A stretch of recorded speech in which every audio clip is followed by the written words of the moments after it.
Amazing news! At Titans Debate League is now looking for interns. We are expanding our team and seeking driven individuals who are ready to make an impact. We're on the hunt for talented people to join our marketing team, and charismatic new hosts, and creative minds who can produce amazing content.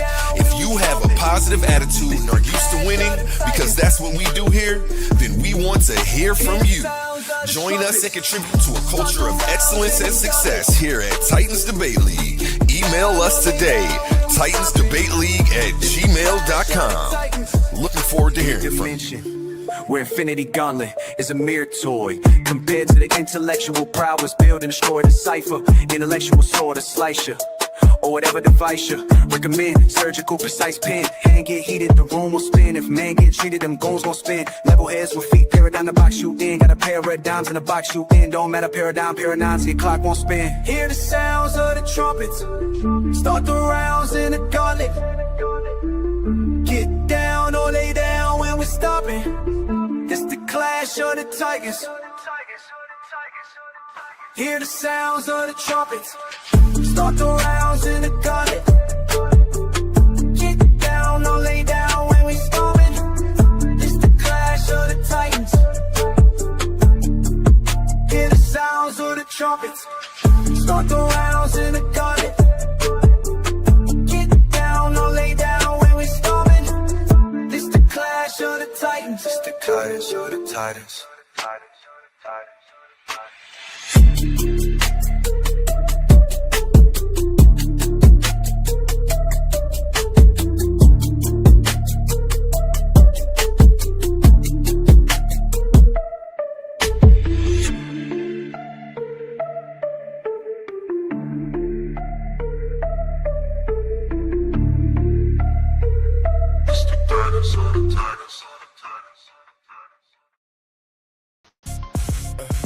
Different type of hell. Different type of hell. Yeah. Different type of animal. Now everybody better listen up. For my people in the struggle who never gave a what.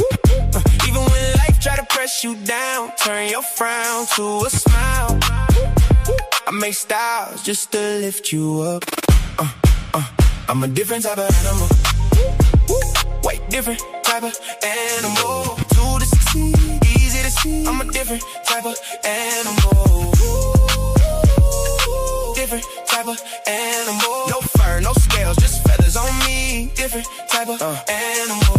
Steady hustling, steady grinding. Getting money every time I put my time in. When they ask what I got up under my sleeve, they never gon' believe when I tell them it's all timing. Everybody want a real life attitude.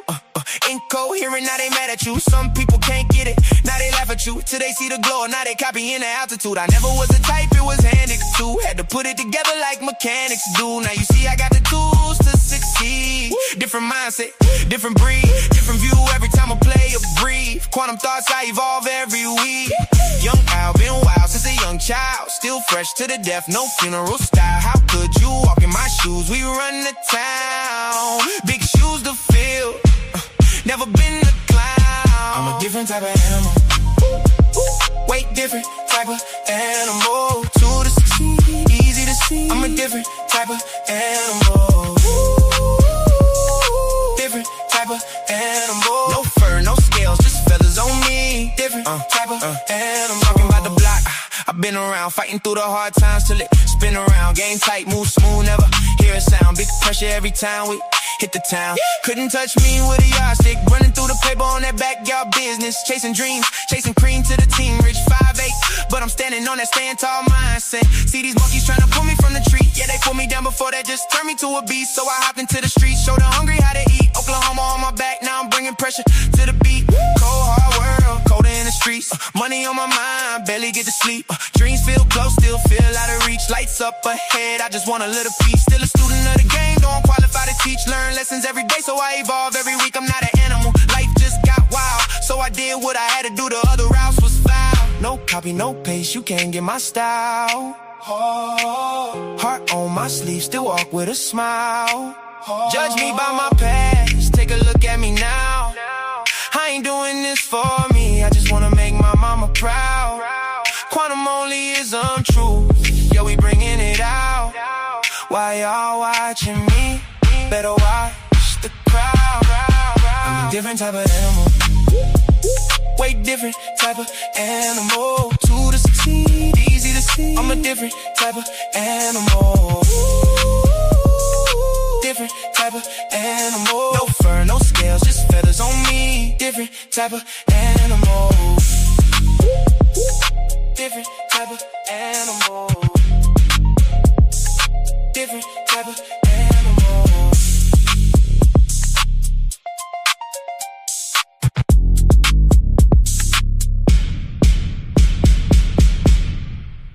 Forgive us for the technical Different type of animal. I hope y'all back with us. I'm gonna get some people some time to get back. I got Metter Williams back with me, and Omar gonna get back with me. So I'm gonna give people time to get back, man. I'm gonna post this in some of the chat so people will know. Sorry for the technical difficulties.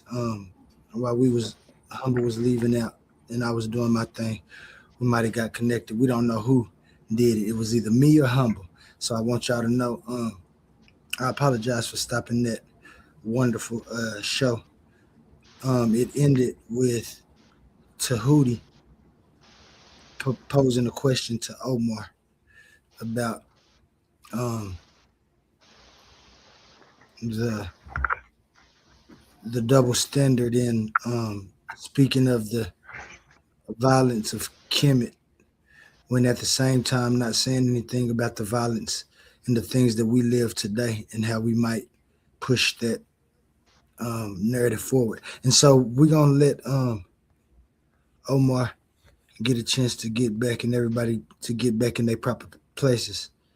And like I said, we'll start with Attention all debate fans. You've been watching, you've been arguing, you've been picking sides. But now it's time to level up. From this point forward, all debates on this platform are going members only. That means the hottest clashes, the wildest arguments, and your favorite personalities going head to head will only be available to subscribers. You want real scholarship, you want the smoke, you want the unfiltered action, then don't get left outside looking in. Sign up today for as low as $3.99 and get full access to every debate, every moment, every knockout argument. This is Titans Debate League, where legends are made and debates get real. Join now or miss out.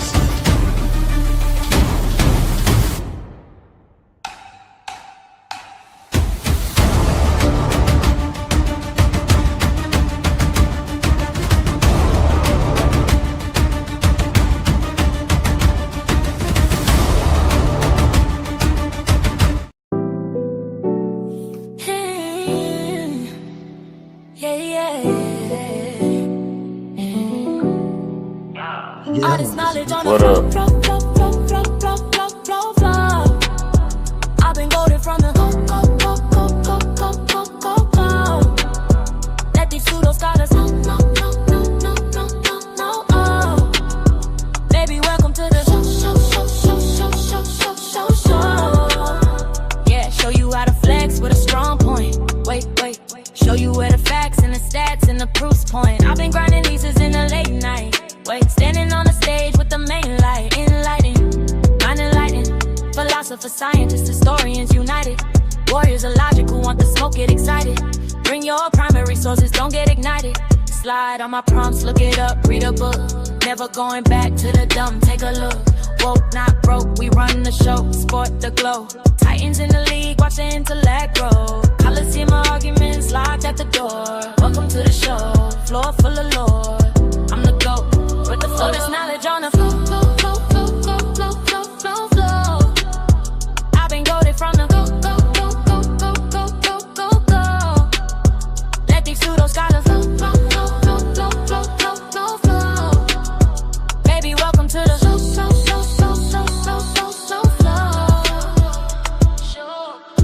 Seems only time when I'm speaking. Reason, peeking. Like the truth that they all have been seeking. My logic weakened. To them that's important, show up, don't be late to the debate. Never see myself falling. Picture me falling off back to ignorant and stalling. Got the citations loaded in order, crossing every intellectual border. Hey, I could've never seen a day this knowledge on the flow, flow, flow, flow, flow, flow, flow, flow, flow. I've been goaded from the go, go, go, go, go, go, go, go, go. Let these pseudo scholars go, go, go, go, go, go, go, go, go. Baby, welcome to the show, show, show, show, show, show, show, show, show. I'm gonna just play a couple of songs, y'all. Let people get back in the chat before we start. You know, almost said he was looking for things up. So y'all rock with some of this good All this knowledge on the flow, type flow, of flow. music, man. See what we got. My man, Who you talking to? Who said what? Who told who? Who built the frame that you looking through? Who you talking to? Talking timeless while you speaking in sequence too. If it ain't coherent, it collapse on cue. Who you talking to? Who said that? Who told you existence started? Run that back. Every worldview crack where the pressure at. Who you talking to?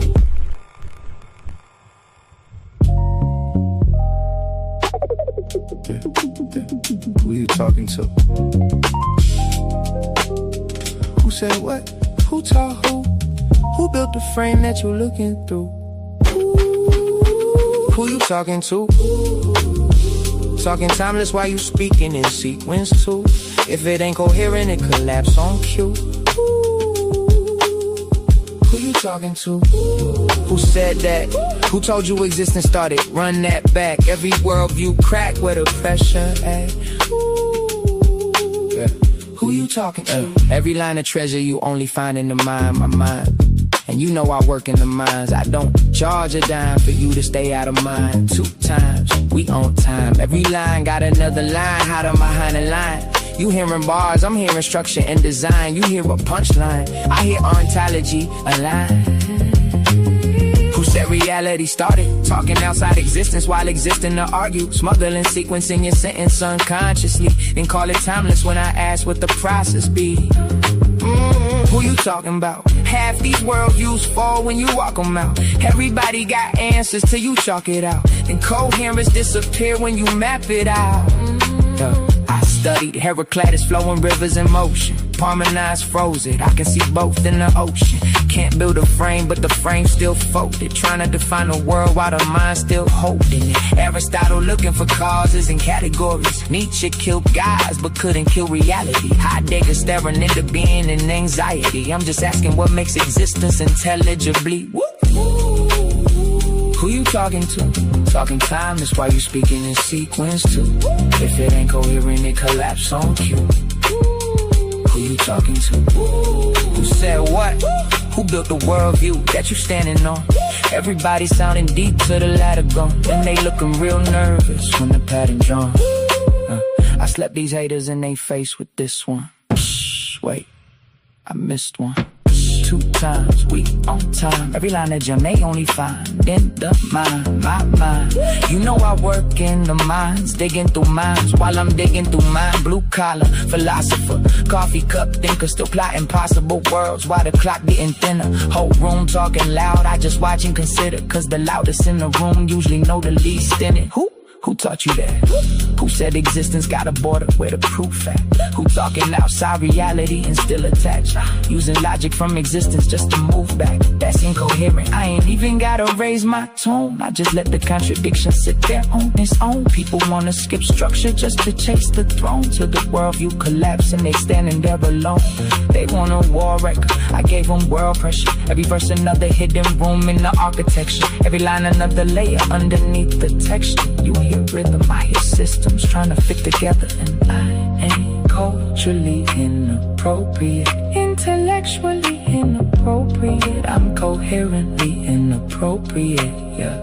You hate the conclusion, but the structure still hold. That's why the room get quiet when the logic unfolds. Who you talking to? Talking timeless while you speaking in sequence too. If it ain't coherent, it collapse on cue. Who you talking to? Who said that?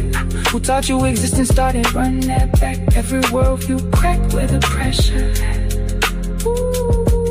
Who you talking to? OLEE on a late night broadcast. Hourglass eye, watching timelines cross paths. Earth in the other eye, both sides balance. Nature and time, that's the code in the canvas. No wings, still.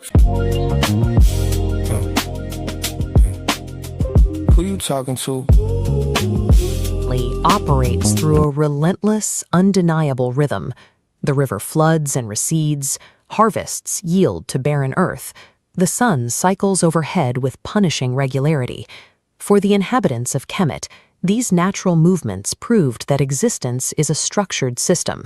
They identified the governing principle of this system as Ma'at.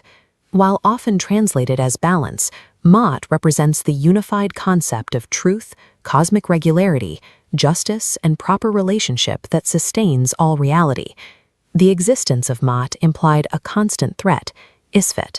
This was the force of chaos, falsehood, and violence, the destabilizing pressure that threatened to collapse reality into an unorganized void.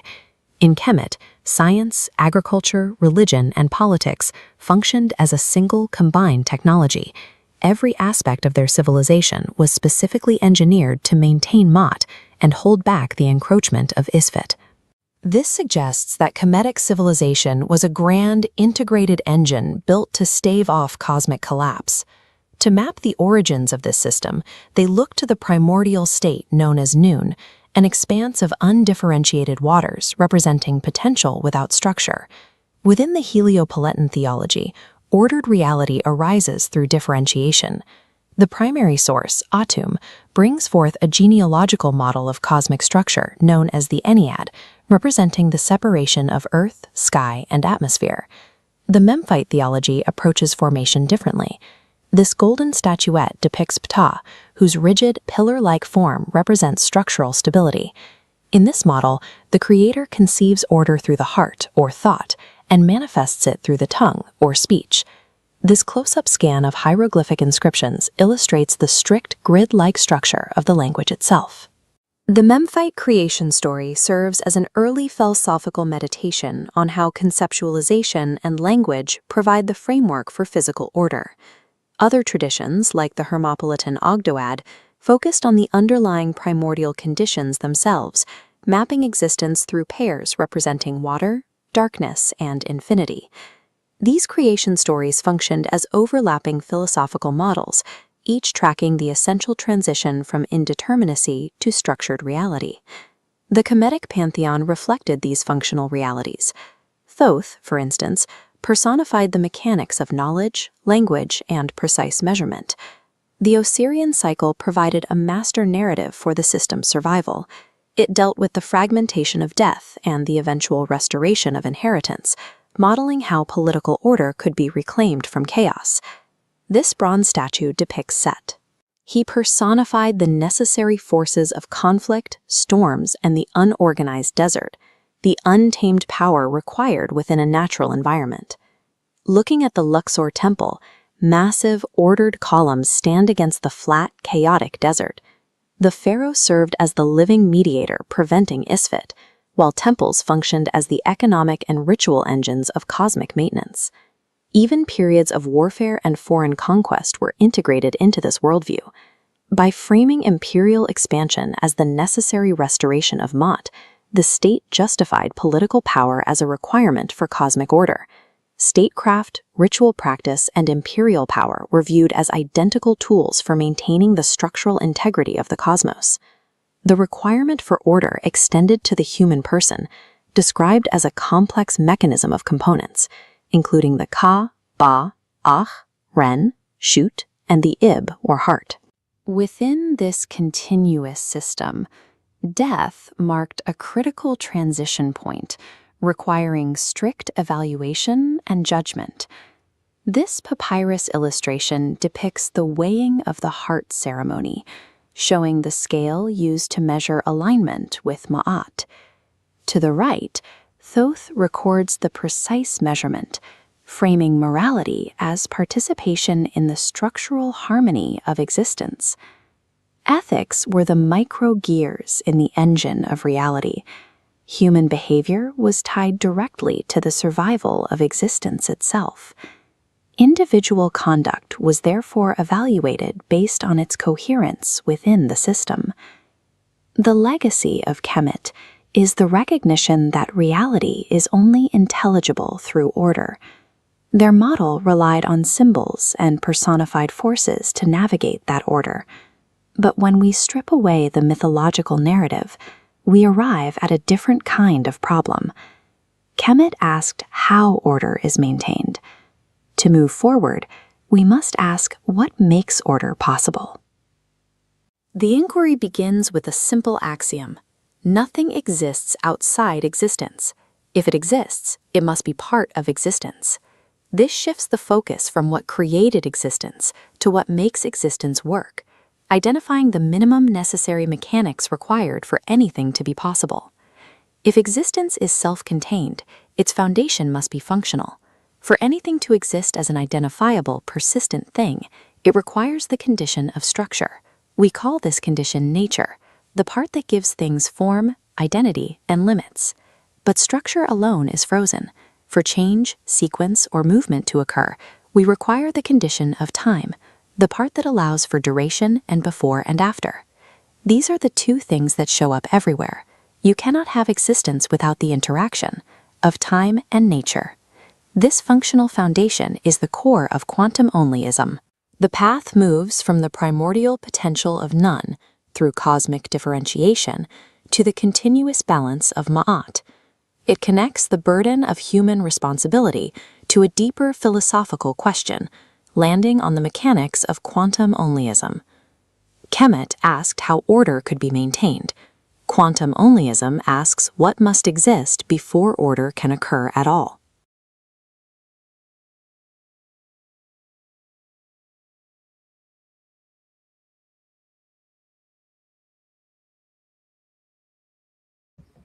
And so we back, man. I think that's probably everybody who was here besides. But when we left, we had been on this slide, and we had got to the first two topics. We was on the desert, but everybody was speaking about the sun. But Omar had already came up and asked about the stelae to the far right on the screen. And what that mean. For me, he was jumping the gun because that was kind of later in my presentation. But since we got there, I think Omar was pointing out, well, in fact, Omar is here with us. So Omar, can you tell us what you was pointing out on this stela to the right and what your discretion was? I showed you that little video that I just played. That was kind of the explainer to show you everything we kind of went over and what we was going over when you came in, because this is my investigation into Kemet and me. And you know how I do when I do investigations.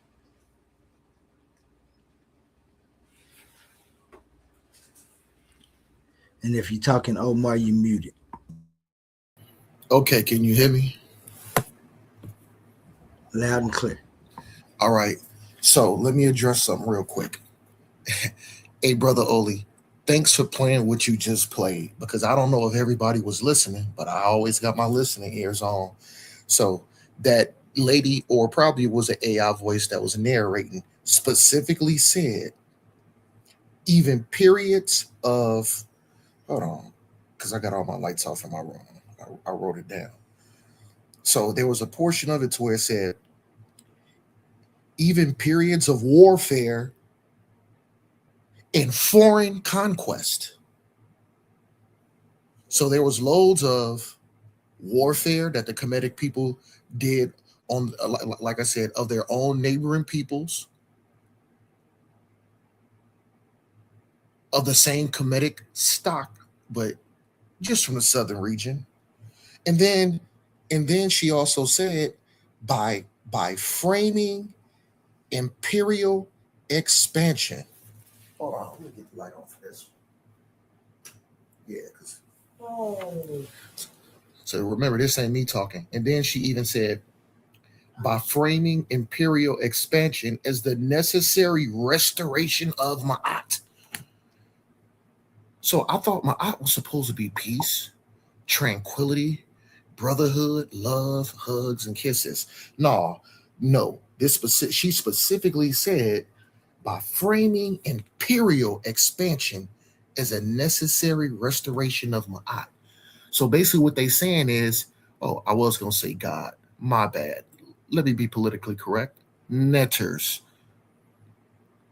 So this netter, basically, they're saying that this netter made it okay for imperial expansion, which means you're looking to expand your kingdom, your nation. What do you have to do to expand it? You got to go take over somebody else's stuff. And they're basically saying, No, brother. no, no, no, no, no, no, don't cut me off because I'm not gonna cut Okay, you off. no, I'm not. Yeah, Okay, yeah, all yeah. right. Hold on, and I'm gonna We're gonna prove it. start Hold up. on, We're hold gonna on, start hold off, on, and we're gonna keep it hold on. like that. Omar ain't gonna go that long. Omar gonna go for about Quick, 2 hours, and then we're gonna let you no, go. No. I'm almost done. Hold on, I'm almost done. Hold on, Yeah, hold yeah. on. I got you. No, I'm almost done. So this is what I want to show. I want to show something, and this is from. It's not a video. What I'm getting ready to show is from. This is from World Encyclopedia. So I have a source here because, like I said, brother Omar is always prepared for battle. So this source I'm getting ready to pull on Narma's palette is from World Historia Encyclopedia. Now let's show the evidence, and then we'll do some more further examination up on his palette. Because to be honest, I I kind of understand where Metter's coming from, but he don't have an idea on what he's talking about. He's leading the people astray. So this is just how you go ahead and just shred everything he got to say, and that other brother, Wow, and wow. and that other brother who probably went to sleep. So let's just so exhibit A. Somebody's in trouble, boy. Let me know when y'all So, see. so what would be the debate? What is your premise, though? No, brother, just calm What down. what would be your premise? My Like, I'm talking about listen, what this what what what what would you want to debate on?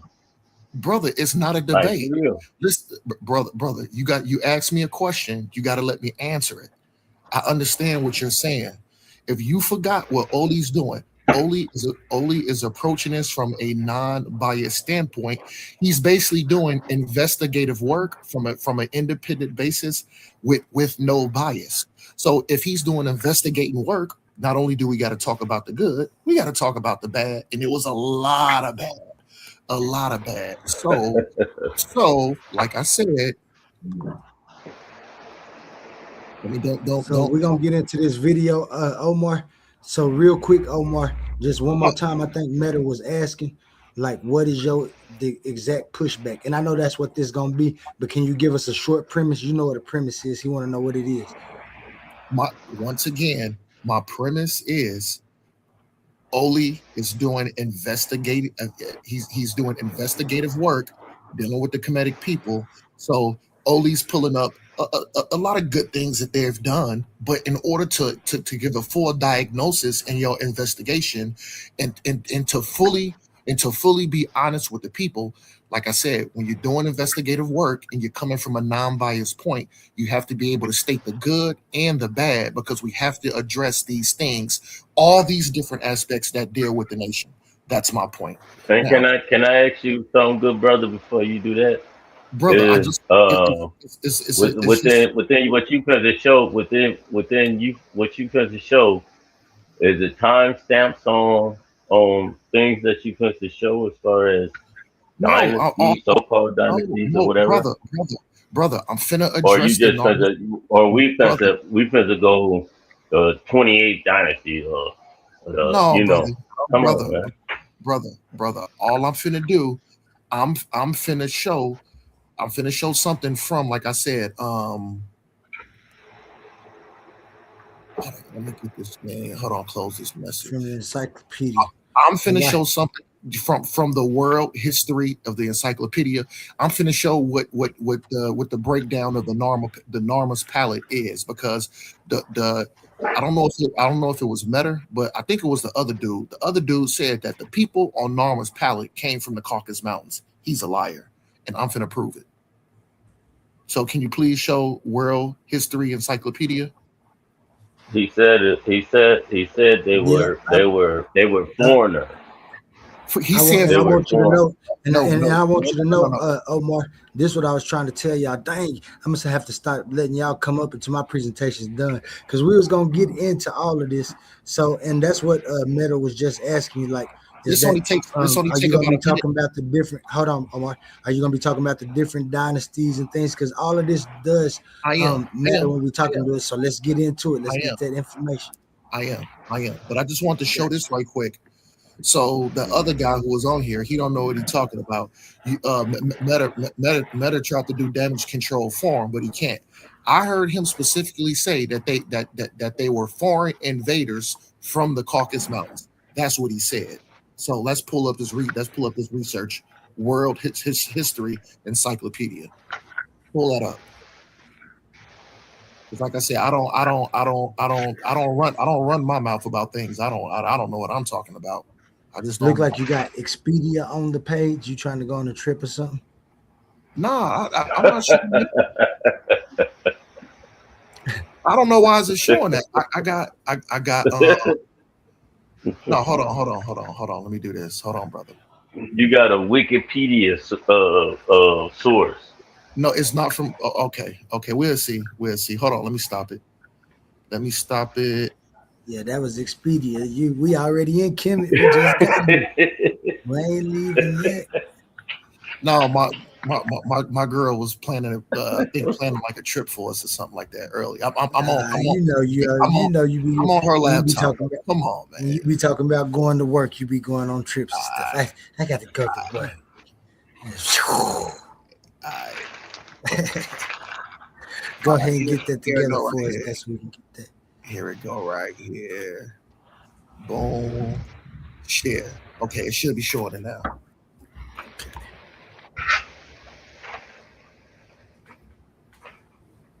And we just gonna break this down real quick. Uh-oh, somebody's in trouble. It's spooky time. Let's get it. Okay, and Meta, I know you're gonna want to say something while he talking.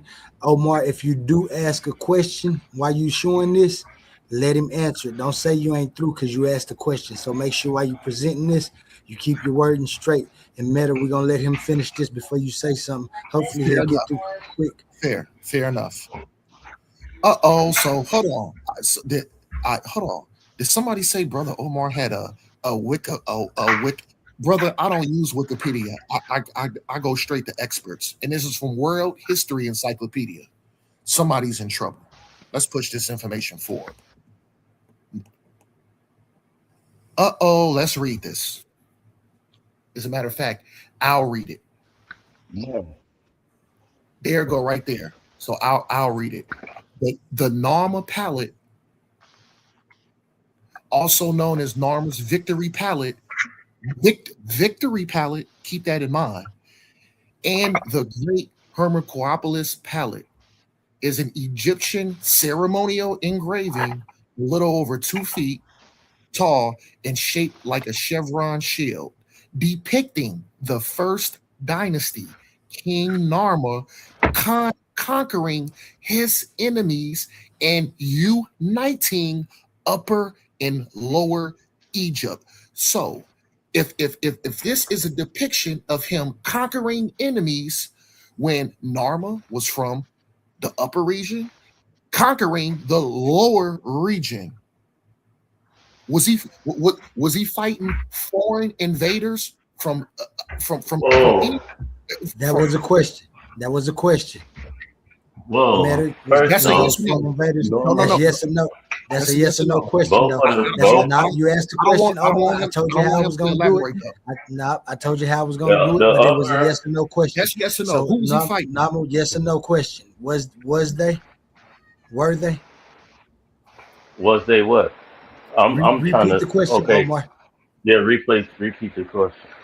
First of all, did you hear anything that I read? Yes, I heard that. But Okay. your question. All right. So this is my question. based upon what I just read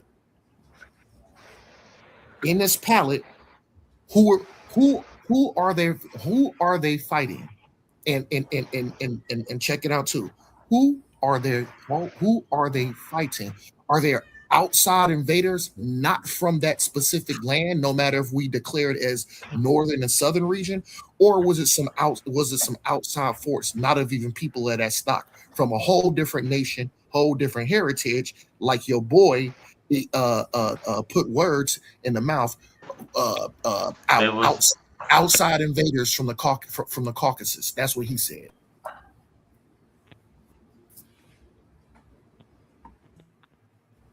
Go ahead, Matter.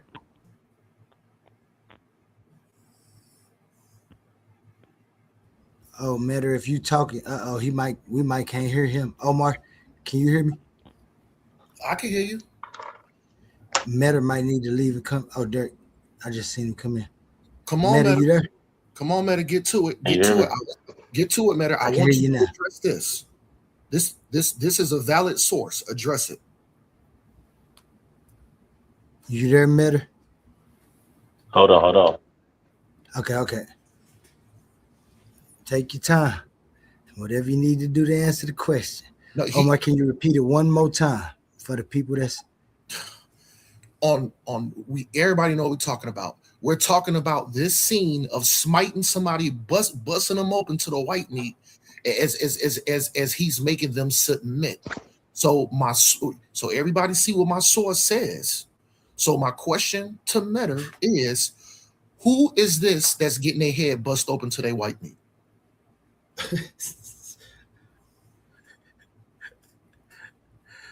I gotta argue until Meta get ready. Meta, whenever you're ready, just Can come you in. hear me? Yeah, I can hear you now. Come on, brother, get to it. Yeah, I can hear you now. Man.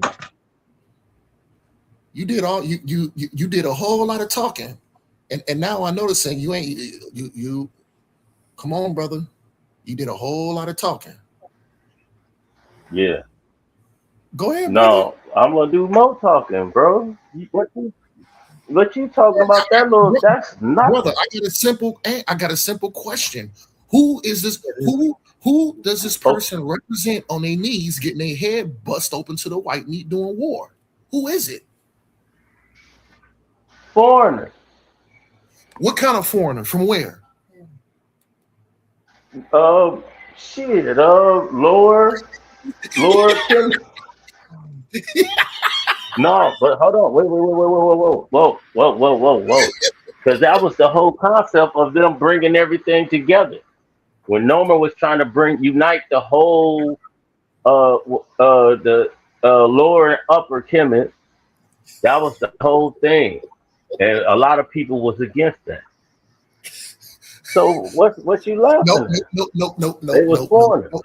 no, no. False, Matter. You just said a lot of people was against it. Hold on. Hold on. No, Check this. people were against Listen, it, but then at the listen, same Matter. time, Listen, Matter. Listen. See, this is the thing is, you okay, coming in to argue and you not listening. Did you listen to what Oli just played? And what he Oli said, played? he Listen, said, he said, no, no, no, no, stringy. no, He no. said, he Stop, said, stop, brother. Stop. man, but you gotta Listen, understand it. Come brother. on, man. You can't be the only one talking, and Brother, you trying to make a I'm point, finished. Listen, and then you want I'm to get a finished. I got you Listen, moment. listen, Man, you listen, can't listen, get listen, that. brother. I'm finna listen. My bad. My mic was Listen, muted. Come on, let, one let, mic. that's what I'm saying. Omar, Is if he keeps over talking me, I gotta reset. So Meta, if you listen to anything of that, what Oli Okay. just played, No, if I didn't you hear. listen, I did. To be honest, I didn't okay, hear. I was okay, trying to okay. get my ear stuff together. Okay, so I'll elaborate on some things that she said. She said she said even periods of warfare and foreign conquests to the southern region, and then she also Okay. said, by framing an imperial expansion. When you frame your empire and you want to expand it, you expand it by war. not by kissing and hugging. And then she also said, by framing imperial expansion as the damn, I wrote this damn small. She said, hold on. You need me to play it back up there and replay it? Nope, I got it. Yeah, put it back up. Watch this. Watch this. Hold on, brother. Hold on. Go ahead. Why you think you got a got you moment? She also said, by framing imperial conquest as the necessary restoration of Ma'at. So basically, what she's saying is, as long you can bust somebody upside their head and unalive people, as long as you're doing it for imperial to expand your empire, it was okay with Ma'at. You saying colonization? Are you saying colonization? Okay, no, bro. To expand their empire. No. Back up on what you just said. Back up on what you just said. You said what did you just say? Say that over again. Say it over again. Watch this. Say that over again. It said about say it all over again. Say it over again. She said by framing imperial expansion as the necessary restoration of Ma'at. The restoration of Mu'at. Guess what? They forgot. Listen. Mu'at. Hold on, bro. You just talked. Mu'at mean, hey, if you look it up, ask anybody. The restoration means what? War. Because we got to reestablish this thing here. Okay, then. But then what? I'm talking about. So what is you talking then? What is your premise? Where are you going, brother? You didn't even know the name of this. You didn't even know the name of this. And you bro, I knew the name, man. It's you. I asked you, man. Dude, I'm sitting up here doing all type. My phone is over here. You talking? Man, I don't care about no excuse. Hey man, you got a lot of excuses. So you got to go feed the dog next, man. So as far as man. So as far as you know, I'm talking about as far as your tradition. What is your tradition though? No, man, what is your tradition? No, ain't no muting out. Ain't no muting out. No, man. Now let me feel you out. Nah. What's your tradition? What's your tradition? Man, you a clown, man. What's your tradition? You know what I'm saying? I even told you. The hairdress and everything of what? I came in and out. I wasn't even talking. Omar. When you was, bro, man, I got one better for you. Matter. Hold on. Omar, you know that question that Tahuti asked on the last show. Can you answer that for us? Yeah, man. What was the question again? That's why he should have been here. No, I got a question. I got a question. Okay, as far as when it comes down to reincarnation, is it anywhere in the Bible of reincarnation in the Bible? As far as Abrahamic tradition. Look, man. Look. Oh no, ain't no look, nothing. Answer my question. Brother.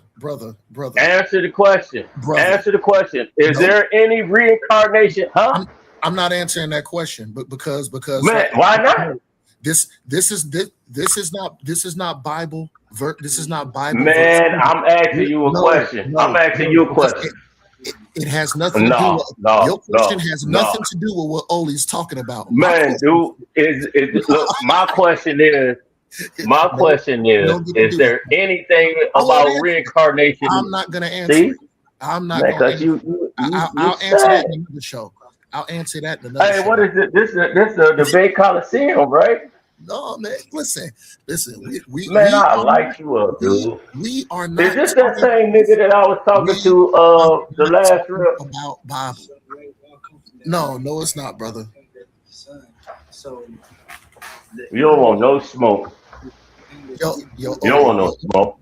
Hey, yo, Oli, see, I hate when you come Uh, up here. uh, I hate when you come up here but and you I'll say, show you. hold on. I hate when you come up here and you have a dialogue with a brother about the actual Oh, subject, and just because he getting his ass kicked on the subject, now, exactly. I answered the question, now you want to move the goalposts and switch the whole topic of this bro. I conversation. answered your Brother, question. I this answered your question this though. conversation Did ain't I or got did I nothing not? to do with Bible. No, you brother. Did I answer your question or no? Omar, And No, he you had Omar, a lot of laughing like excuses.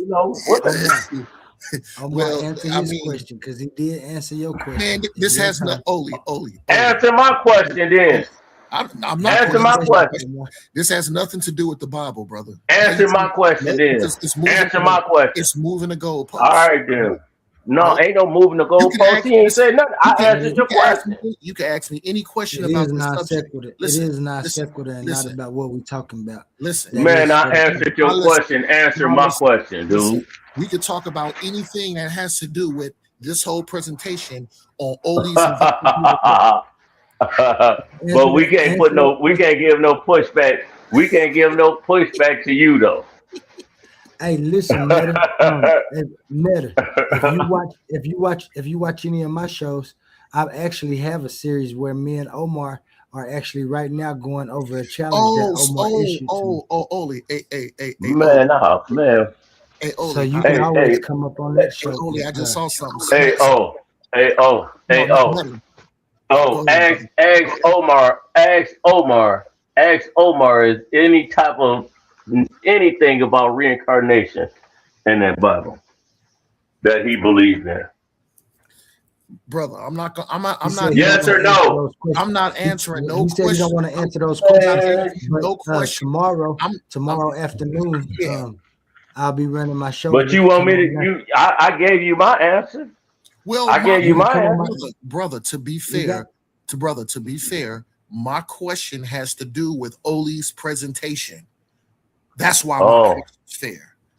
I'm oh, not And I oh, have a oh, present. man, I'm a I'm ah, not answering no man. I when I'm is not when is the answering when? no questions that Hey, don't have to bro, do with this bro, presentation.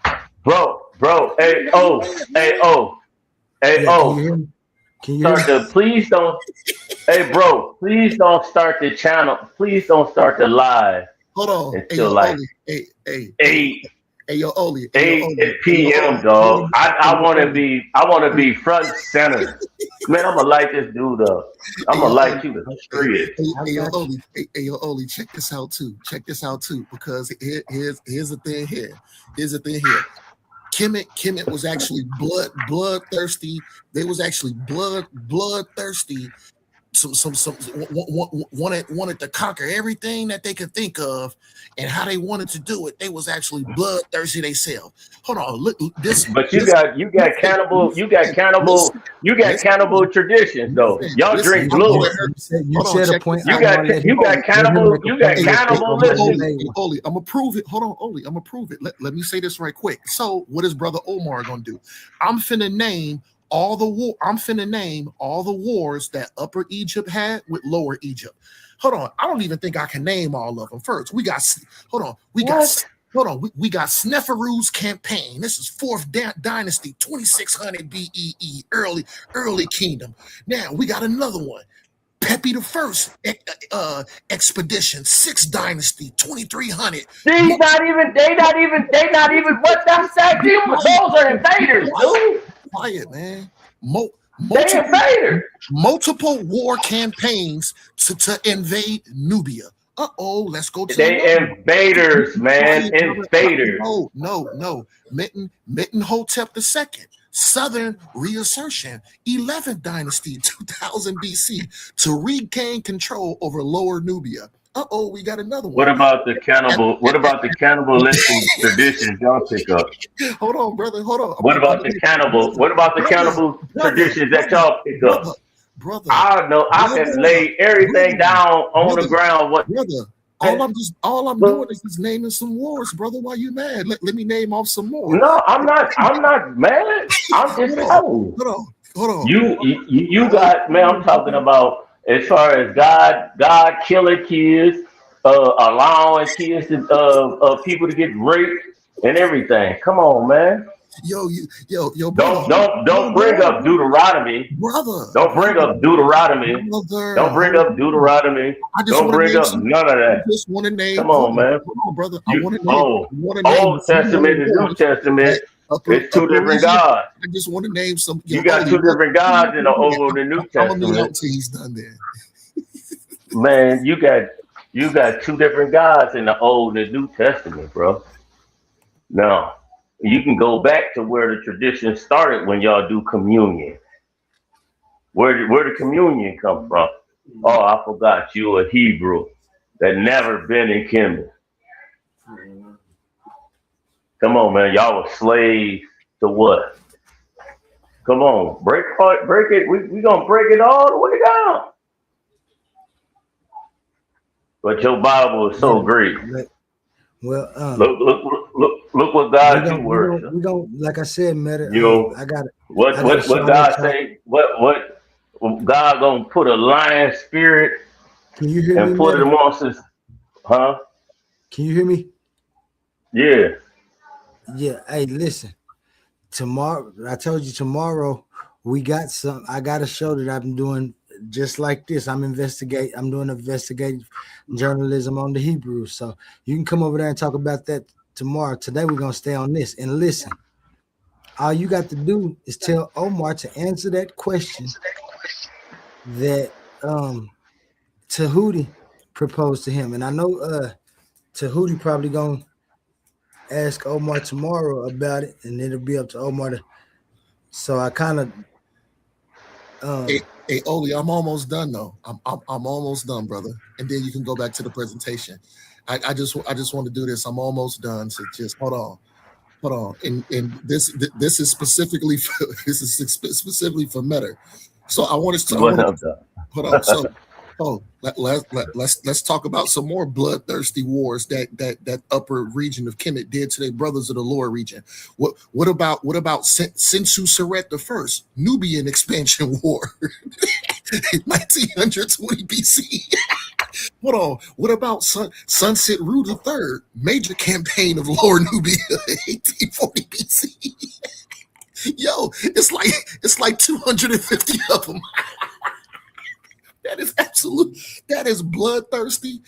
That's being greedy. That's being greedy. That's being overly greedy. That's being greedy to get more land. That's greedy to get more territory. Greed against their own brothers of the southern nation, the southern region. Bloodthirsty, lusting for blood, lusting for conquest, lusting for power, lusting for money. And they had so much lust and so much evil, so much demonic treachery. They were so disgusting, all for greed, to go into the southern region and unalive their own brothers of the Kemetic stock. Stop playing with me. There's over it's over 250 of them. I only named off about maybe 10 of them. You want me to keep going? Hold on. Let's keep pushing this information forward. No. Let's stop right there. I got one more for him. I'm in Hotep the no, first. Listen, I'm in Hotep listen, the Omar. first Southern campaign. Look, this Omar, is the 18th dynasty, 15, Omar, you see this 15 slide? BC. Omar, you see this slide that's on the screen? That's slide 14, and we only on slide 2. Y'all done jumped my information so fast. I'm gonna mute out, brother. Yeah. You done jumped my information so fast. That's why. Meta, you there? See, that's why I hate when I come up picking on people. It's not spooky time. It ain't even October yet. Meta, wake up.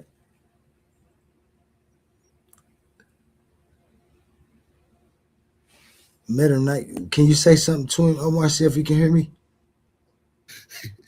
Hey, Meta. Hello. Are you there? Can counselor? you hear me, Meta? Hey, I'm gonna start calling. Yeah, I got you. Oh man, I've been on mute the whole time. Oh, yes, I've been the on whole time. Hey, counselor, are you there? Man, Counselor, whoa, are you there? whoa. Are you there? All right, you got your rocks off now. Can I talk? Go ahead, man. Uh, Omar is to mute up. Omar so giving you first 10 off, minutes. Omar giving you 10 first minutes. Go off, ahead. this man mad because I said what Christianity was full of, spread what with love. All the traditions up under the Abrahamic faith have cannibalism, everything. Who you think? Why you think Moses? God repented to Moses. He repented to Moses. You know what I'm saying? How many people? How many? I bet you in the Bible, God killed more than the devil, Lucifer, if you will say. You know what I'm saying? Well, Yahweh. Who is his daddy? Who is his mama? But this is the God amongst gods. It's the only God, nigga. What? Who was his daddy? Who was his brothers and sisters? Get on, man. Quit playing. All that the communion, the blood sacrifices, and all of that. Come on, man. These honkies and everything doing it today, and you follow right Hey, behind. we don't. Hey, I know you didn't do it on Okay, purpose and sorry, stuff. No, sorry, you good, sorry. you good. But But at the same I got time though, something for you, man. ain't Hold on, man. now. Meta, here goes something for you to look at. This one of the slides from is See, this what that's you what I kind of was what you saying talking about? about my phone somewhere else. Hey, Oli, you playing sides now. Yo, Oli, You cover the continue. I'm brother not playing who is sides. I'm just Oli, giving responsible both for. Oli, sides of the please argument. continue with the presentation, brother. I'm giving both sides of the You argument. doing the Bro, people, you know. bro, I go. Hey, I'm Brother, on my brother, phone. show, I on show my this to phone. We Kemet. can, man. You Brother, can, man. You can, man. You brother, can, man. You can. We can set up a debate. I'll light your ass up, dog. Straight up, Omar. man. I crash you, Omar. Why you Hey, think? because Why I you do think? want Why y'all you to think? know. Just because I was quiet? Yeah, just like I was just quiet. Oh, he don't know. Man, why you man. crashing I didn't out, even brother? know my phone was Why, on. Come on, brother, why cuz. you crashing out, man? It's all right, man. Man, all right. Yo, Like Meta, I Meta, you said, can't see the brother. screen. the reincarnation. I'm talking about reincarnation. Hold Is it in the on. book? Didn't I say that? You didn't want to answer that question, though, dog. See, Oli, You didn't want to answer that question, did you? Oli, Did you want to answer that Oli, question? I'm a good brother. First I'm a reincarnation. good brother. You know why, Oli? Because I'm not gonna do him like the Egyptians did their brothers of the southern region. I ain't gonna put Man, I'm out. better on his You knees can and pick any topic. with a butt. You can pick any topic, and I'll crash. I'll crash you, dog. With Straight that up. being said, let's Why take a you? break real quick. Coliseum of Arguments presents Titans Debate League, Clash of the Titans 1.1. The arena is opening once again, and only the strongest minds will survive. After an unforgettable first tournament, Pandemus the African Atheist fought through the battlefield of ideas and walked away with $500 in cash. But that was then.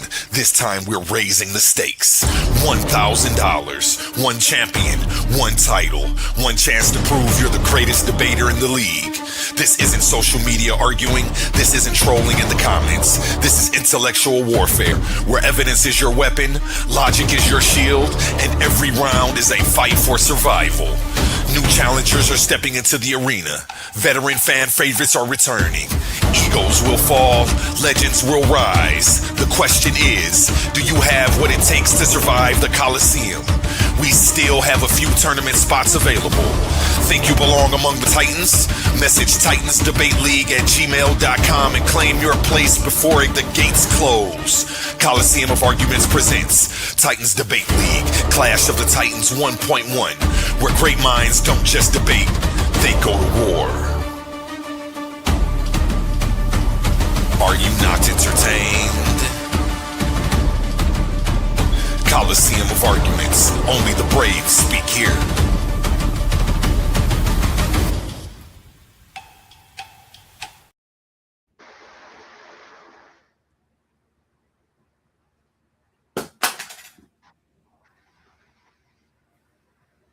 Hello?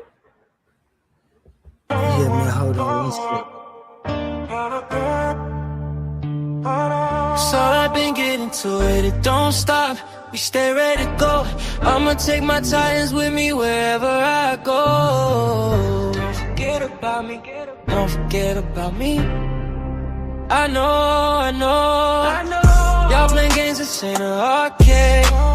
Late night debates hit like a buffet. Yeah, feelings we on me, wanna talk, yeah. And talking too fast gon' get you sparked, yeah. My team sourced up as long as you know. My hitters hit your hitters if they pseudo. They ask how everyone know what my name is. Cause I stay hunted on the same shit. Yeah, history and logic going so.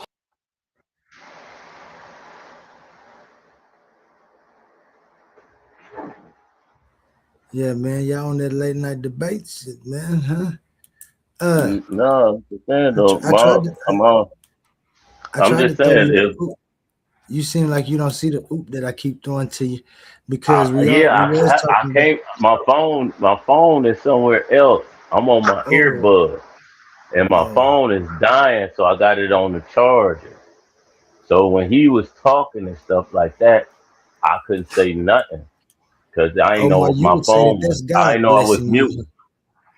I ain't know my phone was muted. I'm talking the whole time, not So knowing you my didn't hear phone is nothing. muted. You didn't hear nothing he Yeah, was no, saying either. Hey, yeah, I hey, heard everything he hey, was saying. He was going off. Oli, I got one more question for Netter, but it's pertaining directly to what you have pulled up. So Norma with that blunt object on the ground with his own brother, the Kemetic stock on his knees. Does that look like he's trying to make friends, or like does that look like somebody that's looking to come bring friendship to somebody? Where? Hold on. Look at the picture that Oli has up there. That picture, a Norma's palette. So, like I said, that picture, I said the blunt object Norma has in his hand with the person on the ground. Does that look like somebody trying to be friends to you? Like if you was to interpret that, would that equal friendship to you or something else? Well, if you telling me that it's just a retrospect, just to look at it and agree with what you saying, you do what No, I I'm not mean? asking Look you like to what agree with me. Listen I'm to talking my about, question. but it's I said metaphors. the, It's metaphors with to the this. blunt. It's like I said with the blunt object Norma has in his hand with the guy on the ground. I said, does that look like a picture of friendship and harmony and love to you? no, it don't. I'm just it don't. But that's just the depiction.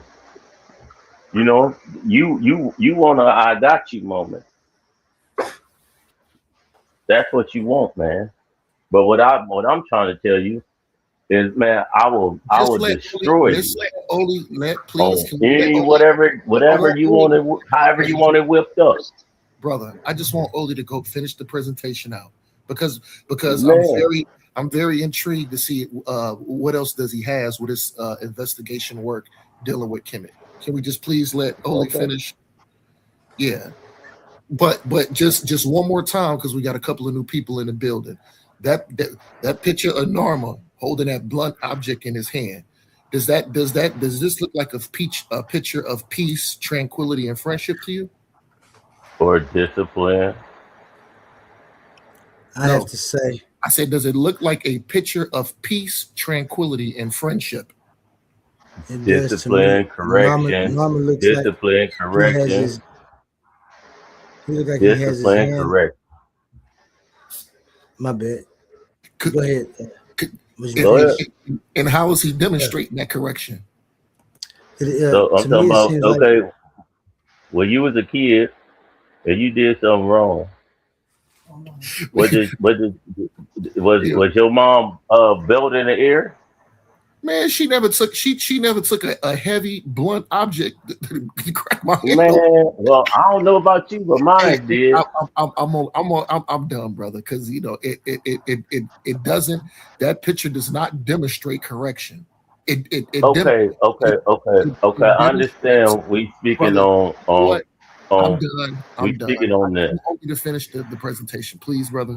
I, I'm done, man. I understand we speaking on this picture. I already done answered your question. You study trying to get I got you moment, No, I'm not, laughing and brother. everything, Brother, but at the same time, pick a no, because topic and I'll no, because destroy you. you made it seem That's like what I'm saying. you no, brother. No, You made it seem like Kemet was uh, all love, peace, tranquility, and friendship. no, no. I said, no. First off, before the Brother, interference. brother, No, before the you made interference, because you I made said, hold it.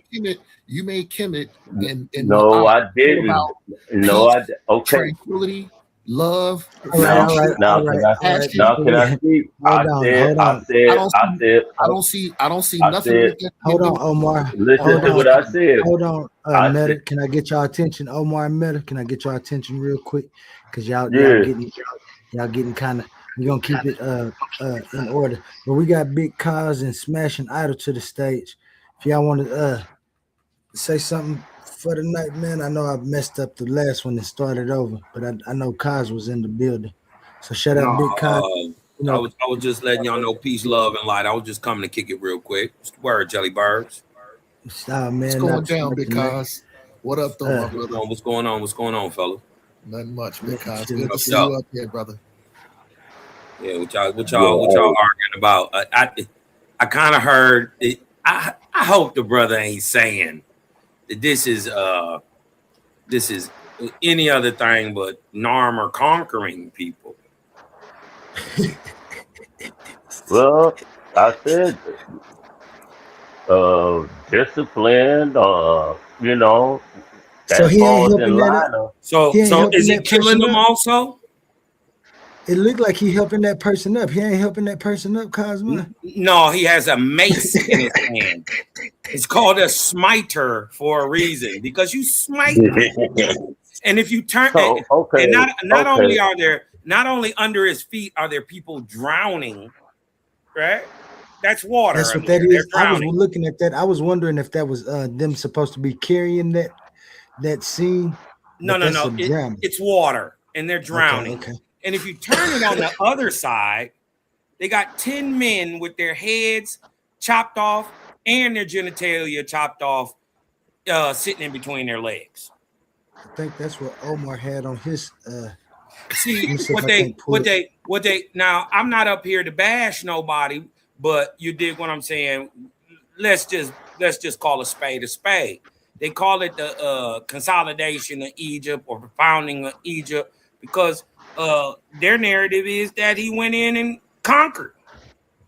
You dig what I'm talking about? And combined the two lands or Tasseti. You dig what I'm talking about? He Okay. combined the two lands and he's doing it by force. This is why he also carries the king name or the throne name Crocodile. Because he came in totally settled that stuff. You dig what I'm talking about? So You talking? it's a little different, you know what I mean? You gotta just gotta be 100 with it and not be so blind to facts or so religious or full of belief that you don't even believe what your eyes is telling you. My question is, I never not once. I never not once. That's why I was keep saying you wanted to get a I got you moment. It is what it is. The depiction, I see it. Look like he Smash. doesn't not do hit off. You know what I Man, mean? Smash. What the deal, Smash?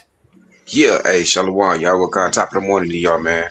I actually didn't want nothing, but Kaz kind of he calmed it down. You know what I'm saying? I was just pulling up, so the owl ain't have to swoop down. You know what I mean? Then everybody get the scanner like, damn, what happened? That's all. Mm, got you. Appreciation. I appreciate that support from you always in the chat, man. Come up when you do. my my question is this, Oli. If this is the founding of Egypt, right? Why is the iconography on its founding stela, 100% Mesopotamia. That's the founding That's not stella, the right? The what? bulls, Can Mesopotamian. can we pull it up? Face, Omar. Mesopotamian. Hawk, I mean, not Omar. Mesopotamian. Scorpion on the Kaz, other side. Kaz, can you Uh, pull it up? It's on the other side of That's this the stela right bull, here. it's man. on the other side of the stela. You Why still does it have a have so bull. much My question is, this is my Still have question. the bull on there, man. Why the bull? They're at the top. The two cows right there. Those are Mesopotamian iconography. No, that's Who said not, man. Yeah, it Hey, is. hey, No, yo, it's I not. want, nah, this dude. I Oh, wanted to say That's Omar, something. that's Hey, can you So, that's why zoom? does how it that's have Oli? Why does it have the Mesopotamian serpopods on the back? Omar, can you zoom into that picture on your screen, He gonna Omar, so probably we can have to see that click on it. backside? Yeah, he probably click. You gotta click on it. I forgot how to zoom in. Click on the picture. It should blow up. Nah, just asked me to take a fucking survey. Well, yeah. We'll go back to the and just tap in on your regular Google Narmer palette. Oh, I'm trying to figure out how do I take this down. It should click Hold on. behind it on the screen. See if it ain't no X up there or somewhere you Yeah, can might see. just have to press other, or just go out of it. I wouldn't press nothing. Can you what's the name of your page? Refresh your page.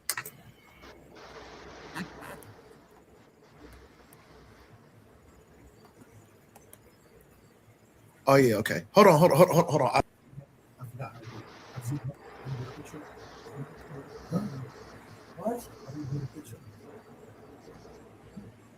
I want to see the backside now. How do I'm just wondering why I hold got all on. that Mesopotamian I'm iconography. finna do it right now. Hold on, brothers. Can y'all see it? Yeah. Oh yeah. Okay. I have seen that. I have seen this. Hold on. Before. You see it now? Yeah. All right, there you go. Now, Cosma, This both sides. Cosma, can you explain the one to the furthest right? Yeah. See the you see the bull. This is the bull of heaven right here down at the bottom. Right? Stomping on the people. This is called the bull of heaven. This is 100% Mesopotamian. If you go up, you see the two long necked serpents right here in the middle. Uh-huh. Those are called serpopods. Right. Right? Serpopods are 100% Mesopotamian. If you go up a little bit further, you see the little people and the big people, but they have the hawk. Right? Hawk is one of the signs of Mesopotamia. so the hawk is a sign of Mesopotamia, man, and the Yeah, bull is a sign of Mesopotamia. Oh yeah, my it comes God, out. dude. Yeah, it comes out of Mesopotamia. Yes, So the hawk come 100%. out of Mesopotamia, 100%. Oh my God. Yeah. Mm. Yeah. Let So me what? see. Can you put a timestamp on that? What date? What's the date? Yeah, circa 3050 BC, 3050 BC at the founding of Egypt. Hold on, let me see. Let me try to pull up this doc.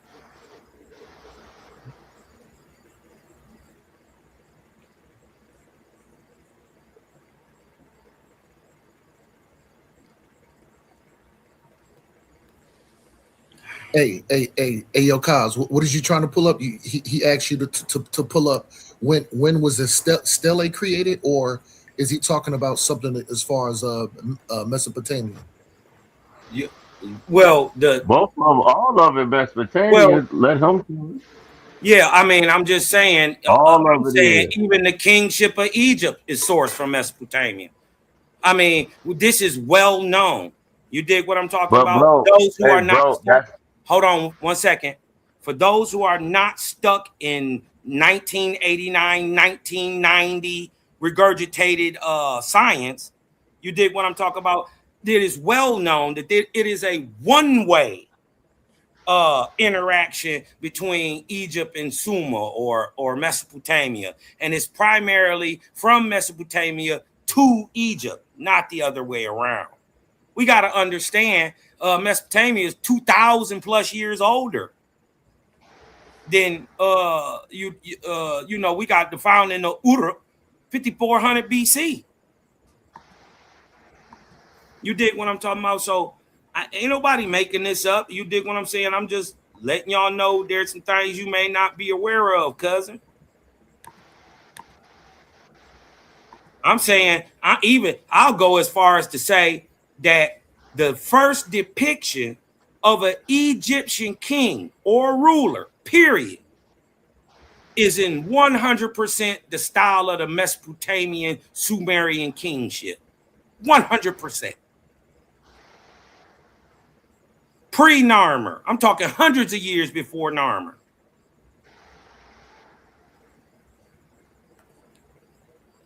Now, would you agree when I say that's the mother of Egypt? Kemet? Then you have to go back to Would I say that what is the mother of Kemet? Mesopotamia and Ethiopia first. No, I wouldn't say that. I would say what becomes Kemet, right, is a metropolitan. Is full of various types of people, right? Right. But there are indigenous people to that place. But then you have the upper and before Nomer, you have vast amount of people coming from the west and everything into Egypt From the east too. and the east. And Yeah. this is before Nomer, and then you have Yeah. What do you think the oh, Nakata period is? What do you think the Uruk period is? Uruk this is the city of where? Where is it at? uh uh uh It's let's, in Sumer, let's Mesopotamia. I was It's about in to the say southern part something. of Mesopotamia. It's called Sumer, right? One of But the the greatest oldest cities, and it's region, down there but the oldest way by the region, Gulf. It's down way down there but by the the Gulf, right? but the oldest It's region called is Uruk. Netlify, right? No, I'm talking about no. Egypt was in the Uruk period. It was inspired, peopled, you know, even the kingship. The Gerzians, So the what people who about set up the kingships, who go on to be the Samanians, who your boy Narmer come from. what about Netlify? What about them? Those would have been there before the people who would have started the Uruk period. Not the players like That 7,000. that's what I'm saying. That's where Right. But that's the yeah, but that ain't got nothing to do with Mesopotamia bringing civilization as we know it to Egypt. so would you what wait, I'm talking about you pyramid said building, everything. you talking about Hold on 1 second. Mesopotamia, but Let me try to share this. uh would it be Netlify uh um Ethiopia and then Mesopotamia? No, do you know what Naphtali is? Yeah, so I'm just trying to see where you coming from, man. You I'm know, trying to and tell you you building, that and I'm building with. the founding forefathers of what we know as Egypt at the Right. time of Narmer. I'm talking about his father too. Who is called Irior, and his father, who is Scorpion. Irior is also Scorpion too. Yeah. They're the same people. but y'all don't never look at Egyptian titulary. What I was saying is, you got that on the screen, bruh? Hold on, because I can't see the screen.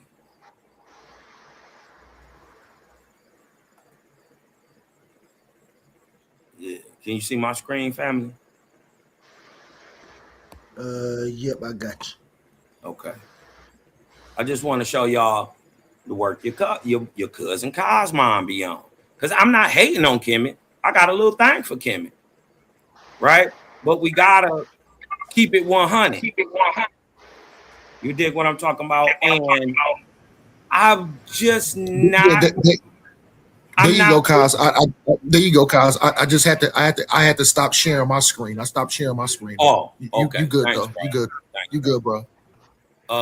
Let me go back to this and see if I can blow this up a little bit, y'all. How do you go full screen, y'all? It should.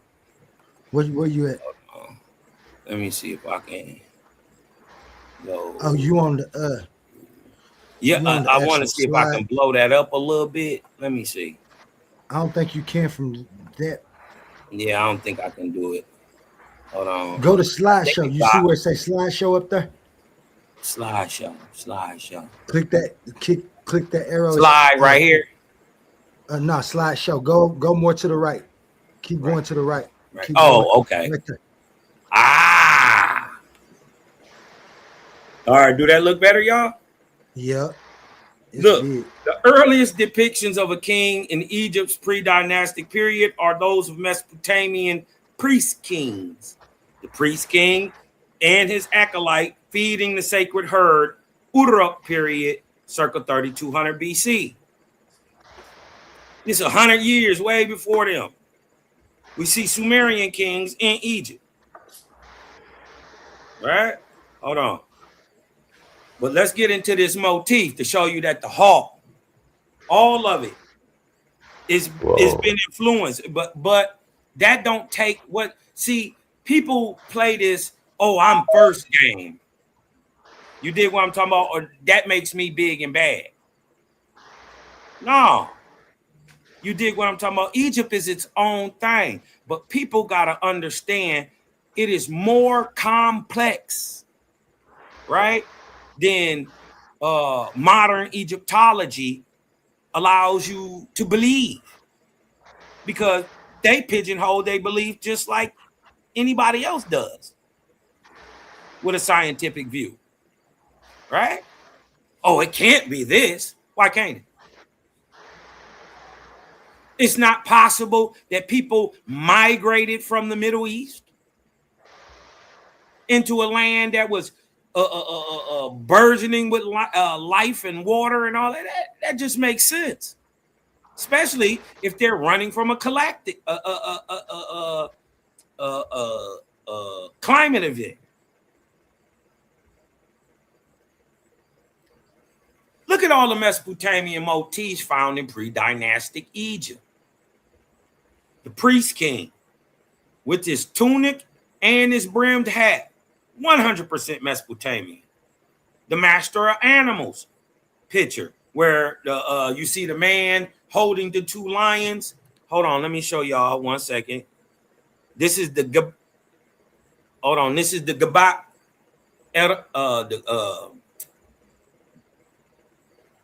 The Gabar el Arak knife, right? As you see right here on the right, hold on, right here, the Gabel el Arak knife. Gabel el Arak knife is old, very old. It is dated to somewhere between 3450 and 3200 BC, predating the construction of the Great Pyramid by an entire millennium. This is a knife, y'all. This is the handle of a knife. This is the oldest depiction of an Egyptian king. Why? Why is he in the master of animals style? The master of animals, or the shepherd king, who's wearing the shepherd brimless hat called the Hiram, holding the two beasts back. He is the master of animals, or the shepherd king. This figure displayed in usual Mesopotamian style. Hold on, let me hide this. Right? It's from ancient origins.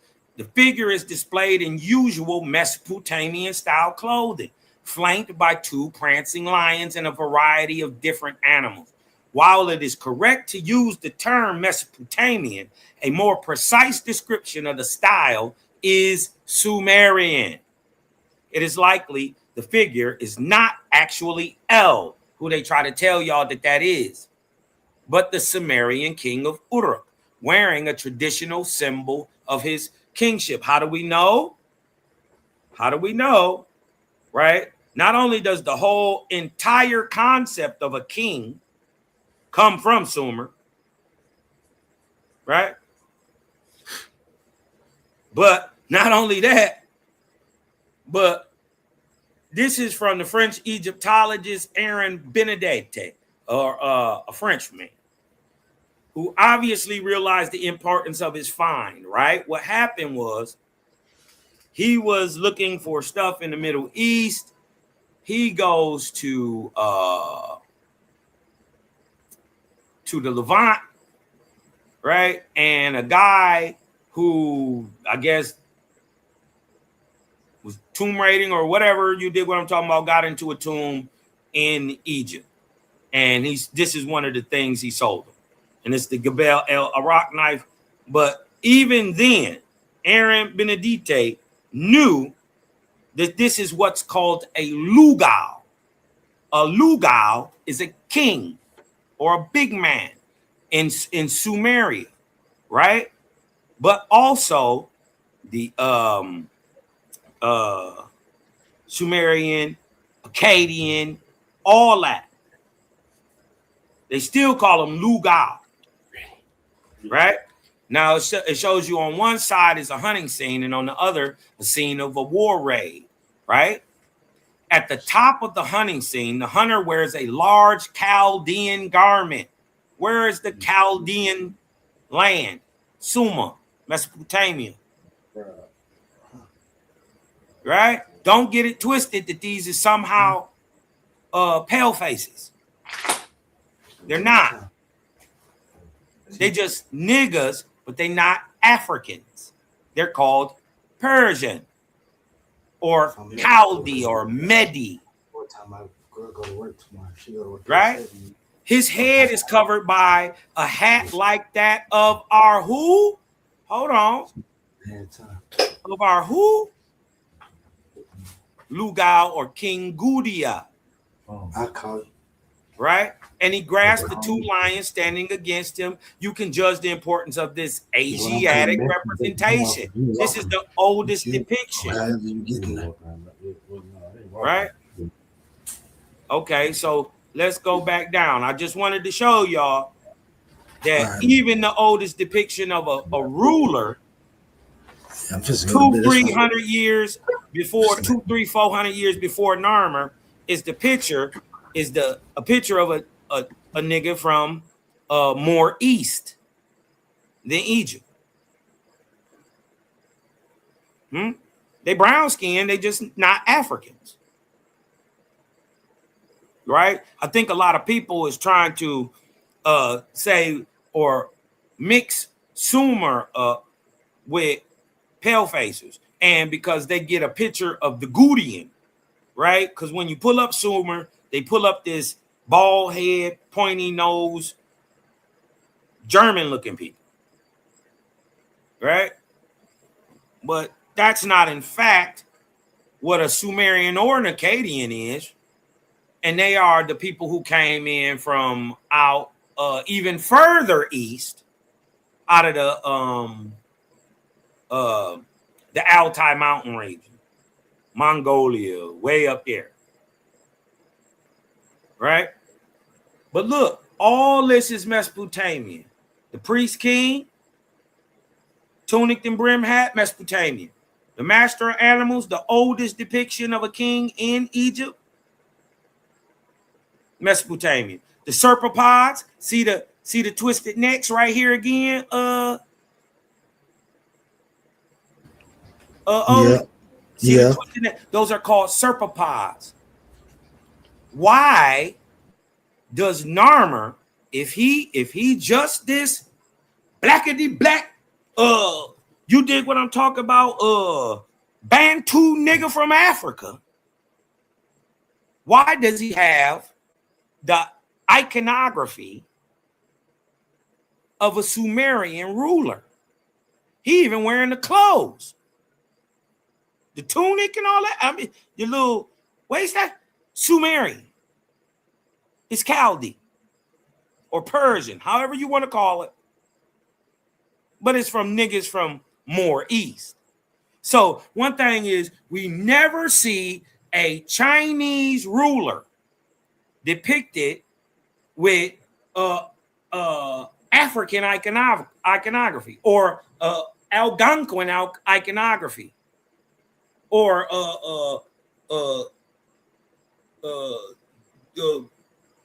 Australian Aboriginal iconography. We don't never see that.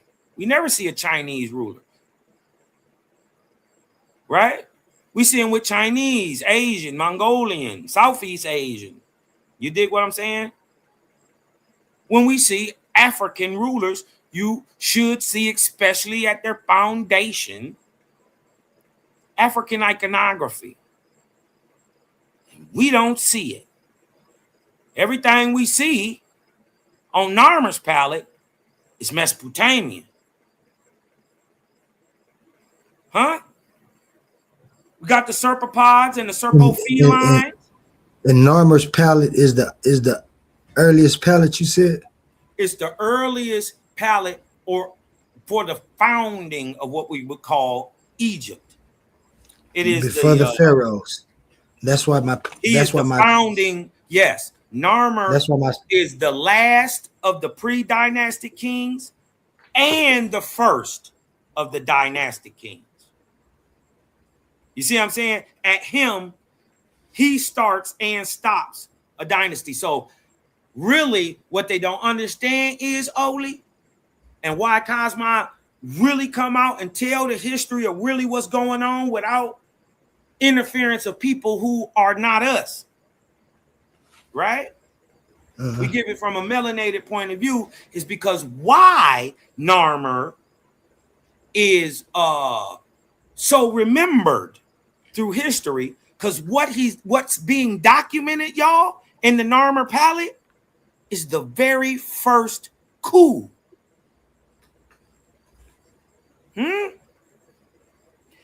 Narmer is not conquering a land, he's consolidating them.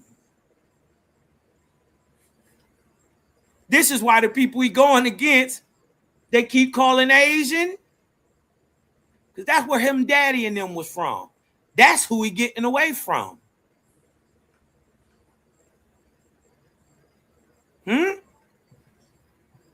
It's more stories than what they tell y'all.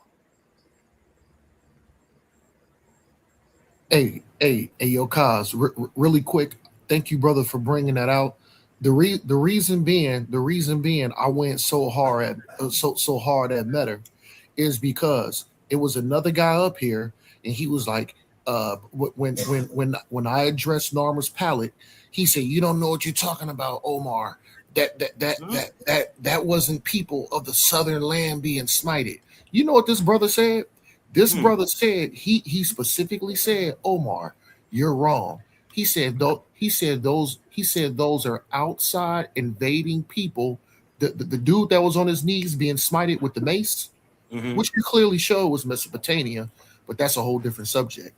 He specifically told me that I was wrong, and he said the person that's on their knees being smited is an outside invader from the Caucasus region. Well, why does he have the same hairstyle, beard, regiment, and clothing as Narmer? I told him that he didn't want to believe. Go back to that slide that got both of them. He didn't. And then if you go back to the slide with the palette, can you see that one? Yeah. So if I can just quickly elaborate, and then I'll give it back to Kaz, because Kaz was cooking. So if you go back to the other side of the palette, he said, Omar, you don't know what you're talking about. The dude on the ground is from the mountainous region, which we would from the Caucasus Mountains, basically a white man. That's what he said. He said, look, he and then this nigga had the nerve to tell me. He said, you can already tell. Let me see, I got it. Yeah, and then he told me, he said, this has already been talked about with a lot of experts of Kemet. And he was like, see, when they got afros. Listen. He said, but what did I say? What did I say they were? I'm almost done. And then he had the nerve to tell me, he said, look at the stringy European hair of the guy that's on the ground. Ain't none. Thank you. Hold on. And then nope. And then Metter. What you did, you didn't have enough balls to tell your homeboy that he was you didn't have enough balls, Metter, to tell your homeboy that he was wrong. Damn. I told you. I wasn't not even going to tell him he was wrong. Metter, all you have to do was say, I know you didn't have my back, brother. Bro, you are wrong about it. And Omar is right. Nope. Listen to what I'm going to tell you. I was right. Omar, but why you ain't answered Tahuti's question though? You still ain't answered that for us. You want to wait till Tahuti here tomorrow? No. Look, listen. Wait a minute. No. I don't even want to talk no more. I won't. Hey, do y'all see all this stuff though? Before we go off, I just wanted to show y'all all the stuff. No, pretty much. I mean, a major portion of the iconography of the Egyptian is 100% Mesopotamian. So if you see a serpapod, if you see a snake or a rosette, I disagree. Because if you look right here, where see that little rosette.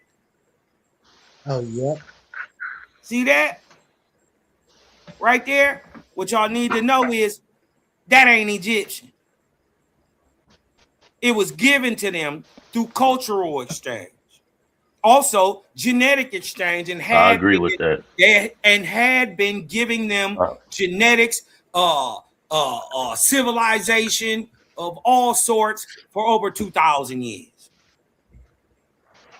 Right? So when you see a snake, when you see a boat with a high prow, like they try to show you on the incense burner, which by the way is Nubian, not Egyptian. You dig what I'm talking about? Because Nubia would have existed before Egypt. The Nubia is the mother. Okay, well then where the daddy? Shit, Mesopotamia, Sumer. Okay then. Well, I'm okay with that. I'm cool with that. We can agree right there. We ain't got to go no further than that. Hey, because with boats, because look on the Kutzal incense burner, right? Hold on, let me show y'all this. Right, see this high prow boat right here that's carrying the see the rosette, see the high prow boat with the bull of heaven in it. High prow boat who they say is carrying the white crown and all that. The falcon, the king, all that. Every bit of it, even down to the step pyramidal style of the ziggurat. Right here, see it? See the palace right here? It's like a top view. That's what the white ziggurat of Anu would have looked like if you was looking down on top of it. Which is interesting. How the fuck did they get this point of view? Right? So I'm not saying that there ain't some stuff that we don't know, but if you got a high prow boat like this, what they tried to say was the oldest depiction of a king in Egypt. It ain't. Right. But then that's what I was trying to tell. I was trying to tell dude about he talking about Numer. I'm like, I'm talking about before the dynasties of records. They know Narmer Daddy.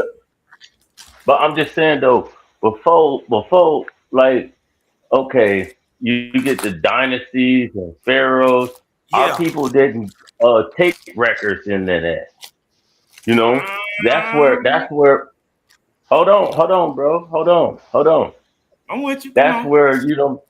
That's where we don't get the earlier civilization that leads up to Kemet. You know what I'm saying? Well, Because all of that's tucked in. We don't. I'm talking about for real. We don't get that earlier civilization to build up the great nation that we can say Kemet that well, lasted the longest out of all. But hold on. So out of all the strife and wars and things that was going on, the little stella they with Norman. Look how this king did. He was a killer. He was this. I'm talking about. He wasn't the only. That's that's just now. That's like you smashing time periods together. You got to go further than that. well. You got to go further than that. You got to go further than Nermer. Just to Right, be just you got to go further than Nermer. right, And then then and that's when we we have. It's well known. It's actually yeah. commonly But known. he It's called. but dude. The Omar dude is not. He's stuck into a time period just to be like, look, Norman finna kill somebody. Well, he is. Okay, well, okay. You know what I'm saying? What you want to I got you moment? No, All but it's. right. I mean, but you did. It's fair because it's fair for a brother like Omar to say it because they get so much kickback for rocking with the biblical God and what he does. Exactly. You dig what I'm talking Exactly. about? That's So when he throw a shot, we can't. You can't kind of be mad at it, especially as a I'm not comedian. bad. Y'all been whooping I'm on Hebrews how long? I'm not even look, bro. I'm not even a Hold on, not, Phoenician. not only I that, don't follow Cosman, up I under. was correct. Hey Not Cosmo, only I that, don't follow Cosman, up under I was no correct on what I tradition. said. That's why he got mad. I was actually the one that was No, correct. how can I be mad when I don't even follow up under no tradition, bro?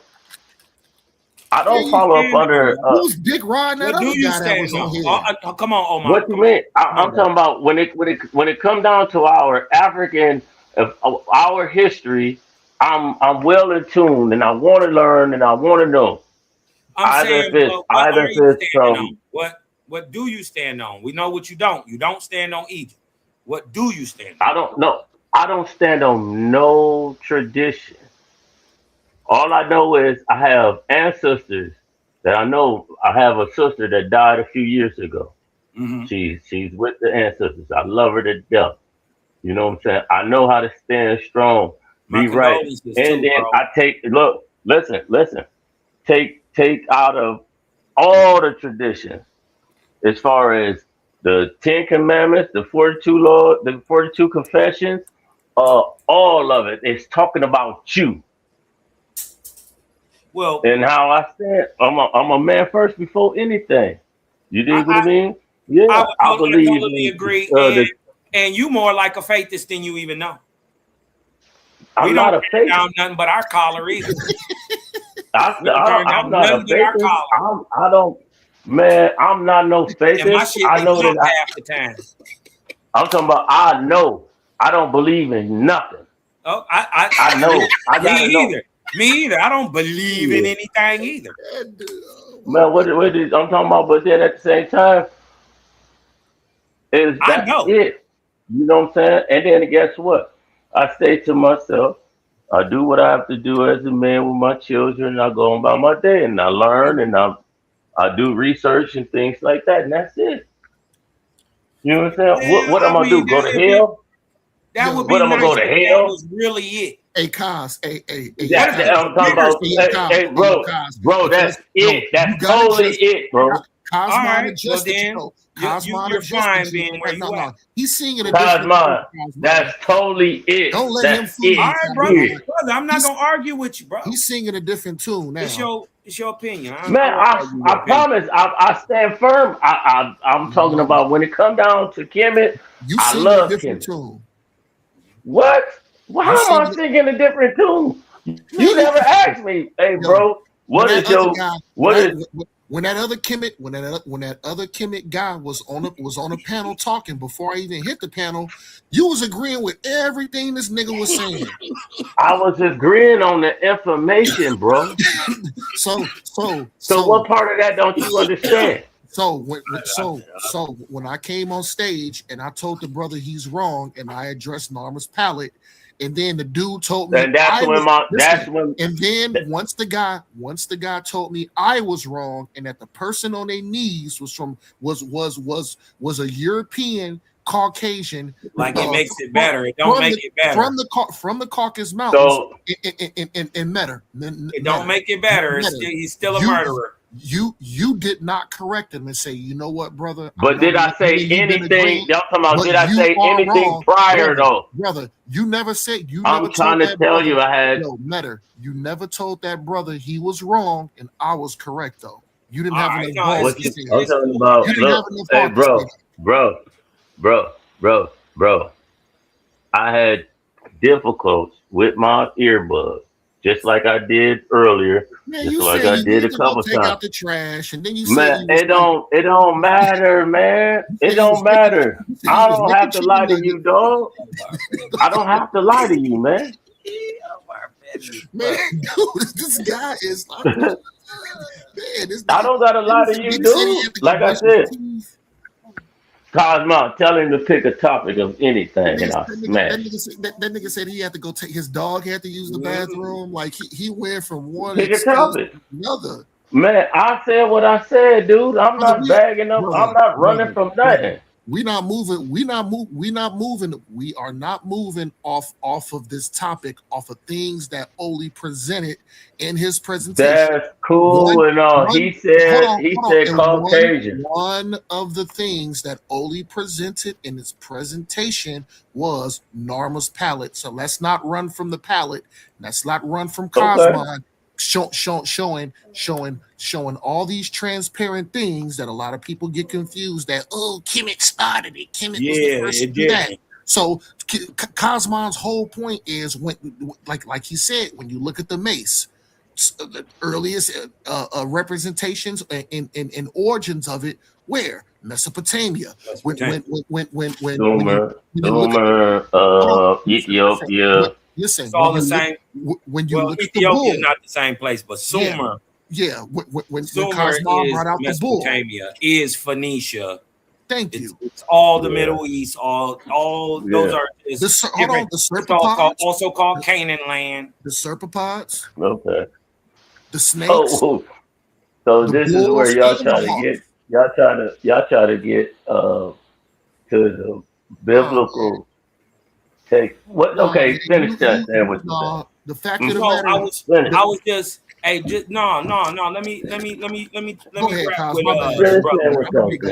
me rap with the brother real quick because he really seemed genuinely interested. You know what I mean? I say you really seem genuinely interested. I am. That's what I'm saying. That's why I want to talk to you instead of trying to browbeat you. You dig what I'm talking about? Because I know I'm telling you stuff you don't know. Bro, man, you've been on panels a few times, man. Okay. You know what I'm saying? I'm Owaski. You definitely telling him something. Yeah, I'm cold, but I mean I'm cold with Owaski, but I'm cold with Kemet too. No, you decent. You know what I'm saying? I got a new view. I'm not repeating what nobody else say, but I stick to what the science proves and what's actually provable. And then I tell you a story you ain't heard. But I can understand all real, right? And then it line up with what we see historically, right? So when it line up date for date, person for person, matching up with because all these people had titulary. So every one of these dudes would have had 3-4 names. This is why they can't Exactly. find any of these kings. You want me to tell you why they can't find them? Many of the kings and queens also. They go up on it. No, because they already found them. They go up They under the already found concept. them. Many of them they already found, but they don't have no idea that the great crocodile is Irior, is also Scorpion 2. They're the same person. This is what I see. This is what y'all don't know. It's different. It's different when you really look at history, right? Hold on. Let's get into some of this. You said Scorpion 2 is Scorpion 1 and Scorpion 2? They're two different people. Scorpion 1 and Scorpion 2 are two different people. One The is the Scorpion son King, of the other. but But what king, I'm saying right? is Scorpion Irior, the king that rules right before Narmer, Narmer's father, right? Is also King Crocodile, is also Scorpion 2. Over time, at different times of their life and for different reasons, they take on different names and appellations. Just like Amenemhet III in the Middle Kingdom, he is also a Pepe, the same one who killed Kamos, wrecked Second Reital, his daddy, and went against all the Theban kings, right? But he was a Hyksos in the north. See, what they haven't told y'all and twisted the whole document around is that the 17th dynasty of Thebes, these would be your real king niggas, right? Coming descent straight from Narmer and them, right? What do you mean? The 17th? Right? The 17th? Listen, yes, the 17th. Listen, the 17th dynasty of Thebes, right, is running. Listen, concurrent with the 12th dynasty of the Hyksos. See, that's like you smashing two timelines together again. No, I'm not. What I'm trying to tell you is I'm trying to free your mind. I'm telling you the Hyksos had a long ruleship, right, in the northern delta. But it was a long concurrent with the Thebans from the south. If it wasn't, who is a Pepe? If they didn't have a wrong, how could Amenemhet, right? Okay, first of all, listen, hold on. Let me. Which Amenemhet? The third. The third. But even his father would have been in that 11th and 12th dynasty of the Hyksos. Right? That was ruling, we're talking about northern Egypt. But we got 5 whole dynasties. It's not to the 6th one that we even get an influx or the beginning of the rulership of these people in the north.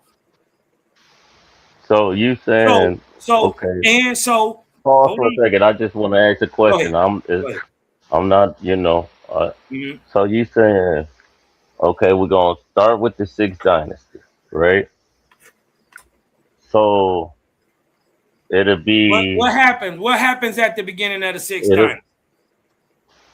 Hold on. It'll be because remember I was telling you the timelines, right?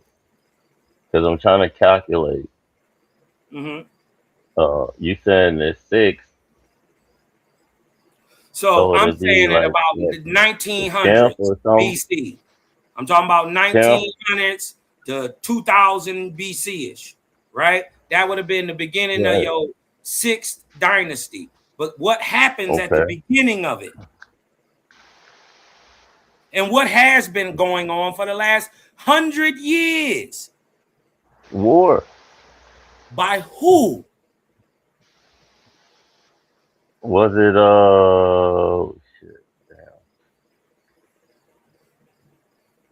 Oh, I want to By the say great Lugals or NCs of Sumer. They had uh, been coming in there. I was gonna say something. I was gonna say something else. No, they had been coming in there. I was gonna say somebody else. Right? You get your Hammurabi, all this stuff all around this time, 21 to 19. Anyways, at the beginning of that sixth, end of the fifth dynasty, you dig what I'm talking about, or kingdom, you dig what I'm saying? You have an intermediate period, right? And during that So period is a rubble double. You dig what I'm talking about? There's an influx of people coming from the east. that's what I was saying. That was my next question. Those people groups, right, along with indigenous stocks that were already in the north, go on to become your Hyksos.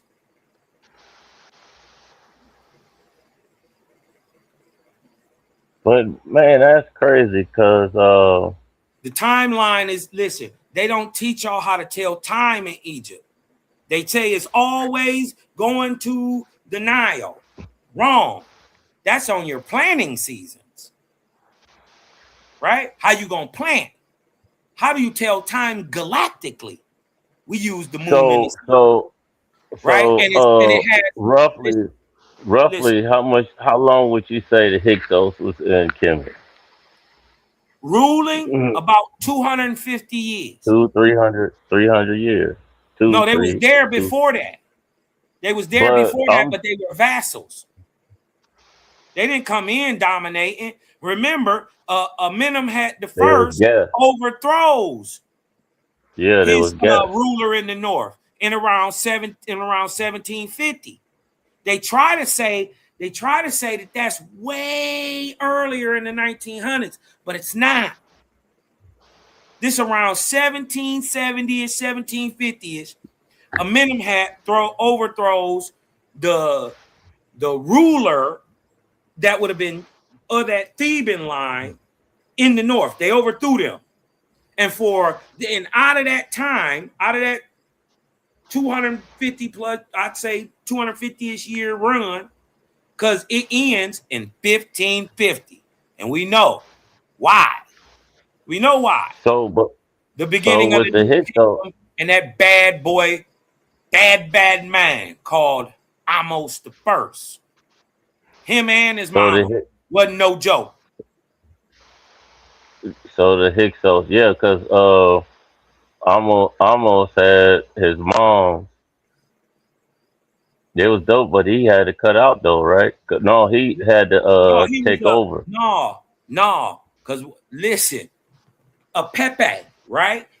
A Pepe who wrote his great grandfather, Sekan Ray Tao, and told that nigga, told him way down in Thebes, he could hear goddamn his hippopotamus way down in Thebes was making too much noise, and you better shut that shit up before I come down there. So he was just bullying him. The great Apepe of that same time as Sekan Ray Tao is Amenemhat III.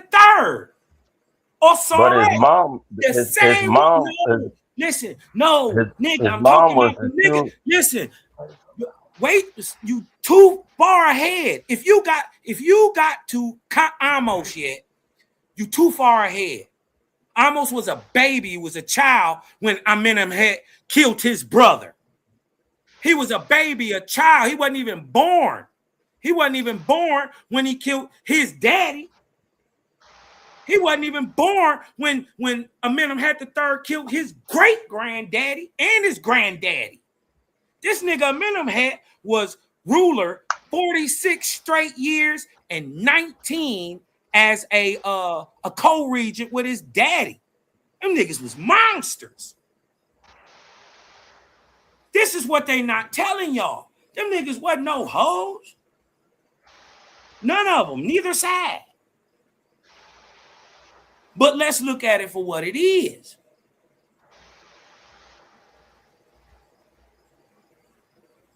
Huh? Did y'all know this? Yeah. I should do this lesson. I should do this Man, lesson. I'm with you, you know, and you enlighten me on some things too, Yeah. you know. I'm I'm gonna with do you. that. I'm always gonna be on the And cutting but you edge, know, whatever we talking about. now what was that? You said I had to. Uh, you. Watch What was this. the? Watch this. No, it I was ain't the. make up none of It was. this. No, it was. The Scorpion. I want to see because I haven't. I know the Scorpion King, and then you was speaking like uh the Scorpion King was the other Scorpion King at the same time. I'm gonna No, I'm gonna no, no, dig into no, that. no, no. Not that's not what I'm saying, fam. I'm saying Scorpion 2, the one we hear the Yeah. most about, right? We hear the most about, they Right. made movies about him, right? Mm-hmm. That's actually the son. There was a king older than him who had already had a city in Phoenicia, or what we call southern Mesopotamia, right? Zagros region. You dig what I'm talking about? These people are Persian, right? They niggas, but they not Africans. They not Okay? Persians yet. They brown, but they not African. Mulatto. No, No, niggas.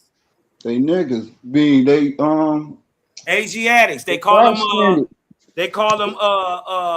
black When he Asiatics. say they not African, he just saying they not. Was you sharing They something, don't They Cosmo? reside dark in the skinned. coast on the continent of Africa. Yeah, they dark He don't skinned. They mean just he from the don't other mean side of African like how we see it. We would say they was Right. African, but in the context that he's saying it, and Shalom, by the way, in the Shalom. context that he's saying it, he just saying that they don't reside on the continent of Africa. Yeah, they two different people. And later in time, a people come and they just dominate that area. They're called Phoenicians later on to be called a cursed people called Canaan. Yeah. Right? That Canaan is a lie. That's a lie. Well, That's what dog, I was about to say. hold on. So y'all, Then, you going into some other stuff. Let's stick with what you was talking about with a Amenhotep. Yeah.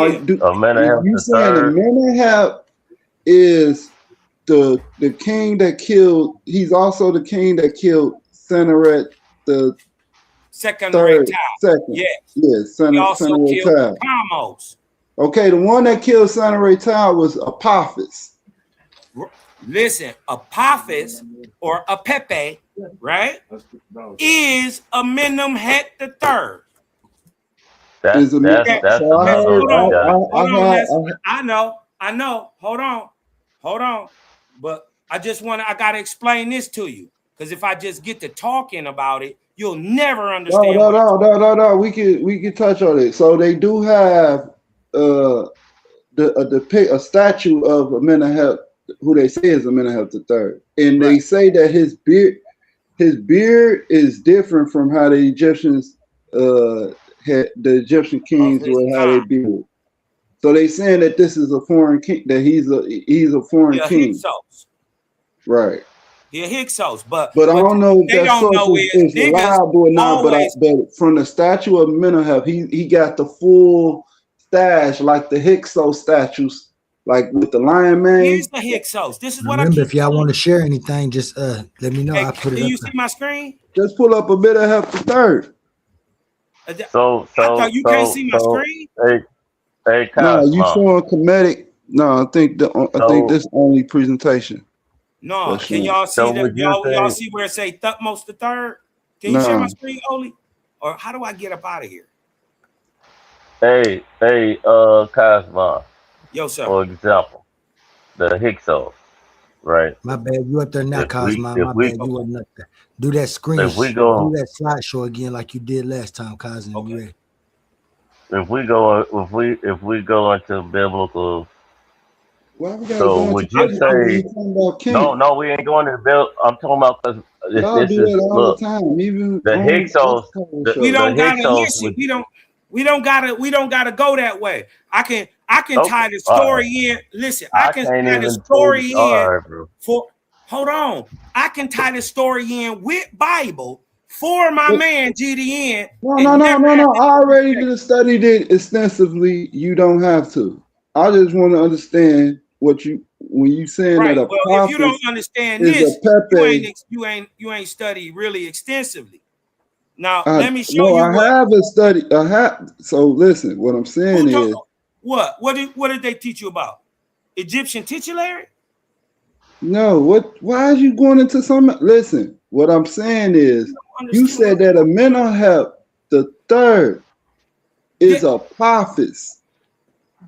yes. Tie that in for me. That's Okay. what I'm Are saying. you That's are you what you ready to was. be quiet? That's what you was Can you just see the showing on the screen? screen. You Can trying to you go see the into screen? yes.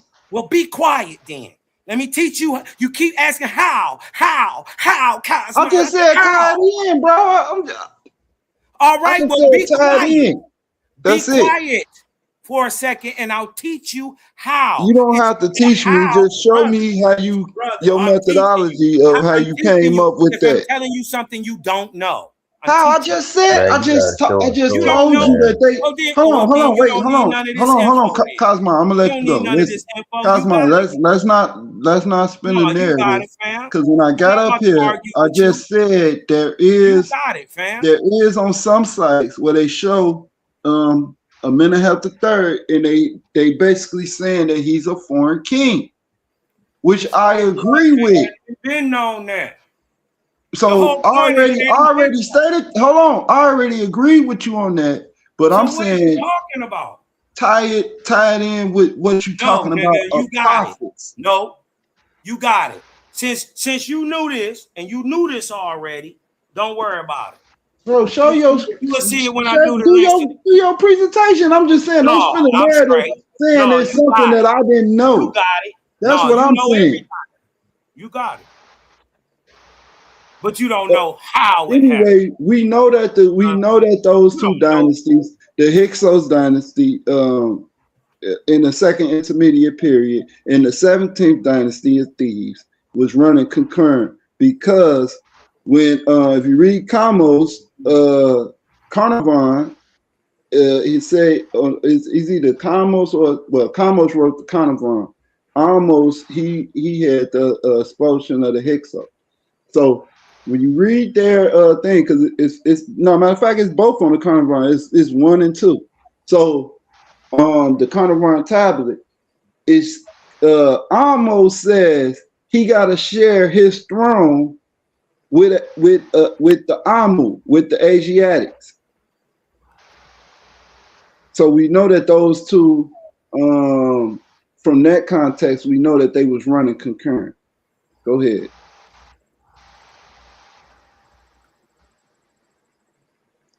Because I believe that Amenhotep the third is the one.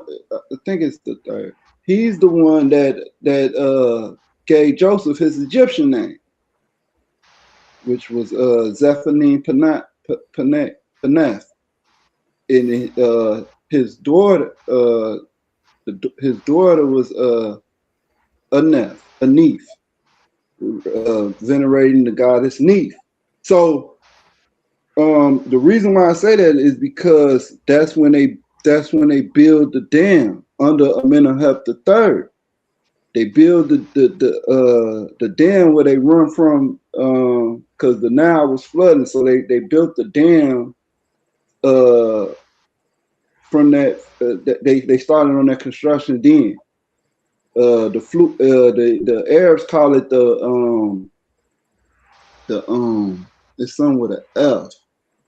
It's something F, but it's Joseph. So they saying that this is the dam of Joseph.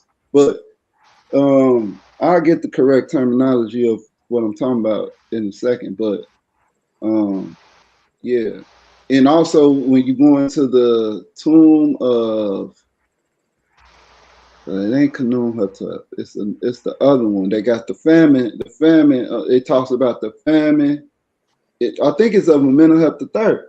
It talks about the famine and everything. Me and Yara was talking about this. But go ahead, Cosmo. I'm done.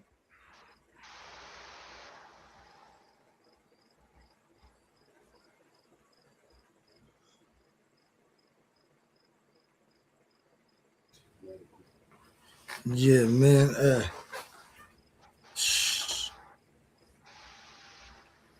I got these this slide right here that kind of talk about the Hyksos, the Libyan dynasties, the Kushite 25th dynasty, Assyrians, Persians. All of them had these are actually people who were coming in and ruling Kemet, GDN, because I know you What the Hyksos? the Hyksos, the Libyan dynasties, the Kushite dynasty. Were Yeah, these all different nations ruling Kemet? Yeah, they only ruled for 250, 300 years. But right. at the same time, Yeah, they those are left no intermediate culture, periods in the Commission rule. Yes. but they You, left you, no but culture. is They this left no sign of culture. The Libyan dynasties will be before the Hyksos. So what you showing the Libyan, the Hyksos, and the Kushite, those are the three intermediate periods of the unification of Kemet, or the or But the it or was the, you, or you the Kemetic dynasties of the dynastic period. Those are the see, intermediate I periods. say the Hyksos predate the dynastic period.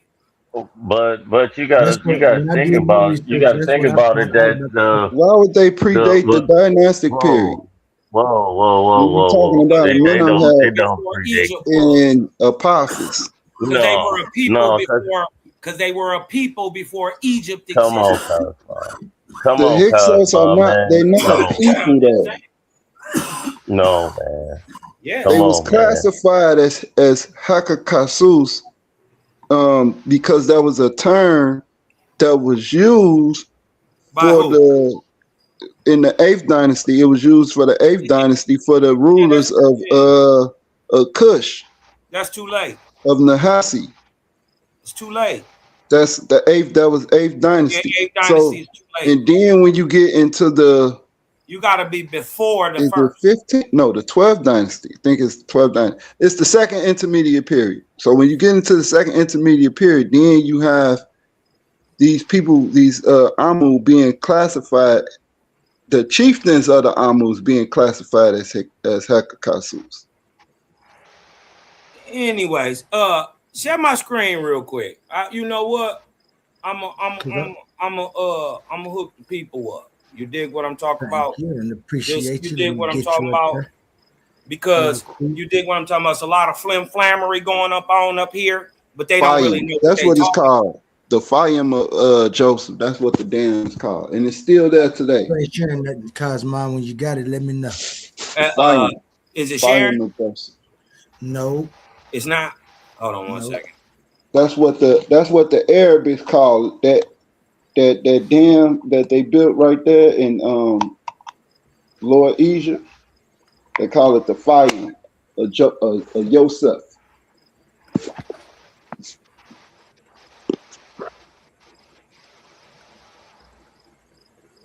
And we can go and see when that construction was started. It was started in the 15th, not 15th dynasty, and during the second intermediate period, right before the Hyksos started to rule, or right at the beginning. It still ain't sharing, Cosmo.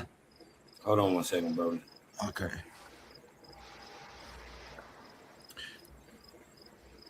All right, there you go. GDN, thank you for coming up. I know you be knowledgeable about these things.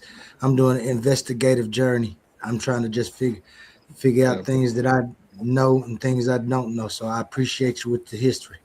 Yeah, I know all about the second intermediate period with the Hyksos. I had a debate on it.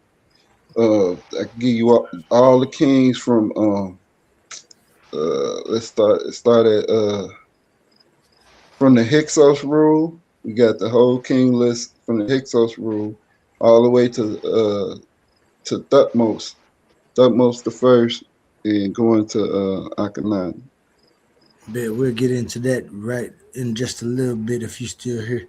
Well, Cosmo, what you got for us? Your screen was Yeah. showing, then it went that small. Okay, there we go.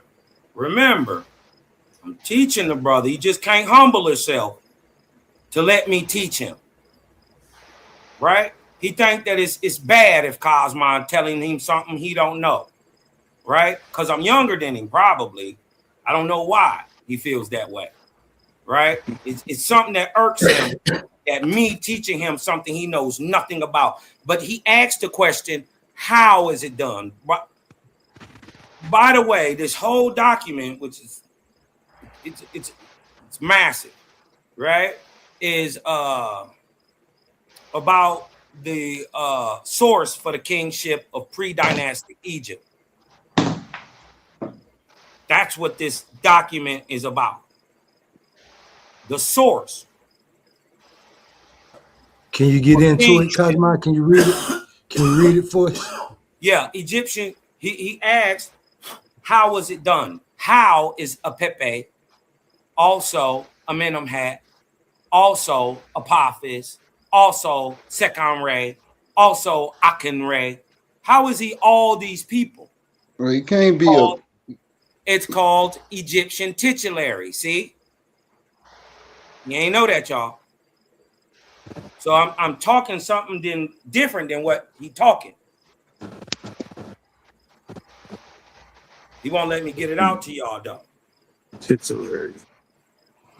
Egyptian titulary. Now, in our attempt to unmask the rulers of pre-dynastic Egypt, a major key to revealing the identity of the pre-dynastic rulers is that pre-dynastic rulers held more than one title / name over their lifetimes.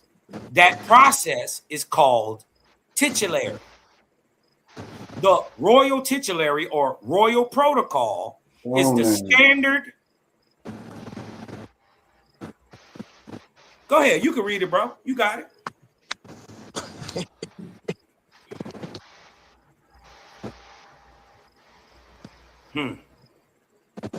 Royal titulary or royal protocol. Just mute up. Mute up. Mute your mic. Let him finish. Whoever that, I don't even know who that is saying something. It's GDN. Mute your mic. The royal titulary or royal protocol is the standard naming convention taken by the pharaohs of Egypt. It symbolized worldly power and holy might, also acting as a sort of mission statement for the duration of a monarch's reign, although sometimes it even changed during the reign. Boy, I'm gonna peel y'all cap in a minute.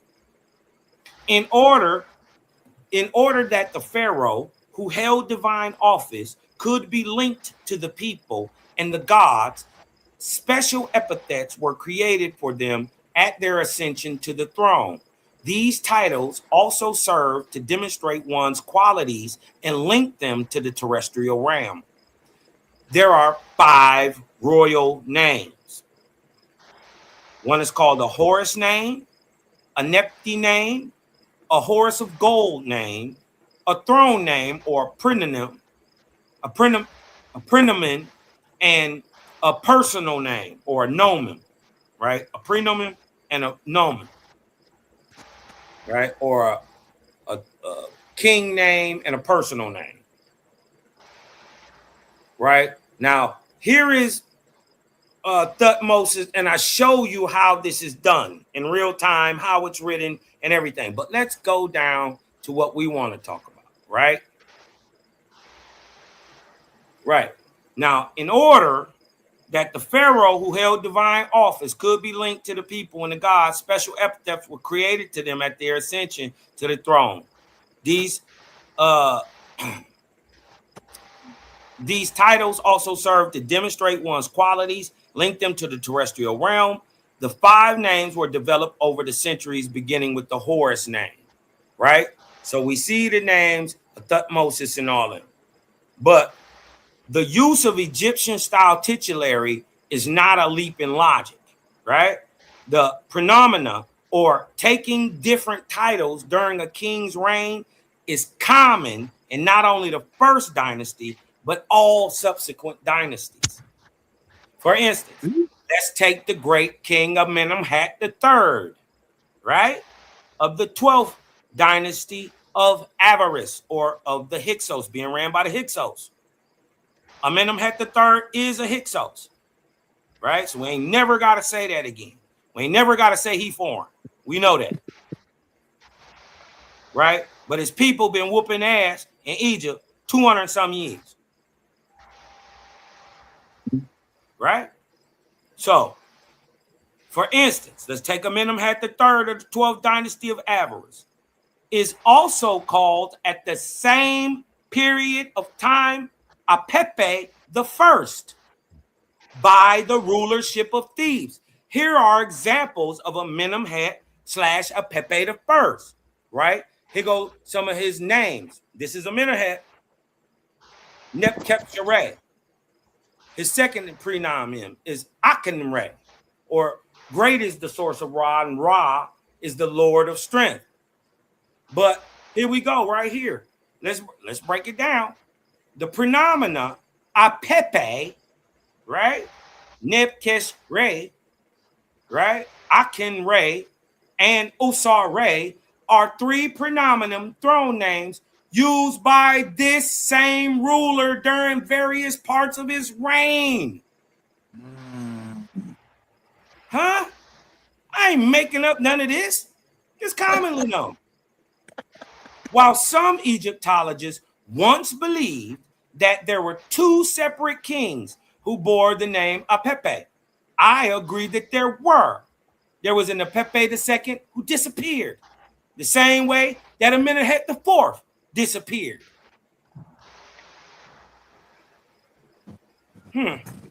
While some Egyptologists once believed that there were two separate kings who bore the name Apepe, namely Osore Apepe and Akenre Apepe, they now know, right?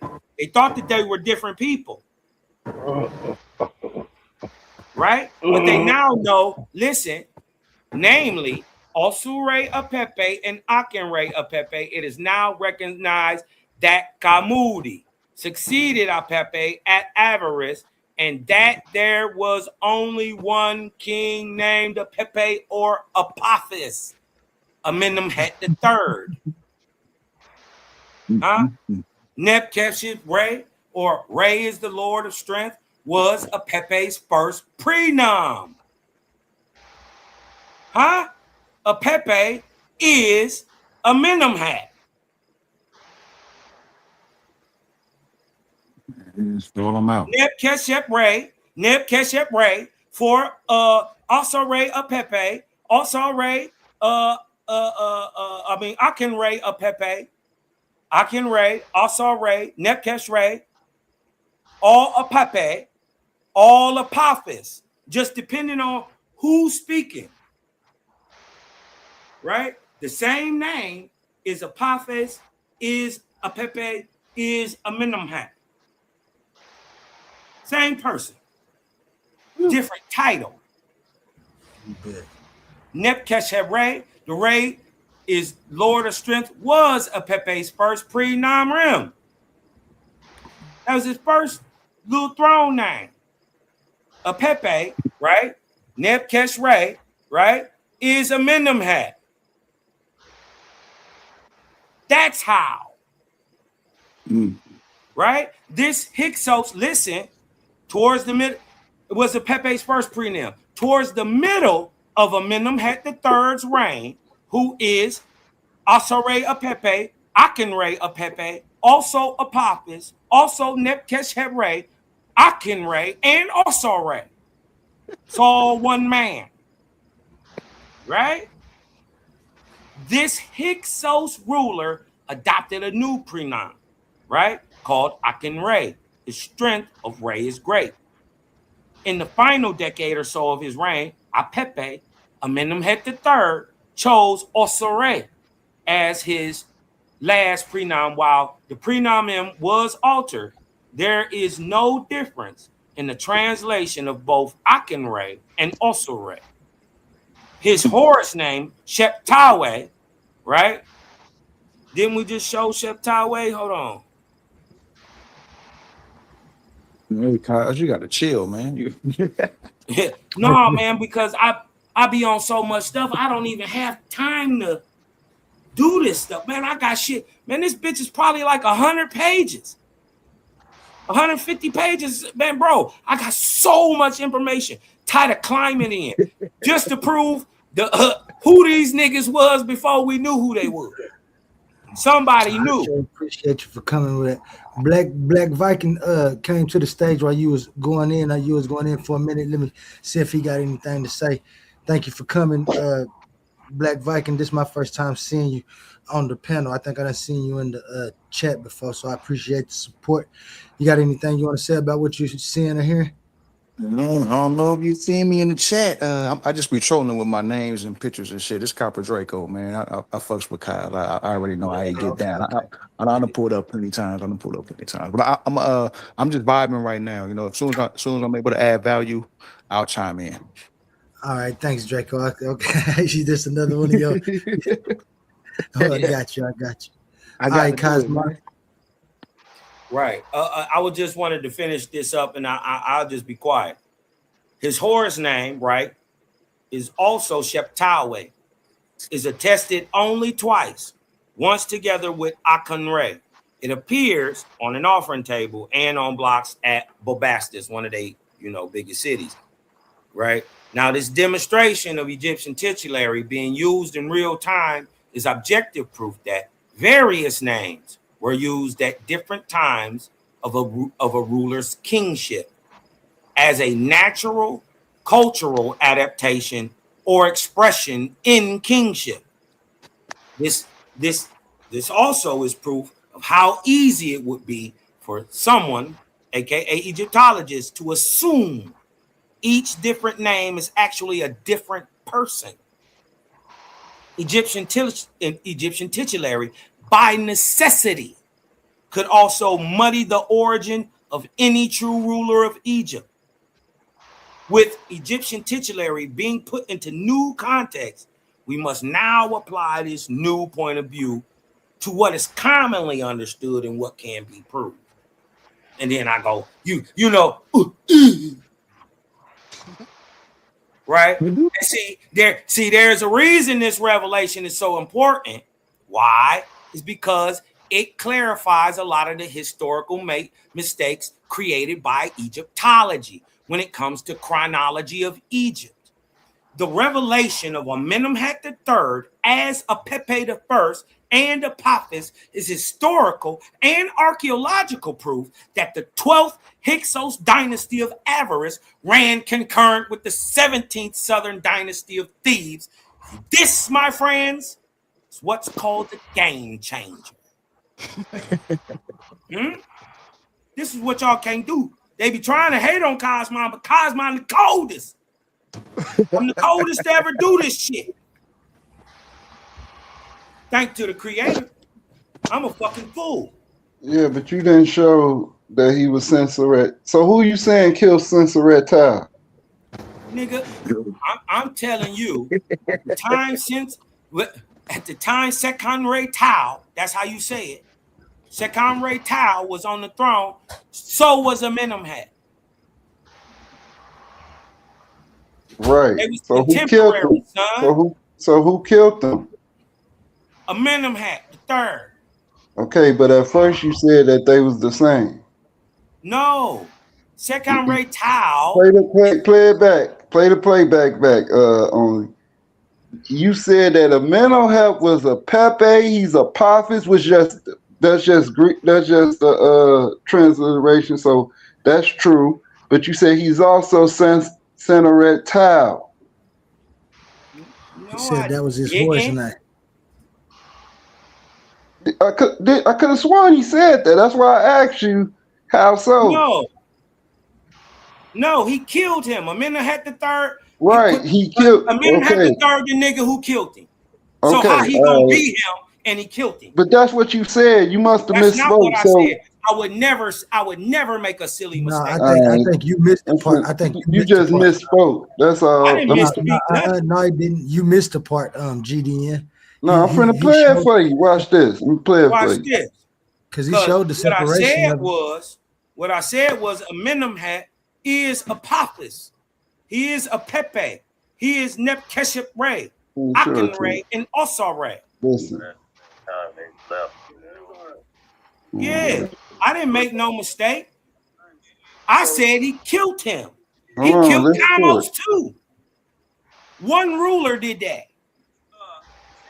See, what you don't understand is he had been ruling since 1599. He didn't die till 1553. That's 46 straight years. But 19 years before that, he had been a king regent, a regent for his father. Yeah, I would never make that mistake. I didn't misspeak. Let me find the exact point when you said it. Do you got any information for me, GDN, about that pre-dynastic civilization? This is how it would look. Hey, you see that, Oli? You see that? Got something else? You got something else showing? You talking about the presentation you just showed? Yeah, the presentation I was just showing. I was just showing like how the 12th dynasty of Avaris would line up against the 17th Theban dynasty. And of course, you know, certain people live longer than others, so there'd be certain overlap. You dig what I'm talking about? Yeah. That's what I'm trying to get. But all these kings, right? From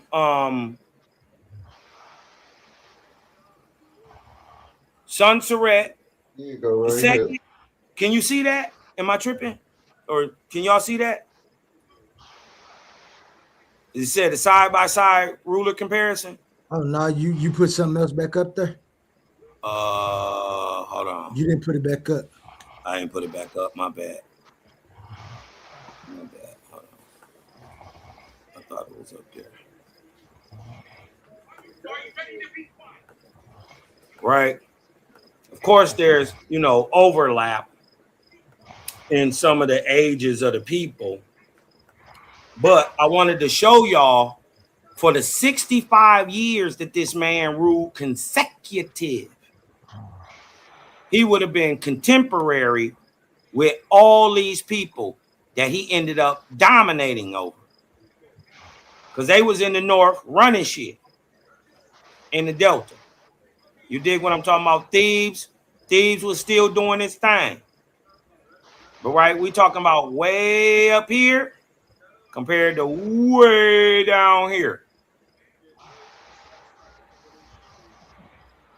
You dig what I'm talking about? So it's just two different kingdoms, two different places.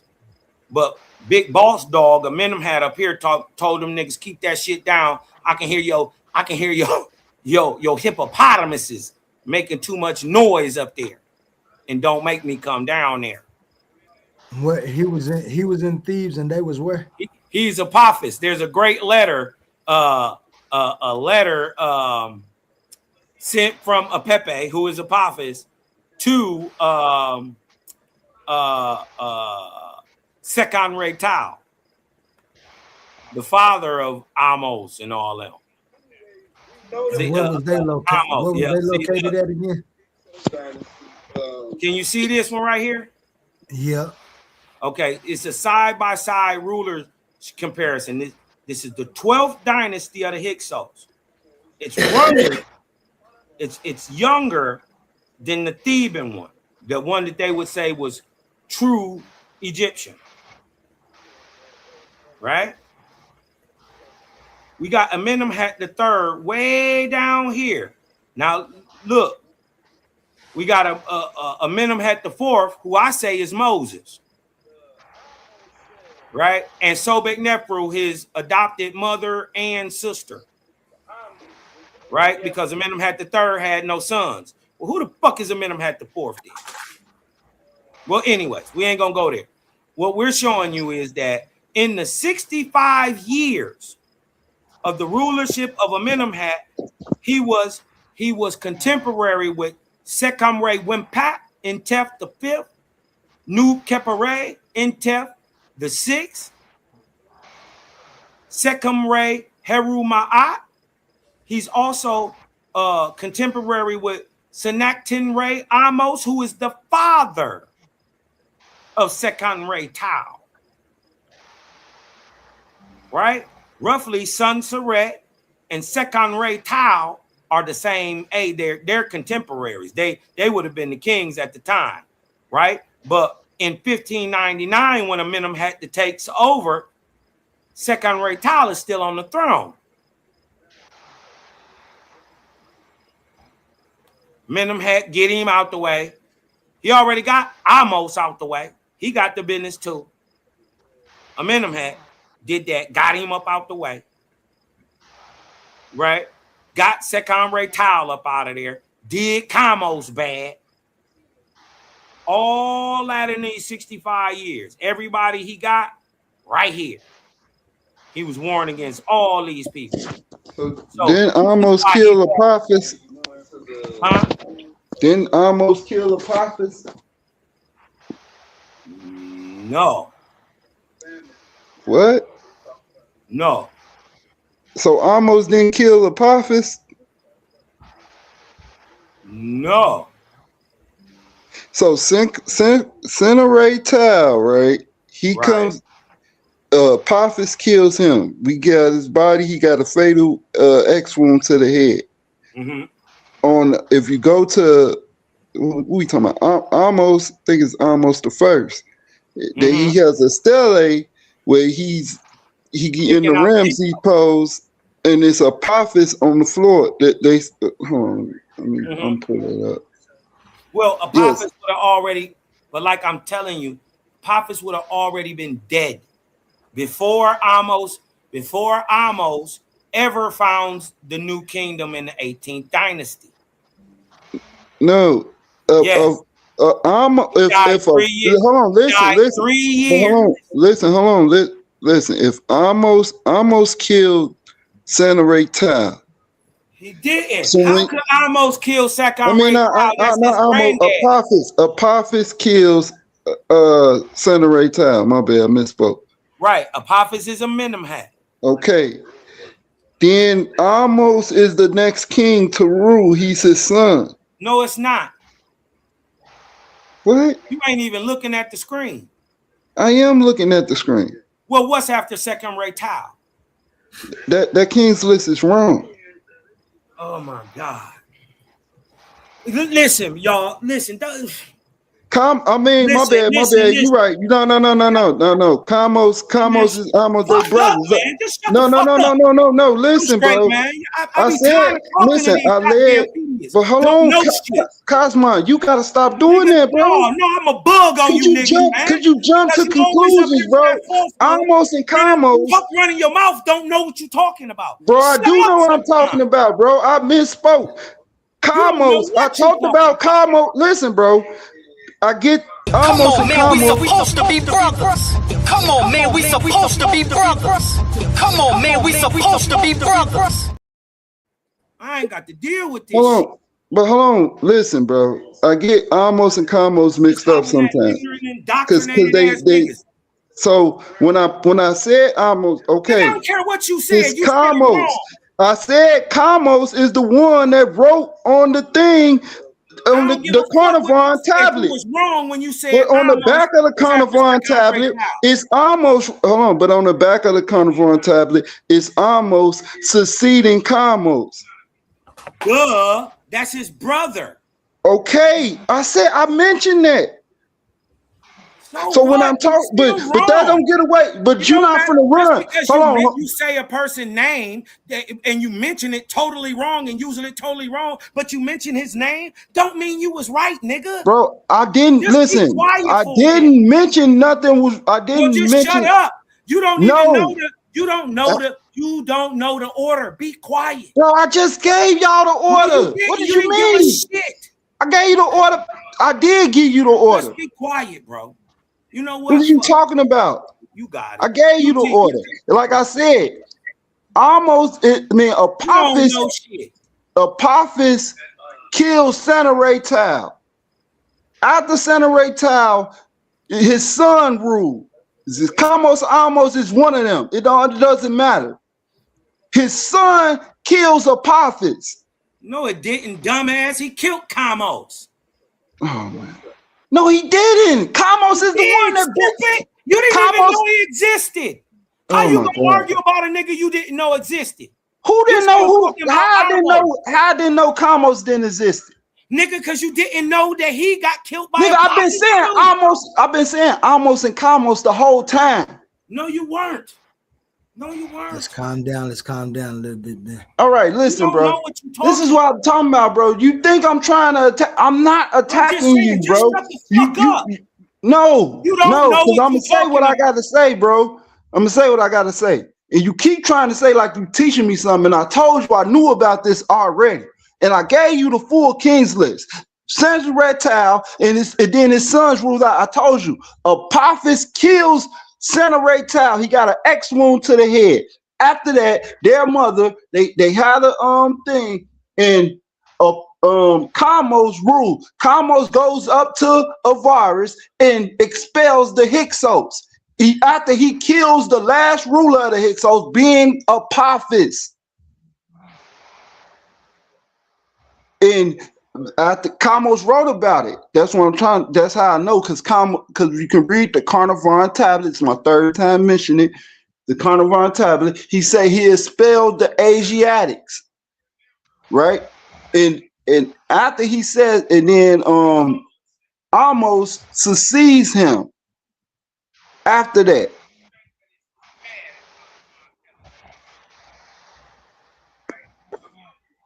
Now I probably mixed their name up by saying almost Kamos. I get their names are similar. Kamos, almost.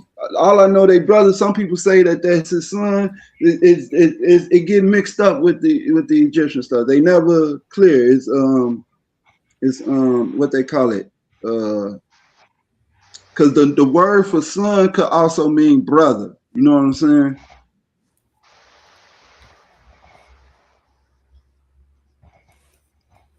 Do you got a list of the succession? Yes.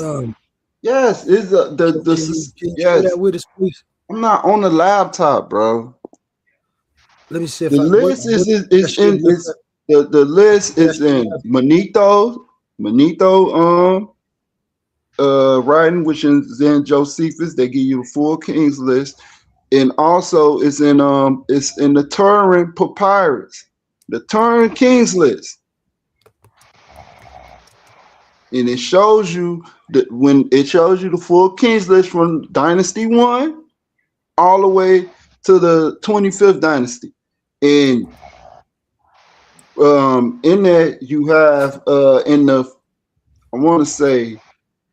the second intermediate period, which is from dynasties, because I want to say 15 to 17. I could be wrong on that. Probably 12 to 17. It'll probably be better. But those are all Hyksos rulers. And there's it goes from Sassius to Sassius. They got foreign names. So you got Sassius. After Sassius, you got Yakab, Har Yakab. You have after Yakab, you have Sakar. After Sakar, you have Benome. We have their scarabs. So their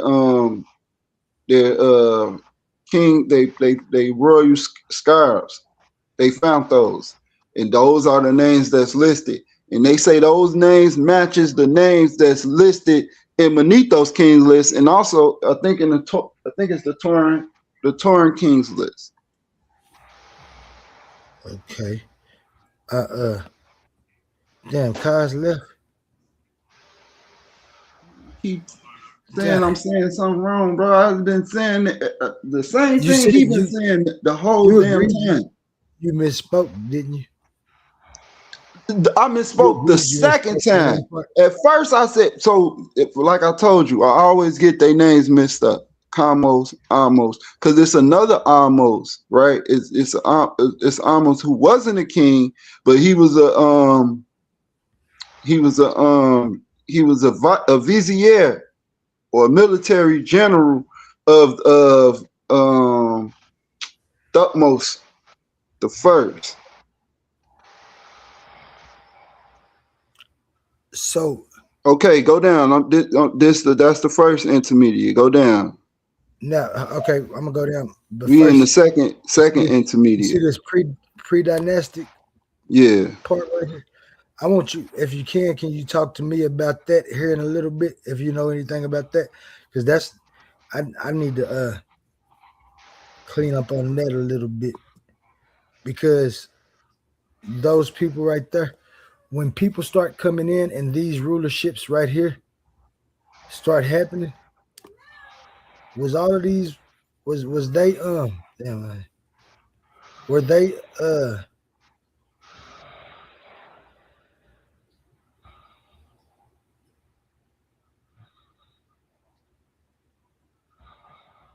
my bad. Were they keep going down, let me see.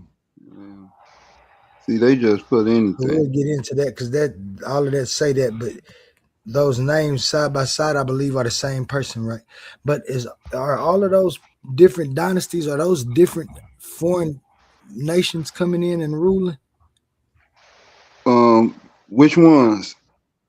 All of them. It seems that all of them is a different. No, they all are Egyptians, but in between so when you get to we go back up to Narmer and Menaz, who is Menaz, right? Narmer, right? So you get Narmer he's the first king, first dynastic king that unifies Upper and Lower Egypt, Kemet. Because before that, now, right there, because before that, what was going on right over there, GDN? Well, it was they say, well, the people that he had spent, they had like these scorpion, they call them scorpion kings. I don't know too much about them. Okay. But all I know is that they had a more archaic practice. You know what I'm saying? And from them, when you get to Narmer, he comes and he expelled these people that was there. It's called the Anu people. He expelled them, and they and he unifies Upper and Lower Kemet. I mean, I don't know if he expelled them, but it's on the Narmer palette, so it shows him conquering them, and then he unifies Upper and Lower Kemet. And that starts the first dynasty. Okay. And when you get to Dynasty 3, that's with Dozer, and that's when you have Amenhotep. Amenhotep. He's the vizier of Dozer. Then when you get the fourth dynasty, okay, with Khufu, that's who they say he erected the pyramid, the Great Pyramid. They found his name tagged in there.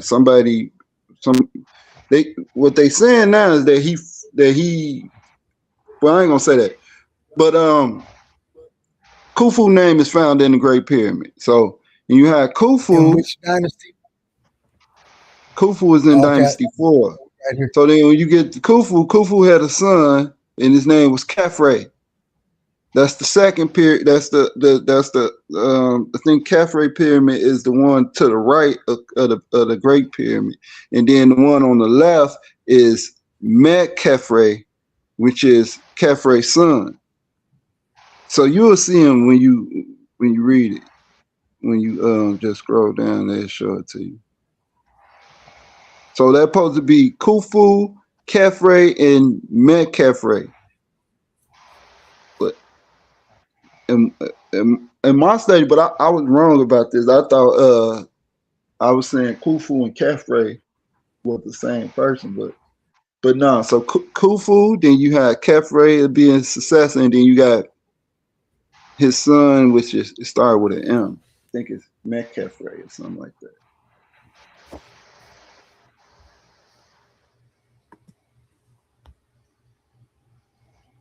There you go. You see that? They say the pyramids of Giza were royal tombs built for 3 different pharaohs.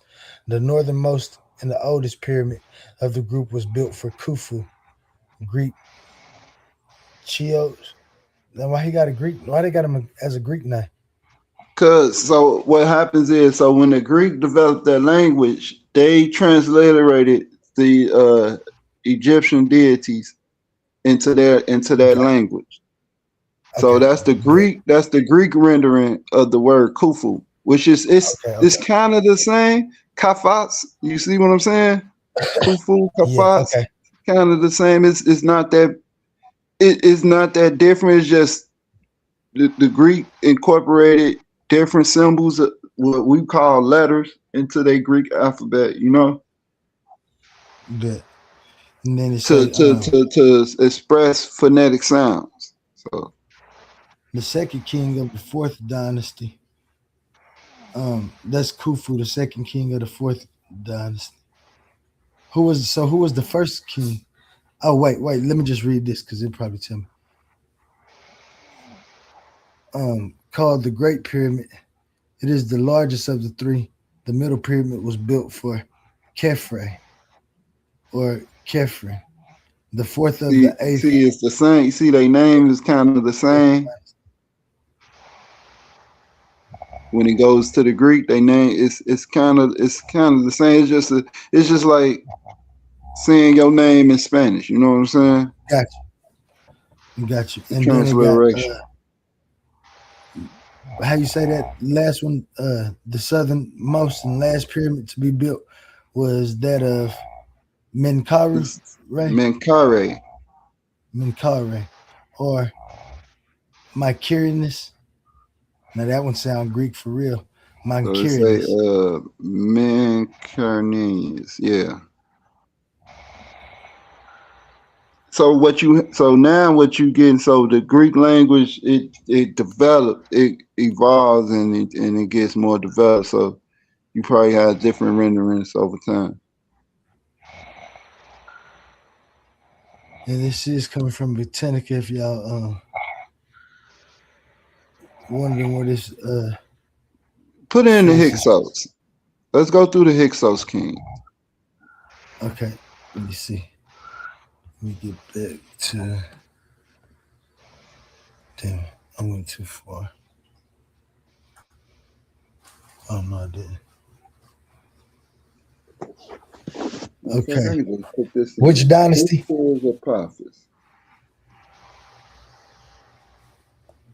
Which dynasty that's gonna be Gideon? The Hyksos is, I want to say 15th dynasty. Let me see. Wait, hold on. Go to where it say second intermediate. Right there, 13th, right there. So they come in the 15th dynasty though. See, there you go, right there. 15th though. Oh, there it is.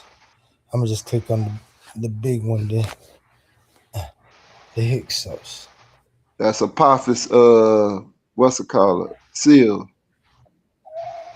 The amulet. Yeah. With the name of the Hyksos king, Apophis.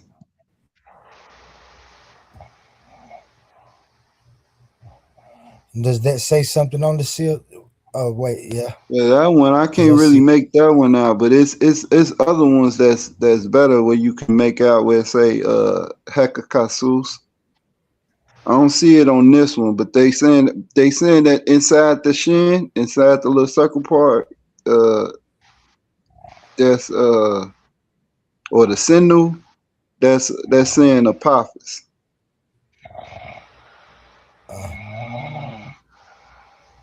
Okay. Click more. Wait, click on where it say more right there. Where it say Apophis of no, that's gonna say a virus. Okay. Of Of Egypt. Egypt. Of Egypt. Of ancient Egypt. That's All at the right. museum in New York. Then they got this all the way in New York, huh? Yeah, they got like 7 of them.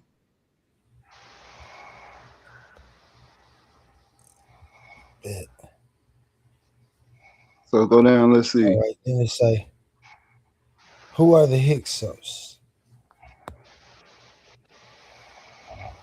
The Hyksos dynasty of Syro-Palestine origin that ruled northern Egypt as the 15th dynasty. See ancient Egypt, the second intermediate period. The name Hyksos was used by the Egyptian historian Manetho,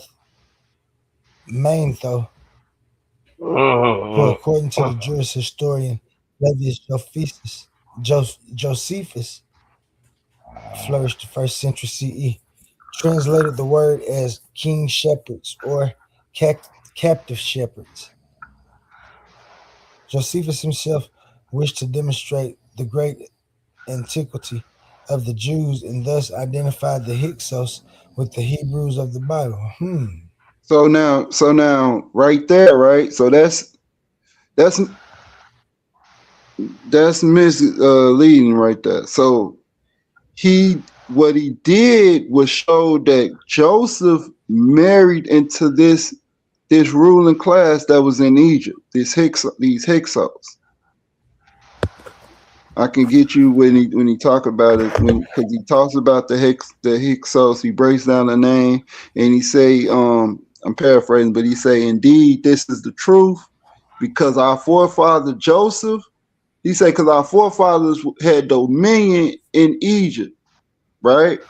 And then he say they did it through Joseph though, through Joseph, like basically marrying into this family right here, whether it was the Egyptian family or the Hyksos family. So, but Josephus is he basically saying that they was the Hebrews, but not originally. They was the Hicks. He basically saying that Joseph and his brothers and their descendants was classified as Hyksos for a time because they married into that family. Basically, they are the Hyksos.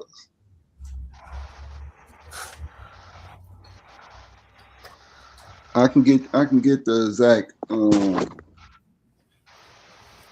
rendering. Okay, We can read it. See, this because now, and this is in the 15th dynasty that this is the Hebrews, right? Supposedly. Right. So that's from the 1600 BC, which would be around the time that Joseph. And Here it you go. goes This is what I was and looking it for. goes for The rise of 200 the years. Hyksos But kings. no, it'll be 17. Is it 15, 17? 200 years. It Because says the Moses rise of was the Hyksos born kings. into 1500. And then you had an Exodus happening in the mid 1400s. So Okay, it's like let me see. What was that? Damn. Did they stop sharing? yeah. Oh man. So hold on, let me read this from Josephus real quick. So I can.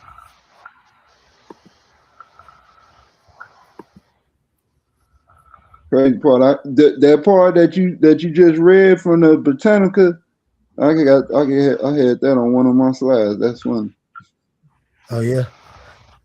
Yeah, I always go to Britannica. So right here, right? All right, let's read this real quick. Let's read what Josephus said. It say, so that they should leave Egypt and go without any harm done to them, whithersoever they would. They went away with their whole families in effect, not fewer in number than 240,000, and took their journey from Egypt through the wilderness for Syria. But they that were in fear of the Assyrians, who had built dominion over Asia, built the city in that country which is called Judea, and that large enough to be contained this great number of men, and called it Jerusalem. This is what Josephus say. Now Manetho, in another of his books, says that this nation, thus called shepherds, were also called captives in their sacred book. In this account of his is the truth, for feeding of sheep was the employment of our forefathers in the most ancient ages. And as they led a wandering life in feeding sheep, they were called shepherds. Nor was it without reason that they were called captives by the Egyptians, since one of our ancestors, Joseph, told the king of Egypt that he was a captive, and afterward sent for his brethren into Egypt by the king's permission. So that's what they talking about when they say Josephus said. And that's out of Josephus. Yeah. Bet.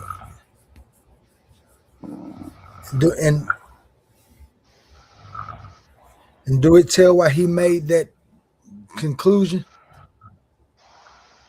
that the Hyksos was the Hebrews? Yeah. So, all right, let me show you again. Yeah, I just read it.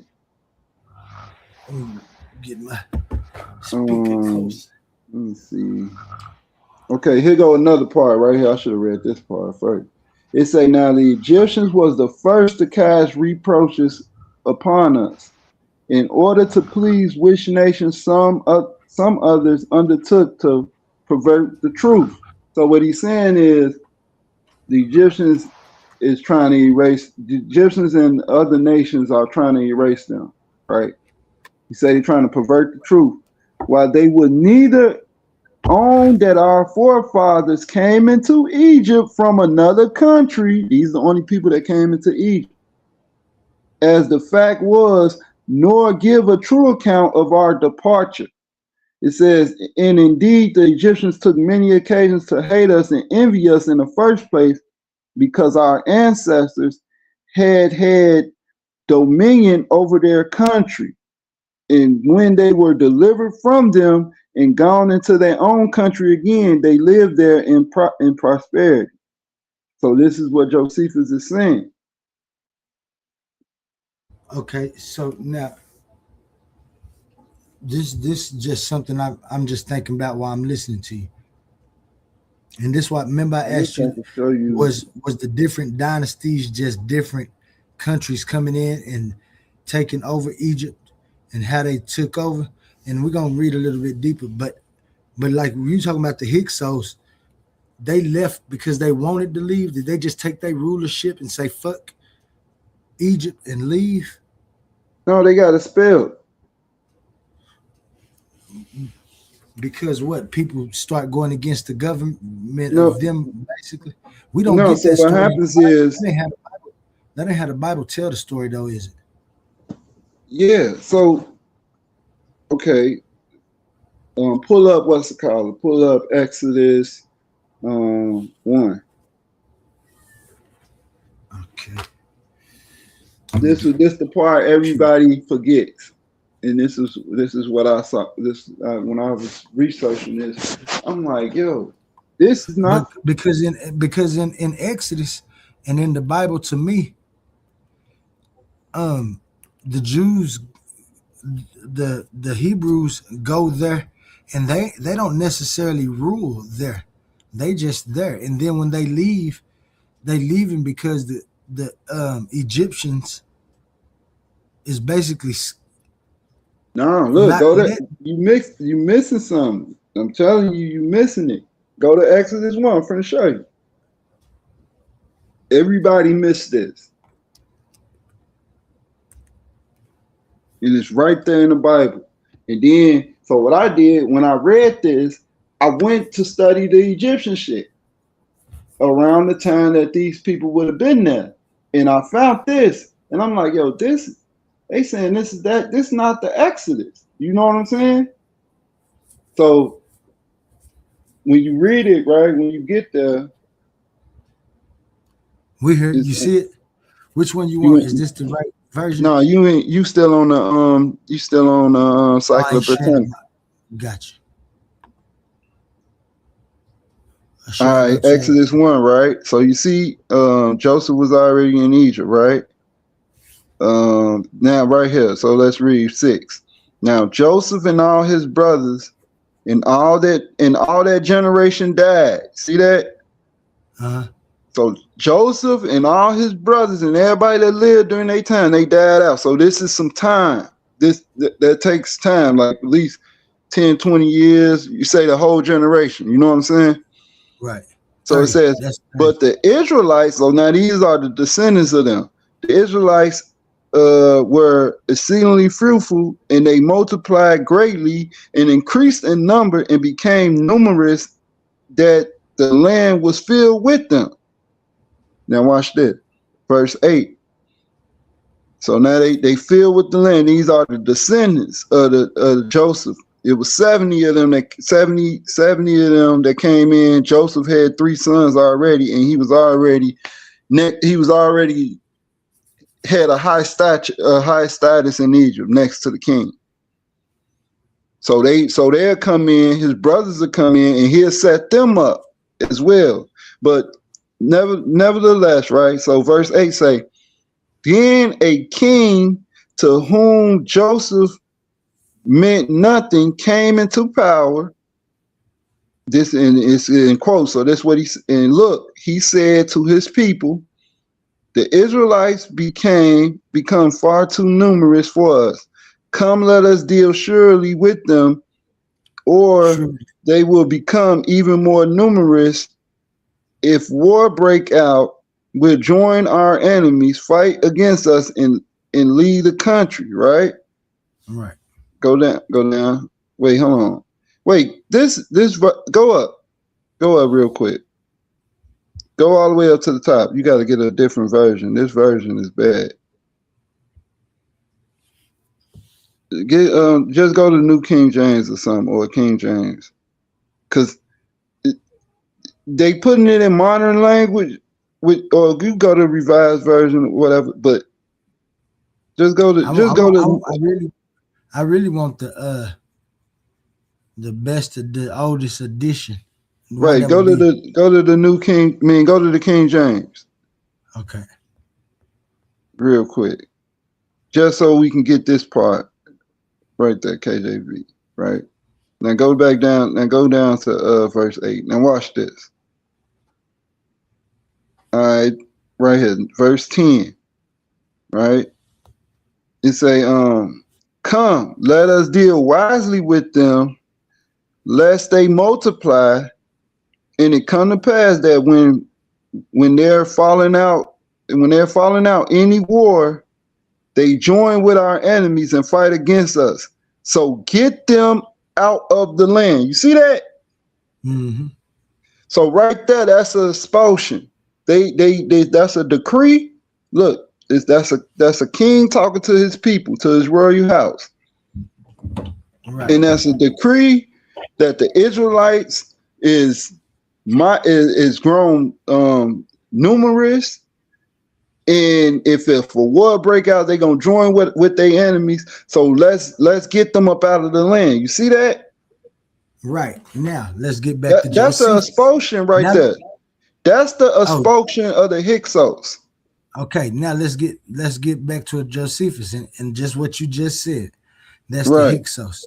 But the story of Josephus says that the Hyksos was kings. If that was the Hyksos dynasty, the Hyksos was ruling Egypt. This don't say Right. nothing about them ruling Egypt. This just say Right. that So they when people. you go to Genesis one, when you go to the book of Genesis, this Exodus 1. So Right. this continues right after Genesis, I think chapter 50.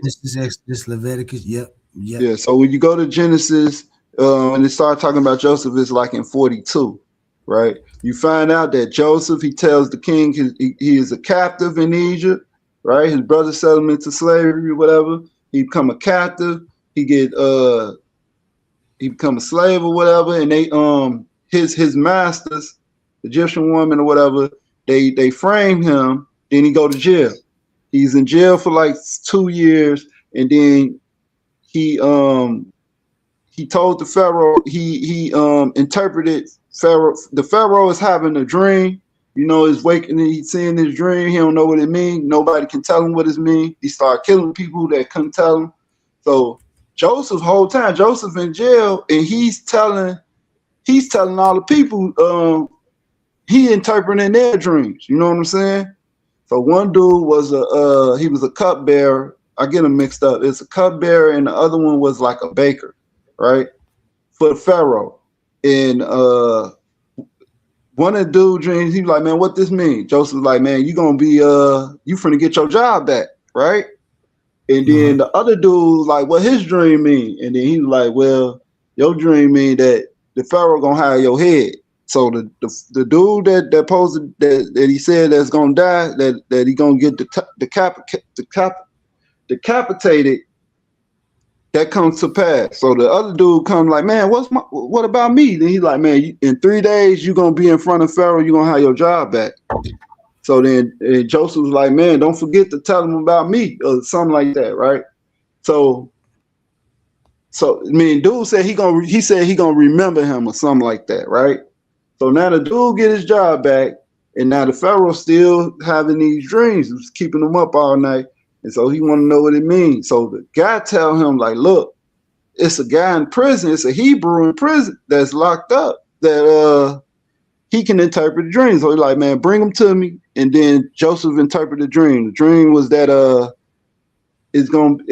so what he was seeing was these corn. First he'd see 7 cattle, right? They was fat, and then they'd grow stribble.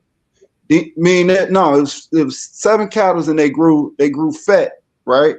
Then he saw 7 ears of corn, or 3 years, 7 ears of corn, and the corn would grow. It would grow ripe, and then it'll wither away, right? So Joseph was like, the dream is talking about a famine. We're gonna have 7 years of plenteous, and it's gonna be 7 years of famine. So we need to store it for food. So you need to store it for food, right? So when he told him that, the Pharaoh gave him his ring, his royal ring, those seals that we seen. Though that's a royal seal. He gave him one of those. He gave him his robe and his chariot, and told him that you gonna be ruler in Egypt. The only person that you don't rule is me. But to the people, you just like me, basically. You know what I'm saying? And he changed. Go ahead. Now put me in place now. This is already after Moses had been found by.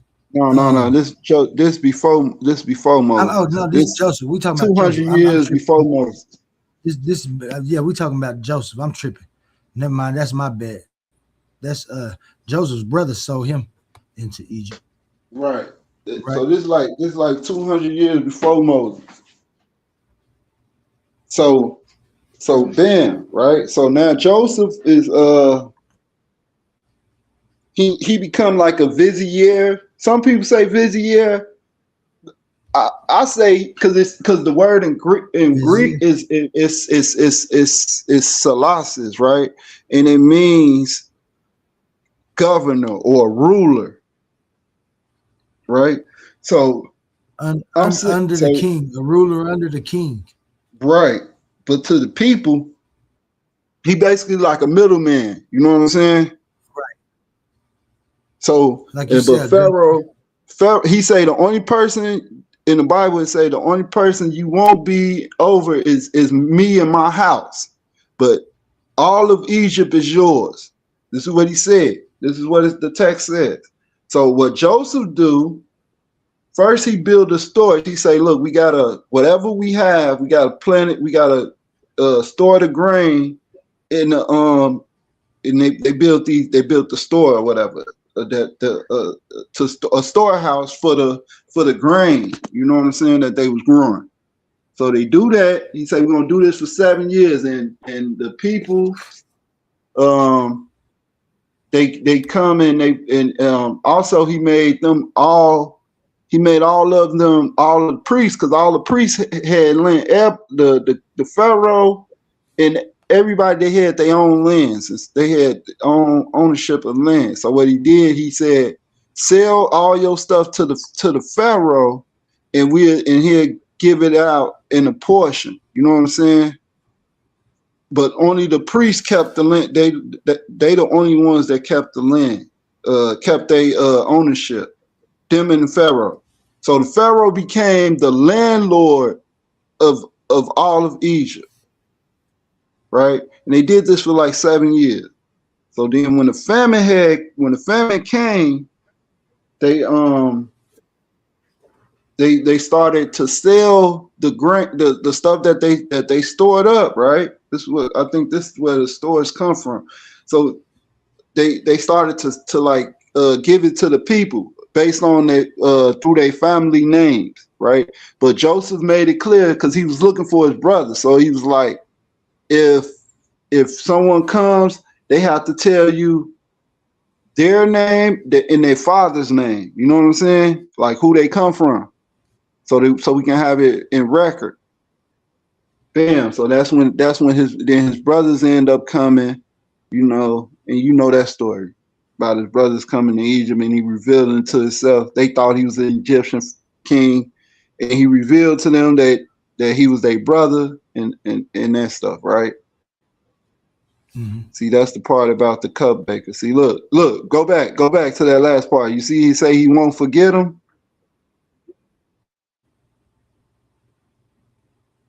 At the bottom.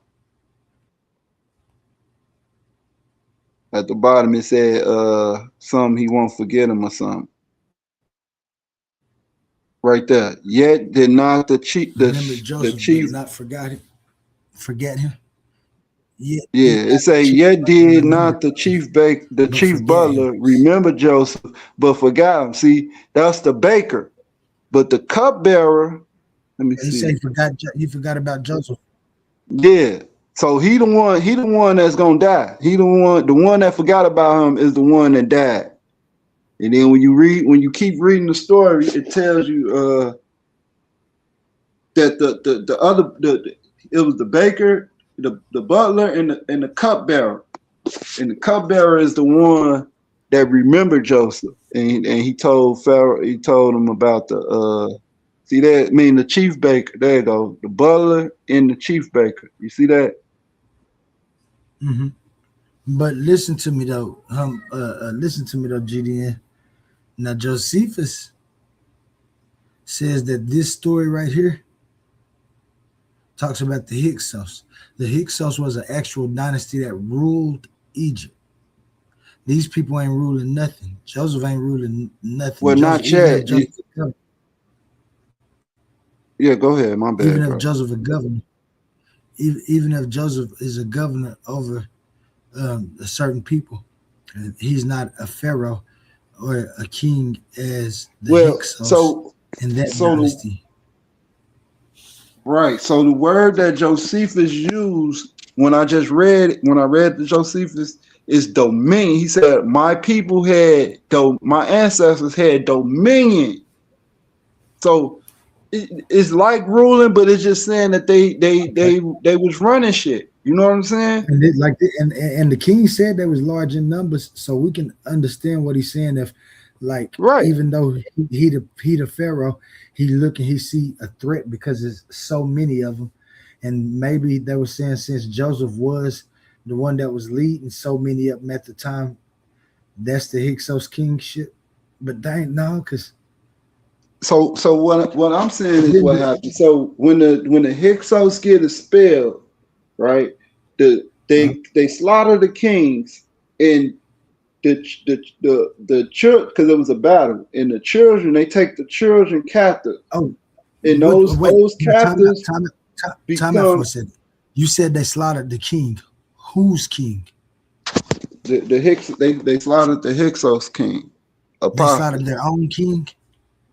No, the Egyptians. The Egyptians slaughtered the Oh, Hyksos king, okay. which was Apophis. And what I'm saying is that after Apophis died, I mean, after they expelled the Hyksos, right? They because when you read Kamos, he comes back with captives. You see what I'm saying? It tells you he came back with like 1,000 people, 2,000 people. It tells you how many people he came back with. So he come back with captives, and then now they are not called Amu, or they're not called Amu anymore. They're called Aparu. So he comes back with the Aparu, which they call Haparu. So he comes back with them, which means it's like a foreigner, but it's like a rebel, a captive, something like that. So he comes back with them. This is in almost I say almost in Kamos writings, right? So he comes back with them, and now you get slaves for the first time in Egypt. You get captives. And these captives, these are the ones. So then when we go back to Exodus 1, go back to Exodus 1. Watch how it pick up. I'm going to show you. So you get slaves in Kemet, and now you get them building mud. They building temples and shit with mud brick. But let's read this. Let's finish reading what Exodus 1 say, right? So we went through the expulsion of the Hyksos. Oh, no, matter of fact, no, we still right here. You want to see when Joseph is ruling. So when Joseph, I know the story, right? Most because it was really when he let me see what happened with him with the king.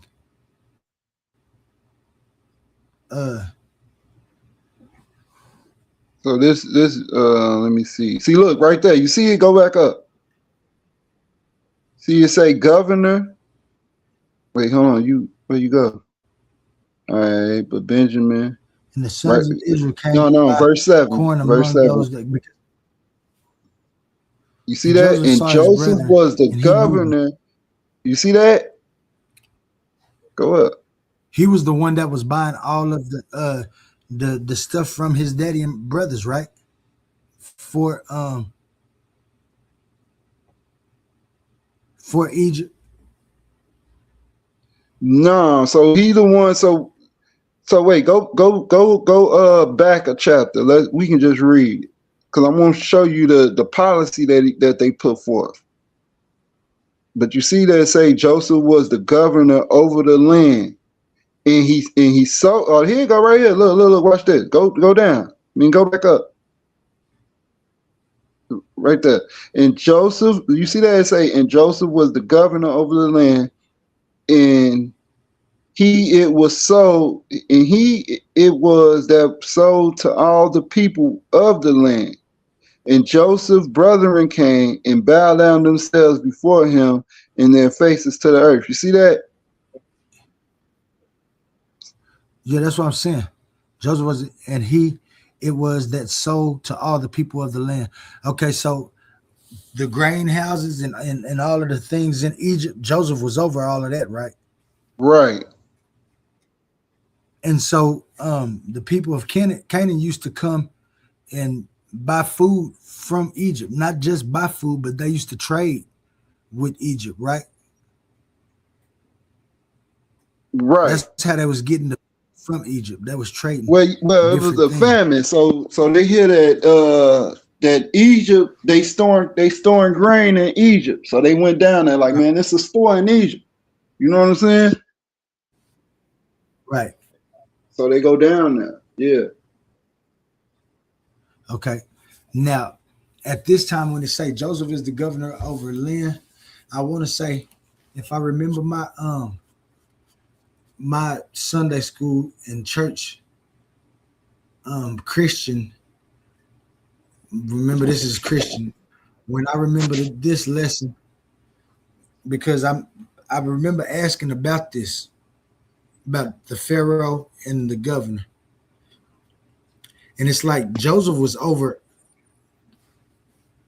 all of the food dealings and stuff within whole Egypt, right?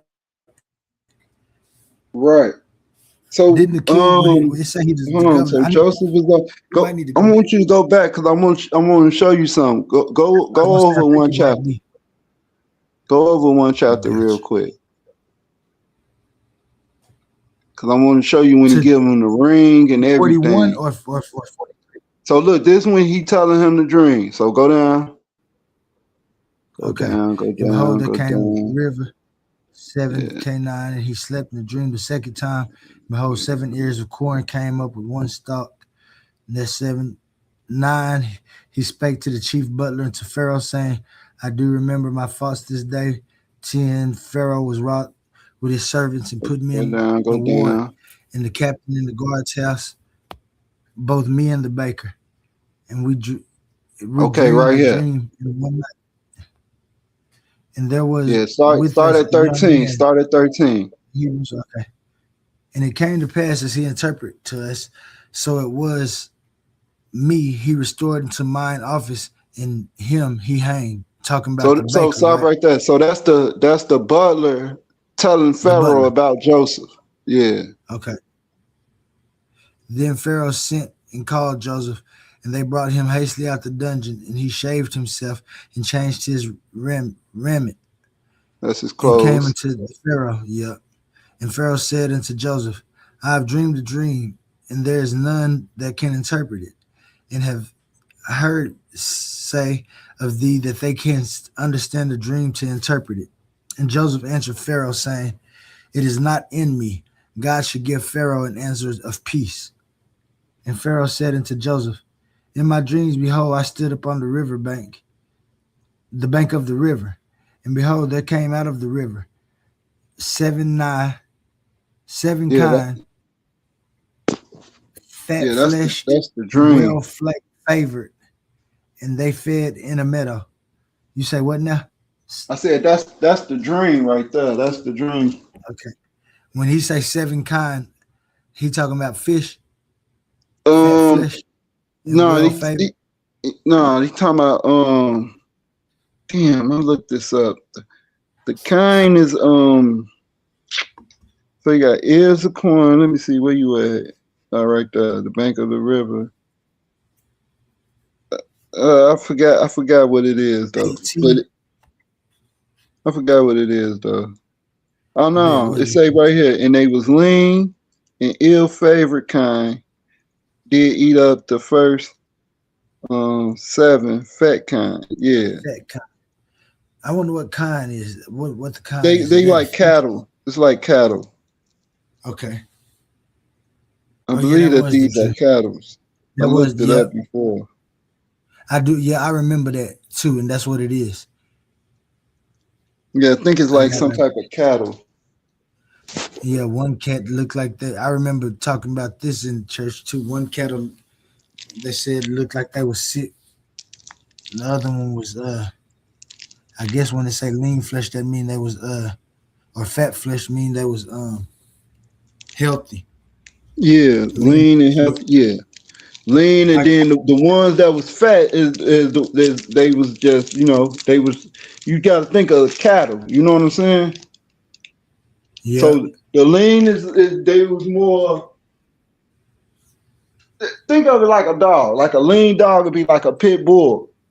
You know what I'm saying? And then a fat dog would be more like a damn bulldog, like them dogs that be like obese and stuff like that. You know? And see, when I see it, I see the same kinds of dog, pit bulls, but in In your kennel, you got 7 fat dogs, and in my kennel, I got 7 malnourished dogs. Right. Well, not And my malnourished. malnourished Well, dog, not and in this no. drink, But lean wouldn't be mal. Lean is more like fit. You know what I'm saying? yeah, Like see, athletic, I got you. For me, when muscular. I was young, like I said, when they was teaching us, they was talking about cattle, and so they was saying that the healthy cattle was the fat cattle, where they say flat fished here. It was those were the fat cattle, and then the lean ones was the ones that was, like you said, not malnourished, but not as healthy as the fat cows. Mm. But the lean ones are the ones that ate the fat ones. Wait, in the lean, in the well, yeah. So look, it said right here. It say in the Yeah, lean lean, ill in fat. the ill favored. You see Yeah, that? which So that's means wouldn't probably why they nobody be. said. That's probably why they said that they was like malnourished because they was. It say ill favored. Yeah, see, ill So favorite to ills them, they mean mean that they was like sick. So lean is like skinny, but kind of like muscular. But it say they was yeah. ill. So yeah, I get the Well, see, malnourished. this well the ill favorite right here actually means like these are the cattle that would probably be sacrificed because they look good, and the ill favorite ones are the ones that's not favored to be sacrificed in Right. a Right. because It said right there, they don't keep behold, it. seven of the kind came up after them, poor and very ill favored, meaning people didn't want them, and lean Right. flesh, meaning they was kind of slim. So yeah, so malnourished. Yeah, you can. Yeah, that's kind of a good interpretation of it. Got you. And I know it, like you said, it could be bad because malnourished is, but I kind of do remember him saying that when I was younger. But now that I'm grown, I know malnourished might not be too good of a word. Why I know we know what it means. People might think that the cows is actually decrepit and stuff, and it say that they're lean and they can move because they did come out and eat the fat cows, Right. right? Right. And when they had eaten them up, it could not be known that they had eaten them, but they were still ill favored as at the beginning. So I woke up, and that was his dream. And I saw in my dream, and behold, 7 ears came up in one stalk, full and good. And behold, the 7 ears withered thin and blasted with the east wind and sprung up after them. Right. And the So the thin ears ears, devoured the 7 that's good ears ears, of grain. corn. Some people say it was corn, but it was grain You because saying grain, period? yeah, grain because it wasn't corn because it wasn't the corn that we know of because that's here in America. So Right. it was grain. They used to call in the medieval times when this was written in Old English, they call grain corn. That's why I Everything was mean, corn. and when they came over here to the Americas, they called the grain that was growing over here. They called it indigenous corn or Indian corn. You see what I'm saying? Why? Because Uh-huh. it was like grain, but it was designated here over here with the Indians. You see what I'm saying? Mm-hmm. And they called it Indian corn, and then because it sprung up from the ground like the grain, so they called it corn, Indian corn, which then over time they called it maize. And then the word corn, Indian corn become they trade it and they say this is corn from America, this is Indian corn. For short, people Mm-hmm. just called it corn, and that's why we call it corn. Okay. It Well, see, becomes common. I used to work at a grain factory. Actually was a manager at a co-op for an elevator. So when they say grain, corn is a they label corn as a grain. When we get the corn, it ain't we don't keep it on stocks. It's already off the stocks. The corn that we say, like you say, it's a special kind of corn. It ain't the corn that's on the cob and stuff. But we keep Yeah. that. We keep different kinds of grains. Dang, I can't even think of the name of them right now. But they all different kinds of grains. So when they was talking about grain, in my understanding, I think they was talking about different types of grain as well as corn. But this particular dream was actually talking about, and if you say grain, you can say that because I can see the wheat. Well, the word that's yeah, go ahead. My bad. We did this one that's real itchy when you get it in the grain thing. I can't think right now. Well, we know that the Egyptians had grain. In the right. word that's used there, when I looked it up in the Hebrew, in the Strong's Concordance, it talks about, it says that it's grain. Right. Ears of grain. That's why I say it could have been any kind of different type of, not just one type of grain, but right. you know, we got any grain, right? Wheat, right. You know, yeah. Okay. We agree. Okay, man. And say, and then this happened just like with the cows, the thin corn, grain, wheat, whatever it was, the thin ears ate the healthier ears. And I saw in my dream, and behold, 7 ears came up the stalk full and good, and behold, the 7 ears withered, thin and blasted with the wind from the east sprung up after them. And the thin ears devoured the 7 good ears. And I told this unto the magicians, but there was none who could declare it to me. And Joseph said unto Pharaoh, the dream of Pharaoh is one. God hath showed Pharaoh what he is about to do. The 7 good kind are 7 years, and the 7 good ears are 7 years. The dream is one. And the 7 thin is the ill-favored kind that came up after them are 7 years. And 7 empty ears blasted with the east wind shall be 7 years of famine. This is the thing which I have spoken unto Pharaoh. What God is about to do he showeth unto Pharaoh. What God is about to do, he showeth unto Pharaoh. Behold, there come 7 years of great plenty throughout the land of Egypt, and there shall arise after them 7 years of famine, and all plenty shall be forgotten in the land of Egypt, and the famine shall consume the land. And the plenty shall not be known in the land by reason of the famine following, for it shall be very grievous. And for that the dream was doubled unto Pharaoh twice. It is because the thing is established by God, and God will shortly bring it to pass. Now, therefore, let Pharaoh look out a man discreet and wise, and set him over the land of Egypt. So this is Joseph got to run in that game, didn't he? Yeah. Let Pharaoh do this and let him. Yeah, you gotta look. Now you gotta set somebody up that's wise. None of your magicians was wise enough to tell you the dream. None of your, you know. You need to find somebody who can do it. Yeah. I might just be him. So if you think about it, like if you look at like I know this is off topic, but like in movies, right? When somebody tells somebody something, they be like they come up with a good idea, or even in the business, they be like, all right, since you came up with it, you be the one in charge of it. You know what I'm saying? You run it. Right. And that's why I say, I already see the setup, and plus because I know the story. And when I used to look at it as a kid myself, I said that because they had cattle and then they had grain, like you said. So I looked at it as if 1 year of agriculture, 7 years was going to be good for both of them, the cattle and the grain, and 7 years was going to be bad. And this is what he told the Pharaoh. And now therefore, hold on. Now this part, now from what we can extrapolate from this, whether we think it's mythos or not, we can see what it's going to be. It's a famine, right?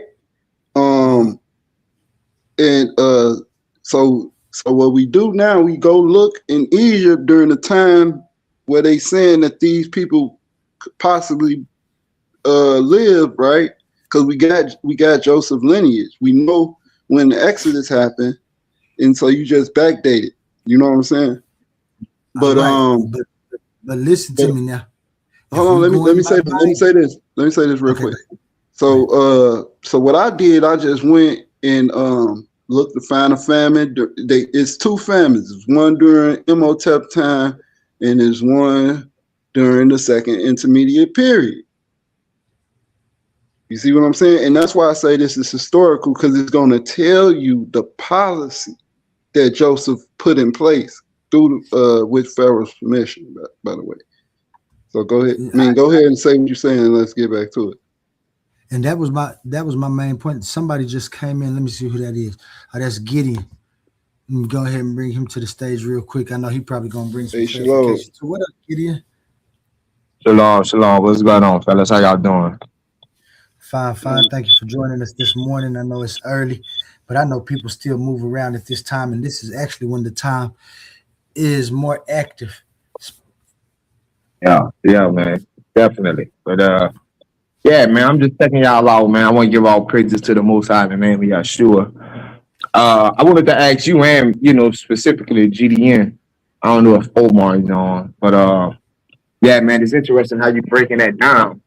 And have you ever heard the opinion of people that? And actually, I looked into it, and it's kind of. Have you heard the information about the first two Hyksos kings being Joseph and Benjamin? Yeah, that's what we discussed. We're discussing right now. Oh, okay. Did you get to that yet, GDN? Yeah, we did, but he wanted to see. The question he was saying the Hyksos was rulers, and it only say that Joseph was the ruler. So I brought him all the way back here, and we finna see when Joseph get the ruling, how he end up setting his brothers and his father up. Yeah, and I see, and my pushback is this, Gideon, so you'll know my side. My pushback is that if Josephus said that, and like we say, we're gonna give it that he's a historian and he did research, and this is just his opinion on the Hyksos, and that the Hyksos may be the Hebrews, and then he points it out. But as I see the Hyksos actually ruled Egypt, but we see right here that Joseph, even when we see he coming into his, what we might call some type of power, he's still submissive to the Pharaoh. Right. Yeah, so the thing is that Pharaoh end up dying. Okay, let's get to it. Okay, bet. Hey, okay, GDN, did you show him about the names, the two names of the first two rulers, and how they correlate with Joseph and Benjamin? I mentioned it. I mentioned Har Yakab, Hakakasus, and Sakar, and Benomi, and who else? I said Sassius, which they was coordinating that to the word governor in the Greek. Yeah. That's the word in Hebrew. It's Salat, I think. Yeah. Genesis 42:6. It has that very word Salatis. Whenever it says governor, that's the Hebrew word for it. And then like you were saying, Benjamin, his name was actually changed by his father. Yeah. His mother named him Benon. So yeah, man. So that's good information. Kind of Benon as with Benjamin, and I think he said Jacob as Jacob. What Joseph, would have definitely made his father a ruler, but I really haven't pinpointed him. Now you can make the argument that Jacob is Salatis, but when it speaks about Salatis, it speaks about him gathering taxes and gathering grain. You know what I'm saying? So that's okay. So that's Joseph more when you look at it like that. Yeah. So I want to go through this policy right here, real quick. Go ahead. Only. Bet. Okay. Now, therefore, let Pharaoh look out a man discreet and wise. This is where I say Joseph was setting himself up, right? Running that game. Let Pharaoh do this. Let him appoint him officers. Oh, and look, even right here, he's saying, let Pharaoh keep his thing where he is, but let him appoint officers over the land. Take up 5th part of the land of Egypt, and in the 7 plenteous years. and let them gather all the food in those good years that come, and lay up corn under the hand of Pharaoh, and let them keep food in the cities. So this is him saying, like, whatever this man doing, he should be over agriculture, and y'all need to start saving y'all corn and grain and stuff, because if we have 7 years of good and plenteous growth, and it's been prophesied, or that dream you had said that it's about to be 7 years of bad, then we need to stack up. Yeah. That's 34 and 35.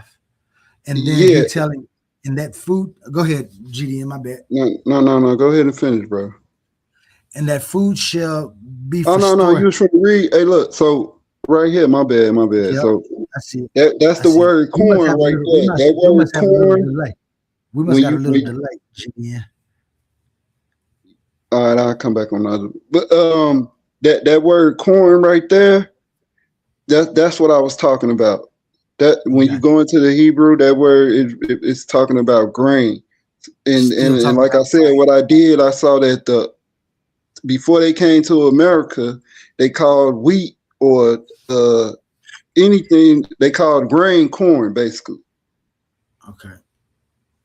That's why I say corn right there. They wasn't talking about the maize that was here. And I told you, like, when they came over here, when they saw it, they saw the stuff growing over here, they just called it Indian corn. Got you. So really what you're saying, at that time we could probably use, they was probably using corn like we use grain.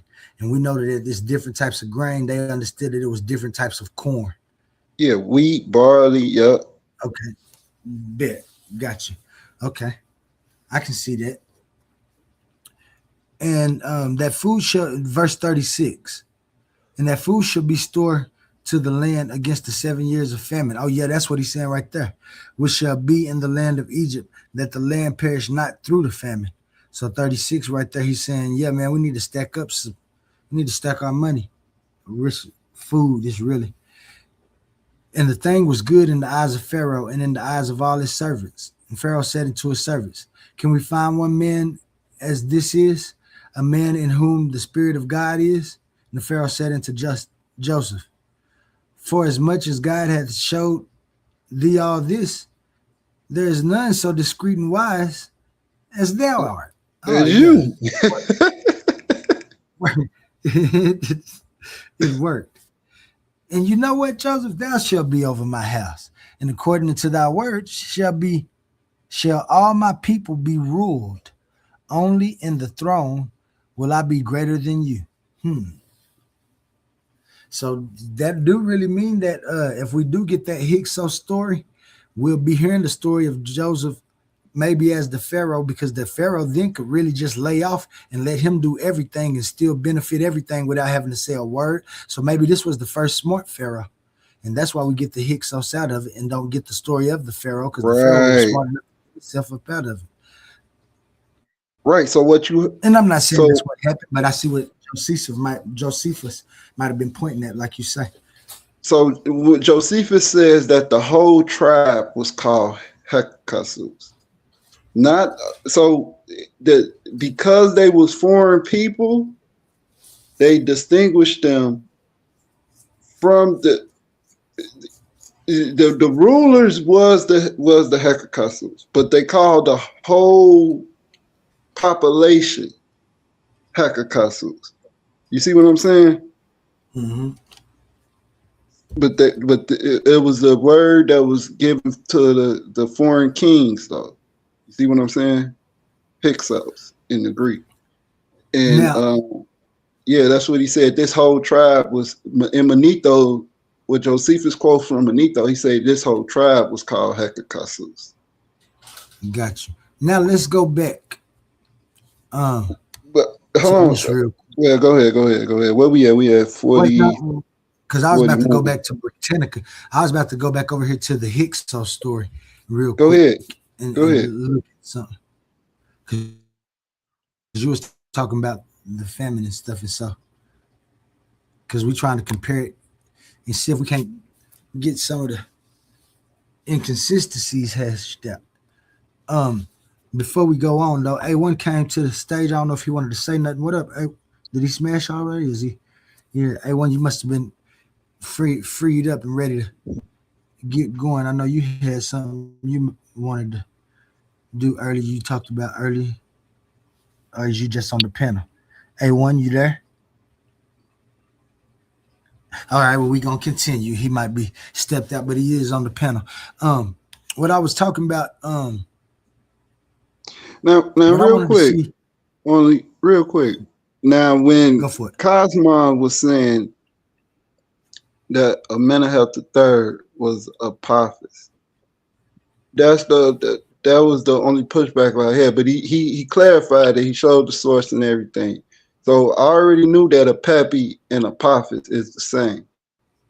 It's just a Greek rendering and a transliteration of the Egyptian, uh, or the what they call it, or the Coptic, right? But when he said that Amenemhotep, I knew the understanding of they were saying Amenemhotep was a foreign king and everything. That's why I stated all that. But I didn't correlate him to being Apophis. That's the only thing. You can go ahead. Gotcha. Okay, so right here, because this would always, like I I'll say, say Amenemhotep was Joseph. When I be looking back through the dynasties, and when I think about the dynasties in China and different places, it's like different people come into power when different dynasties come. It seems that within Egypt, all of the dynasties, when they started from foreign people coming in and doing what they're doing now. As I asked you earlier, I don't know if you remember, I said, how did the Hyksos come into power? Because I was wondering if it was war, if they took over, but we saw that it was an influx of immigrants from Palestine. Just like you said in the Bible, after all of this happened with Joseph and stuff, we're gonna jump forward because we know all of this came true. I think it might have been 43, where it said, oh no, I was a little bit more after this. When Joseph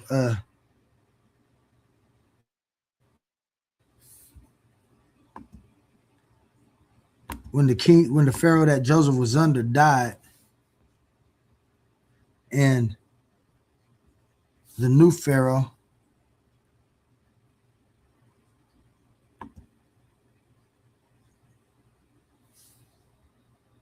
Well, so how they came into the land, what they saying now, because I'm just showing. Well, yeah, go because ahead. well, that's when they came into the land after Jacob died, right? And then Joseph went back. And then he brought his brothers back with him, right? Right. Well, he brought them there, and they was set up in the virus. Is that the influx that they was talking about right here?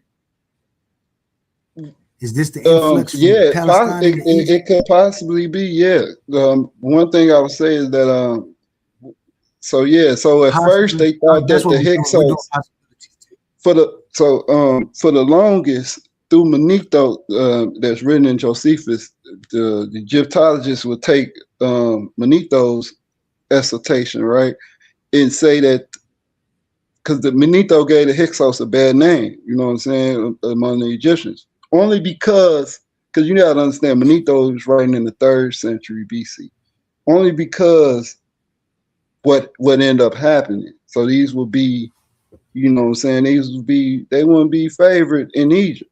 You know what I'm saying? They causes the demise of their dynasty. You know what I'm saying? So the golden era. So what happens is now they see that the Hyksos came in peacefully, grew populous, and just integrated into rulership based off what you call that? Like a just by like off majority. You know what I'm saying? So think if you think like it politically, right? Like you have an influx of people, they can vote on certain things, and they can outrule the they can end up becoming a ruling class or something like that.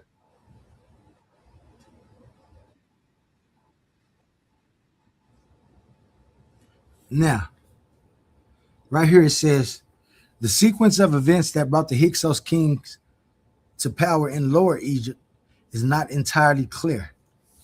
So that could be what wasn't clear when we talk about how they came to power, because it wasn't no war or nothing. That's what it said. It seemed to be because of influx of immigrants, and Right. so if Josephus is looking at that and he see that possibility, maybe that's why they came into power unknowingly, because the power, like you say, was given to Joseph by the Pharaoh.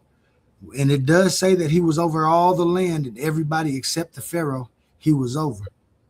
Mm-hmm. So it says in Lower Egypt weakened and disappeared about the middle 17th century. Now, when that famine came, like they had the 7 years, but when the famine came, that's when Joseph was really at work, right? That's when he had to Right. So yeah, that's why you got to allocate food to finish different reading places. that. Yeah. And it say right here, some scholars have suggested that a famine in the Delta region contributed to their decline and opened the way for the emergence of the Hyksos dynasty. Okay, Josephus, I see you. You see now, you see how all of that you see how all that is correlating with the actual empirical evidence in history. You know, I being can see recorded it. and extrapolated through the archaeologists and the Egyptologists and stuff. Got you. I can see his reasoning with it. We got your side to the building, to the stage. What's up, Kasad? What's Kasad? going It's what's Kasad. going I know I on? say Peace and Chisad, but it's Kasad. it's all Hey, good. Sean. It's all good. I know what you be meaning. Peace and blessings. I just wanted to jump on real quick, man. I was listening as I'm going into work. I'm like, man, did this man just say a minimum hat the third was a Hyksos? What is wrong with this dude, bro? Don't Shout out Kassad, man. That's What's up, bro? that's what we're Rise and trying to shine, figure. That's what brother. we're no. trying to Shalom. figure out. I Yeah. can't So believe That's what we're trying to. no, I can't Well, believe that's what that. I'm trying Like, to figure out. Kasad, you know, I'm doing an investigative piece in GD and Capone and Gideon and everybody. Something you can. I know you got something you can say about it. What you? yeah, yeah, I got something I could give y'all, but I can't really share my screen right now. I'm actually finna get ready and leave out the house. But yeah, so in terms of Eminem had the third and the whole Hyksos thing. So we what we doing is we merging a lot of different, we merging chronology, we merging timelines, we bunching up a bunch of different, we bunching up basically like 300, 400 years of Egyptian history. During the 12th dynasty with Amenemhat the third, yes, we do see an influx of Asiatics at Avaris, right? For one, Amenemhat the third isn't a Hyksos; he's a native Egyptian. That's the 12th dynasty. The Hyksos don't come in until after the 13th dynasty, which is a whole nother 150 years after Amenemhat the third. Anyway, yes, him and his father, they do Thank you. allow a group of Asiatics, which we will call the Israelites, in. And at that time, we do see a famine. So we see biblical history during the 12th dynasty, during the 13th dynasty. We see that. But those people aren't connected to the Hyksos whatsoever. Those people in their story isn't related to the Hyksos. The Egyptians don't have any history of allowing the Hyksos in or fighting with the Hyksos. To the Egyptians, the Hyksos just come in out of nowhere and attack them. and take over their land. And that's the problem that we have with a lot of trying to identify the Hyksos with the Israelites and stuff. Those are a different group of people. And we actually got to understand what the term Hyksos means. You get what I'm saying? Because a lot of people will actually try to identify Hyksos as an actual group of people, as a specific race, and that's not how the term functions. That term doesn't function as that. It's like Gideon Capone says, it's supposed to be used towards a ruling class of people. It's supposed to be used towards the kings of a group of people, of a foreign people. But when the Hyksos come in, the people that take over Egypt, they call that entire group of people. The word is then used for all of those group of people, and that's not the original usage of the word. As Right. Gideon Capone said, it's not supposed to be used for the whole Group of entirety of the people. group of people. That's not what it's Okay. meant for. Okay. So when we Thank you for see clearing that up. Yeah, so when we see the foreign invaders, the Hyksos ruling and stuff, you also got to understand there's two different waves of Hyksos. The first Hyksos that come in and take over, those people are connected still to Canaan. That you can tell through their pottery and all that. And they call it the Lesser Hyksos period. But then you have the Greater Hyksos period. Those people are from across the Mediterranean. Those are what you would be sea people and stuff like that. They have a broader connection. They're involved in big trade. The Lesser Hyksos aren't involved with big trade like that. They're still connected to Canaanites. So it's you got to actually understand that history. It's a lot to dwell in. Maybe one day I'll jump on and break all that down.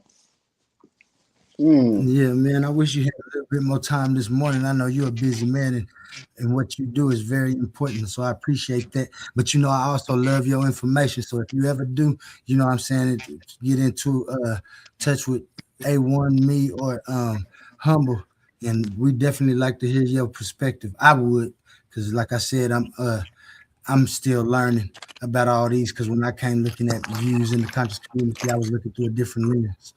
So Oh yeah, Con, I definitely should come on and do something. But yeah, never listen to what Cosmon say about no damn source. That thing ain't show a source yet. I'm still waiting for a source.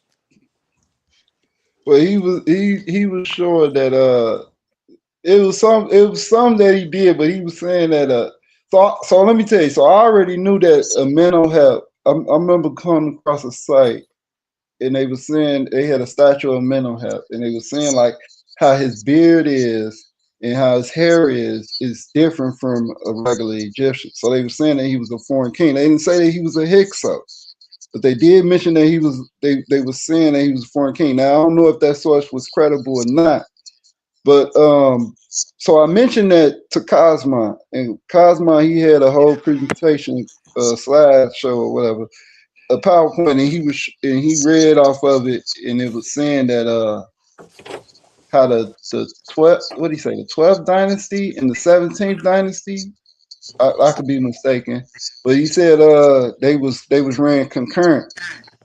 Yeah, I he mean made they that they up. just whatever dynasty. He said it was two dynasties, and they going at the same time. And he was saying that Amenemhat is also Apophis, who is a Pepi as well. And I get the Apophis and a Pepi correlation. I already know those two. That's just a phonetic distinct difference.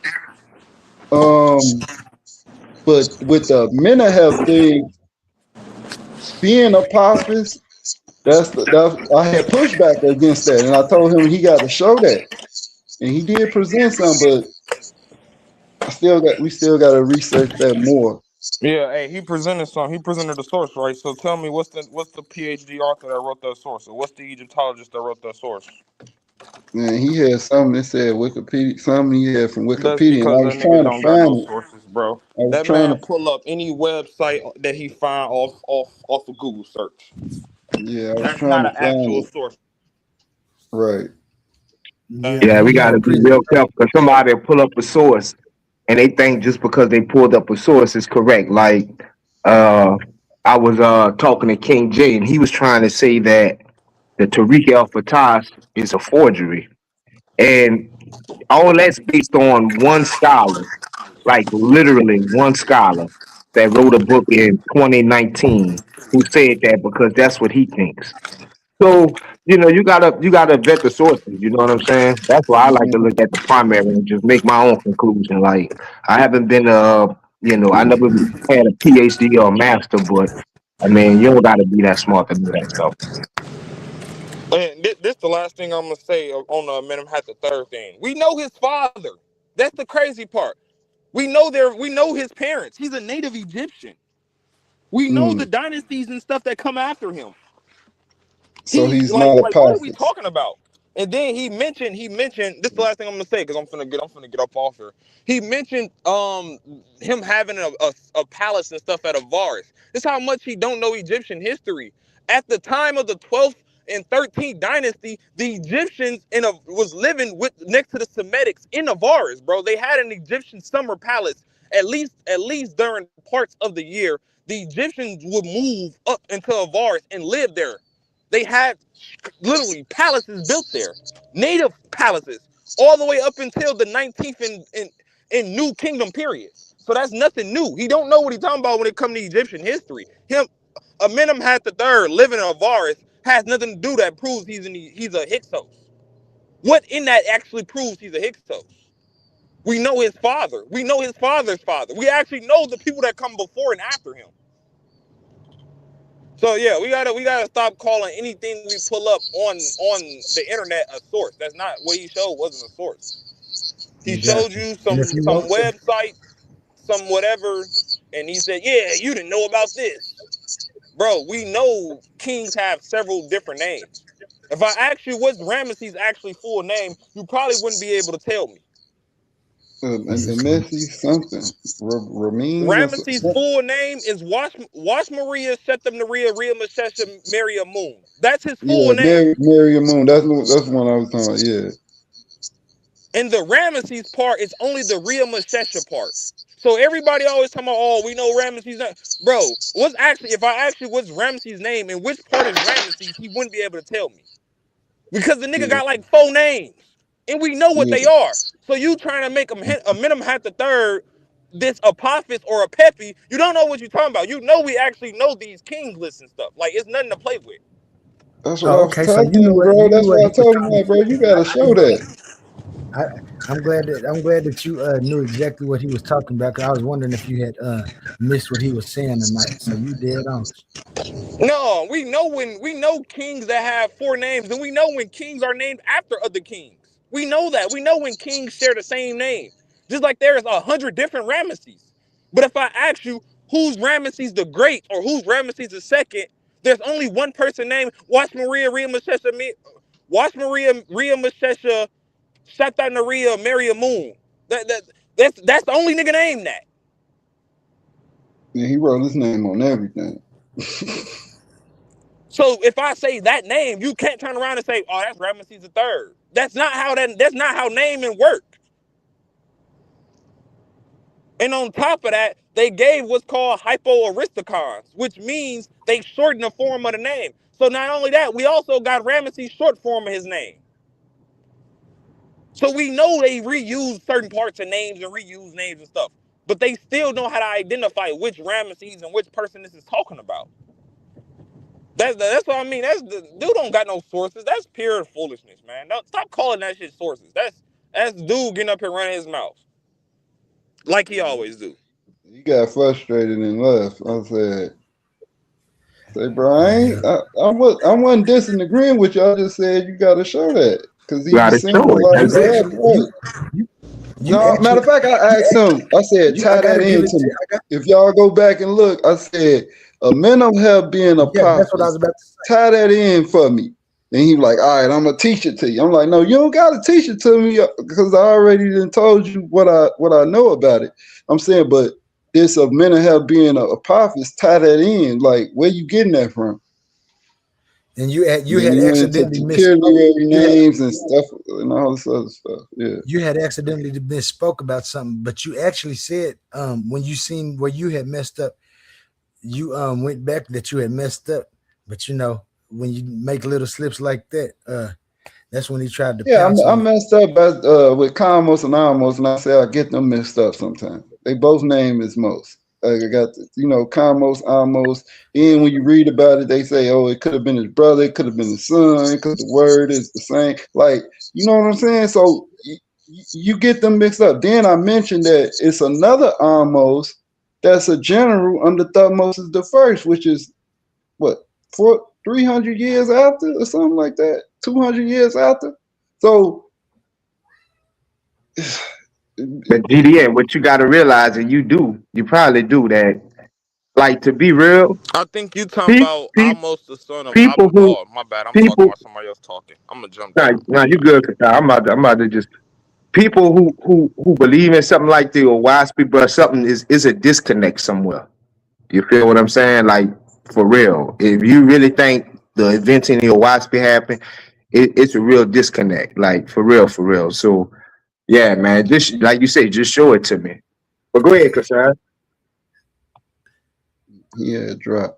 No, because I called him because he was like a Amenhotep the third is Apophis, is a Pepi, and he said son of Ray Tao.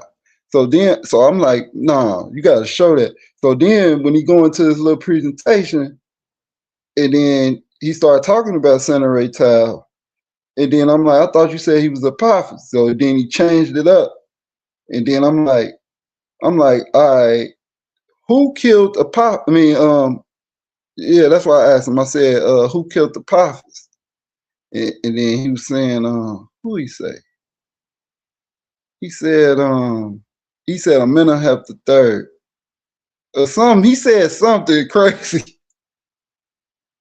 I'm like, what? I'm like, bro, look, Senator Tao. We know Senator Tao. Apophis killed Senator Tao. That's why I asked who killed Senator Tao. And I'm like, we know Apophis killed Senator Tao, and we know that I think it was Kamos. I said almost though. I said almost had killed Senator Tao. Killed Apophis. Yeah, And he and gone that now. and that's why I messed up at. I had misspoke. I probably meant to say Kamos, but the only reason that I got them mixed up because it's on almost it's on the knife that almost had where they have they think it's almost and they got Apophis there. You see what I'm saying? No. Well, Amos and Kamos, they was brothers, right? Yeah, they brothers. Yeah. So yeah, it's Some it's people it's say they kind of son, hard. but It's kind of some hard to say get them. he was his son, but yeah, they Yeah. brothers. So it's easy to get them confused. You know what I'm saying? So Right. So yeah. it's so I'm like, all right, at the center rate, I said at the center rate tile, I said almost, right? He what name it say right there? And it had commas. And I looked, I'm like, oh, that's my fault. I'm like, I misspoke, almost combos. I get them mixed up all the time. Yeah. But I gave the primary, I said the Carnivore combos before I even went into that, I mentioned I was like, we know that it's concurrent because we have combos on the carnivore tab that's saying that he don't want to share a seat with an Asiatic or something like that, share a strong with an Asiatic in the carnivore tablet. Yeah, so we know that it was two rulerships going on at that time. That's what I was telling him. He trying to put it out like he just found some secret and something like. Well, he Bro, gone now, man. He'll be back up here another day. We'll make sure y'all we can watch the engage again. playback. I don't know. He got frustrated right after. I don't know why, because like I said, you actually said, "Oh yeah, I did misspeak that." So I think it should have went on, but he was frustrated already. But what we haven't heard lately is Omar. Omar, you done fell asleep on us. You got anything you want to say? You ain't spoke within the last 2 hours, and that's very impressive. Unless you sleep. Yeah, I think Omar done. Yeah, if he down, I was correct about But I that. wanted you to I wanted to get back to that what we was reading in Genesis because Yeah. that's an important part when we talking about a Amenhotep, right? Because well, I can just paraphrase it, right?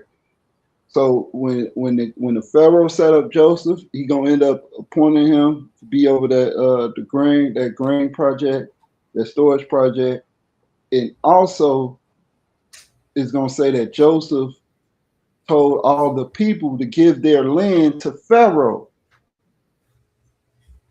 So and we see this in Egypt where the Pharaoh become all the people had their own little sections, and then all the rulership went to one Pharaoh, and I think it was Amenhotep III.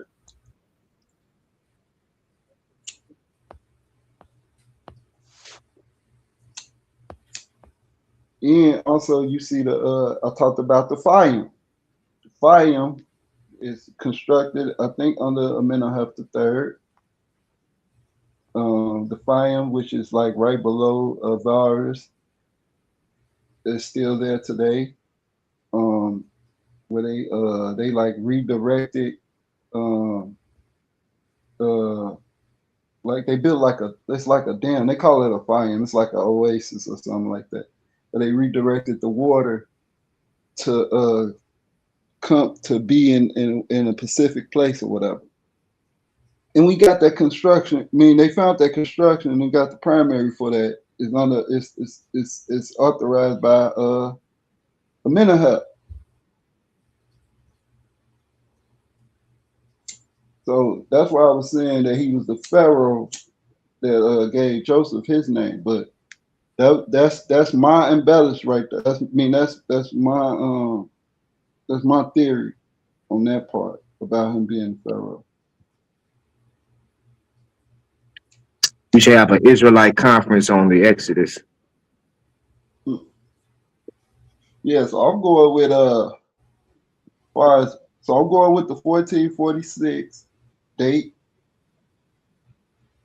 I kind of moved away from this, but I'm saying that Cinnamut is probably most.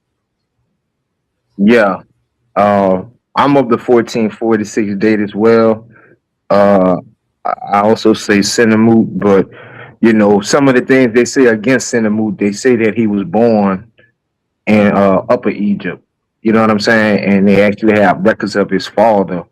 But that's to be examined, you know what I'm saying, and parsed out. But yeah, I believe Cinnamut was Moses, had Sepsut was the one that found him. You know what I'm saying? And Stanford actually had a conference. It's probably 10 years old, but they broke down a lot of the stuff that they see that you could correlate to that, because if any place something becomes a mythos or separated tales, it would be Egypt. You know what I'm saying? Because Egypt, for one, they don't speak of their losses. So their losses, they're definitely kind of like mentioned in passing or mentioned with stories. One Stanford one person that attended, I forgot what was his name or whatever. He was looking at the correlations with the story of the tale of two brothers in Egypt, and how that can be a correlation. You know what I'm saying? Because again, a lot of stuff Egypt, right? They bring it out as myth, or they don't correlate it to the actual date. That's what I'm saying. You know what I'm saying? Right. So right, they like very ambiguous about certain dates. You got higher higher chronology, lower chronology. But with Cinnamut, I lost what I was trying to say, man. I was trying to say something about What, his titles? not his titles, His tone? the suit and yeah. So Moses' father would have been they was in Egypt, So this is when we talk. So they was already in the land. You know what I'm Yeah. saying? And so they wouldn't have Hebrew names. They would have Egyptian names. Like And Daniel and them had to change their name, but Daniel insisted to keep theirs. right, we see Joseph's name being changed. So if then and plus they was under servitude. They was slaves.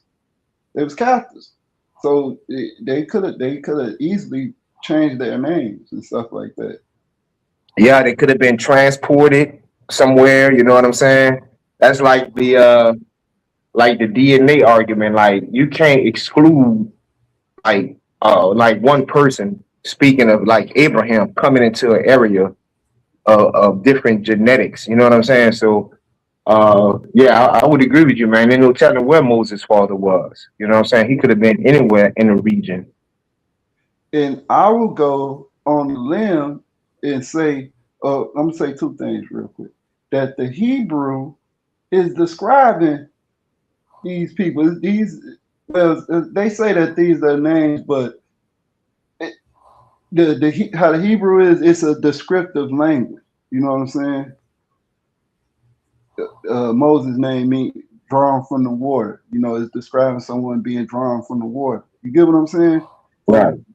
So the words is like action. So and to add to that, when you read Josephus, which I have read to the part I read where Josephus was like that the Egyptians wouldn't tell the truth about the Hebrews coming into the land or their departure.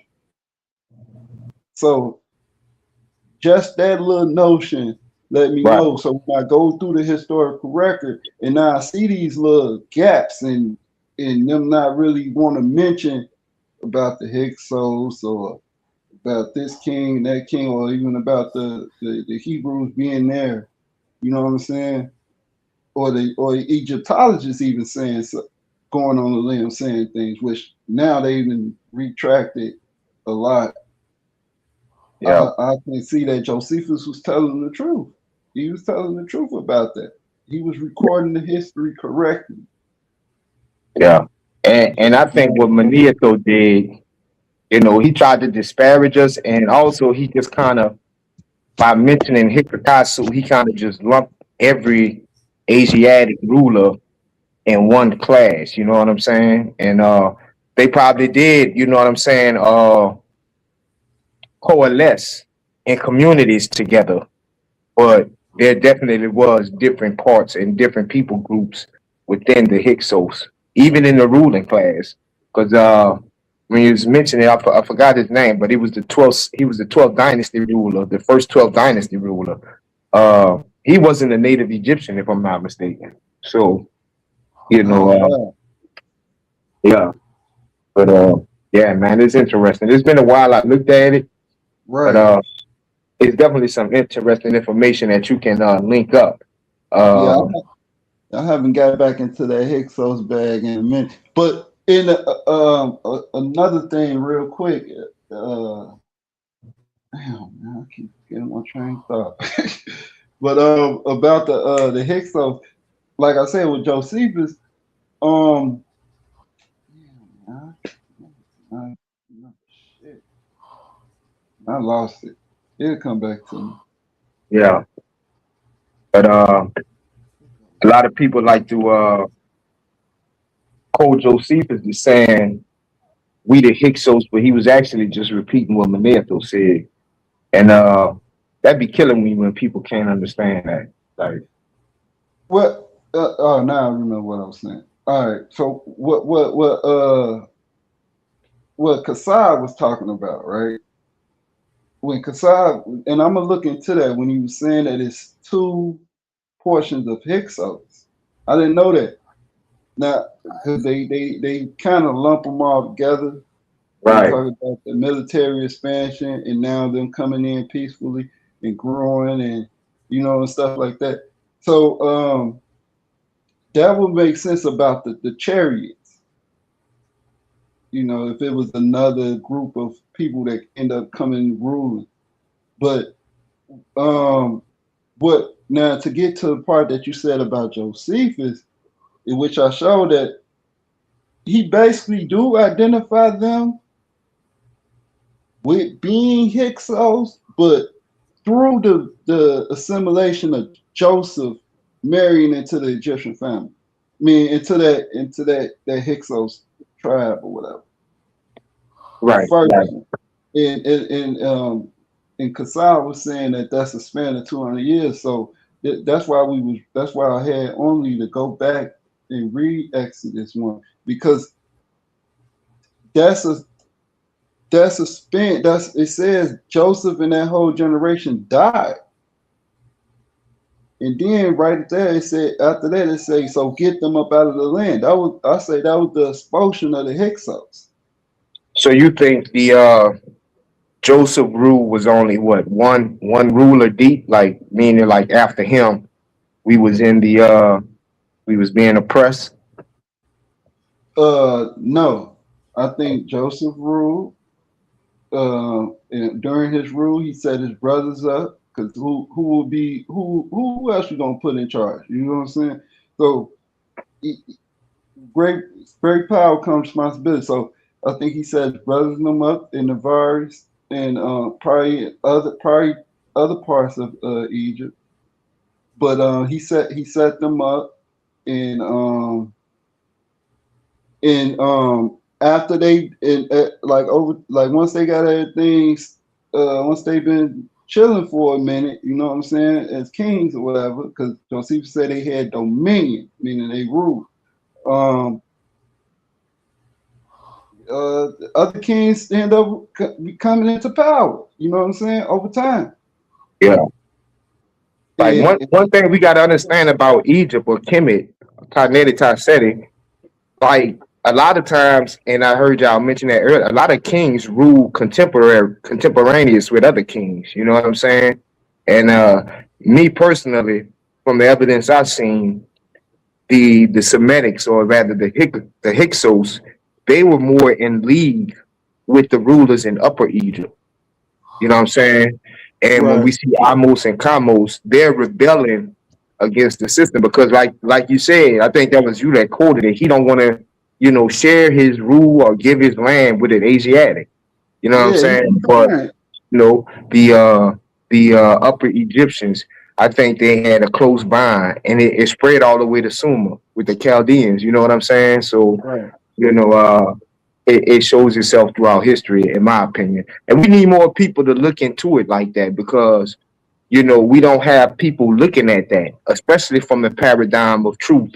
Whereas the Israelites were what we call the sub-Saharan Negro race, and they don't look at it from that perspective. So we're gonna get a lot of lies and a lot of convoluted conclusions. So it's yeah, man, it's important that we, Israelites got the best scholars, man, on the internet, hands down. You know what I'm Man, saying? tell me about it, bro.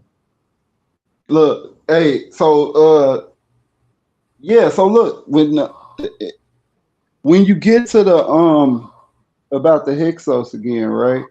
About what you just said before that. You were saying about I was saying rather how they were more always in league with the Upper Egyptians.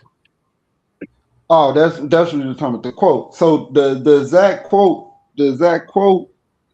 is, he says that well, it ain't exact, but along the line he say that I have to share my throne with a Nubian and an Asiatic. See, yeah, see, Yep. and these And brothers also be they running around. was Theban kings. Yeah, Reptile, Amos, they was Theban kings. yeah. And it's funny, man, and it just shows how true the Bible is. A lot of these brothers be saying they Kemet, you know what I'm saying? But the true Kemet was Upper Egypt. You know what I'm saying? The things that they be talking about, you know what I'm saying, is when it was like amalgamated and it wasn't the original source, which was Upper Egypt. You know what I'm saying? And then when you look at that, Kush is far superior than Egypt. Egypt just got the trinkets that we can see. You know what I'm saying? But Kush was even more powerful than Egypt. So, you know, it's like the Bible say, man. People fall for materialistic things all the time. Yeah. And we know that they had like certain like they said that they was doing a lot of I ain't gonna say polemic, but they was doing a lot of propaganda as well. Yeah, You know, most definitely. caused them to do polemics against people. But yeah, so yeah, they was deviant kings, and he definitely said that. I can get it out the TLA. I think I got a screenshot of it somewhere on my phone. But yeah, he was like, man, I gotta share a throne with a Nubian and an Asiatic. And Yeah. I forgot what made it. He was talking about they was disgracing the gods and stuff. So I always ask people, how did the Hyksos? Because you know, Manito even write this. He said that they disgrace the gods, and it's in the impure papyrus, the admonitions of impure, right? Which is translated to the great account. It talks about how the gods was defiled or something. So I always ask them. I always ask people that in this Kemeticism or whatever, how was the gods defiled? How did they defile the gods? And I was going on a limb in saying that because they can never answer the question. I would say that the defiling of the gods was them putting their heads on like the Sphinx. Just like how, because we see those same, and I was talking to Yara about this. We see those same things with the Hyksos, where they put their head on the lion thing. Yeah, they did. They did. So you saying that the Higakatsu defiled the gods by making images and putting their heads on sticks? On the Sphinx, yeah, because that's what that'll be a defilement, right? And not only that, when you go into the dream stele, Yeah. who was it? It was actually, I think it was Amenhotep's brother.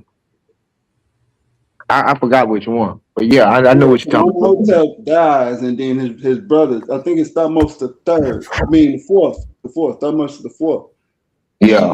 He in the dream stele, he called the Sphinx one of the Netaru. He called it a god because he said when he said that what did he say, that he unearthed it.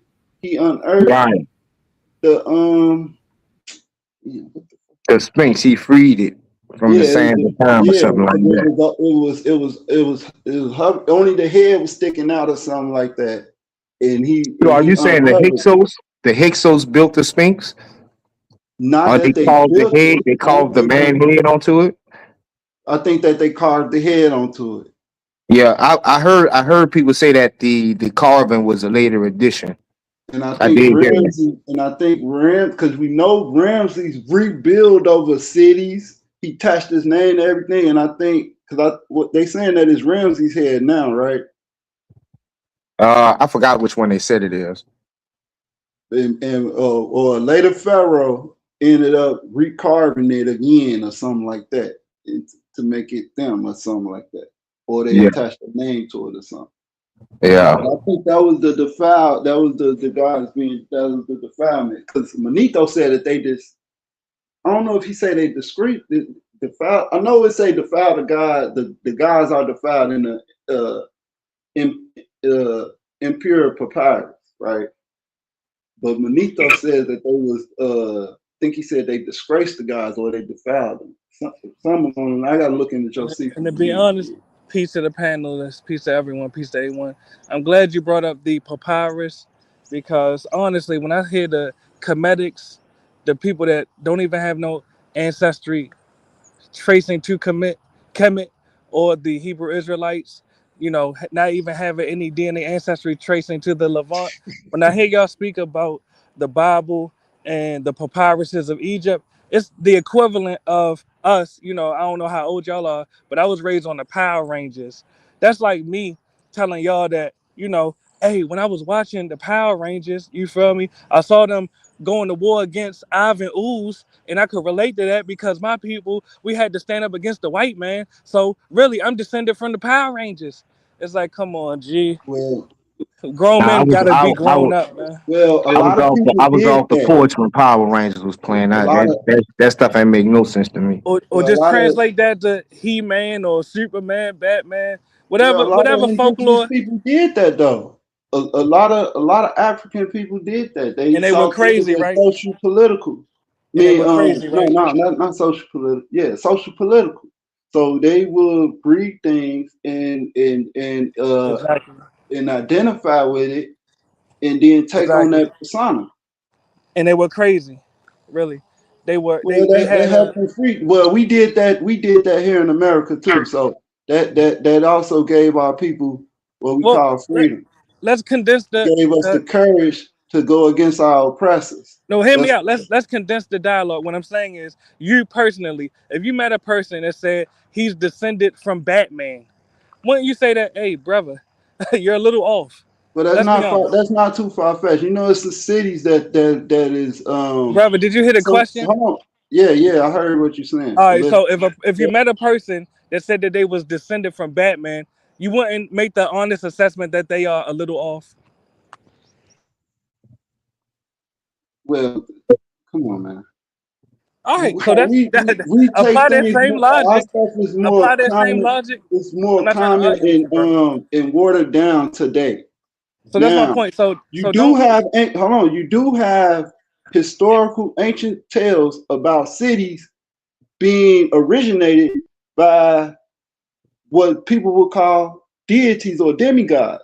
Brother, do you have Cambodia, ADHD? Cambodia is Hold on, one. brother, brother. Hold Do on, you hold have on. The Queen of ADHD? Cambodia is said to be Oh, brother, this a descendant of the Nagas. brother, do And, you and have that's not ADHD, brother? Brother, do you and, have and ADHD? that's not the only one. Yeah, Can I but brother, finish? do you have ADHD, All brother? right, go I asked ahead. a specific question.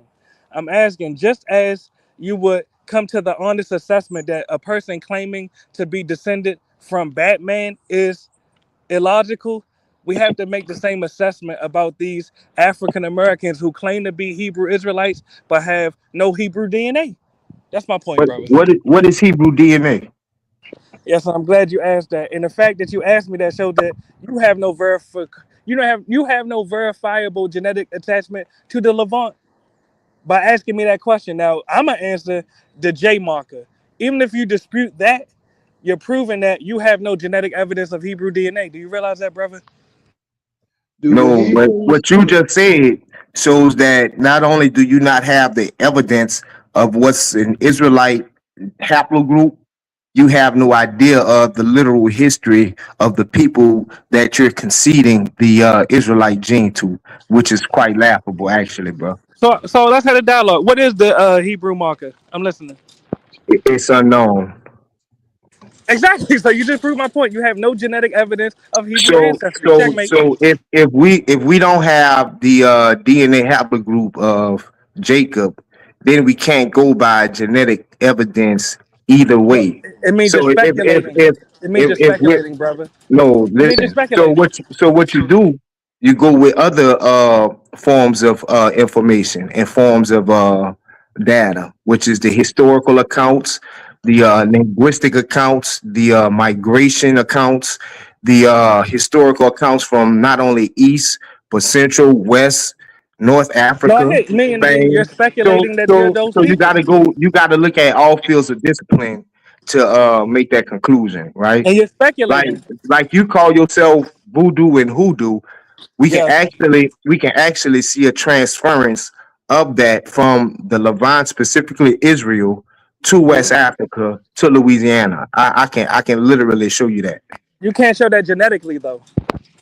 So again, for the How people can you that practice either genetics? can't understand what I'm saying or don't want to hear what I'm saying, you yourself said there is no Israelite gene or No, haplogroup no, no, I never said that. I that we said know J. of. Hold on. You said there is no Israelite haplogroup that we No, know I of. said J, And brother. I said I J. agree. I said But J. you said J. So that's what I'm saying. by you saying J shows that you have no idea of the historical record and the history of the Israelite people. Because you saying J is like you just saying somebody saying, okay, yeah, these black people, they say they Israelites, so E1B1A, that's the Israelite gene. That's a concession based on no information. Whereas with the black man, we can see a historical account, several accounts. I just had a debate. The dude said, these accounts come from colonists, but we have every piece of evidence I put up was pre-colonists. You know what I'm saying? So it's like when we don't have the haplogroup of Jacob, you say it's the Ashkenazi Jew, but even they in their origins say they're not Jews or they're not Israelites. So that's what I'm saying. You don't know what you're talking about as far as the history. You're just giving them Watch that how because brief. they say that. Watch how brief. Go ahead. Watch how brief my response is, because I don't gotta add a lot of fluff like you do. The point is, you admitted that you don't know what genetic marker traces back to the Hebrews, meaning that when you claim to be Hebrew, you're speculating. You have no genetic evidence. Again, when you're conceding the J haplogroup to European like people, like, and you're saying that they're Israel, you're just conceding to that information. You're not even looking at it for yourself, which I understand. That's what a lot of people do when they want to go to the easy route. Do you realize J is not only found in Europe? Checkmate. You got some limbo with it. Yeah, Checkmate. it's found in low frequencies elsewhere. Yeah, I wouldn't deny that. Okay, so back to the focal point. They have DNA that traces back to the Levant. Why don't you? Again, the EM2 marker, the E1B1A marker, all that's in East Africa. If you want to speak That's not the genetically, Levant. if That's not the if you Levant. want to hold on, if you want to speak genetically of the Israelite people, you got to understand that we went into Egypt 70 something people, and I'm familiar with the folklore. I know about the we folklore. came out over Back to the DNA, brother. 300,000 people. So that right there shows our genetic origin as far as like populations like spread. It happened in East Africa, which is Egypt. So yeah, that's what I'm Actually, saying. Like Abraham. Hold on. the Abraham is from genetic argument, Mesopotamia. Checkmate. the genetic Checkmate. argument doesn't destroy the history. And I'm glad you brought that up because you cannot say one individual from Ur of the Hold on, my brother. Chaldees. One step at a time. Hold on. Abraham is not from Egypt, brother. You Abraham. cannot scientifically I'll go. You go, and I go next. you cannot scientifically say nor prove that there was not one specific person who was Abraham came to the Levant and from the Levant went to Egypt, and then we had a population growth. Like you cannot show Brother, any type let of me say 1 genetic second, bro. evidence. Hold on, I Look haven't finished. at look I how much haven't fluff you finished. adding. I haven't finished. You Go ahead. cannot show any genetic DNA evidence to go contrary to that. But go ahead. Yes, your father is Abraham. Abraham is from Mesopotamia. Do you have Mesopotamian DNA? Checkmate. EM2. You are what your father is. I'm asking. You are what your father EM2. is. Your father is EM2 is the father of Mesopotamian. E1B1A, correct? You are what your father is, according to your own doctrine. Abraham is from Mesopotamia. Do you have any Mesopotamian DNA? Well, we will have to trace, and Checkmate. that's something we can't do. We cannot Checkmate. So trace, you're speculating. hold on, let So me you're finish. speculating, We brother. cannot trace one individual coming into a whole nother genetic population and say that did not happen. Like you cannot ascribe one haplogroup to the land of Canaan, because Canaan was many different peoples. DNA doesn't show you Brother, did you hear the your question I asked you? DNA doesn't exclude or show your lineage. Meaning, if Brother, that was did you the hear the case, question I asked you? if that was the case, listen, and this is what you're not understanding. If we was to say Israel is E1B1A, then that would mean Esau, who is his brother, would have to be another haplo. You see what I'm saying? So we don't know what we're talking about when we're talking about DNA. We just have generalities for this But moment. brother, did you hear the And question I again, asked you? again, Did you hear the question I asked you? you cannot contradict the story of Abraham with genetics. But go ahead. Yes, back to the question I asked you that you're trying to run away from. You are what your father is. Your father is Abraham. Abraham is Mesopotamian. Do you have any Mesopotamian DNA? Yes or no? Why would Abraham be Mesopotamian? Checkmate. No, I'm asking you. Abraham is the father of the Hebrew people. But Checkmate. hold on. Why would Okay, Abraham so be can anyone answer that Mesopotamian? question? I asked you the question first. No, no, I asked the question first and you're running. I'm asking, since you are, according to your doctrine, you are what your father is, do any of you have Mesopotamian DNA saying that your father Abraham is from Mesopotamia? Why would Hey, Abraham have Mesopotamian DNA? That's where Abraham is from, brother. That's where he was And born you, at. and you see I actually, answered your question. Can you answer mine? he's not of that lineage. But go ahead.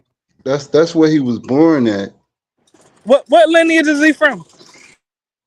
from Shem. Are you able to show me how Shem is not, because Abraham is from Mesopotamia, correct? They lived Meaning, in Mesopotamia. according to the Bible, that means Mesopotamians are of Shemitic heritage, correct? Checkmate. So I'm asking, do any of you, because you are what your father is, you're supposed to know your book, it's in your book. Do any of you have, According to the Bible, it hold on, says brother, that they you found notice the you keep cutting me city. off? Hold on, do you notice you keep cutting me off, brother? I'm Bro, asking, we're not going to speed past this. You are what your father is according to your own but doctrine. you Your assuming that father, brother, Abraham why are is you cutting me off? Mesopotamian But DNA. brother, why are you cutting me off, brother? Go We're ahead, not man. speeding. Yeah, we're not speeding past this, really, because you need to wake up, and I'm waking you up. The point is, according to your own doctrine, you are what your father is. You claim Abraham is your father. Abraham is Mesopotamian. Do any of you have Mesopotamian DNA? What is Mesopotamian DNA? That's what I'm saying. So you be DNA that asking questions let me answer and you that. don't much know the And information look, that you hold on. provide. Okay, And so go y'all ahead. notice? Do y'all notice? Y'all keep answering my questions with questions, and watch me answer your question. You'll run from mine. Mesopotamian DNA is DNA that can be traced to Mesopotamia. Now, back to the focal point. Do Okay, any of so you? what Do is any? that then? Why you Because cutting me off, brother? you Do know you got that was a hold on, let genetically me ask diverse you a Why are place, you question. right? cutting me off, brother?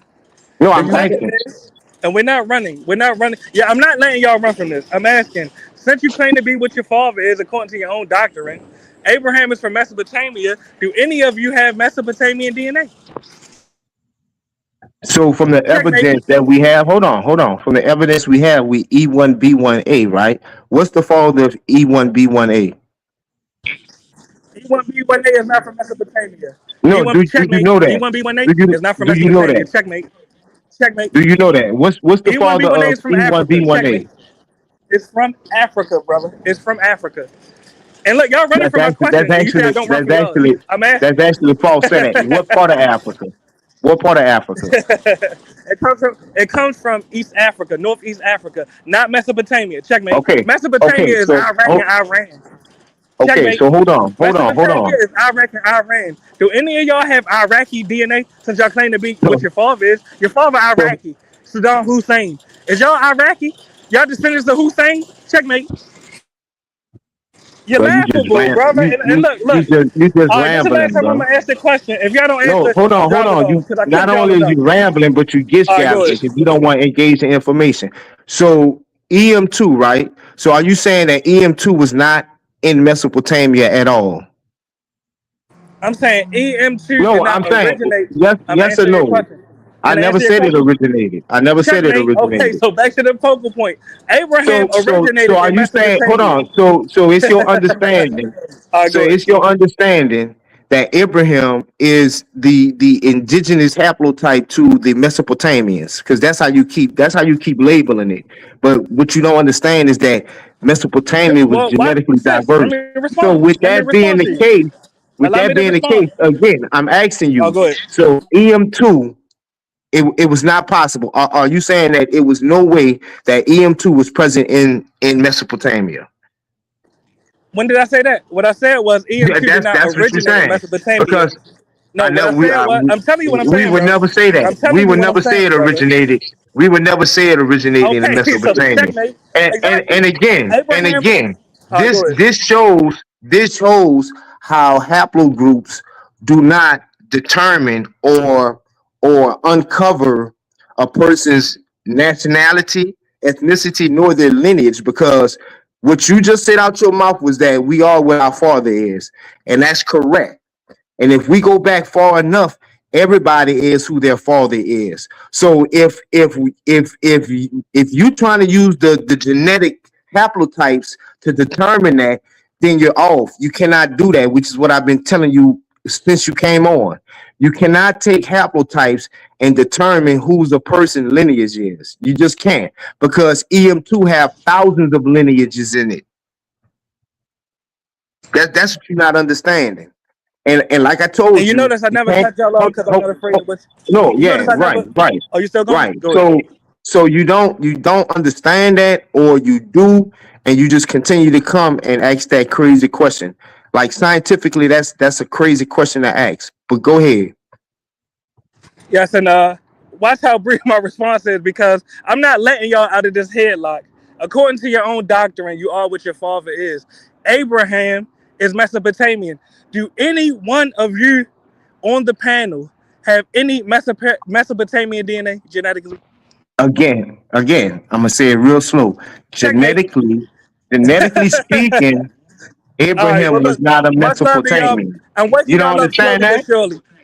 Much love Genetically to you, my African speaking, American family. Abraham wasn't a Mesopotamian. I don't see why you don't get that. But yeah, he comes on with the same question and it's like trying to explain it to an eighth grader. Like it's crazy. Well, according to so I put do African Americans have put American DNA, right? So what the chart shows is it shows that you have 2%, but they don't categorize. They just say other, and they say this could be Asian, um, it could be Asian, Middle Eastern. You know what I'm saying? So we have 2% of that DNA. African Americans do. That's in the other category. 22% European, 74% Sub-Saharan African. So it could be in that other population, but that ain't my point. My point is what I'm saying is it's a red herring because he's assuming that Abraham has Mesopotamian DNA when they migrated to Mesopotamia. They wasn't originally from there. Yes, he was born there, but his DNA lineage comes from somewhere else. Right. That's why I was trying to explain to him. Like, and he would use the word in his question. Like, where is like Abraham genetics in Mesopotamian, like, DNA genetics. And I'm trying to tell him, genetically speaking, Abraham would not be counted as a Mesopotamian. Like, that's the first step to understand, but I guess he don't never understand that. That's crazy.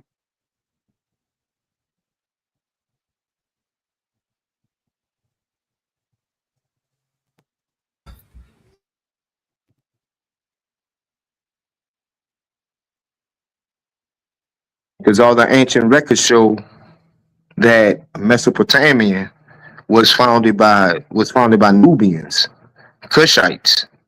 So again, when you if you was to Google what that's why I say these dudes don't know what they be talking about. If you was to Google what was Mesopotamian DNA, the computer would probably look at you like you stupid, but it would answer it and it would tell you it was many different haplotypes. So by him not even knowing the haplotypes of Mesopotamian DNA shows that he's trolling. You know what I'm saying? Like he don't know what he talking about at all. Yeah, shout out my man. I don't know what he came up here as. I think it was Hoodoo. He always come up with his questions for you guys. Most of the time it's when you up here too, Gideon. Like that's one of your nephews or something. He always come up here when you up here. But Memphis is getting ready to have to make my run real quick. I wonder if A1's still in here. What up with it? Yay. I'm about to have to make my run. I was wondering if you wanted to take over the panel for me or go ahead Yeah, and go ahead. end it I'll for hold it right down now. for a little bit. I'm over here working on that Gotcha. video I showed you yesterday, but yeah, they can do their thing. I've been listening since about 6 o'clock. All right, bet. If And they get too I want rowdy, to I'll jump in. got you. I want to thank Gideon and GDM Capone, Omar for coming up with me this morning. GDM been here for a few hours. Omar been here a little longer. Gideon been here about an hour and a half. So I appreciate y'all for coming up, man. Sapphire in the building being eaten. I see my chat loading back up. It's morning time. Out of spooky time. Omar, where you at? Omar sleep? I Yeah, guess about he's 10 minutes ago he was getting it in. Oh, all right. I'm gonna go ahead and get up out of here, man. You got it. I'm gonna be back. If y'all still on, I'll be back to interact. Thank you again for joining. Thank you, chat. It's Oli.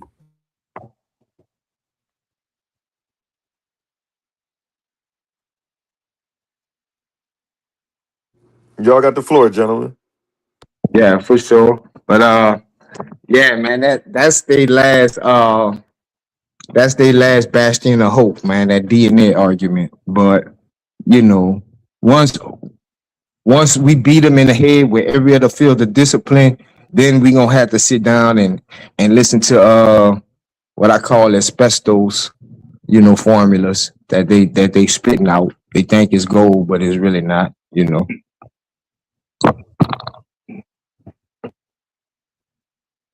So let me see this right here. I asked, is ancient. Let me see how I asked that question. I asked, is Ethiopian or Kush have, I should have said, have DNA relation. Let me see. DNA.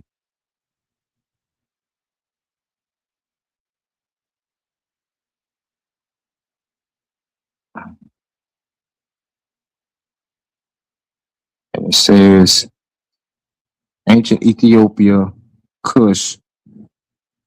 See, that's connections. I should have said genetic.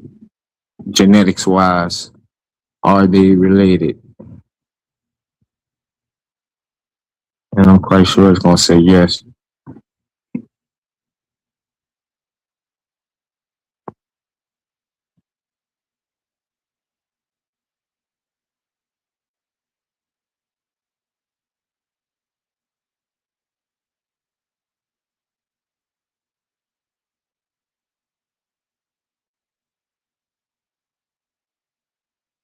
What I missed? What happened? Man, I was just going over I was pulling this up about the ancient genetic profile of Nubians and ancient Ethiopians. Uh, yeah,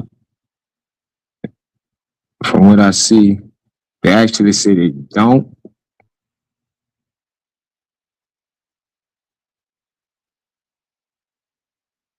Do South Arabia, wait, Yemen, not with Mesopotamia.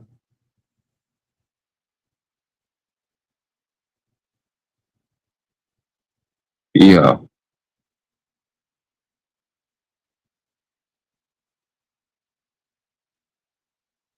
yeah. See, I would have to dig into this DNA because that's a lot of information, and you can skew it either way. But yeah, man, it's interesting though. You can't never run from it because the truth, you can't never run from the truth. Uh, but yeah, you got GDA? What's that? Yeah, but you out and about right now? No, what's the word? Nah, just saying what's good with you. Just I was just looking up some of this DNA stuff. You know, yeah, man. But you got any debates lined up, anything? Nah, I'm actually going through. We had a death in the family, so Oh, sorry to hear I've that, been, man. I've been, comforting my peoples and stuff. You know, Yeah, bro. All the condolences, you know. appreciate it. But with this DNA stuff, I'm looking into it. Like, I really don't really study DNA like that, but just knowing, understanding, like where you see how the DNA go, where they find traces of your genetic marker, where people settle, um, or where they have samples of where people settled, or something like that. So Or where they were, or go ahead. they basically just, from my understanding, get a sample of a lot of people in one area. You know, for instance, like Population, right? in West Africa, they get a whole bunch of DNA samples, and you know the people with the closest affinity, you know, which are naturally going to be, you know, the people in within their own tribes, they ascribe that DNA to them. But at the same time, that doesn't say what each individual person from that haplogroup is doing, which is the story of Abraham. Abraham left his, not even him, his father. You know what I'm saying? His father left his homeland to go to Ur the Chaldees. You know, somebody in his genetic makeup came to Ur of the Chaldees. And from there, that one person, rather that one family clan, which is Abraham and his family, they went to the Levant, or rather they went to Syria, northern Syria. So that's one genetic haplotype out of thousands going to one to a new place with a whole nother genetic makeup. So you can't, like the computer tell you, you can't determine lineage from a haplogroup. Like you can't just say that this one tribe, this one nation has exclusive rights to this one haplogroup. It's just crazy. You can't say that. Right. So, and that's what I'm saying. Like through the narrative, the biblical narrative, I would Abraham DNA, his DNA will be his father's DNA, and his father's DNA would be his father's DNA. And if you go all the way back, they are migrating different places. So their DNA will go up, the DNA that they will have will be the original. Right. And they don't originally, if you go up their line, they don't originally start in the mountain Arabic or even in Mesopotamia. Because through the narrative of Noah's flood, they came from somewhere else, which was in between. Well, they came from somewhere else. Let's just put it like that, and landed there, and then they moved. If you read Josephus show how they traveled. They made a downward migration into Mesopotamia. Right. So, So go yeah. ahead. But So I'll probably be looking at it wrongly. I gotta look more into DNA and migration and how that affects. But from my understanding, the things that affects the DNA pool is probably the area and uh, the certain foods that they eat or something like that.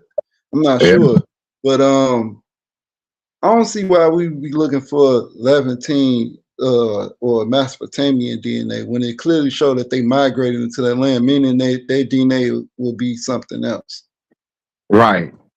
Even when we look at our sojourn in the Levant, genetically speaking, we are still a very small percentage of the people in the Levant. I mean, we're probably a one of one because, Abraham was just with his family. He was the only one of that haplotype, of his specific haplotype that was in that area. And when you even speak of that, that has some clarification that we need to find out because, we are what our father is. And according to, Genesis 10, so I'll just read it. And this is my question when I see it. When it speaks of the genealogy. So my computer is real slow. Like, man, I just got this computer and this computer sucks. But so Noah's father was Lamech, if I'm not mistaken. What is his haplotype? Right. That's what I'm saying. Right. Lamech father's haplotype? What is Lamech father's haplotype? Like, where does the right? Because genetically speaking, if that's the case, we should all have the same haplotype. So these splits are occurring somewhere according to their model, but that split would have to happen if y'all going to base it on trying to extract a lineage. Those changes would happen after every father has a child. You see what I'm saying? Because where would it occur? Like, if y'all can say, oh, this is like the dude came on and said, what's the Israelite DNA? Okay, so you're telling me that Jacob had his sons and all of them had a different DNA than Esau? Like, come on, man. Y'all trying to fit a square into a peg, man. Right. No, I agree with that. That's what I was saying. Like, because if we talking about haplogroup, this is the Y chromosome being passed down. Right. So it'll go all the way, probably all the way to Adam. Exactly. Hypothetically speaking, yes. Which Adam wasn't from Mesopotamia. You see? You get what I'm saying? Like that's what I'm saying. It's a red herring because he's saying that that Abraham had a specific DNA, but really you'll have to go through his whole lineage, and that'll be the haplogroup that he should have. Right. I would say. And what that is, I guess we just don't know. So man, they want to make these arguments this it's fallacious at best. But like I said, man, we as a whole, we've been ruminating on all the other information up to this point. Now we about to get that DNA and we about to start making them look stupid with it because, like, you cannot make any definite claims on a history of a people based on their DNA, based on their haplotype. Like, you just can't do that. Like, as if, say for instance, E1B1A, or rather EM2, like, everybody from that haplotype just stayed wherever they say that haplotype was at. Like, everybody, like, nobody moved, nobody, traveled. You didn't have any groups that splintered off. Like, it just don't make no sense to try to make that argument, genetically, because you can't.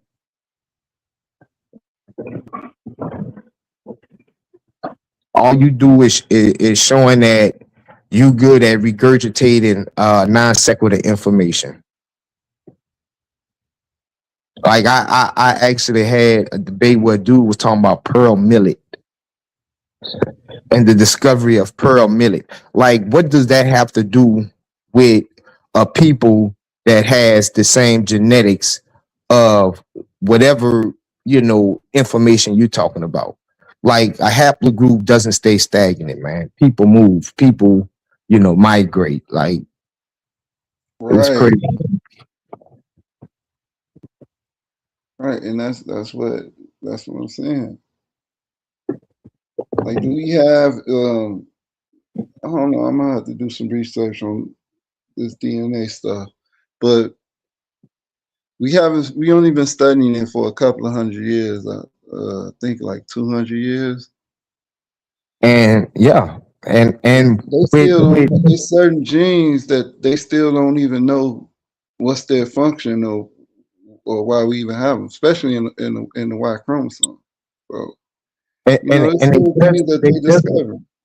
they just mapped out the whole human genome when, like, in what, 93 or 98 or something like that. So they didn't we just studying that. Like we don't like they're basing their information off of collected samples.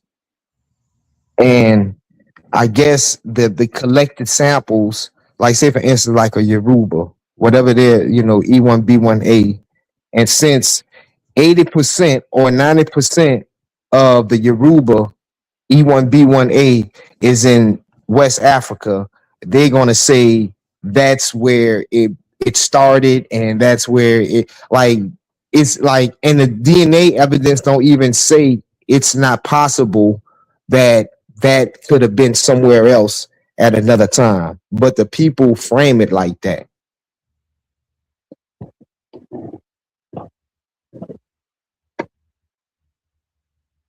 Like the Yoruba themselves will tell you they came from the east. So, does the genetic record show that? It doesn't. Oh, so those people lying. Like, come on, man, that's crazy.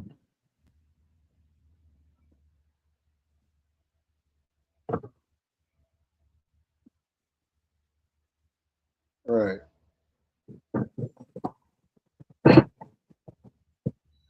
Like when dudes get information, like say for instance, it was this tether that tried to discredit Olu Equianu, and he he discredited him based on the account of one European, and because his baptismal records said he was born here and he was older. Like, first of all, I guess, tethers don't understand.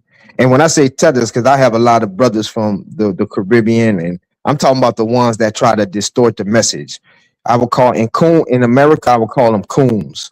You know what I'm saying? But these tethers, take these records that we can easily explain in America. Like we have a culture of, you know, altering documents, if that's what you want to say. Especially back then, if you was a slave, you didn't want to make yourself look like you came from Africa in certain instances. So, it like I see Ben Eaton, he say, after I lost the debate, I mean, I'm gonna ask you this, Ben Eaton.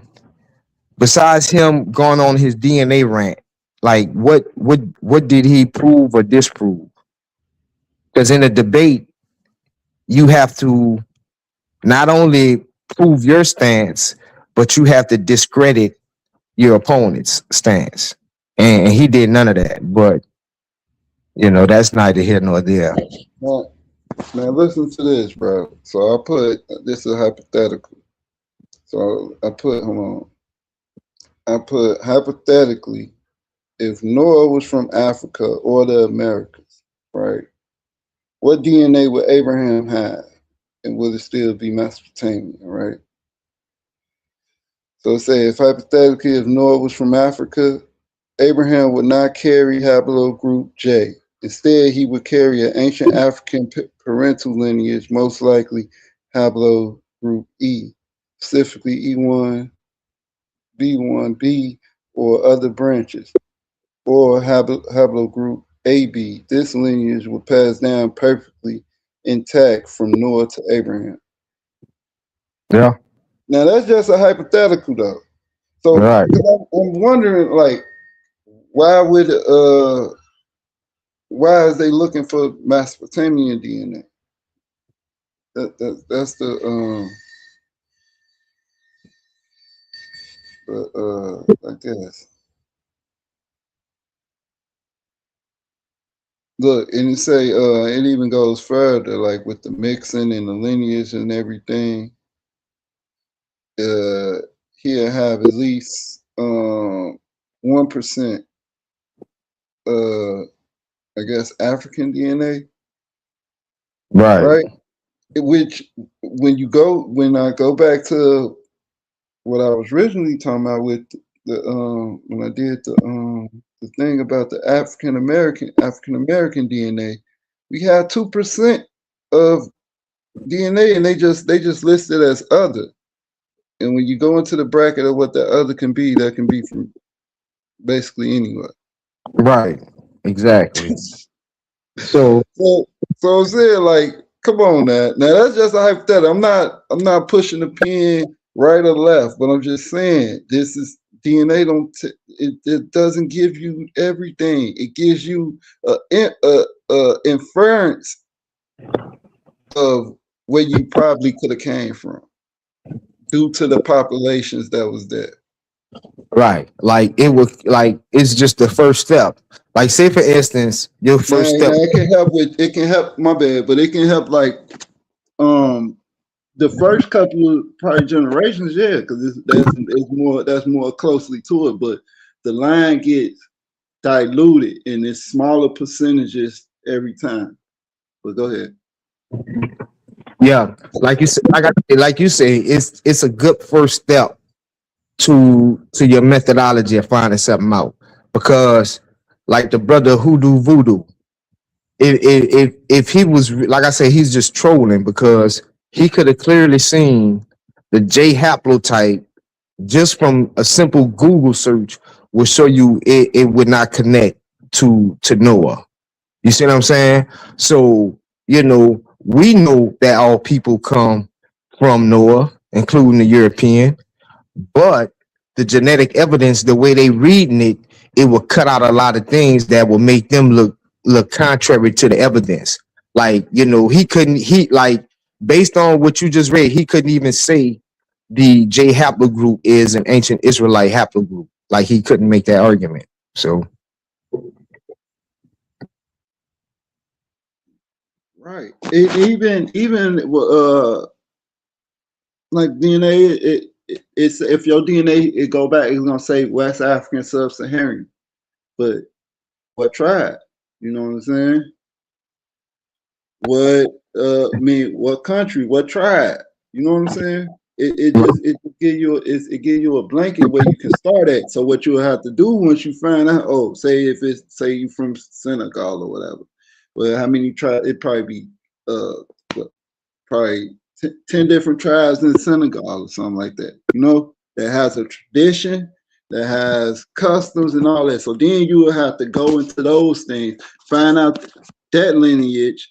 You see what I'm saying? That's when DNA falls apart. exactly, because you tell Yoruba that they're the same as the Igbo, they'll probably cut your head off. You see what I'm saying? But the genetic record says they're the same. So you cannot use genetics to X out or exclude a haplotype from being in a certain area at a certain time. You just can't.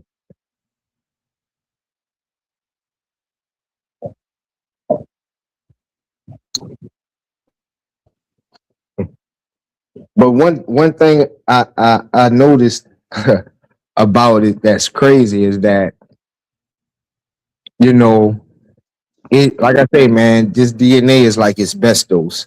Like like my debate, right? I felt like the premise was laid. Like you could lay a premise and you can like show clear evidence, but if a person like just say DNA is gonna wow the people and they're gonna think this is real scientific and like, but he's really not saying nothing. You know what I'm saying? So, like I said, man, that DNA, it probably got about 2 more years.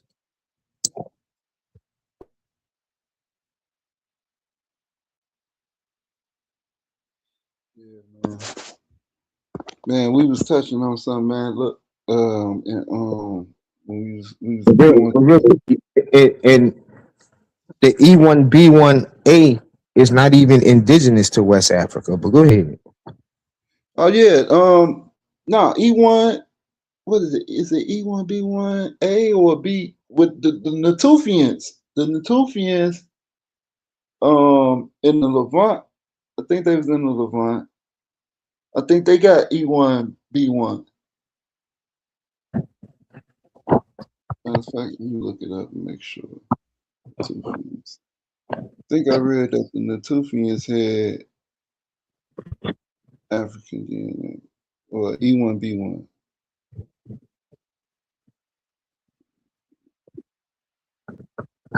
They in the Levant. See, look, they got the E marker, Right.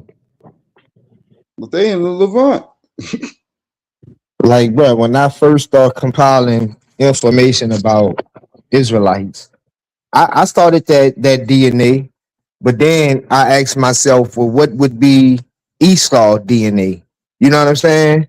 Right. And then, so I say, man, it's just a rabbit hole that a person go down, they'll never come out of it. Cause like you can't, like it's crazy. So show me what's Esau DNA. Show me what's the like the what's Lot DNA. You know what I'm saying? So it's crazy. Like DNA is according to science, like you know, their model have you in places 200, 300, 400,000 years ago. So naturally, it doesn't even match up with the biblical narrative.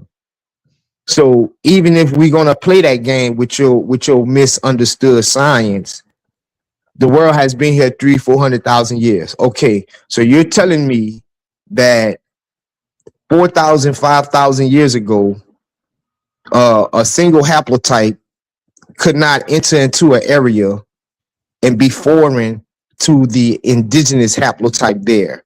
Like, especially if you're going with this 400, 500,000 year model, you cannot exclude no haplotype from going anywhere in the world. Like, you just can't. So, Bible believers that be eating up this DNA when they try to dispute Israelites is crazy. Like, these Christians really don't read the Bible. You know what I'm saying? Because the brother Yirmiyahu just had a debate with a Christian, and with a Christian, you shouldn't even have to pull out any extra biblical material. If you just straight stick to the Bible and the verses in the Bible, and if you believe what the Bible says, then you would know the Israelites would still be undergoing these curses. You know what I'm saying? It's only until we come together as a nation and call on the name of Yeshua in the name of the Most High, then we would get redemption. You know what I'm saying? Like, that's just from reading the Bible. So a person who read only the Bible and is a Bible believer, they would know that the Ashkenazis are just converted Jews. They're not true Israelites. But your judgment be clouded when you eating pork and not observing Torah. So it's understandable. But yeah. But somebody like a Ben Eaton or my last opponent talked about the Bible more than I did. That was crazy. Yeah.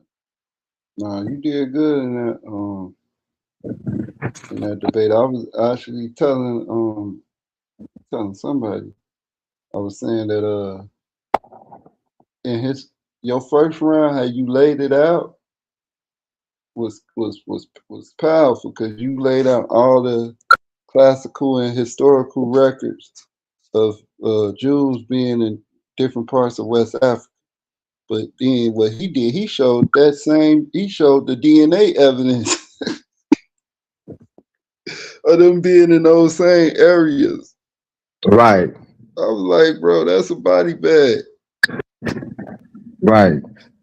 Now, That's a body bag. You just mentioned that the same areas where he's saying that African American DNA is in West Africa. Those same areas, it was communities of Jews, quote unquote Jews in those areas. That's not by coincidence. Right. But you know, people fall in love with the DNA rhetoric, and they wanna prove a true Scotsman fallacy. But you know, yeah, man, it'd be funny. What just my phone? But yeah, I gotta go, bro. Yeah, shalom, Mike. I gotta go. But this been good, man. We gotta me, you, Kasai, Omar, Yara. We gotta get together one day and smash the idol. You know, uh Emmanuel, all of us gotta get together one day and just like I think he said, go through the Exodus. Yeah, That'll be dope. yeah, that'd be interesting. Yeah, man. Yeah. But all right though, bro. I gotta bounce. All right, man. Shalom. Shalom. Shalom. Shalom. Yeah, man. Left side winning every time. I was just looking at one of the comedic superstars. Fingernails long as Wolverine. Boy, y'all need to quit. Y'all really need to quit. It's crazy.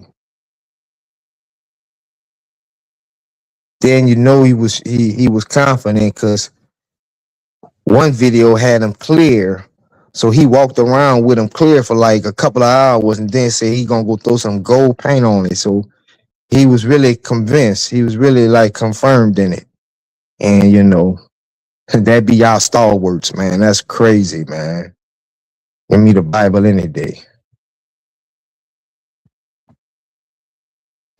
Hey, been eating, but I don't want to call you a snake. So what's another animal that just stay in the grass and never come out the grass?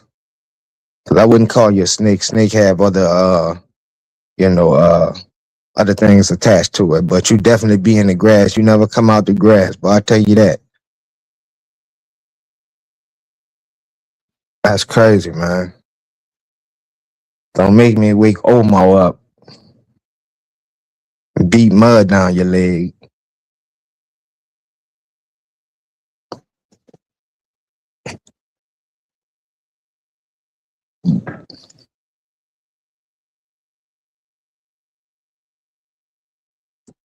But Ben, it's good that you've seen the debate. I definitely appreciate it. Uh, what you what you thought of it? What you thought of the material? I know you say he washed me up, and it seemed I think you said something about I was confounded or something. But yeah, what you think of the debate, man?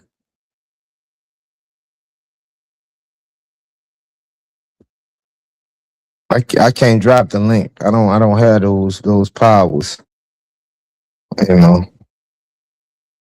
But yeah, man, y'all guys are funny, man.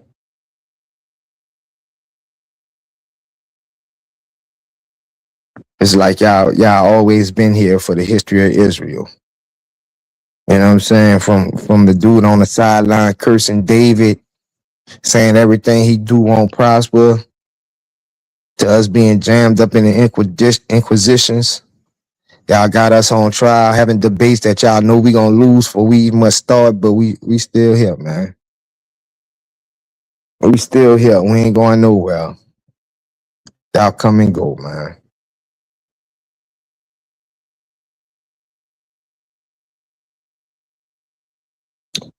The title of the debate was Were the were Israelites among the ancestors of the slave trade? Yeah. And I basically laid it out in the debate, and I basically showed that neither one of us are privy to concrete information based on DNA to show that you can exclude or include Israel out of any type of conversation being anywhere from Northeast Africa to West Africa. You cannot make that with a DNA claim. So the brother deemed to waste his time. His whole debate, even his rebuttal, was on DNA, and yeah, it was crazy. Yeah, he DNA'd himself clean out of logic. Like it's crazy, but it was a good debate, man. You know, paradigm shift. Shout out to paradigm. Well, I don't know, but yeah, shout out to the platform I was on. You know what I'm saying? Much love to the brother over there, DMG. You know, shout out to Lucifer. You know, it was a good debate, man.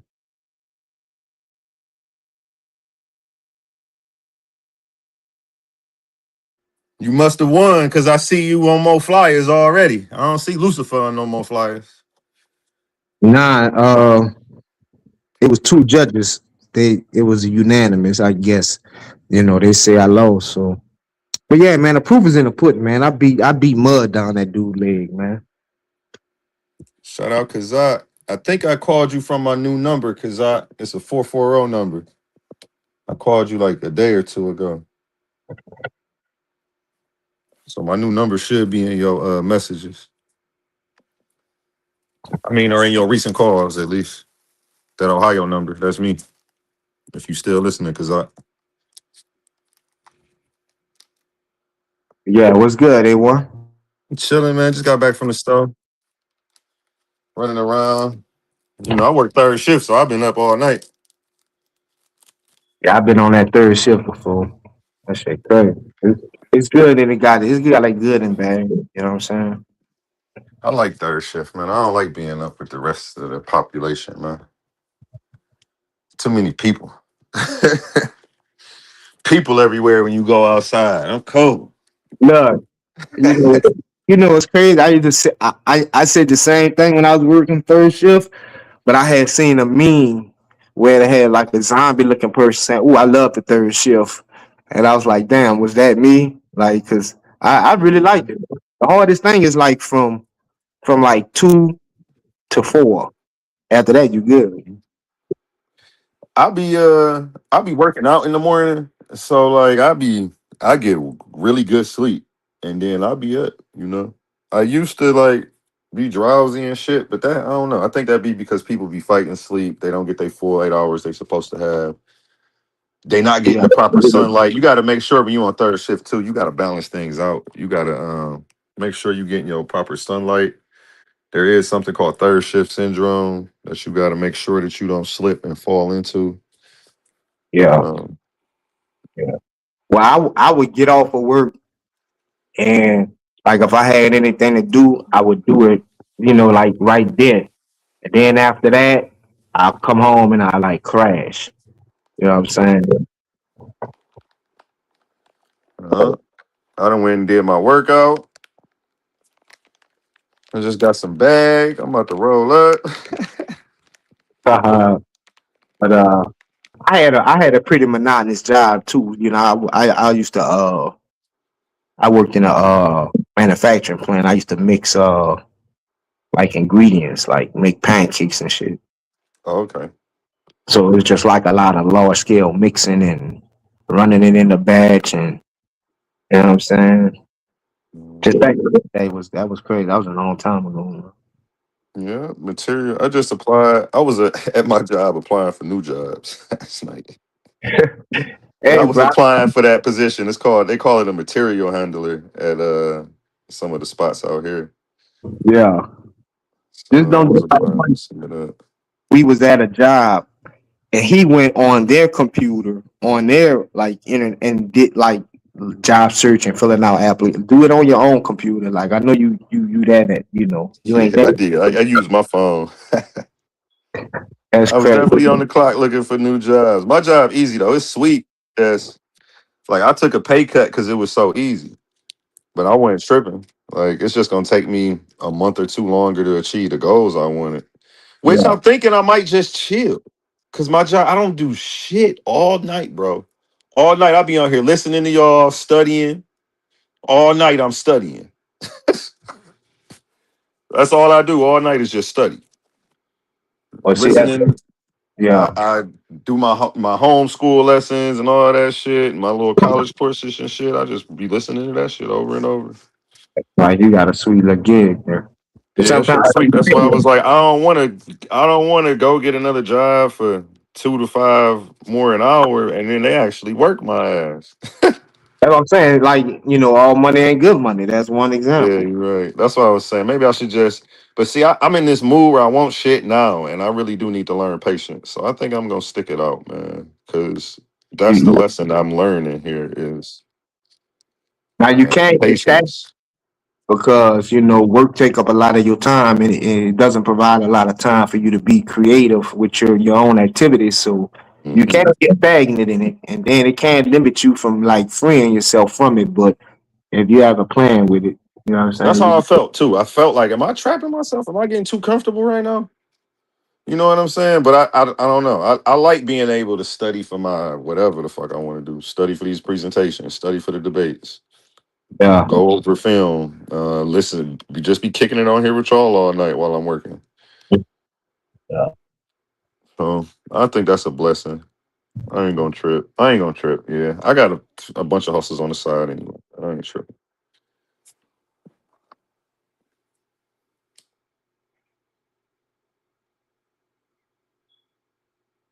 I just know what I'm worth and what I deserve.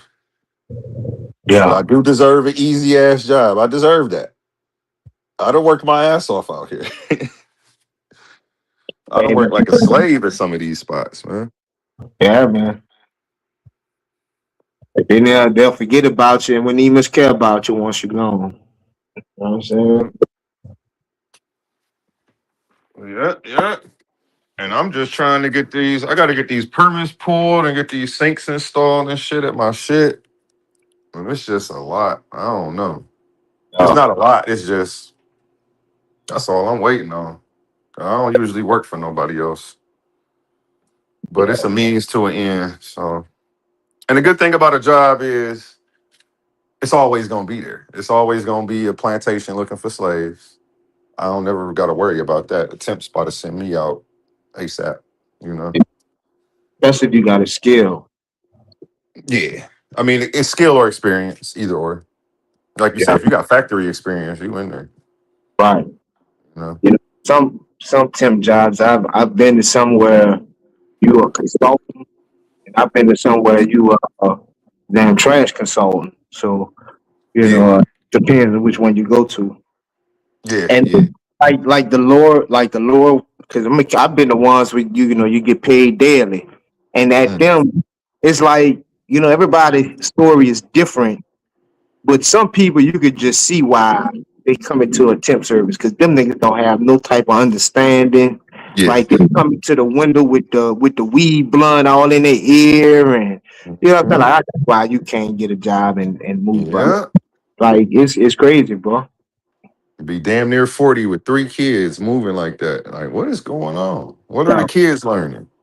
right. Crazy. I, Who's who gonna teach them?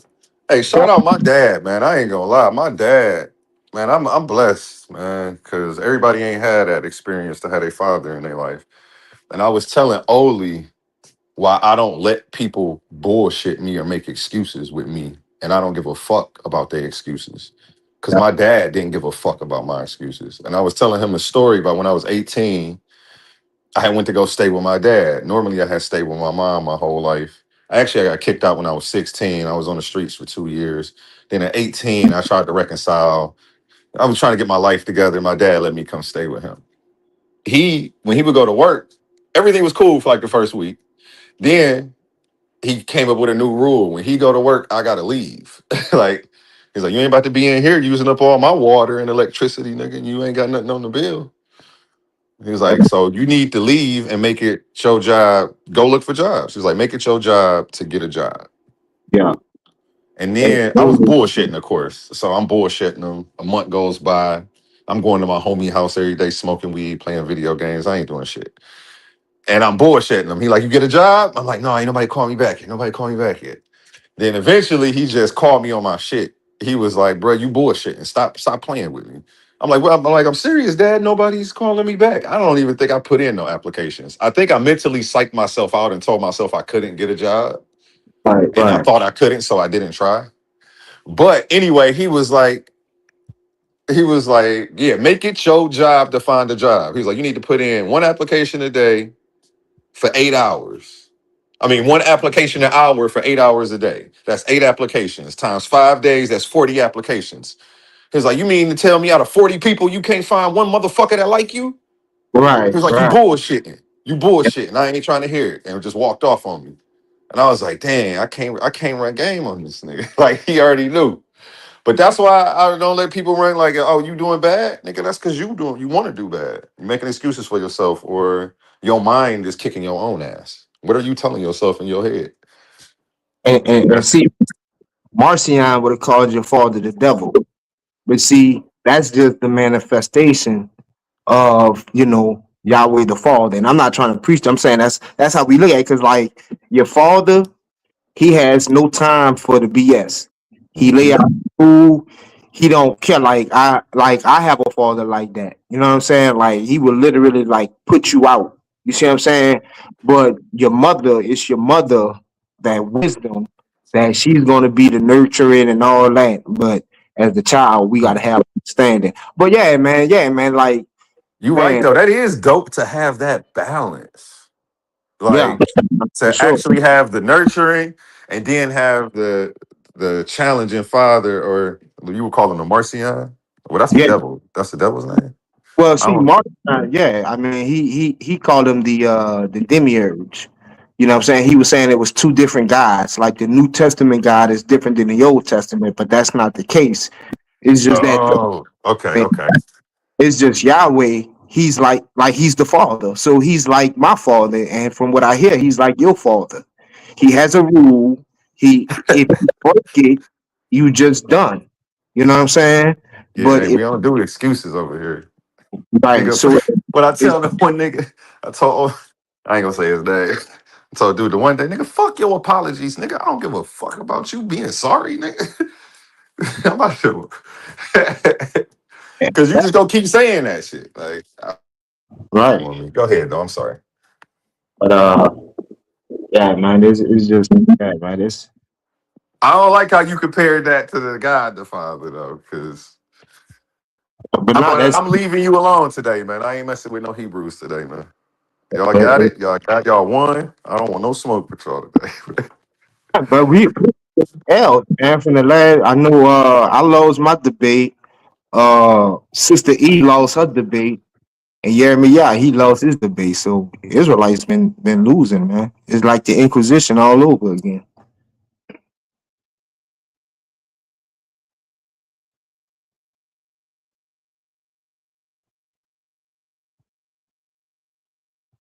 You know?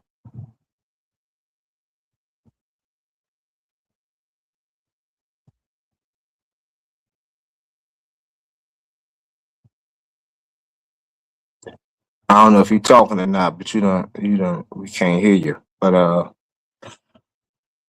yeah, man, I guess I'll see what's in the chat.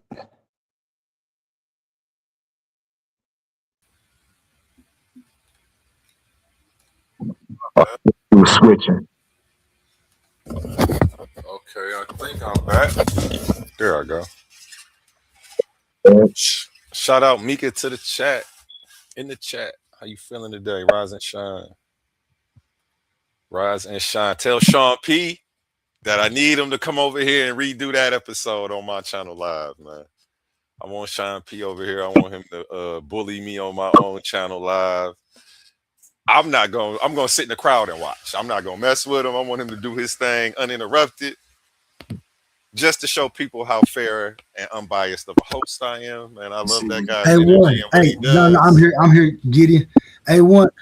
We couldn't hear you talking just now. I could hear you on my computer when I walked in, but we couldn't hear you on YouTube.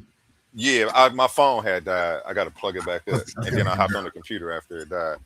Sean loves the smoke. I don't love the smoke for real. I do. I love controlled smoke though, because I'm still a certified crash out, and I don't know how to get that shit on my system.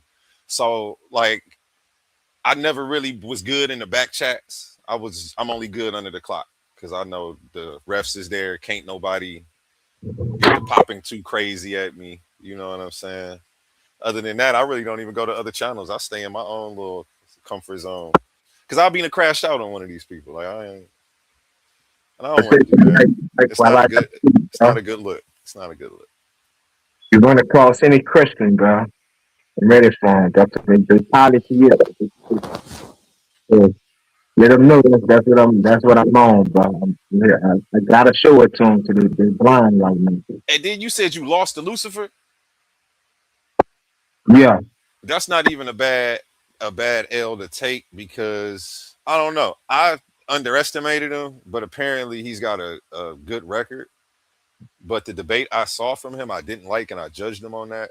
And then I went back and saw some of his content, and he actually is pretty fire. Lucifer good, man, but that's my son, man.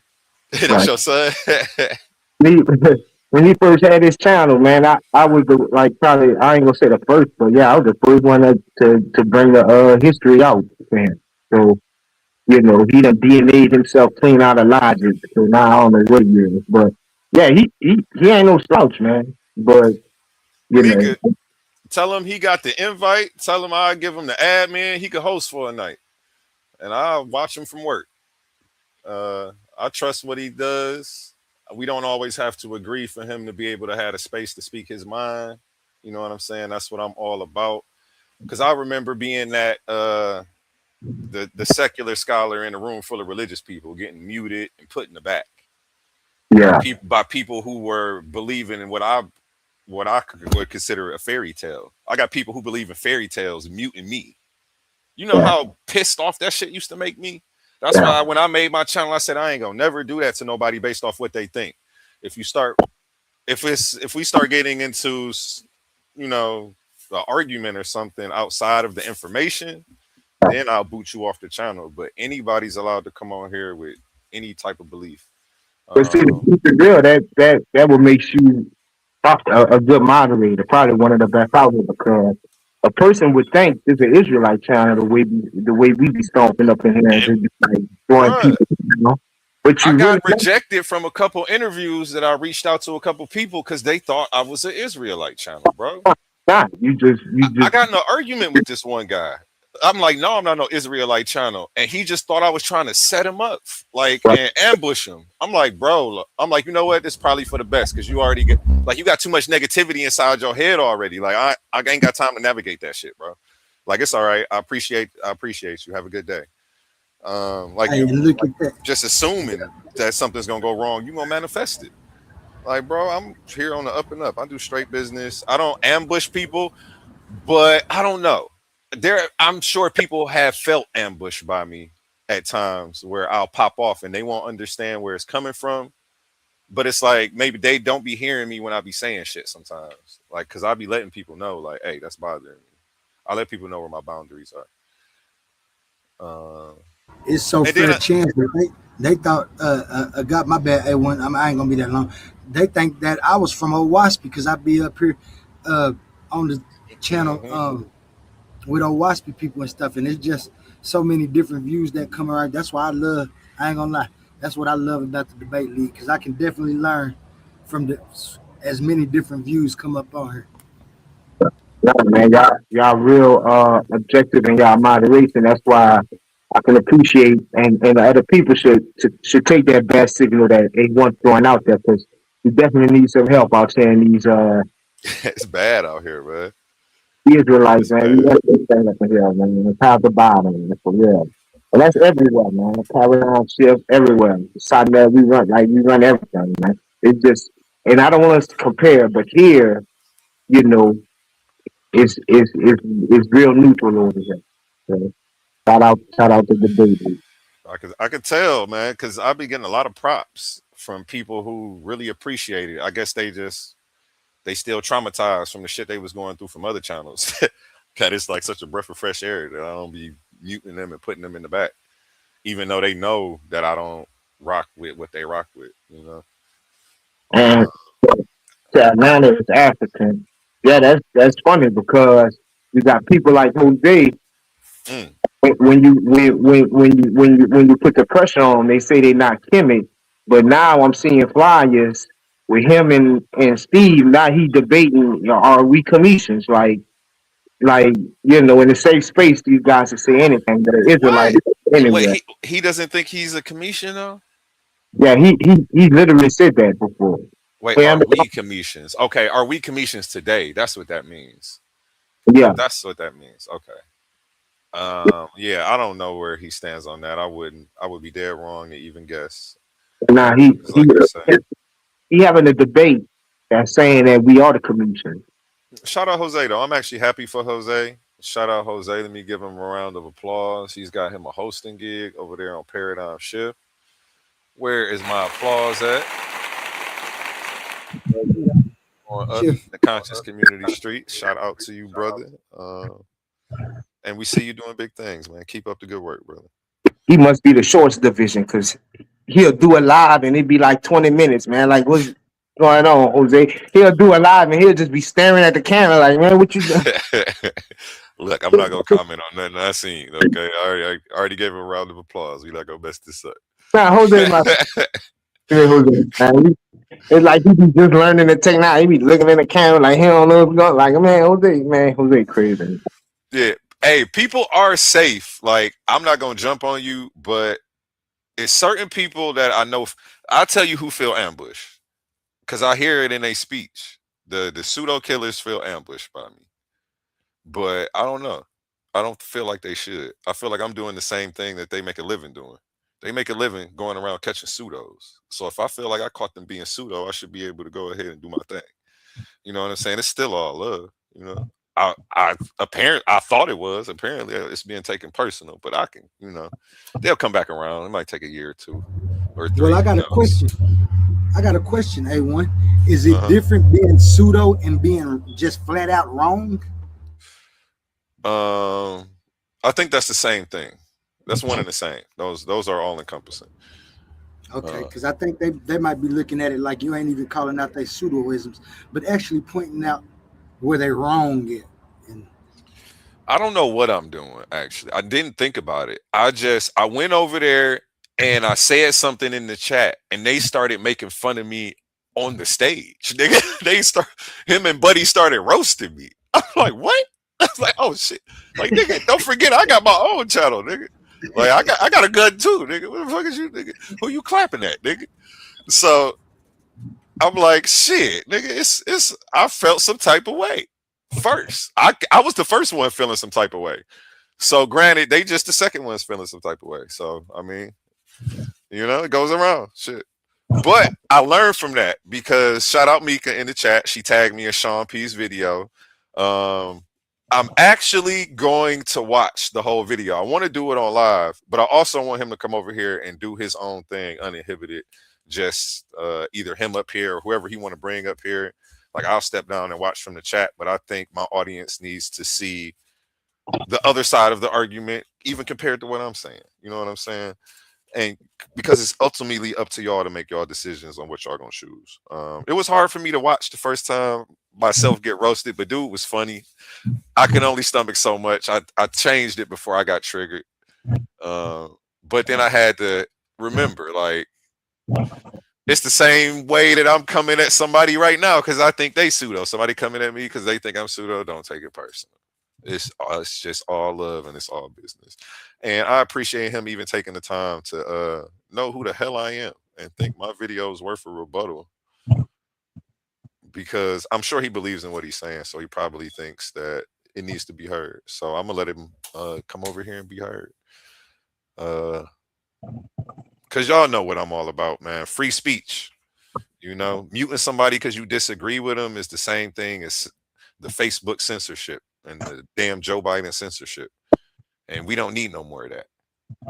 The only thing that beats bad ideas is better ideas, not censorship. Well, I'm not into book burning. We're not doing none of that. If you can't deal with the argument, stay off my page at least. Because I ain't muting none of these niggas out for y'all. Even it's funny because now that I've been stepping down and debating some of these people, I'm like, oh, you got a whole circular argument. And then I get frustrated with them when they take me in a circle. And I'm like, damn. So this is what the other debaters been dealing with while I be over here doing two things at once. Where you been debating at?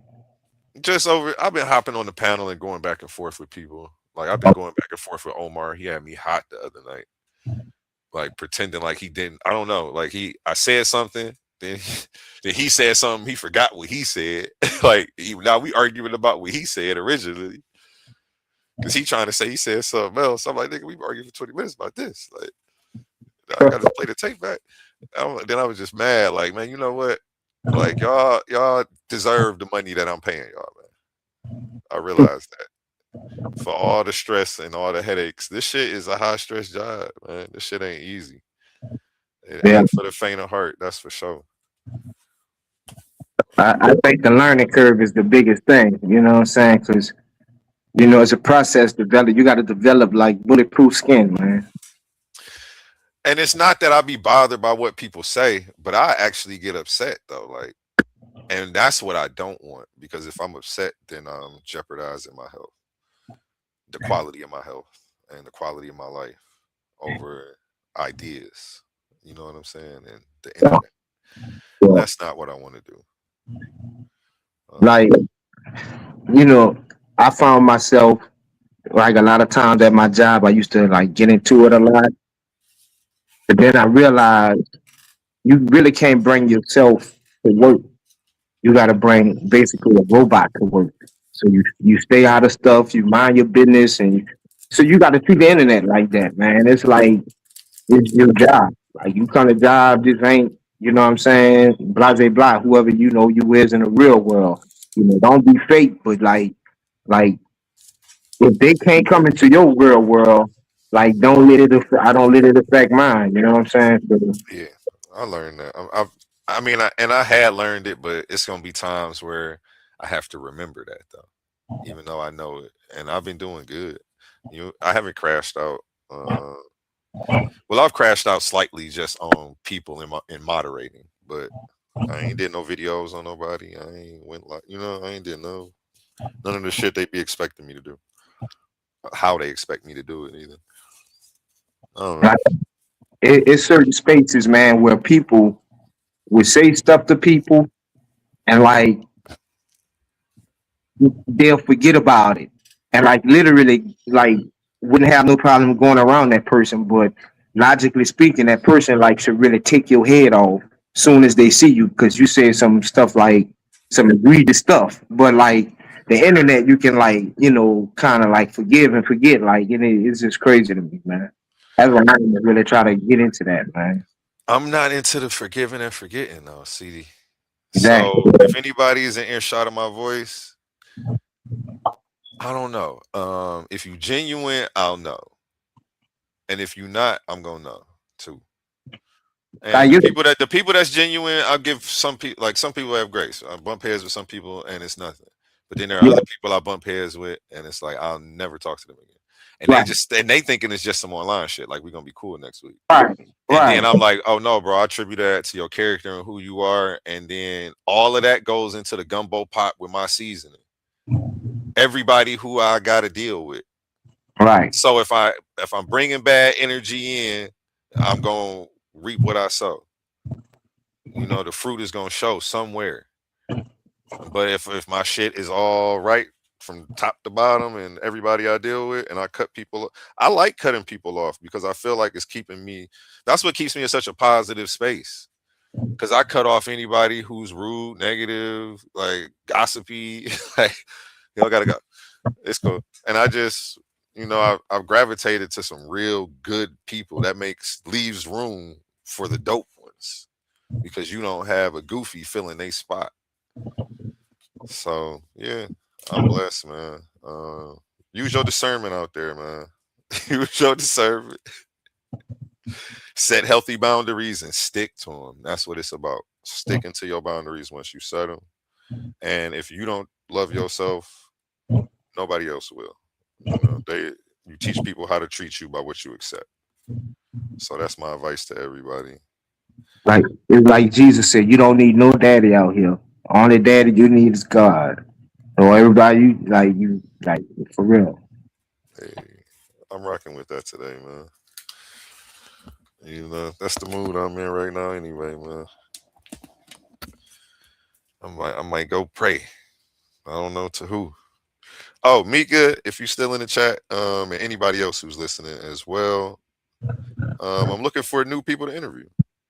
I have a bunch of new interviews coming up, but I'm always looking for new talent, and I like networking through the people who I'm cool with. So, if you got anybody who you think would be interested in doing a presentation on the channel, have them email me at titansdebateleague@gmail.com.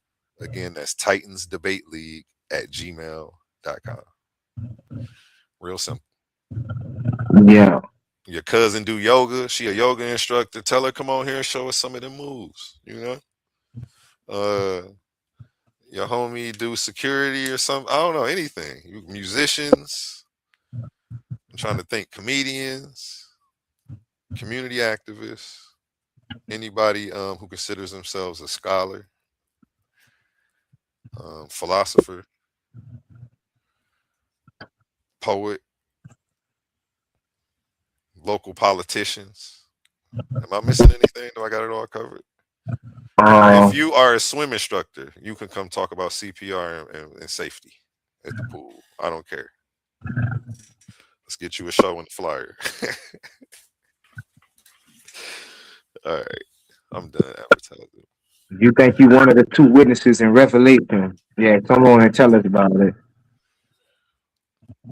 Yeah, my channel for anybody, man. I give anybody a shot.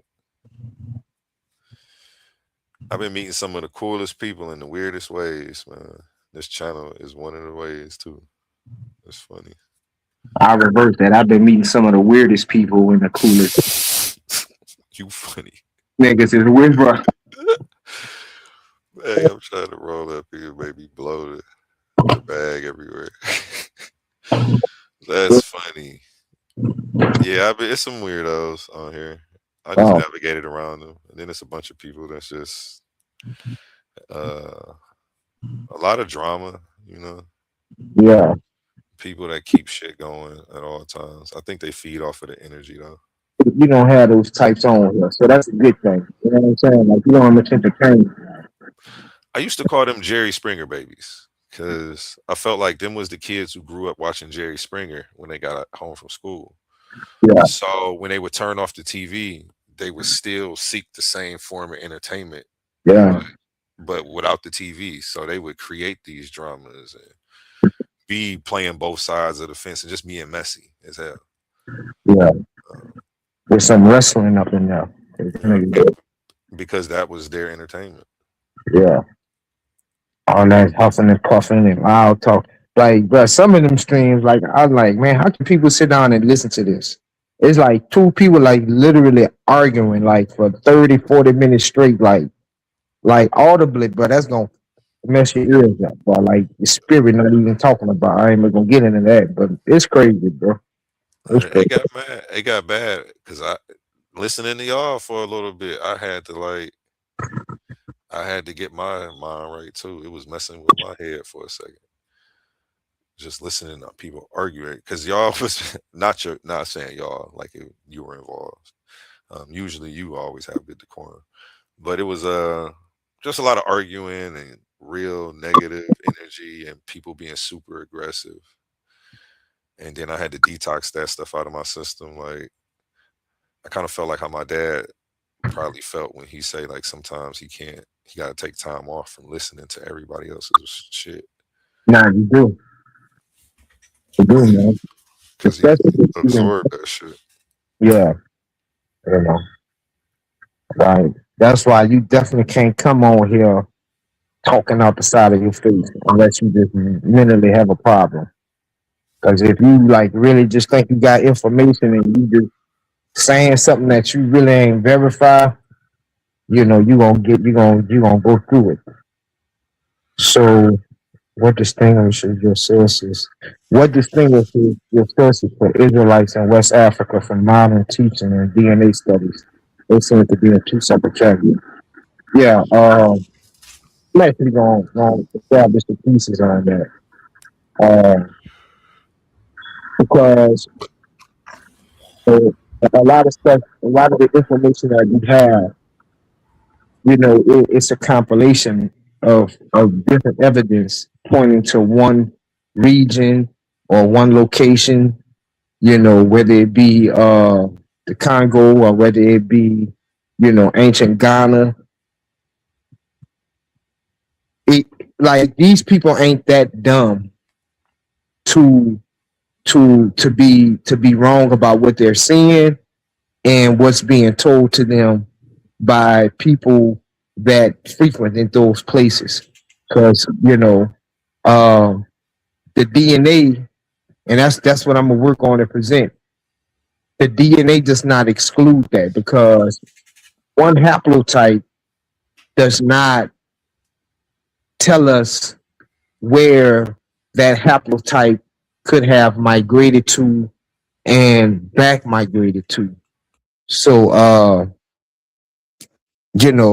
Jay Snake said and the source. So that's what I'm saying. Like, and in my debate, man, it's like what's the rebuttal? Because I need to know. Like he said folklore. The Erdefell, which is the first terrestrial globe ever created, which was created in the 15th century, which is not folklore. It shows Jews in West Africa. Actually they have the whole Gulf. So, that's not folklore. And that's what I say, man. It's almost like you gotta not even ask who you debating, but who judging your debates because I didn't see a rebuttal to that. I seen the same rebuttal this brother said: folklore, myth, and missionaries. And you could tell his debate was prepackaged because nothing I said I didn't have one missionary in my source. But again, sometimes you gotta ask who judging more than you gotta ask who you debating. You know what I'm saying? Because I didn't see in that debate one rebuttal to nothing I said. So that's the Jada Snake talking about folklore. What Hey, wasn't that folklore put in a debate? So my man's Kazak, how you feeling?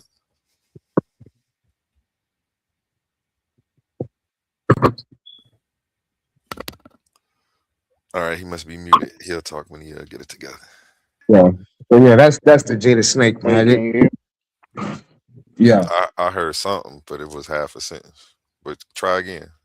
Mic check 1 2 for us. What's going on? A1, you all right? Everything There, good? Shalom. there we go. Shalom, shalom. Hey, Everything what's going good, on? man. I've been listening to this brother since he was talking to Capone this morning, man. I've been on in and out. Uh, Did Did you hear me say I called what's your going on phone? in the debate? I Yeah, called your phone yeah, from I that didn't hear it. 440 number. Yeah, I don't know. Depending on what time of the day it is, I might. I'll call I ain't you know the again later. number. I was gonna tell you lock it in. 440. Yeah, that's the area code. All right, let me see. What it was like a couple days ago. Like 2 days ago.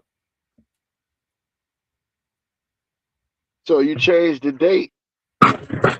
I made a mistake on your date. That's what I did. Cause you see how all the flyers are uniform and they all had the same background with just the different characters. So as I'm copying and pasting, that date was wrong. Cause Jill popped up that night actually. He was like, I thought I had a debate tonight. I'm like, huh, your debate ain't for a month.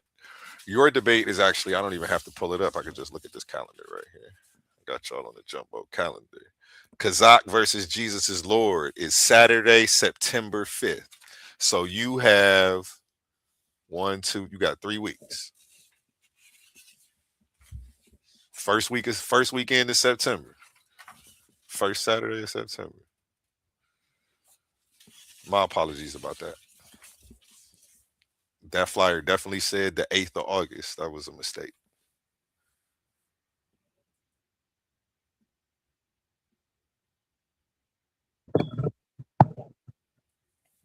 I gotta fix that and the spelling. It'll be done by tomorrow. Yeah. Now I gotta go double check everybody's. Damn. It seemed like he ready, yo. Yeah, he's ready. He was ready. Yeah, he pulled up. you missed the episode, but since he said it live, I could say it again. He said he got a.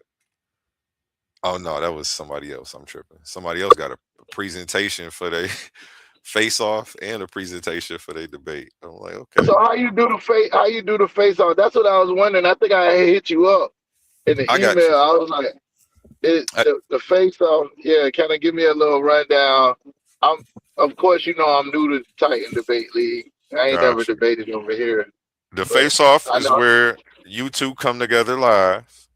Um, and pretty much I go over the rules of the debate right there for y'all so everybody knows the rules. We go over the scorecard as well. And then you two verbally spar or question each other. If you don't have a topic, you start with questions. Like what's your belief? What do you believe? It starts there. And then until you find something you disagree on. If y'all can't get it move it along after like an hour, I start helping. Depending on where the conversation is in an hour or two, I'll leave it alone. If you're all in a heated debate about something, I'll leave it alone. I got a feeling. If you let it go too long, we'll have a debate right there.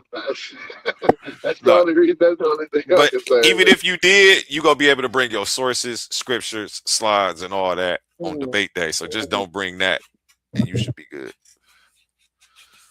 All right, when is the face off? So the face off, and if you do have a title, but which you two kind of do, you have one that you like already. Both of you like is Jesus or whatever. I forgot what it was. Something about Jesus is Lord.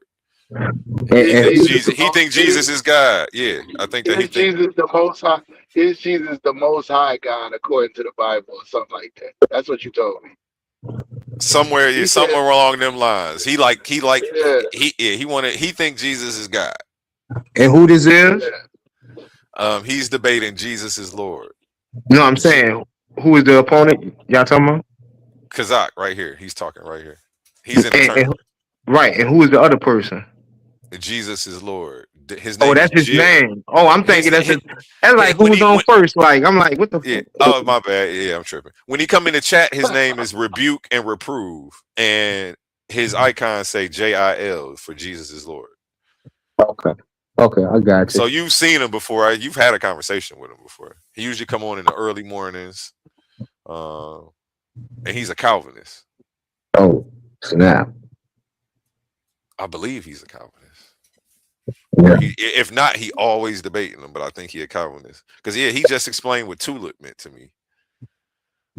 He actually schooled me on some shit. I ain't even gonna lie to you. He came up here and schooled me, swept me off my feet on some lay down, stay down. I got you. You raw. And I was like, damn. I had to just I was like, shit, you're right. I was wrong. I stand corrected. I'll take this out of my argumentation. I appreciate you. I don't know about all that, A1. Hey, I was wrong. And he pulled the source and I was like, oh shit, okay. You're talking about on this topic or something else? No, something else. I was going around saying the 10,000. I had this background that says 10,000 guys. And I was talking about there's all these different religions, but there really isn't that many different versions of Christianity. They just got every church like registered as its own one.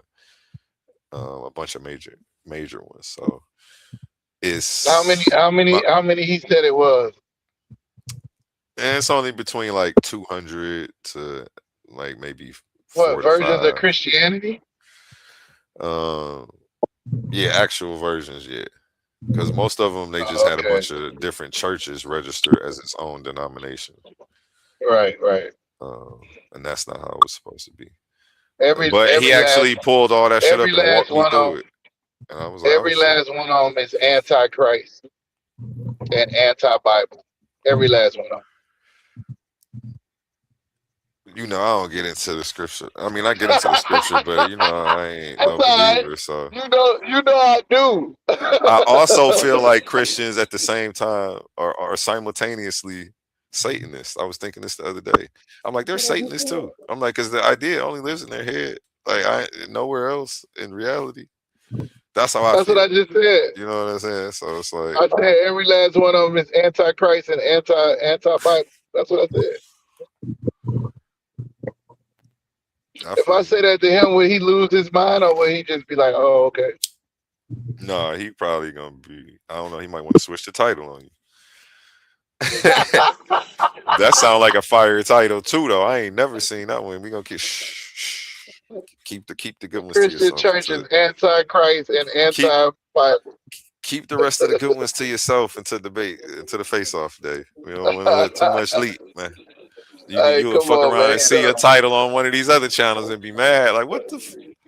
Yeah, it always happens. It's all good.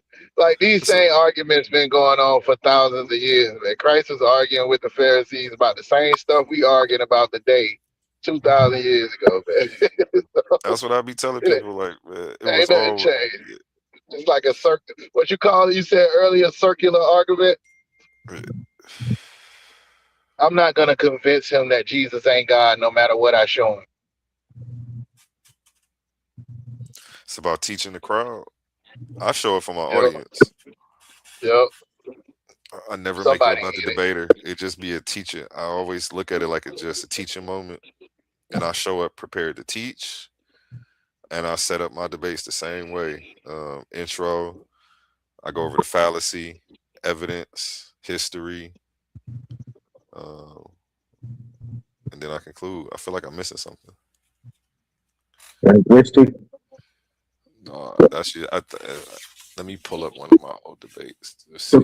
so Kazai, you would say that Joseph is the biological father of Jesus?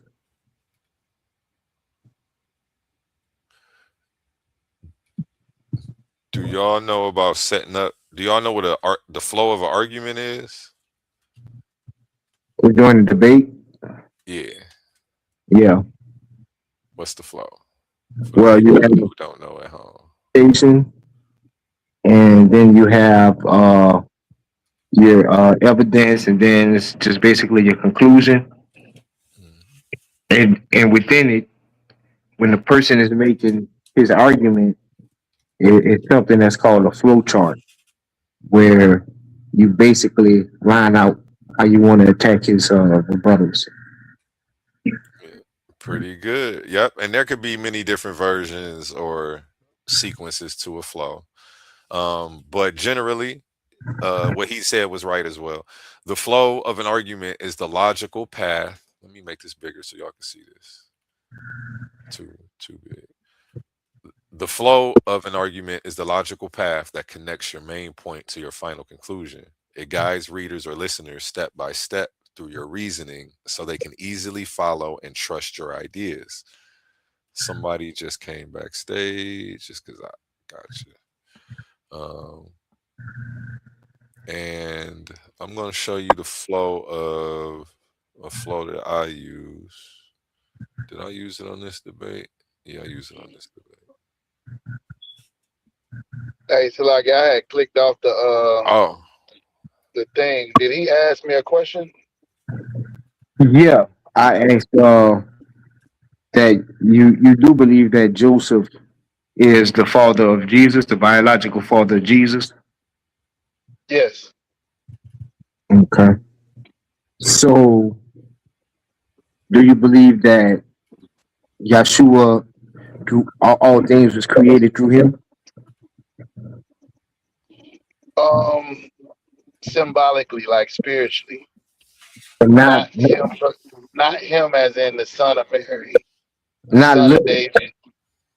You don't you don't literally think Yeshua was there at Yeah, of course that's biblical. It says that in the Bible, but I think it's more so like the spirit, not him, the person. You get what I'm saying? So I right, believe the word of God or the spirit that existed before he was born. right? So Because that would be impossible for him to create. All things were created by him, and for him to create his father, and then to have his father create him. So I understand what you're saying, because that would be impossible for him to do. when it's speaking about that, it's speaking about the word of God. So it's basically like if you go to Hebrews 8, it says, we know that all that the worlds were framed by the word of God. That's what it's talking about. So it's like people in the New Testament, they personify the word of God because the word became flesh. But if you live before Christ, the word of God is still existing. But for us, we would say that's Jesus or Yahushua because we live after him, after the word became flesh, if you will. Right. So My th- my thing so is when they start talking about you don't do go ahead. do do you believe that the first church was in a wilderness? If you're speaking about the once they exited Egypt, um, Yes. yeah, I suppose. I mean, you could call it that. I I don't know if I would call it that, but because they don't But start that using that word. I mean, it just means a congregation of believers, I suppose. If you say that, yeah. But I right. mean, the word church is synonymous with you know Christians, people who follow Christ. So I don't believe that those people were following Christ at that time because um, he wasn't in the earth yet. Well, I mean, you've always had followers of Christ. You know, when we look at John's father, he was a follower of Christ. You Uh, say John who? John the Baptist, Zacharias. Yeah, are you familiar? Are you like? Do you know my school of thought? No, that's why I was just getting some clarification. Okay, all right. Nah, I thought you knew, and you was kind of guide me into this conversation because we teach that John the Baptist was not in the truth. Oh, so the scriptures will be lying in that section. Nah, the scriptures don't say John the Baptist was in the truth. Yeah, it definitely did. Yeshua was a disciple of John the Baptist. Right. In order to be in the truth, you have to be a disciple of Yeshua or Yahushua. Right. Which is why which John the is Baptist why was never a disciple of Yahushua. He never followed Christ. right, no. That's why John the Baptist says here, one, I'm not even moving to fight your families. But Yeshua still insisted that he be baptized by John because it was prophesied that he was the one that was going to make a way for the Lord. Yeah, because at that time, John the Baptist was that dude. But once he baptized him, he seen the Spirit descend on Christ like a dove. He heard the voice come from the clouds and tell him this was the dude. Co-signed him. Hold on 1 second. Gotta make sure I'm going the right way. I got Yeah. your picture up there on the screen. He was supposed to what he said, decrease so that Yahushua could increase. And instead of doing that, he kept doing what he was already doing before Christ hit the scene. Well, not necessarily so, because shortly thereafter he was beheaded by Herod, right? Yeah. But you see in John chapter 1 or 2, I think it's John 1 or 2, where he sees Christ and he tells his disciples, John tells his disciples, hey, right there is the Lamb of God. That's that dude right there. You should Right. follow him. And his disciples stop following John and go follow Christ. So I'm like, yo, Right. he telling people about the truth. He's speaking well of Christ. He never spoke against him, but at the same time, he never followed him. He like the big cousin that never stepped down. Like he the OG. He ain't never get in order. It's like Saul. When the Lord gave it to David, Saul ain't followed David. David followed Saul. You get what I'm saying? That's how it was with Christ. Christ the King, he's the anointed one. And then once he does what the most powerful scribe and gets baptized by John, John ain't supposed to have no more disciples no more. Everybody's supposed to follow Christ. Right. Right. So where does the scripture say that John was evil in his doings? Because again, like I said, he did everything what the scripture said. You yourself said that he admitted that Yeshua was greater than him. So how can you blame Yehukanan, the immerser, John the Baptist? How can you blame him for preaching? Make way for the path of the Lord. That's what he was preaching. He was preaching the arrival of Yeshua. So I don't see how you get out of the scriptures that he was a deceiver or a bad person. I just don't see it. But I was I just didn't. trying to. I didn't say no. I didn't say none of that. I wouldn't say anything negative about John except for he didn't follow Christ. I believe John kept the commandments. He did what the Most High prescribed for him to do. But we all know, if we believe in the New Testament, that there's only one way to the Father, and John never came through that door. It was the other way around. Once he baptized Yahweh Shai, he was supposed to get out the way, and he kept right on with what he was doing. He That's what he even did. questioned Christ after that, so he That's wasn't a believer in the work fully. I don't see how you get there because that's what he preached. He preached make way for the coming of the Lord, right? Absolutely. Okay, so how did he not get out the way and become a believer of Yeshua when he was the one that was trumpeting him? I don't get it. So do you think so? All right. So during that time, John had disciples and Christ had disciples. Which one would you have been? I would have been with Yeshua, most definitely. And those So who, you wouldn't have been. So that those, and anything that ain't bringing unity to the body is separating the body. They right. all should And have followed Christ from that listen, time moving and forward. and anybody who was with John, John would have told him, as he told them in the scriptures, make way, I preach the coming of the Lord. And when he seen him, he said, here comes the lamb that was slain before the foundation of the world. He said that. Uh-huh. So he himself Yeah, told his followers to follow Yeshua. He himself told but his he still followers. had followers though. He still had followers. Right. But the Bible doesn't speak of them going against Yeshua. And again, John, he died shortly thereafter. So if John had disciples after he baptized his disciple Yeshua, then those disciples would have been doing the same thing John would have been doing, which is making a way for Yeshua. So I don't see how you get that out the text though. Yeah, once Yahweh shows up, he's here now. You ain't making the way for him no more. Now you get in order, you get in line, or you just keep doing your thing. He said out his mouth, "I'm going to increase." He's better than me. He's saying all of these good things about Yahweh, but yet he still got disciples that he's sending to question Yahweh. I'm not saying that John sinned. I'm not saying he did anything wrong. I know it's perceived that way when we say he wasn't in the truth, but our version of being in the truth is you got to follow in rank and order. And Christ became the highest ranking man after he was baptized. John should have got in line. He did not. Yeah. And his But disciples were doing things that the Pharisees was doing. They wasn't doing the same thing that Christ's disciples was doing. well that definitely can't be true. And Yeshua had Pharisees and disciples. You say he had what? Yeshua himself had Pharisees as disciples.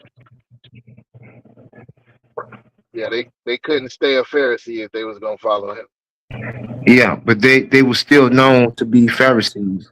That's the point. So just as much as John had Pharisees, Yeshua had Pharisees. I was supposed to debate Capone on this probably like 2 years ago. It never happened. And I was just asking questions because that I understand that speaks of. You might, who knows? You might see each other in the tournament. Never He know ain't gonna. what might happen. No, Capone has seen my work. He not gonna debate me, man. Me and No, Capone no, can not have a good Capone. time. Gideon in the tournament, Oh, which he in the tournament okay. too. Get in. Yeah, he in the I tournament. He really, asking you questions. I really try not if I could. I try as much as I can not to debate Israelites because when I first got on Bigo, I had more debates against Israelites than I did Christians, and my job is to destroy the Christian church. So I kind of fell back. You know what I'm saying? Captain Zaria kind of told me it's not really fruitful to debate Israelites. So I do it. I will do it, but that's not really. I would rather find points of agreement with an Israelite than points of contention.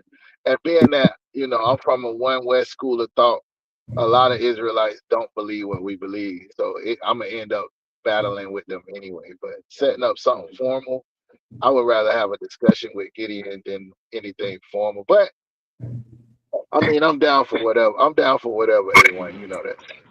Nah, I can respect. I'm kind of like that too. Right now I'm here hunting Christians to tell them that they probably kids.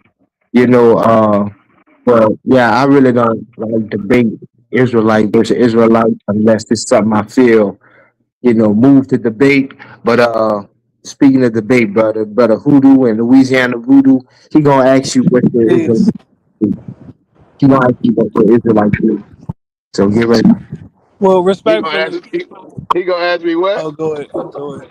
Ask you what's your DNA. Like he about to troll you with that. He have no idea what he talking about, but he about to ask you that.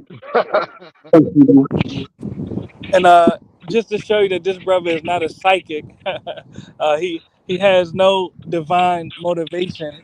Actually, what I came to ask you all from the One West doctrine is, how can you claim that a Mexican with no verifiable African ancestry is your brother, but then you say that the Africans that are genetically linked to you are not your brothers?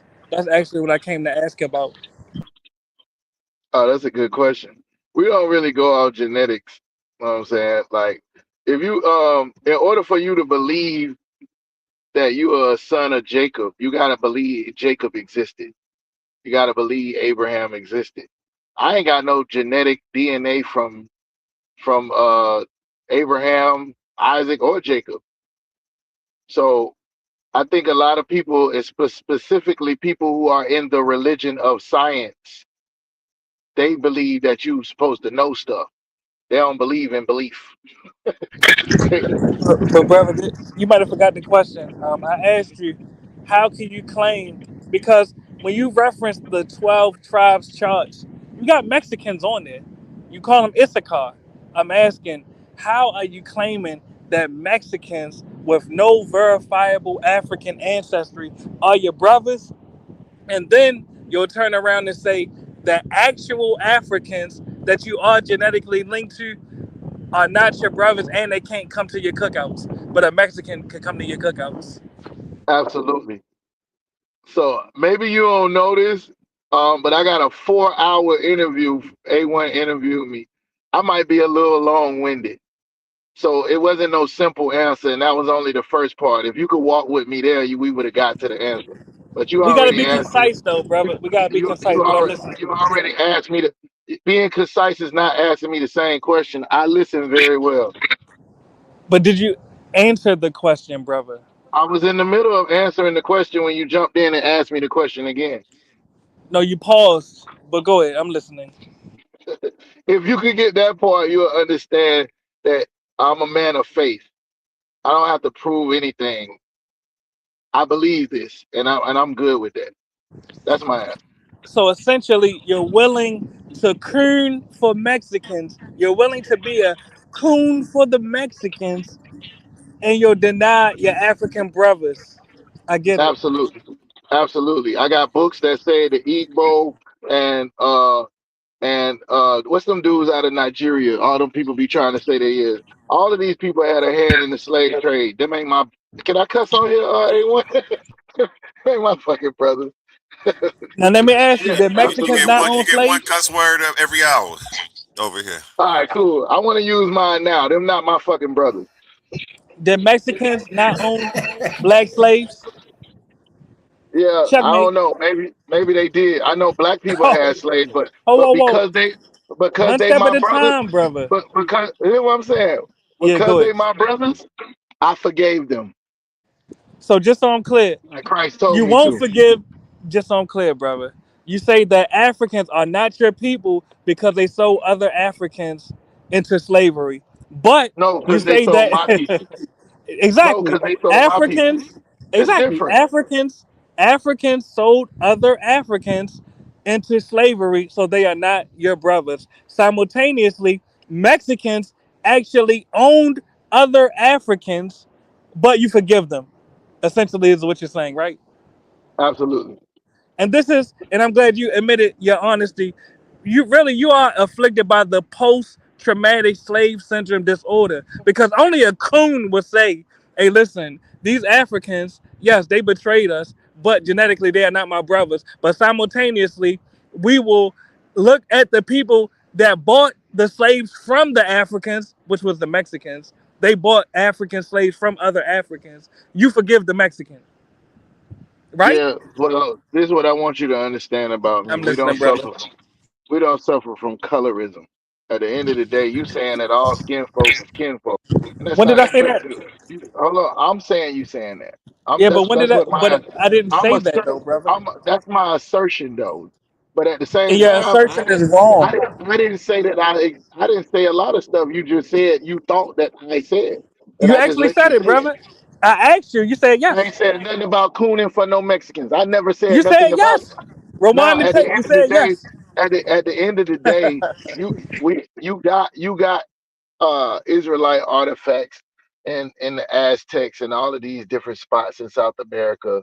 We got a 4 hour again, another 4 hour um that nobody has ever refuted conversation about it, lecture on all of the indigenous tribes that's over here in North and South America that is connected to Israelites, right? So I don't look at us as no Africans. I don't look at it the same So, way. And black on black crime is a difference between white on black crime or African on black crime. I don't see us as the same people.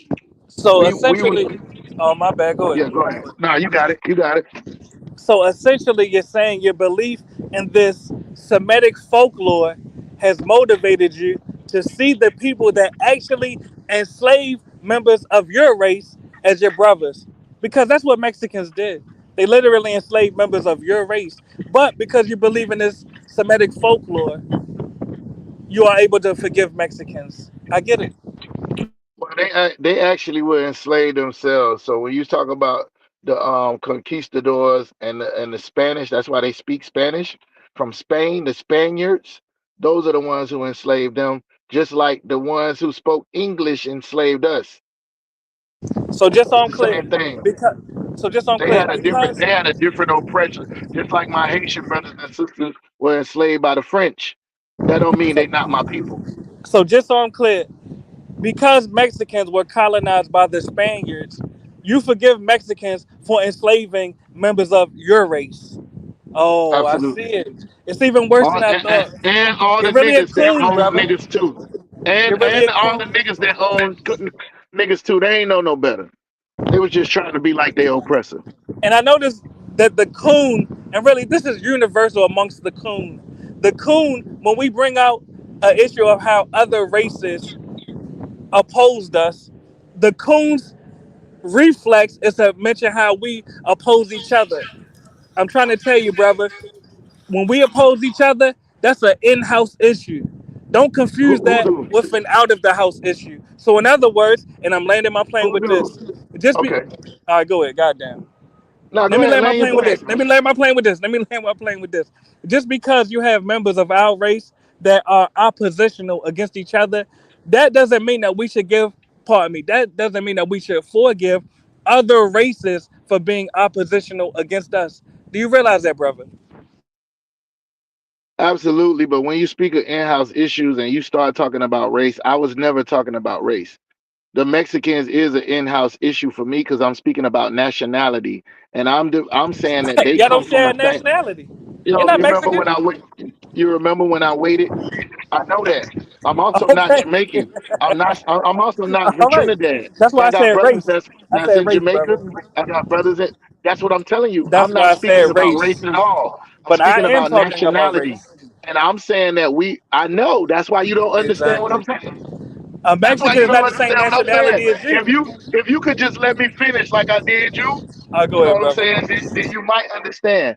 I'm not speaking of race at all. I'm not speaking of skin color. I'm speaking of nationality. And you have different tribes, 12 of them inside the nationality of being an Israelite. When you were speaking about race, I was speaking about nationality and saying that there are Mexicans that are Israelites. There also are Mexicans that are Spaniards, just like there's black people that look black and got white fathers. That's a whole nother conversation. So the whole time I'm talking about in-house. That's why I'm naming us. I never was talking about anybody else because when you said Mexicans, I thought of my brothers, the Mexicans. I wasn't thinking about no Spaniards.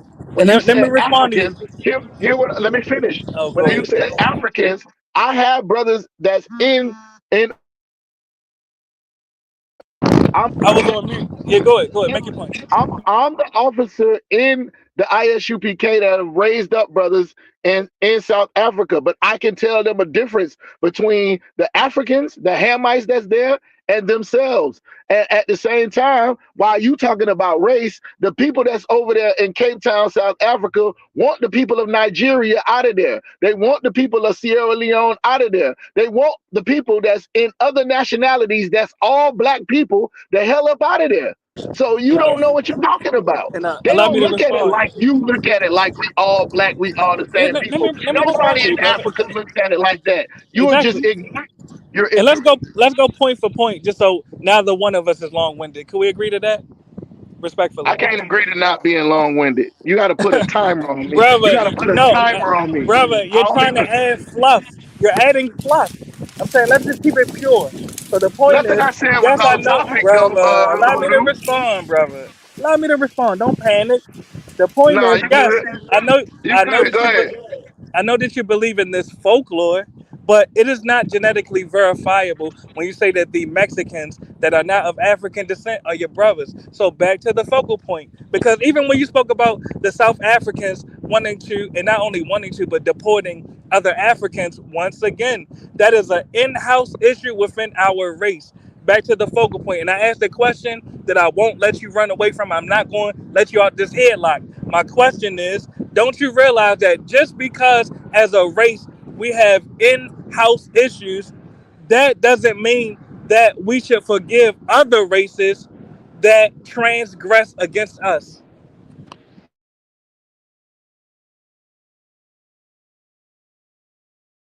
Damn, did he run? God damn!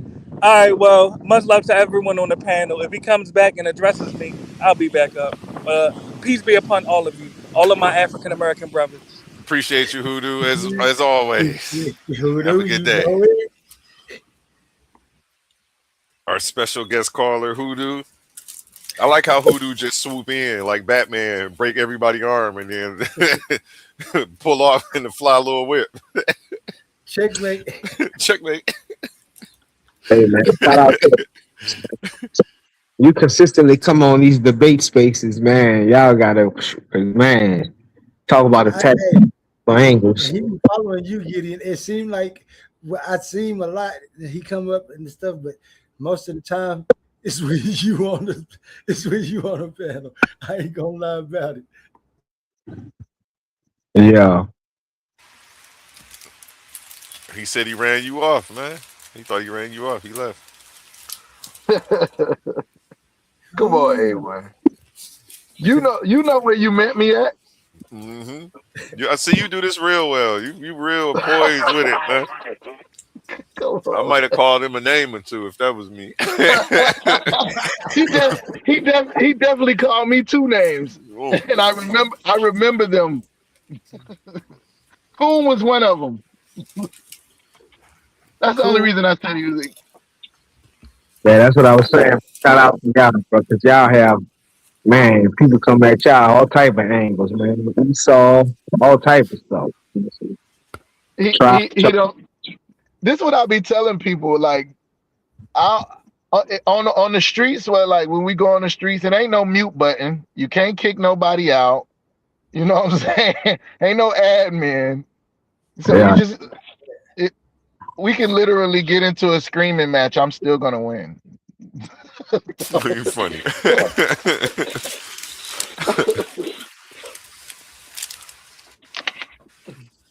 There's no doubt. No. I want Gideon.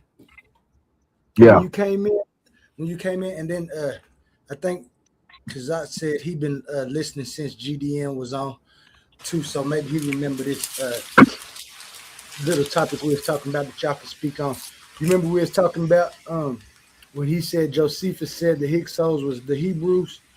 What can you elaborate a little bit on that topic if you could, and then Kazat after that, if you don't mind, or if you need a little bit more input on what we was actually talking about. But I think Gideon can clear it up because he was right there. Yeah. Yeah, he was talking about Josephus speaking about the Hyksos and you know the origins or rather the beginnings of their rule and Kemet, and he was speaking on how Josephus was speaking about it. Yeah.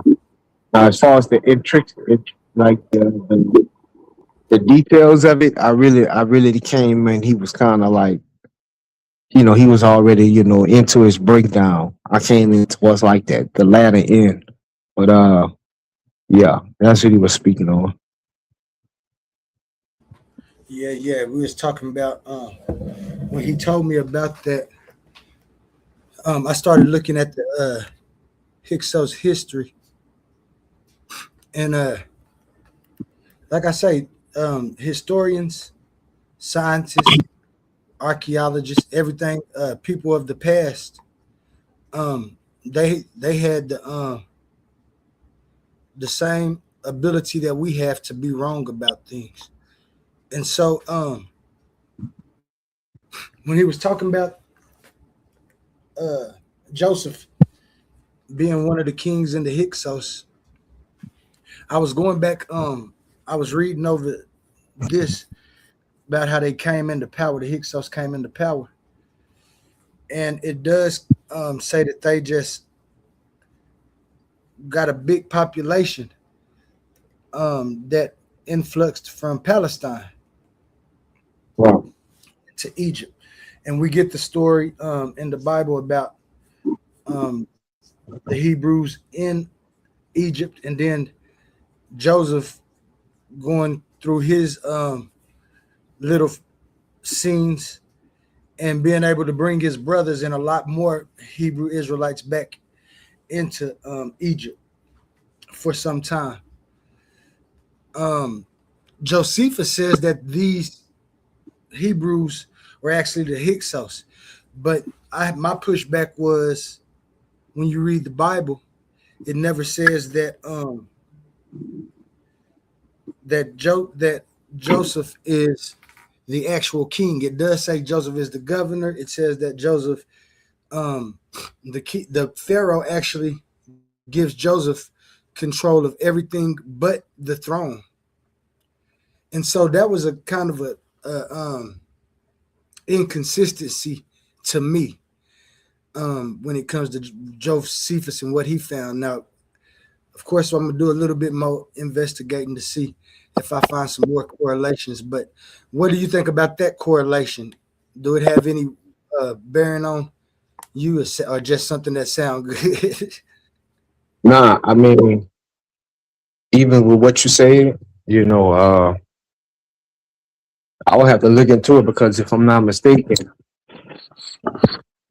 some of the Hyksos kings, especially the early ones, they were pretty much vassal to the kings in Upper Egypt.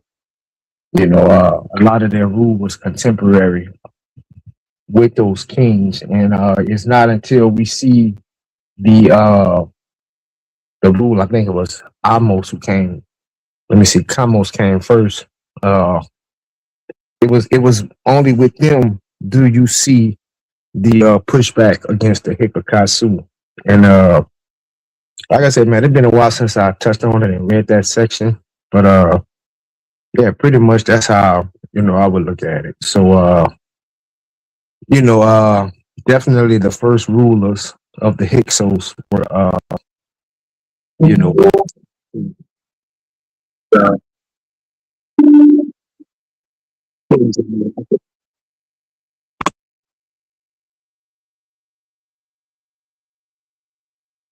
Bitch, your mic was cutting off at the end right there.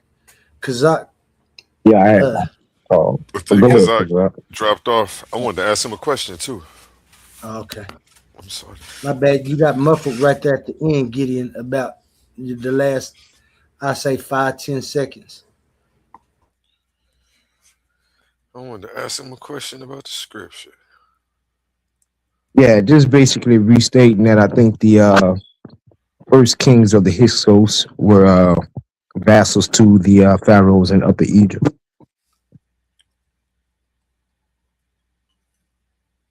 So that will pretty much be in line with the biblical narrative. Whereas Joseph, he was only second to the pharaoh.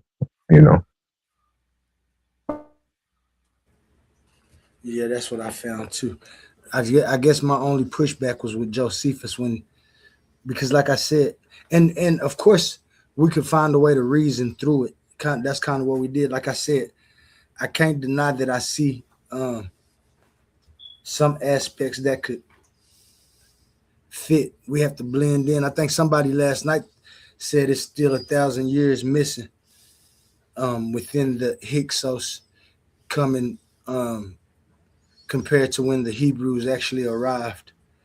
So that might be like I said, the Hebrews arriving and then Joseph um, ultimately going to get his brothers and bringing them back in an influx, which in the Bible it says the Pharaoh said that the Hebrews numbers had came too much, so they need to deal with them shrewdly to make sure that they don't turn their backs on the empire when invaders and war comes to the. Yeah. But I wouldn't describe their coming in as an influx because it literally is like like 70 people. So I wouldn't necessarily call that an influx into the Egyptian population, but through the couple of 100 years we were there, we definitely grew. So, that's why I say, genetically speaking, we will see a lot of genetic similarity with the Egyptians, and we do. We see that E1B1A is home to Northeast Africa and East Africa. So that being said, that's where we had an explosion of population. So you know, I can definitely see that being the case. So like I said, I wouldn't call it an inflection, more or less just a migration of one family, basically. I don't know though. When we think about, well, I ain't gonna say when I think about the days past, 70 people coming, 70 different families, or I don't know if it was just 70 people or 70 different families. However, 70 people just Just coming 70, in, just 70 people. just 70 people, even just 70 people coming in all together from one place that's different from the people that's there. Oh well, it was already a slight Hebrew population, wasn't it? Yeah, it was actually a large Hebrew population. All of all of Syria was basically Hebrews. You know. And so, and so that's why you wouldn't call it an influx, but that's why I say when you look at that thing I got on the screen, it actually says it. The rise of the Hyksos kings in Egypt was made possible by an influx. And I guess an influx, I don't know if that means a big population or a small, but it says an influx of immigrants from Palestine into Egypt beginning about the 18th century BCE. Does that kind of correlate with the same? Uh, Yeah, because you got to remember. So when we look at Hyksos, we didn't give ourselves that term. That was given to us. So when Josephus is breaking it down, he's breaking it down from the view of the patriarchs. He say, Abraham came into the Levant, Isaac, Jacob came into Egypt. He's not calling, and like I said, I had to reread it to see, but I don't think he calls them Hyksos. It's only when he's retelling what Manetho says, and Manetho labels us as Hyksos. So with that being said, Abraham was just one family from Canaan that came into the Levant, but it was also an influx of other Asiatics. So they lumped us all into one, calling those people, who was ruled by the man, the Hyksos was basically the rulers of the influx of people. So, it definitely was an influx, but all those people weren't, Hebrews from the loins of, Jacob. Oh, okay, okay. So We that got okay. Well, TT to the again, that kind of stage shows. real quick. TT, is your mic Oh, my working? bad. I didn't see. Hey, what's up, guys? How you guys doing? I'm doing good today. How you feeling? All right. Hey, TT. Oh man, everything going good. Yeah, Any, it, this is go ahead. You yeah, got the floor. yes. So there are two kinds of of black people. They are the ones that come from Shem and the ones that come from Ham. So there's a not all blacks are the same people. Are you guys aware of that? Yeah, I would agree. Yes. And like the like Negroes, they come from Shem, and the real Africans like the Ethiopians and Somalians and Sudanese, like they come from Ham. But see, I would be careful with that one. But Right. I, I, And I like see, I see what you're saying. like the real the people who are the Egyptians, the ancient times today are the Sudanese. Like the Negroes are not Egyptians. That's like a different they are not the same. So I see like hold I on. kind. I see yes, go ahead. I was about to just say. Then now I kind of see the pushback that the Kemites be having with the Hebrews. The Kemites don't want the Hebrews to be the Hyksos. So is that what this whole argument is, or the whole dispute is about? And then I was gonna say, TT, can you tell me your justification about why or your why you how you came up to the conclusion about the two different races? Can you give us a justification for that, please? Oh yeah, it's in the Bible, it's in archaeology, it's in evidence, it's all like the real Egyptians were very tall and jet black people. Like all of them was tall, and like and the Negroes who are the Hebrews are like they're like Negroes are from like West Africa. Everybody else is not the same as West Africa. So like the West Africans are the ones who are in America in the Western Hemisphere. They come from West Africa, and the Sudanese are the real ancient Egyptians. So if you put them up two together and it's a stand on side by side, you would notice a significant difference. Like they're not the same. They don't. They see what I'm saying? Yeah, let me ask you this, my brother. What were the two biggest tribes in the north? The northern tribes, and when it was Israel and Jerusalem and Judah. Who were the biggest? Who would you say were the biggest tribes in Israel, the kingdom of Israel? I mean, I mean, the head tribe of the whole Israel is Judah. No, when it was a divided monarchy. After Solomon's death, they Yes, split, yes, and yes. when they right, so Right. when they So when split, it was the 10 northern tribes, and it was the two southern tribes that made up Judah. So, yes, out of the northern tribes, who would you say were the biggest? I mean the head of the is is uh today they won't call them the Puerto Ricans. They are the head of the northern tribe.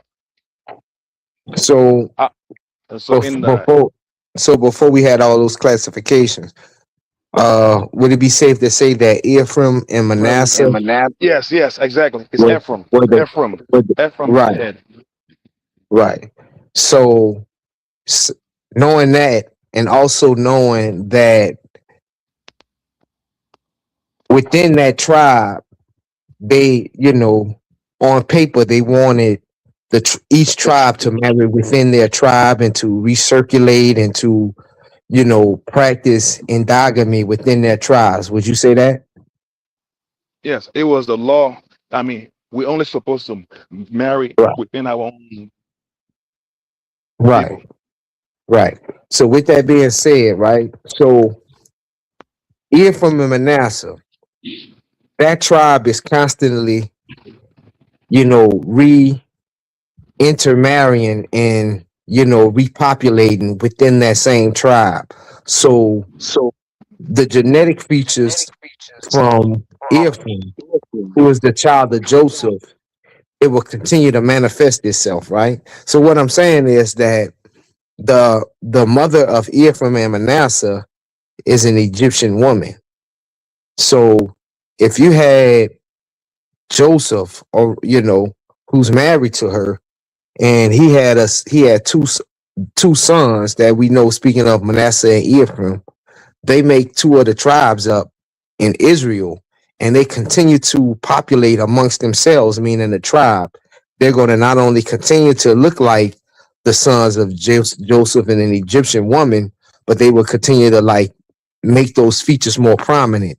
So what I'm saying is those same features you just described about an Egyptian could be mistakenly taken for an Israelite. And we see that, Paul was actually mistaken for an Egyptian a couple of times.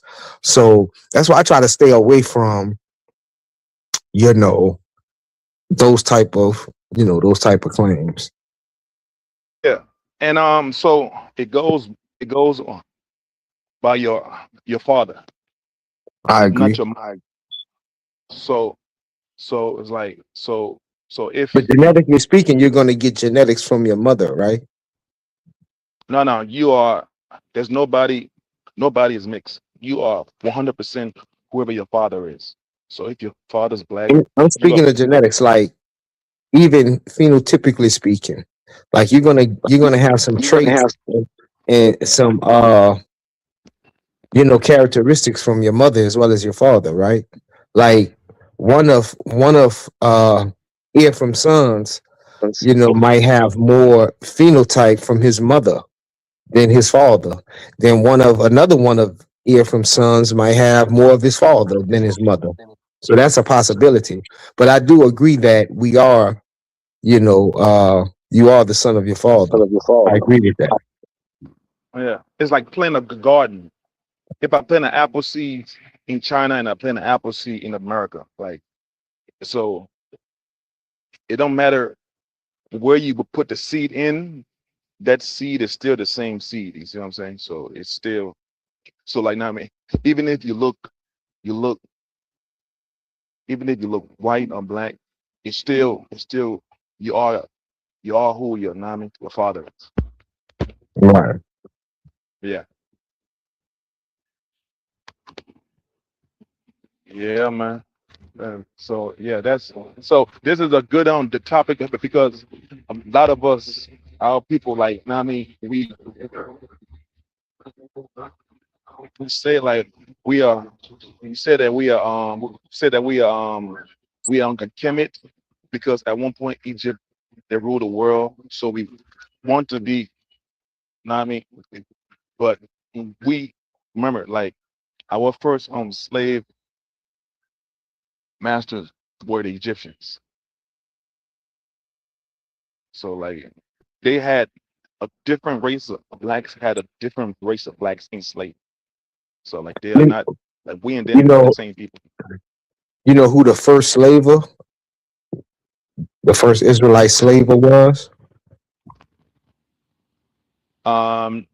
Oh no, I'm not understanding. Nah.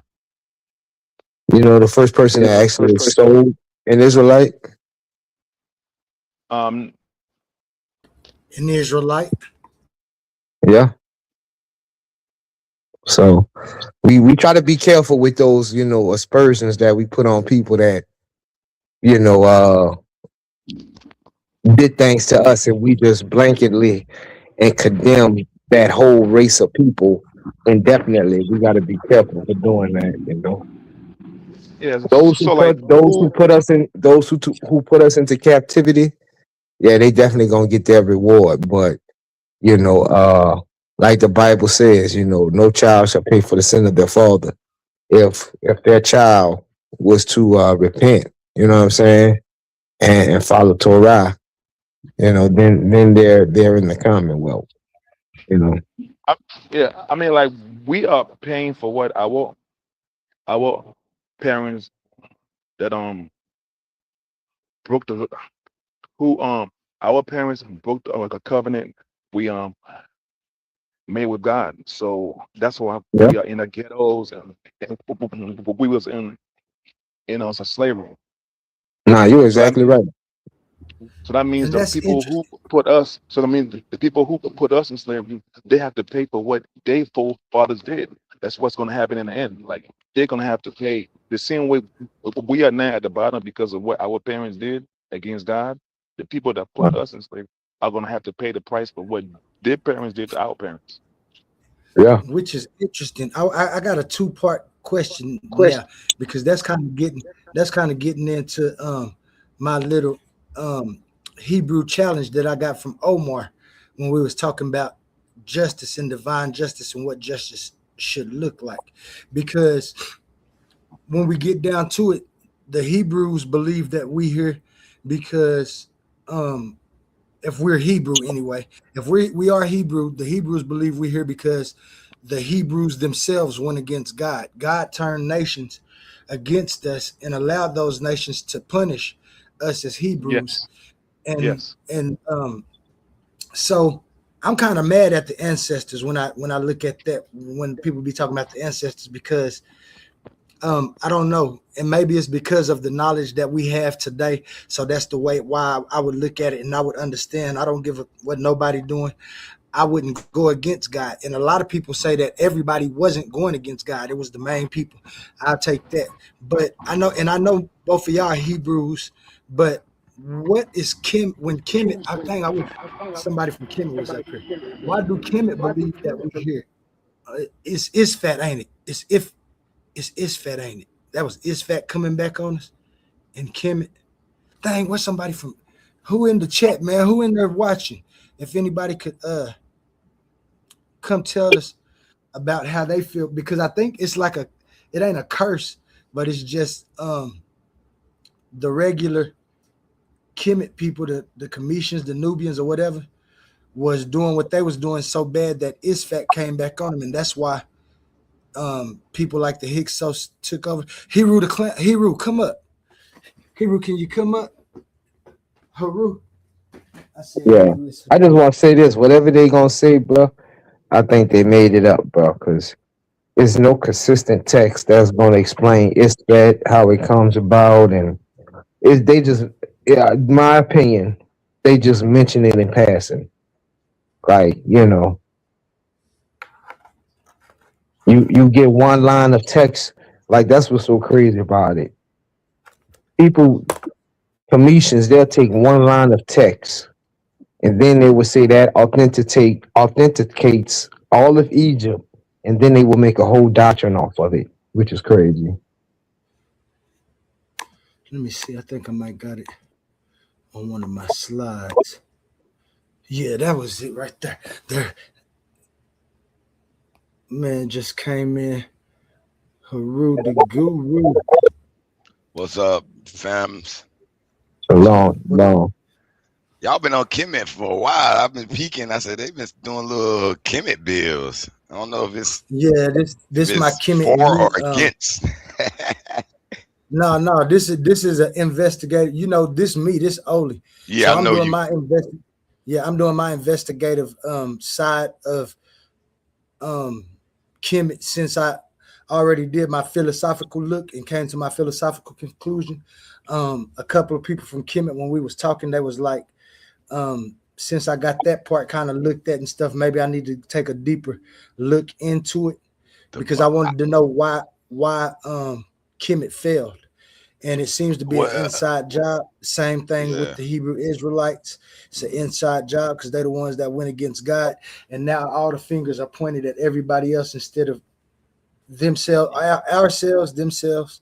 So Okay, cool. Now I will say, I'm gonna just add on. Egypt did last the longest lasting civilization ever, over 7,000 years of continuation. They've had occupation for hundreds of years and kick them out and reclaim their land, and it happened over and over. And it's amazing that Egypt still has the same name as it's supposedly be written in the Bible. Like a lot of those places in the Bible don't even exist no more, but Egypt does. So that's kind of strong. But Oh yeah, and also, oh yeah, go ahead. 'Cause I lost my yeah. train of Also, oh yeah, also, like the word Egypt. Egypt was never called Egypt. Yeah. Egypt is a term. Yeah. Nah, I mean, Egypt was it was the Egypt. At first, it was called Mizraim. Nah, brother, don't put no Mizraim. Muslim name. Nope. Mizraim. Mizraim is one of the sons of Ham. It was never That's called Muslim. like the word. That's a Muslim. No. We're I'm just saying, fighting the like, Muslims now. They invaded Africa, no. Timbuktu, Egypt. How could y'all like the Muslims? I don't understand a nigga being a Muslim. Not at all. Hold on, bro. I ain't like forcing it at you, but I'm just talking about Muslims. I know. In general. I'm just saying, like the and name Egypt. let's stick on Kemet because I need this question answered. Let's make sure we stick on Kemet. Yes, the name he talking Egypt. about the Muslims. No. The mean invaded Egypt. The name. No. Okay, Ham are but dark skinned people, black people. How Ham is you know the that? Who? How you know that though? Like for real? Like what in the Bible really shows you Ham is black people? Any book? That's great because yes, it does. All right, Over and show over. us. It confuses. Okay. Matter of fact, a lot of people yeah. didn't believe. Let me tell you something. A lot of people didn't believe me when I told them that they're racist in the Bible. In Songs of Solomon. They say, "Hey, don't look down on me because I'm black because of the sun." They didn't even believe that. So now to sit here and say Ham is black. Okay, I don't know how y'all believe it. Okay, look. There's a story about a Moses, and he saved these females who was being attacked, and the girls then went back home, and they told their daddy, and they told their daddy, an Egyptian saved me. So they confused Moses for an Egyptian, but Moses is of the tribe of Judah of the children of Israel. So that proves that the Egyptians and the children of Israel are the same people. They are not black people. Not necessarily. I mean, because it do. Yeah, go ahead. Go ahead. I said not necessarily, and you gonna respond to why I said not necessarily. So go ahead. Oh no, I'm saying because like in it speaks about, for example, you brought up on King Solomon. He says I'm black. King Solomon is of the tribe of Judah. Okay. And Moses is of the tribe of Levi. Like they are like black people, and Moses is confused for being Egyptian. And Paul is of the tribe of Benjamin, and they thought Paul was an Egyptian. So that right there, it proves like it's, you know what I mean? It proves that, you know what I mean? Those like Ham were black people, and Ham, one of Ham's sons is Mizraim. And he is the father of the Egyptians, and the Egyptians are the Sudanese of today. They're not the Negroes. Well, as far as the Egypts, not the Negroes, yeah, because they're Muslims primarily getting pushed the real Negroes out. No, but I mean the people that there now are just Arabs and Yeah, Persian people I against agree. Arab. They're Most not for the most, but they do got villages. We do visit there. They do still got some of them ancient old villages in Kemet and in Timbuktu, West Africa. Yeah, you know, and the army of Egypt, it was destroyed in the Red Sea. So Stop. That's not true either, because they the were never parting the of the same. Red hold on. The parting of the Red Sea was in the middle of this kingdom.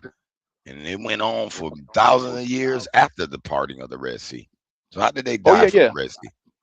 Oh yeah, they still had a thing, but it was never the same after that. You know what I'm saying?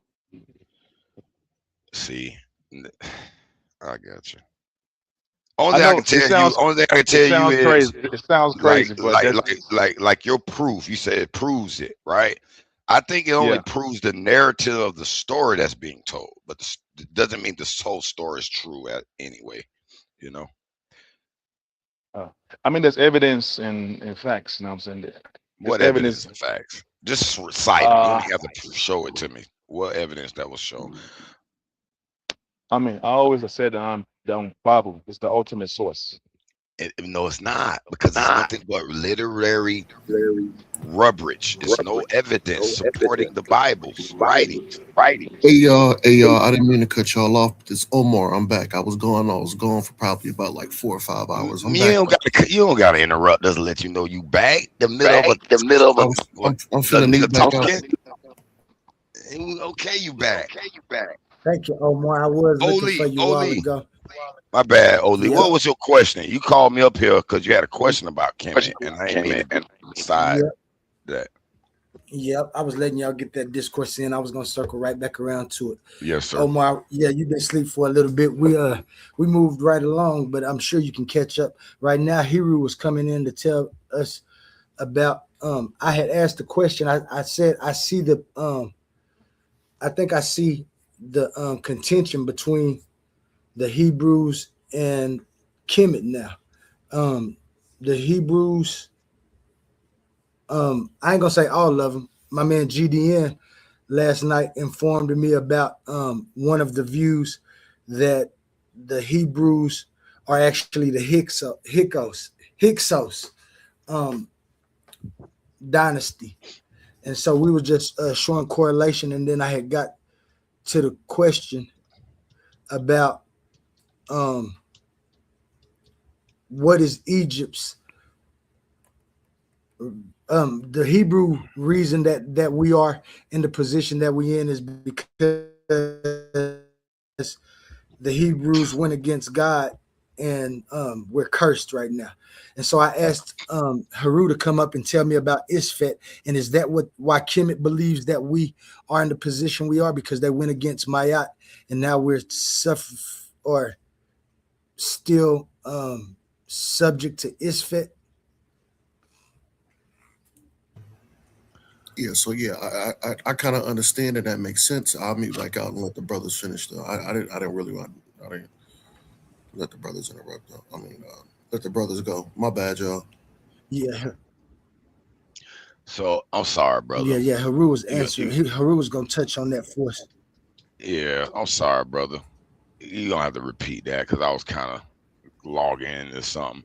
You said something about it. Repeat that for me. I'm so sorry. All right, gotcha. Yeah. You know how. Okay, when we get down to it, if we Hebrew Israelites, the Hebrew Israelites believe that we're here because we're cursed. We went against God back in the day. God gave nations power over us. Some of those nations might have went past their calling, and so this is how we are going to endure that. But this is how we are where we at, because now Kemet has what they call Mayat and Isfet. And if we go by Mayat, if Kemet would have gone by Mayat the whole time, then we probably wouldn't have the disorder or the falsehoods and injustices of Isfet. So I was wondering, is that what the Commissions actually believe when we talk about why we are and we at? Because I know I heard a lot of them say, when I be like, well, how did we get taken over? They say it's an inside thing. Some of the people who were coming in the dynasties were self-sabotaging what they was running because they were not actually the people of Kemet. And so had a question about that was last night about who was actually running Kemet at different times. Why was there so many foreign people coming in and out and taking over dynasties? Hmm. Hmm. Um, and that You was want my answer on that or my opinion on it? Because I don't so think no yeah, yeah, one got yeah, the full truth of that. But based on my yeah, yeah, research, yeah. based on my beliefs, all that, educated guesses, all that, hypotheses, whatever. I truly believe Adam and Eve was the first white people introduced here. And as they got let out that Garden of Eden, and Cain and Abel and all those stories of the land of Nod was actually black niggas on the earth. Because in the Bible it say they strangers on the earth. And there's several other things that make you think, wait a minute, who is he? Where are these people from? So when they got here, they got let out. They start they got rejected at first. And then they, on the edge of where Africa and the Middle East and Israel, all that shit, Saudi Arabia, the Red Sea, I think they were kind of mixing a little bit with some of those outside tribes on the edge, making or creating the Arab race. So when they first mixed white people with the blacks on the earth, it split a race of people where you got white Arabs and you got black Arabs, or dark looking Arabs, white looking Arabs. Okay. And those Arabs got bigger and bigger and they started. I just think it was one of the plans of them taking over this earth right now and they're running it. So that's my opinion. So yeah, in a sense, I think they did go against Mott. I do think they accepted this Christianity. Ethiopia is one of the main countries next to Kemet that accepted these new traditions. And I think because they went against the sun, that we became a cursed people on this earth. So that's my little short spill on it. Now, whether we all right. Hebrews and we the Hebrews, I don't know all that, but yeah. Well, with your name Heru, I was always thinking you was pushing more for the Kemetic point of I view. am. I'm all Kemet. But then you got Guru at the end of that, so that could be a That's totally yeah, different. yeah. Well, the reason why, I wrote a book called Navigating the Spirit World, where I compare the Book of the Dead, the Tibetan Book of the Dead, the Bardo Todos, the Samsara Wheel, and break it down. So they all got traditions of the same principles. Okay. Gideon, I know you up here. I know you ain't commissioner or nothing like that, but can you kind of give me your view if you know anything about Maya Isfet? You know the way curses work, and I guess we should talk about the kind of the way that Also, I want to add that Egypt also the way had and when it work, got and I guess this is after death though, so this really don't count.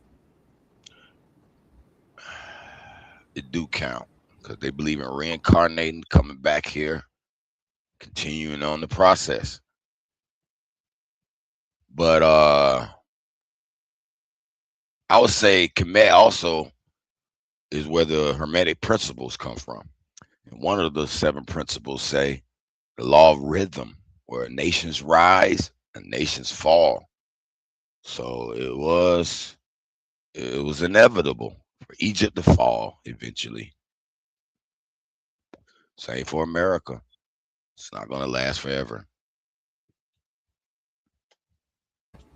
Yeah, I mean, Uh, well, yeah, oh, go ahead, Gideon. yeah. The paradigm regarding my art, man. I think we have yet to have somebody teach it the way that it was taught by the ancients. I think everybody had their spin on it. It's like 800 different versions of the 42 laws of my art. So a lot of it is reconstruction. So yeah, man, I've actually been waiting for decades for somebody to come and really teach it how it was taught. Well, I am attempting that, and I got a doctrine I call the law of hurt writing on it, and it can be considered a new form of government, form of how to govern a civilization. And I think it's just the core of my in one principle, and that's the law of hurt. And the reason why I use that, and I believe it is, because I believe it's the law that's been encoded in every life form that you can't run from. So everybody know life preservation is the number one. Everything will try to stay alive. Nothing will allow you to kill it. Like, even the robber breaking in your house won't let you hurt him. He wrong. He ain't gonna let you hurt him though. You feel me? So Yeah. when I say, when people try to act like they don't know what's right or wrong, and somebody else right and somebody else wrong, no, nigga, you know what it is. You know if that shit hurts you, you shouldn't do it. Period. We on Negro today, hero. Hero. I think we Oh, actually started. We on okay, Negro my today. bad. Let me get my language corrected. But you Yeah. get me. And I use the word NIGGA because it's comedic, and I'm not gonna let them tell me my word is bad. They don't have the power to Now do that's a that. whole nother. Now that's a whole nother thing right there. If you using it in that, can you explain that to us? So when people do hear you say it on here, because I know you say it naturally and not trying to be derogatory or nothing like that. So I know how it can slip your mind. Can you explain that a little bit? You showed some of your slides before, and I don't want to take it off of where we at right now, but can you Just a kind of brief explain that? description. Yeah, I get it to you. So basically, now, excuse me, what I'm gonna say. What we talking about again? brother, what I'm gonna tell you. I forgot, brother.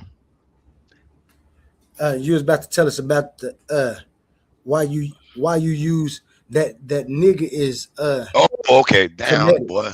Yeah. All right, so it is comedic. It is etymology traced back to the goose that laid the golden egg. Also, the is the title. So when they put nigger, it's actually saying the great. Is the great, and various ways to say God. So the N is just the N, no NI, because Kemet usually didn't use vowels. Most of the time, they didn't use the vowels. Okay, so it was NGA and NGGA and NGGAUR for God. So when they put the I, naturally it'd be nigga. You know what I'm saying? Or negrita or negro. You know, that's the way they get that term. You got to imagine a Spanish man didn't just come and see black people and say, oh, let's make up the word black in our Spanish words. What can we call? What would we call black? Because they look like the color of the crayon black. Come on, man. No. They heard the term. And I really believe when they came over here and they said, well, who are y'all? We are Indians. Indians. They're like, oh, okay. These are the Indian people. So that's why they got called Indians. They put the I on it. You go in Africa, you see a lot of Ngende or Ngwande, just the N. I don't know why, but that's one of the most powerful sounds, I guess. Yeah. So it started with a lot of African words. So I'm gonna use it. They can't come along because they hated us and know we are niggers, know we are great masters. So they called us that and they beat our ass because we're that. So now we're mad at the word and we should say it. And now we see the white people better not say it or we'll beat them up. And then the white people say, hey, y'all shouldn't say it either because y'all won't let us say it. Man, stop the goofy. Stop the goofy. Land there. Okay, that's some wonderful reason. Well, that is what it is for your view. Let me give you another little thing. Okay, I was working at Xfinity, right? Elite salesman. They paying for me to go to trips and all. Top 5% of their whole sales group, right? I'm in the chat with my team, and we chatting about our sales. And I said, "Oh, the old coon wanted just internet." They deliberated a month and fired me for the word COON. They asked me. They brought in DEI, and they asked me with the human resource, what do you meant by it? So I went looking up definitions. I said, well, it is a for old coon originally because raccoons had a long life. And I went back to look at really the history of the word. Cause I was like, man, how are they gonna say this is bad? So allegedly Jim Crow made it bad, right? Coon. But there's no literary body, there's no academia that officially lists this word as a bad word. So I said, what? I asked him, I said, what literary body y'all using to say this is a derogatory word? Who gets to determine what word is wrong or what word is not wrong and useful and blah, blah, blah. So they deliberated, took a month, and then they was like, I said, you know what? I said, they asked me what I meant. I said, man, we black people use coon in several ways. I could say, hey man, I need to find me an old coon to fix my car. Like it meant an old wise man that knew all the ropes, or an old coon that took all your money. You tried to gamble them. You know what I'm saying? So it wasn't the right. We don't see. They don't respect how we talk. We could use a word good way, and we use that same word in a bad way. It's contextually, but they don't want to accept that because we got to go by their way of talking, their way of communicating. And now all the things we used to do is bad. You black people better not say that, better not talk like that. It disgusts me. It disgusts me to the utmost, bro. But anyway,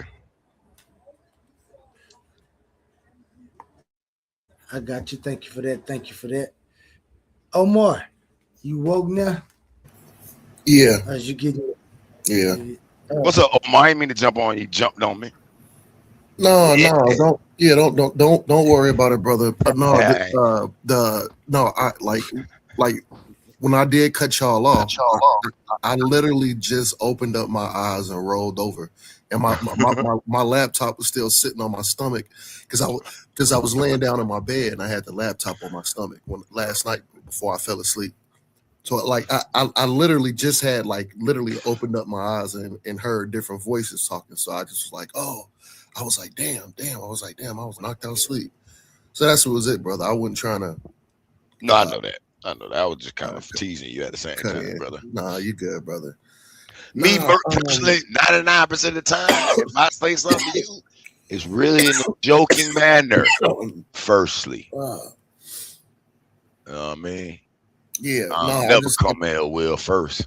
Me personally. Yeah, I just had to. I kind of had to gather my thoughts up because, like I said, I literally just opened up my eyes. It was like, damn. I just let you know. So if you ever hear me go at you, it's probably because I'm teasing you, brother, not because I want to be mean to a person.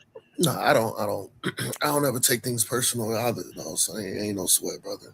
Yes, sir. No. So my point for saying the things that I was saying last night,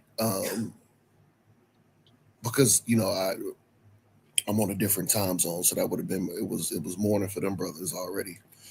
But my point for saying and bringing out the things that I had brought up last night, it was because like Oli was saying, he's been doing like as far as investigating. So he's been approaching different subjects like a kind of like a reporter.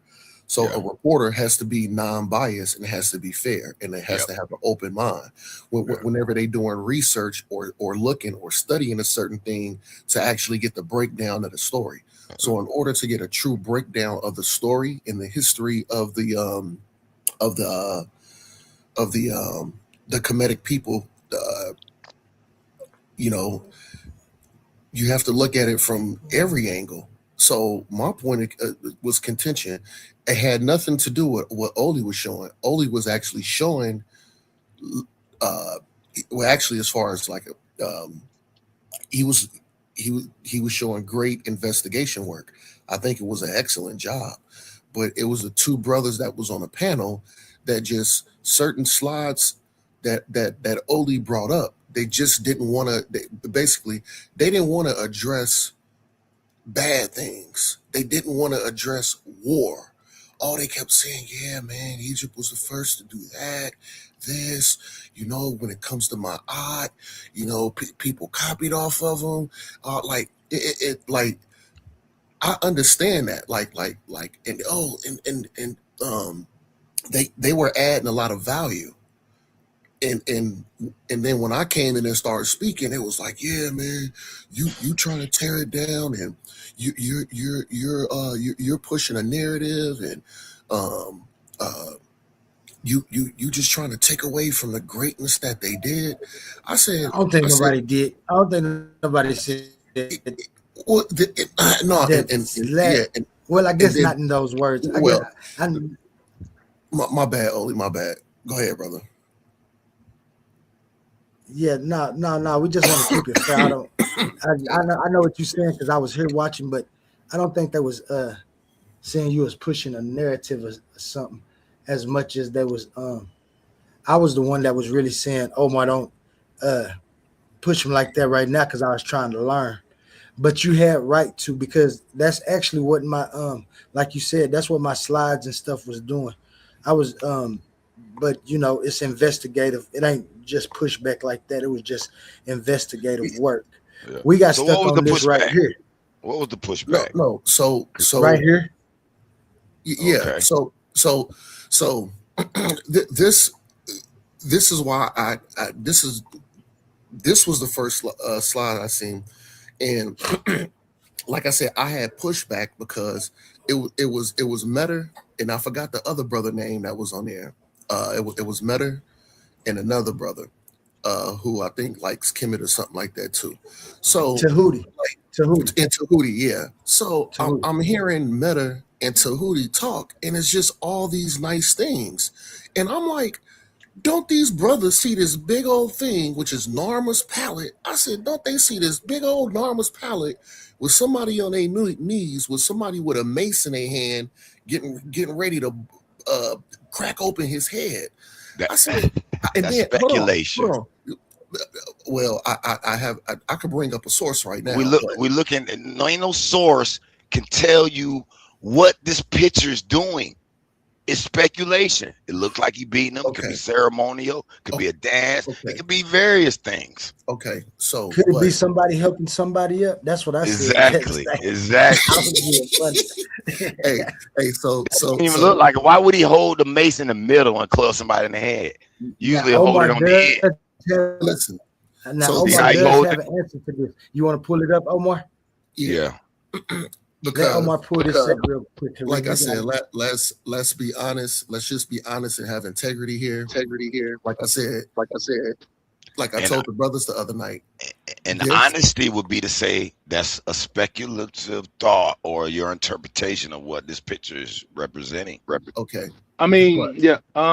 it doesn't look. It Unless, doesn't hold look on. friendly. Unless you got a source, like let's say a tablet that goes to this and they wrote the story, that'll help, you know, substantiate it. Yeah. But other than that, hold on now, because last night, Omar, I believe, didn't you have your justification for saying that? Didn't you? yeah, let's hear it. Yeah. I know you're a Pull up. Muslim guy. And Yes. why? That And why? Dang, somebody echoing, but why? Omar get his source. TT, you've been quiet for a little bit. You came in. You wanted to say something real quick. You got about 2 minutes. Oh yeah. Oh yeah. Am I clear? Clear as day. Okay. Clear, So clear on all this day, all clear. picture, that's us being beaten. Oh, shit. Oh See, that's shit. another Like interpretation. we forgetting, like we missing a very, very important detail. Like we are not those people. We are the Negroes.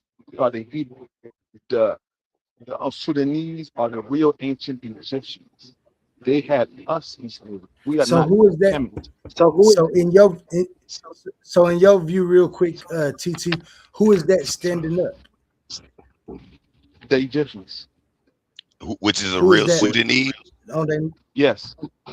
Okay, so current Sudanese and who is that on Africans, their the black knees? Sudanese, they are because them niggas look nigga too. They are the Like you, real Egyptians. Sudanese do look And who is real that on black. their knees? To who, TT? They You are saying if that's the because Egyptians, who is that on their who is that in the submissive position, or the position where we don't know that's us, the who it is? Negroes. Okay, okay. Remember, wait. Now, Remember when God now, sent do you Moses believe to that get us that is? out of there? Do you believe that is hold on real quick? Do you believe that that's a subjective pose, and that's showing somebody about to smite somebody, or telling them to be submissive, or I will smite you? However, is that a violent stele? I guess should say. Oh, Is that that's violence? remember, like we were there for 400 years as slaves. So they did all kind of evil things to us. So And when you this say is he, just when you another. say the regular Negro, who is who? Who is The, if you had to identify them between Yeah, the who was Hebrews and the niggas? Cometians, who would you identify them with? None of them. sure, the Negro are the people who Negroes are the West Africans and blacks in America and in the Caribbean. That's Time the out. Negro. Can let me ask them a question, bro? Because I gotta figure this out. Uh, Sudanese are black people, yes. correct? The Egyptians are described as very tall and jet black, very, Not all very, of them. very I tall. mean, if you look at some of the paintings on their wall, they describe themselves in different shades. They did browns, blacks, darker browns. But I'm trying to figure out how did just the West Africans or those black people get differentiated from Sudanese, and they the only ones that got sent here to America, and no Sudanese got sent here. How did they distinguish themselves from each other? But Well, because they knew who we were. Like they knew who we were. Like is a Where we came so from? Where did we originally come from then? okay. We our original homeland is Northeast Africa, the Garden of Eden, which is Jerusalem. That's So our you want to? homeland. So you think you really believe Israel, that little That's part of our land? that's What, our God-given land. That's why man? everybody. That's why everybody on earth is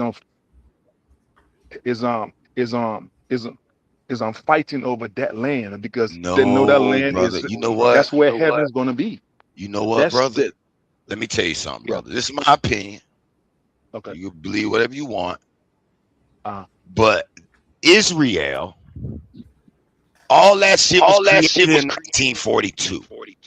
And it's amazing how all of a sudden, when they create this land of Israel, the British nations did, they suddenly found the Dead Sea Scrolls to substantiate their false claims. I think, my personal opinion, is they want the world to fight for Israel right now. So they got this false narrative that everybody wants to be a part of this piece of land here. Everybody believes that this little piece of land is heaven's land, God's land. It's the biggest lie ever told. yeah. Brother, don't Okay. fight for these white people. That's all Yeah. I got to say. That land has been there ever since the beginning. That's one. And two, the people living there now are not the original inhabitants. I agree with that. So the people living there now are not. I'm right now. I'm speaking to the original inhabitants. I'm speaking to them right now. But the thing is, that's one of the curse. One of them is brother. we Do you will. know the continent of Africa? Yes. Hold on. Like one of the curse is we will forget that we are these people. One of the punishments. So we're the only people on earth who really don't know. We just we just we just say any stuff. Like that's why when we say like we limit, no, we're not. Like we are the children of Israel. We are the church. We come from a man called Jacob, which is Israel. Man, that is white people, That's brother. who we You're are. not. You're not of a white man. No. The white come from a man called Esau. Esau was described as his skin is red and they're hairy people. Those the We Asians. come from those new. The Asians come from Ammonite. I guarantee you, Sudanese people DNA will be older than any motherfucker you pull up. So TT, you believe that the people in America are the Hebrews? Oli, hold on, Oli, because absolutely. You did say 2 minutes. You said 2 minutes, and I was supposed to show some of my just a couple of slides. slides. I was waiting for your slides to pop up. I was waiting for your slides to pop up on the show me, Omar. I didn't think you was ready. My bad. All right. You got the slides. You got whatever you wanted to show it. Yep. Share it, and the floor is yours. Let's go. Booah. Because and we're gonna give Omar. He ain't gonna be long. Probably about 2-3 hours to catch us up. So if y'all just sit down and take a little bit of time. That was funny. Oli. That was funny. All right, I'm showing my screen. Oh, let me remove my slides and get yours up there real quick. Damn, I gotta do this. Because like not Heru, but the other brother that was talking, I somewhat agree with some of his sentiment, but the person on Narma's palette is not a so-called Negro, which he is insinuating really that's an Israelite on their knees. That's just not true, brother. But I do agree somewhat of the sentiment and the things that you're saying. But the reason I don't want to address that, because this conversation really ain't about Bible or Israelites. This is strictly about things that Oli was showing up in his slides. So let's just do a little bit of education. So now what we're going to do is just source up. Now, this is from the World History Encyclopedia. This is from their research team. Let's drop down. So this is Narmer palette. So it's very important. We need to show both sides of the palette, which Dragon was saying, to fully break this down.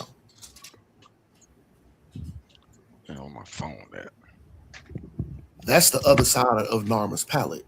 So to Heru, I mean, let's be honest, brother. This palette has nothing to do about friendship. It has nothing to do about brotherhood. It has nothing to do with love. It has nothing to do with compassion. It has nothing to do with sympathy. This ain't hugs. This ain't kisses. This palette has no correlation with positive things, good things, love, compassion, brotherhood. It has nothing to do with it. This palette is pure violence. It's pure violence. Now, all right. Yep, absolutely. Now, let's go to why. Because we did have to show both sides of this palette. Let's go into why. Also, on the picture, you can see the people have afro hair. The people that's on their knees, they have afro hair.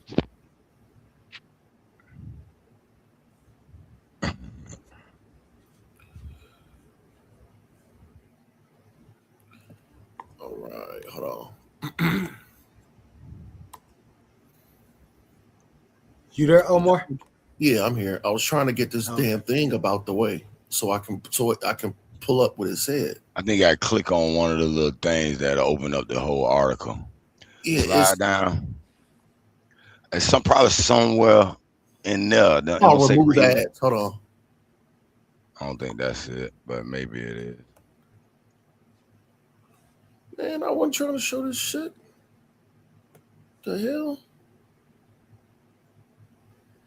Click the back arrow button real quick. It should be not that move ad, but it usually a little link that lets you open up the whole article. 'Cause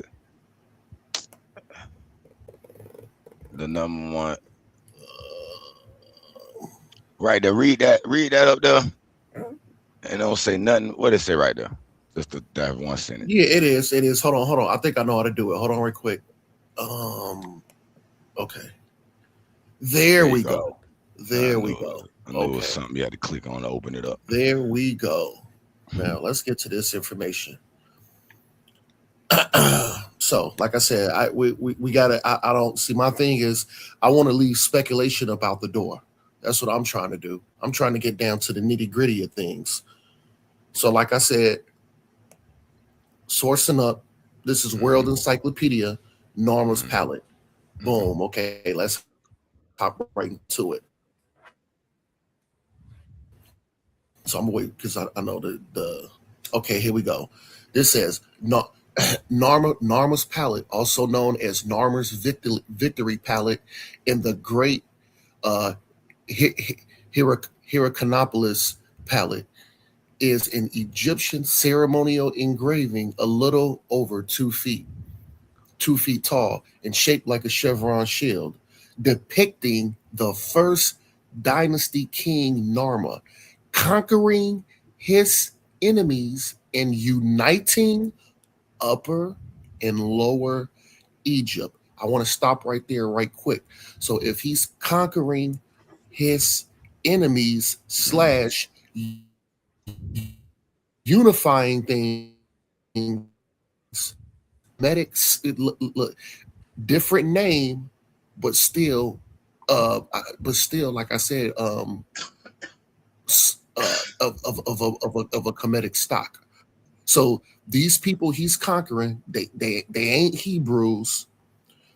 It was a brother who loved Kemet also last night that literally said that the people on their knees, the people on the knees in this palette was outside invaders from the Caucasus region of Europe, which was absolutely insane.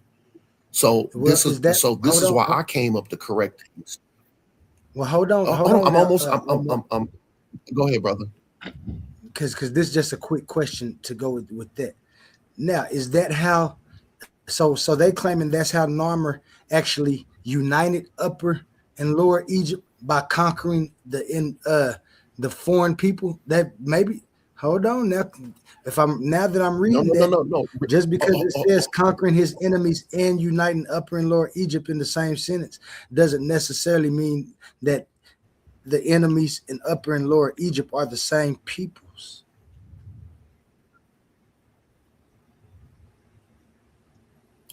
Look, man, let's stop. Hold on. This is what I want to do, man. I want to stop playing. I shouldn't have these games. said that. That ain't my argument. Too my bad, man.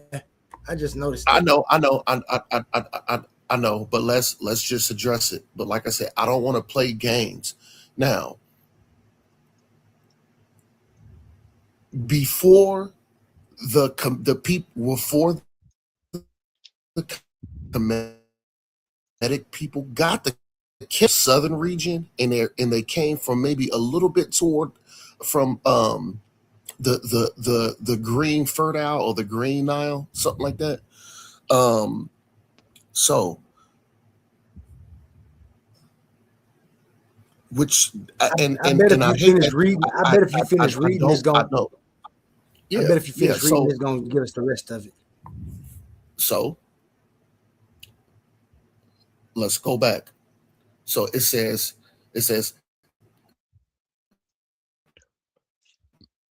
the first enemies and uniting Upper and Lower Egypt. So the people that's being subjugated, that's getting busted upside their head, is the people from the lower region of Africa, of the lower the lower region. So let's keep reading. Conquering his enemies and uniting Upper and Lower Egypt. It features some of the earliest hieroglyphics found in Egypt and dates to 3200 to 3000 BCE. The palette is carved of a single piece of siltstone, commonly used for ceremonial tablets in the first dynastic period of Egypt.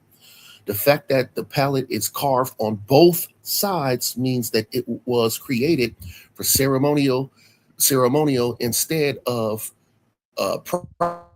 practical purposes.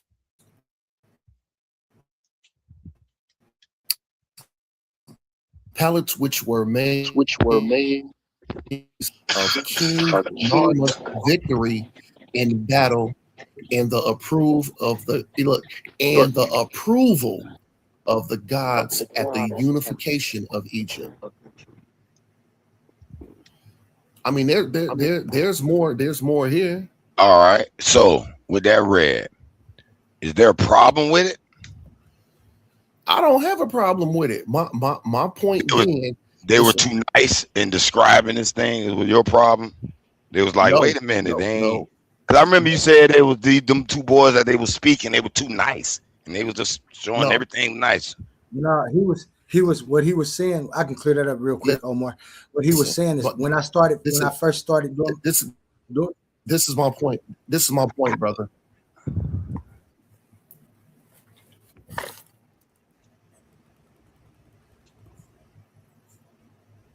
Omar, you might got a little lag then, Omar. I think you might got a little lag behind me. I think hey. Or are you still talking? Omar, go ahead and I'll go after you. No, this is what I'm gonna do, brother. Because like I said, I've been on. I think I got, and then we had a real bad storm last night. I'm gonna drop off the panel, and I'm put a new link in the chat. I'm gonna drop off and I update it on what the whole argument was of what right back up what you were talking about. Got you. All right. So last night, Haru, I started my presentation, Kemet and me, and you see right there it say ancient Kemet, cosmic order, and identity, and then my slides. What we started with was this right here. Because I'm trying to do investigative work. I had Humble and Haru up here with me. So it was all Kemet first when we got up here, because this is Kemet and me, right? Humble and Tahuti and me, we sat up here and we was going over some of these concepts about things that trying to inform people who might have had questions like me, who might not know, who might not be well studied in this. We got to this slide right here, and Omar saw the Namr palette. But the whole time we talking about all of the good things in Kemet. You know what I'm saying? Because we talking about Mayat and this slide right here. As you see, it's let me make it big on my screen so I can it talk about the Nile Crescent, it talk about the sun, it talk about the desert, and I was just asking them to correlate how everyday life in Kemet was going. Mm-hmm. And it wasn't too much bad to talk about because we just getting to understanding what Omar, knowing that this is an investigative type project, just wanted to give the other side of the argument, because he was saying like, y'all ain't talking about none of the wars that was going on, y'all ain't talking about the people who were submissive, and we was going to start talking about it, but we just hadn't got to it. So Omar actually brought it up first about the scene that was actually going on this palette right here. Yeah, And he was saying, why ain't nobody mentioning that? We got Yeah, Humble yeah, back I to the get you. stage. But Egypt rarely wrote about wars. It's little information about their war. It's maybe one or two, and they be triumphant stories, and that be it. Oh So yeah, and also, mm, yeah. Excuse me. Also, go like, ahead, brother. who knows on why the the pyramid is on a dollar bill? Who knows why that is? The I personally pyramid is believe on a they dollar want to bill. take What does our America? Earth. We're What does taking the America Earth. have to do with? No, no, no. That is a clue. That's a But sign I know because it. Egypt. Let me tell you the clue. You right. I'm gonna give you it. Okay, Trump. Right. Hold on. Let me explain to you this clue because I'm real deep in it, brother. I remember when Trump first came out and he was like, "Oh, the AI, golden age of AI," and he brought that Japanese dude over here. He was gonna put 500 billion in the AI, right? So I said, "Yeah, man," I said, "Man, what the hell is this golden age?" Come to find out, they talking about revelations, and I said, "Hold on, revelations." So I went to digging deeper. So I said, wait a minute, Trump done went over there to Israel and touched the wall, and now he's Judaism. And then they talking about Israel and America joining this army. And then I go look at Revelations. I said, wait a minute. I said, it looks like Revelations to me is telling me this whole story of these white people taking over Earth, making us change our religion from the sun to all these 7 different religions and more. And it explains how now the fire is going to burn the earth for disobedience. And I believe the sun, which already has started poisoning these white people. Go look it up. It's All right, massive brother. Actively seek. sun poisonings. I'm just being real. I'm not hating. They're dying from the sun. Oh yeah, brother. So it's the reason why the pyramids on a dollar bill because Egypt means the land of slavery. Nope. Before Egypt, before Egypt, Oh Egypt, yeah, see, Egypt I was heard, always I heard it. Egypt. Yeah, Egypt I was heard it was always called that the Mizraim. pyramids was on the. Why you think it was called those Arabic No, no, words? but brother, Why you think and that? if you don't I'm just agree with the asking. truth, I'm just hold asking on, why you think hold that. on. I'm just saying, if you don't agree with the truth, it still doesn't change the fact that it No, was the truth. It no, was called. no, Hold no, on, hold no, on, hold on, no. You hold on can't now, declare hold the on It now, could be truth, that they brother. hold took on the. now, hold on now, brother, I hold on ask now. you a Let me talk. question, you Let won't me even talk, brother, answer it. You gonna because tell me I One don't might, believe it's because true. one might. It's not that's what true the until you Hold people. answer on, me the Okay, before y'all question. say. I but so you spoke Li- right. You spoke right. Okay, I asked a so that question. is no, I haven't spoke. Listen, hold on. Let me say no, no, something. no. Let me Okay, say something. No, no, no. There's no. TT. This Oli. Let me say something real quick. Um, the pyramids is on the dollar bill to show that um the people or wherever those pyramids are subjective to the people who put the pyramids on their dollar because the people who put the pyramids on the dollar put it there because the people who own the pyramids can't do nothing about them putting their pyramids on the dollar. Go Can I ahead. can I can I give you my I, explanation of why? Hold hold on on, real quick. I'm gonna hold on, take bro. 20 You seconds, just brother, and then you hold can on, bro. have the floor. Hold on, bro. It's saying it's basically saying the people Now let that TT was finish. Let TT yeah, finish Hero and then yeah. Yep. let TT finish Hero and then you got it. Okay, Mm, the people who were enslaved in Egypt are now enslaved in America. That's a sign that God left. God got clues all over the place, but we just don't understand it. The, mhm, the same people who was enslaved in Egypt for 400 years are mhm, now a slave in this land for 400 years, and the same thing is going to happen.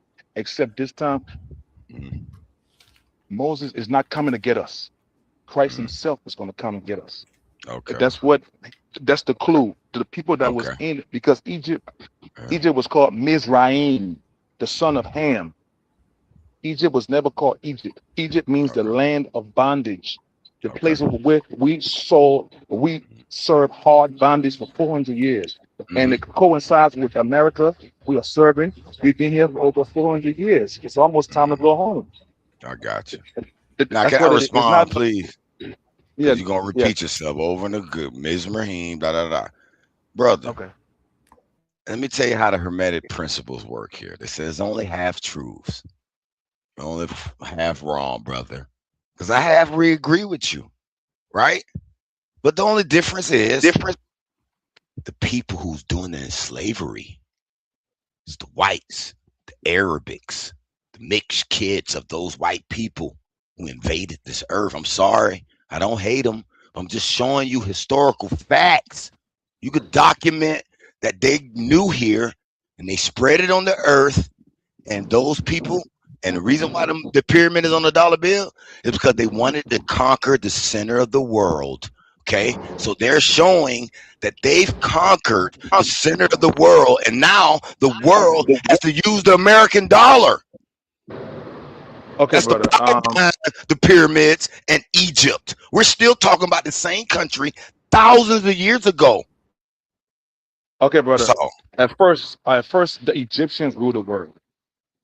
After the Egyptians, it was the Babylonians. brother, You know, why are you worried after the about a Babylonians, word? hold Why on, you hold so? on. Why you, Once wait a you minute. don't Why you understand, so hooked on the word? You keep saying it though. This is a I'm repetitive like thing. telling you, I'm telling No, you, like I don't what are care you about saying? the words. You know why? Which Because word are you talking languages about? Which change. word are you saying? Languages Which word are you change, saying? brother. It doesn't Which matter. word are you saying? You're gonna call a Which country a word are you different talking? name every 100 years, I'm just brother. telling you. I'm just telling you. Like, you know, like I'm certain the people rule the world at certain time. I'm giving you the order of the people that ruled the world up to now. What people? It was there.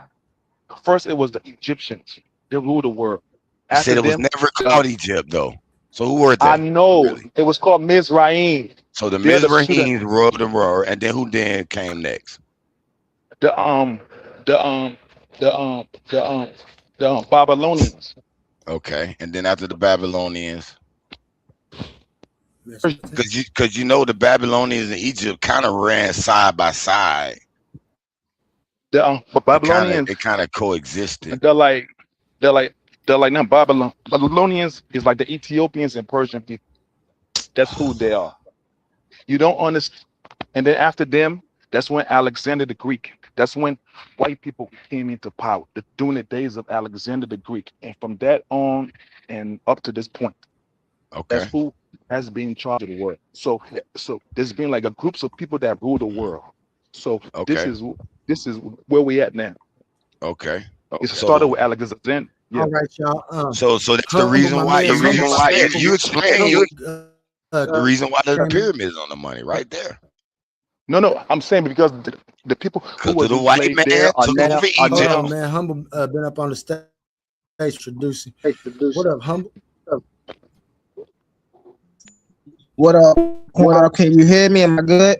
We having problems, man. Yeah, All right, we hear hold you, on big one bro. second. I'll be right back. You sound good to me. What he sounded like to you? All right. It was borging out, but it caught up right when he said, "I'll be right back." It started catching up. I don't know if my thing is going All right. slow or what. No, y'all Need to good. reset Everybody when good. Humble get back in here. Everybody I'm gonna good. refresh my Yeah, Humble. I'm gonna But we, refresh my but thing because I, I've been on all night. So I'll be right back. yeah, I do know that we do be on delays. Some be a second All right, delay, two Humble. second Go delay. ahead. So You see what we were talking about, All Humble. You right. ain't got So, you ain't got too I much to got catch you. up on, Humble. So you remember what we was talking about last night? Gotcha. Yeah. So when we're dealing with Kemet, um, number one, the name of Kemet, Tameri, right? The name that the people gave themselves. Um, Number two, the Narma palette. Yes, those was Africans. You see what I'm saying? There should be no dispute whether they were Africans or not. We can clearly see on a palette that they were Africans. Um, we have to understand. I was talking about this last night that we have to understand that we're dealing with this land that we call Kemet. Um, it was just like every other land during that time, right? Yes, they all seen each other as the people from the Nile Valley, but that doesn't mean they didn't have different interests, right? Narma had different interests than the people in the north, right? He wanted to be unified, they didn't. So he was like, well, since y'all don't want to be unified, I'm gonna force y'all to be unified. Um, but that don't take away from the greatness that came with Kemet. And also, I want to say we can't. Yes, um, the people in the Levant region did refer to Kemet as Mizraim, but that's not what the people of the land called themselves. Thank you. That's a Muslim word. I land my plane with that, y'all. I land my plane with that. I'm like like that Ham. relocate really fast, and then meet while I relocate, and then we're gonna keep this party going. It's like it's like Mizraim is the son of Ham. Ham are black people. They're not Arabian people. Oh no. Like you keep saying Arabian, like Ham, like Mizraim is one of the sons of Ham. Ham is a dark-skinned man. Ham are black people. So Mizraim is the name of Egypt. I mean, yeah, it's the name of Egypt. Egypt is called Egypt because that's Egypt means land of slavery. That term that term that came about because that's where we was at for 400 years. That's why it's called the land of the slavery. That's where we was at. And we served our bondage. And God sent Moses to get us out. But we are not those people. We are not those people. But we are the people that was there in chains. But we are not the Kemet. We are not Egyptians. We are Negroes. But we come from Shem. The Ham, the real Egyptians, they come from Ham. We come from Shem. These people are the the the sons of Noah. When the world was destroyed in the flood, that actually happened. Eight people, eight people survived. The people in Egyptian, they come from the man called Ham. We come from Shem. We are not those people. We are Shemitic.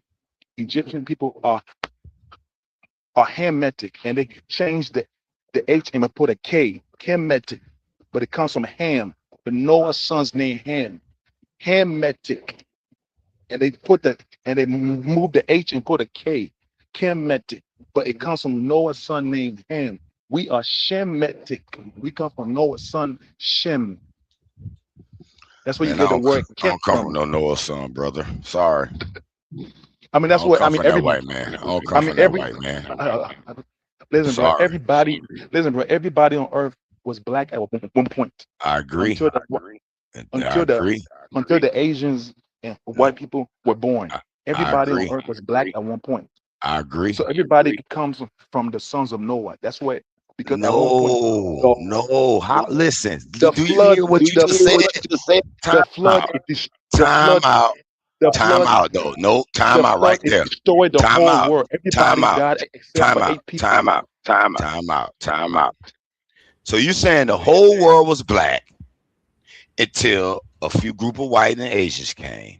And then they destroyed all the black people nearly. Hey, I, wait, I, time out, man. Man, you better stop that, brother. Time I out, didn't time out. say, I didn't say, Time I out. did not say that. You You said they getting out? You destroyed getting the off? whole world but 8 people. So that's No, nearly no, Hey, all you the black said people. hey, that. You said that. You can said y'all that. hear I me? never said that. Can y'all hear me? Can you hear me, TT? Yes. Can you hear me, What? Haru? Yeah. Yeah. Can y'all hear me? Yeah, we We can got to hear get back. you. Yeah. Okay, I didn't think y'all could hear me because I've been asking. We're gonna get back to the topic that we was talking about because y'all done jumped to dollar bills all the way to this. We trying to get to we getting back to the root of what Omar was talking about with the stellates and stuff.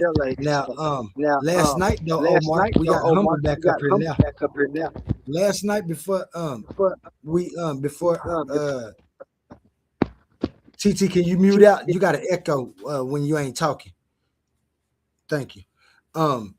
Last night before right after Humble left, Humble Tahuti asked Omar a question. He asked Omar, what is the difference between people in America seeing the violence and things that's going on within the black community over here? And why is it not as important as them always pointing out the violence that was going on over in Africa and in that part of the world when it was going on? Omar, since we do got a Hebrew here now, that was here last night, can you answer that question, please? Can you ask that question one more time, brother? Why is it not important? Why don't you go around pointing out the violence that's going on into today's world? Do you agree with that? And why is it so important that you always point out the violence that was going on in that part of the world at that time? Is it not just as important to point out the things that's going on today? Well, if you remember what I said last night, when Tahuti asked that question, I said that's an absolutely stupid question. So can you tell us why? Yeah. Exactly. Can you tell us? Exactly. So that was an absolutely foolish question, because anybody that know me, because like I said, I'm an Israelite brother and I believe in Bible. There's no difference. And America is a disgusting place, and I can't wait for it to be eradicated. I'm in agreement with you. I can't wait. America sink under the sea. But hold on, brother, before you cut me off, though. I appreciate that you I just had a little ad lib. That's No, all. true. So anybody that know me, it's like I said, I'm an Israelite brother. It's known that I can't wait for this place to be destroyed. So the righteous people can be in authority, and the children and the people shall rejoice, just like in the Bible scripture say so. So I can't wait for this place to be eradicated. And then y'all brought up the Boys in the Hood movie, talking about, when we was younger, stuff like that. Yeah, I was young at one point. I did like the movie. But my point in addressing things, if we're gonna do as far as Oli, and this, like I said, this has nothing to do with Oli, because basically it was Meta Williams, and it was the other brother Heru that were given their. No, that was Tahuti. That wasn't Heru. That was my bad. Tahuti. It was Tahuti and Meta Williams that was critiquing Oli's presentation, and they were giving their personal interpretations on the slides that Oli was showing. So my thing is, during that time, they had nothing but nice and great things to say about Kemet.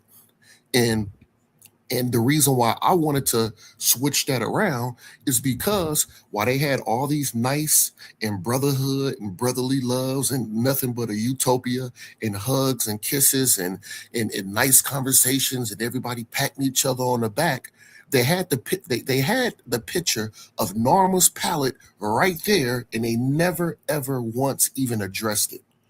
They didn't address it until I came on the panel, and I said, "Why is y'all talking about all these nice things? Well, we got Norma's palette right here."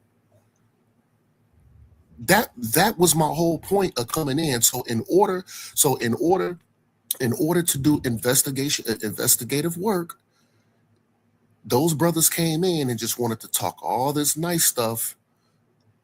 But then once I started addressing all the bad stuff, they was like, "Well, what are you trying to prove? You trying to get a one-up on somebody?"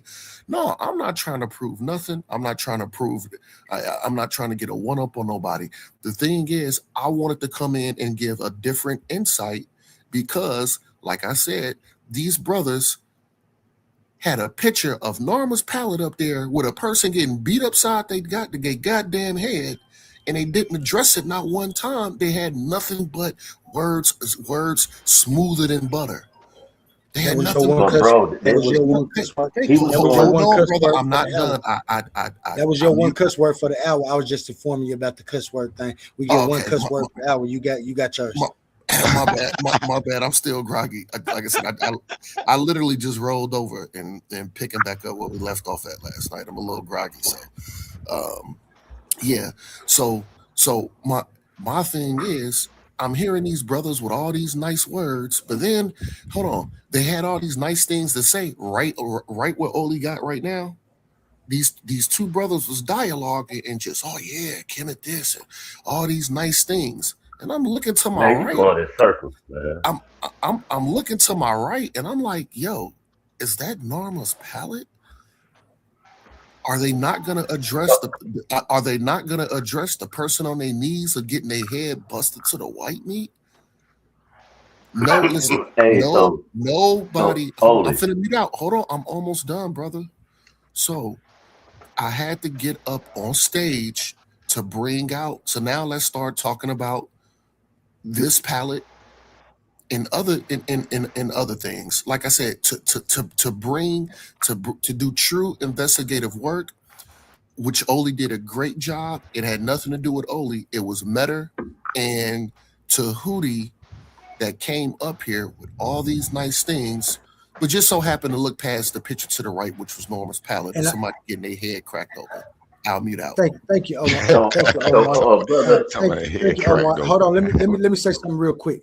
And Omar, I did inform Omar y'all that he jumped the gun when he came because we was going through the slide, and as you can see in the slides, we was gonna get to that part of the presentation because, like you said, this is a investigative part, and so we was gonna get there, and we hadn't got to Norma's palette. So to everybody who was up there, Metter, Williams, and Tahuti, they was only saying good things because I was only asking the good questions. We hadn't actually got all the way into the presentation, so we could go back. And in fact, didn't even get all the way to that slide. When Omar came in with his objection, we was only to the part of the slide right there where it says denial.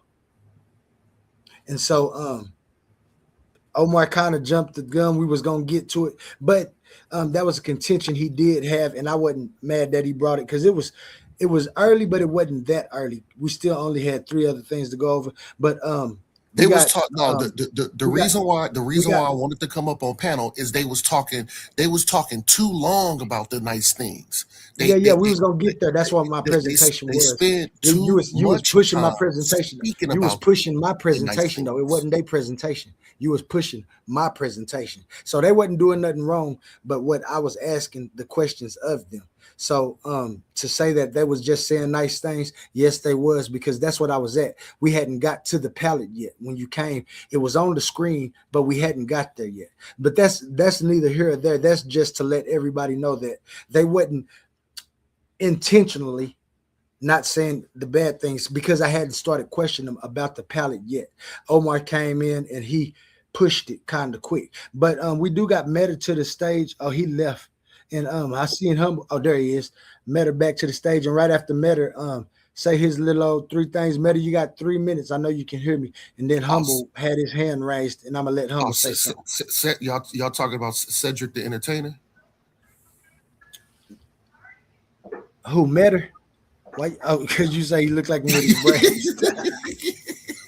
What's up, hello. Meta? Good day. Good day.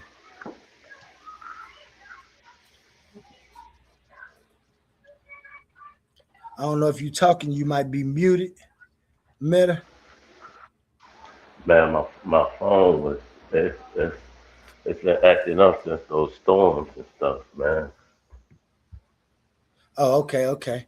Well, we'll let you get one when you get situated. Humble, did you have something to say? I surely did. Speaking about what Omar, just to speak to Omar's point really fast. This is why I always say it's very important for us to talk about the time periods that we're talking about or specify the time periods when dealing with Kemet. So when we dealing with the Narmer palette, we're dealing with 3100 BCE, right? And 3200 BCE, Upper Kemet and Lower Kemet were not unified. Though they saw themselves as a part of this Nile Valley civilization, that doesn't mean that they didn't have strifes amongst one another. It wasn't until Narma came and unified Kemet. You see what I'm saying? So I just want people to be aware of that. This was although it was they were unified, they were still brother and sister nations, right? They were never enemies. They was never not like, you see what I'm saying, they never had a long line war. No, they just the sister and neighbors who had different identities, and somebody felt for us to be stronger, we got to unite, and they did that. You know what I'm saying? Yes, Um, sir. but to take it further than that, like we can't take it no further than that. We also see this same relationship with Nubia and Kemet later on, right? They are sister neighbors, right? Actually, with Nubia being the oldest sister, so to speak. But they have war. They have times in history where they go to war with one another. They have times in history where they're at peace for long stretches of time. And this is something Tahuti said the other day that I think is important that we have to realize. When we talking about Kemet, we're not talking about 100, 200, 300 years. We're talking about 3,000 years here. So you like, do y'all know what can happen in 3,000 years? So like, I think we need to put those things in perspective. But to back up what Brother Quantum was saying, I'm gonna relinquish it back to Brother Quantum. When we got onto this part, we were dealing with the symbolism and the symbolic referencing of the sun and the cultural aspect of that. I land my plane with that, Brother Quantum. But Yeah. real quick, if I can kind of Go ahead, Omar. That's you. all right. So to Brother Humble. So I recognize the greatness of the Kemetic people, the Kemetic culture, all their contributions to um, to longevity, uh, new creations, and all that other kind of things. You know, I totally acknowledge that. We're talking about we're talking about a people, a nation with over with roughly over 35 to 3,800 years of excuse me, of consecutive rule. Because like I said, I just literally just woke up. um so we're talking about a people with roughly about 35, 39, or we could just say close to 4,000 years of consecutive rule in history. So I'm not throwing away which is actually the longest. There's no other nation that existed, thrived, and made extensive contributions other than that nation. I also want to clarify something else. I've heard a statement and it was misleading. Kemet did not rule the world. Yes, Kemet was the intellectual hub of the planet during that time that it was thriving, but Kemet did not rule the world. Kemet ruled Kemet. You see what I'm saying? And it ruled major areas along the Levant and the Nile and things of that nature. But Kemet wasn't over there ruling in Europe and Asia. And no, that's not how history was. Kemet was an advanced civilization for its time. Other people came there to learn, took the information back to their home, and played it off as it was theirs. But Kemet did not rule the world. We have to dispel that myth right now. I land my plane with that. Yeah. So just to kind of piggyback off that. I know you was probably responding to somebody up in the chat. Yeah, of course I know that they didn't rule the world, but like I said, my original thing about coming up here the other night is like I said, it was the brother Meta Williams, and it was Tahuti. And then once I brought up the study, once I brought up my source from once I brought up my source from the World History Encyclopedia, he had the nerve to tell me. He said, "You're wrong, Omar." He said the person that's on their knees being smited is an outside invader from the Caucasus regions. And then Meta Williams knew that the dude was wrong, but Meta Williams didn't have enough kahunas to say, you know what, brother, I disagree with that. Yeah, the dude is on record saying that in this Norma's palette, the person on their knees is an outside invader from the Caucasus Mountains, but his name is Tahuti, and he's supposed to be knowing about all this Kemet stuff. And then I had some pushback because Meta Williams didn't even know that this, because I specifically asked him. I said, do you know? I said that palette over there to the right hand side, because this is when they were still talking about how nice and beautiful Kemetic culture Bro, and how many and times Kemet I had was. to tell you I wasn't by my No, brother, phone, man? stop, brother. You'll have a And you, chance to man, defend yourself. you keep saying the same dumb stuff, like, No, bro. because all these people wasn't here last night, though. But I'm just saying, I'm telling you that You didn't I, even know, brother. You didn't know. Just be I'm like, honest. I got my You didn't know phone that the name charging of this now. was I had to normal. walk You didn't clear know that the across name my of this was crib to Norma's palette. get and see, And and I'm that's hearing okay, you. brother. Yeah, okay, Brother, that's okay, I didn't okay. know. I didn't know. Yeah, All right. you didn't even know the name of it was Norma's palette. But I didn't funny even how answer you, dude. funny how you My didn't know phone that was this on mute. funny how you didn't know the name of this was Norma's palette, but you had all this fantastic stuff, and you were so trying to be eloquent. You was trying to eloquently talk about the history, and all these good things that the Kemetic people did. Like you The was some type of hairdresser great let you know. specialist, The but you didn't even hairdresser know that let the you name of this know was it, Norma's it was palette, though. normal. Yeah, The I had to tell You know hairdresser, you. what? man. Israelite brother Oh had to my tell you, god. brother. So, You know But what? like I said, line it up. I'll blow you out the water with any topic you want. brother, Since I don't know nothing. brother, Good brother. Since you I don't didn't know even nothing. have enough heart. You Since I didn't don't know have enough nothing. heart to tell your Since I homeboy don't know that he nothing. was wrong Line it about up. Norma's palette. Man, what you mean? I wasn't. Whatever, bro. You didn't. You Hey, got it. You got it, hey, bro. well, You I got gotta it. say this because That I just not thought about it. that brother literally said, I'm almost done. That brother literally said that the person being smited on the ground on Norma's palette was an outside invader from the Caucasus I region. I And didn't you say that. hold on, Matter. No, I didn't say you. I said Tahuti said that. Yeah. And yet still I was still on mute. How come you didn't correct him then?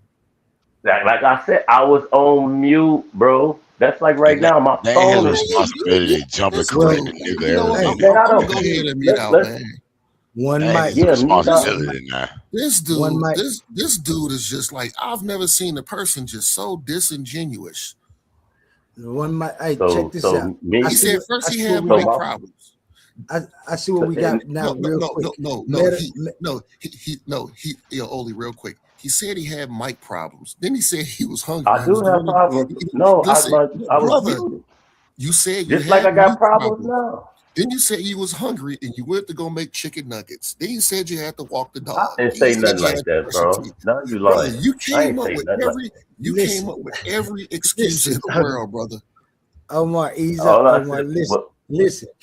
Hold on, Meta, because you ain't been up that long. I know you kind of been discoursing, but Yeah. I'm gonna give you about 2.5, 3 minutes to go ahead and state your side about what was going on.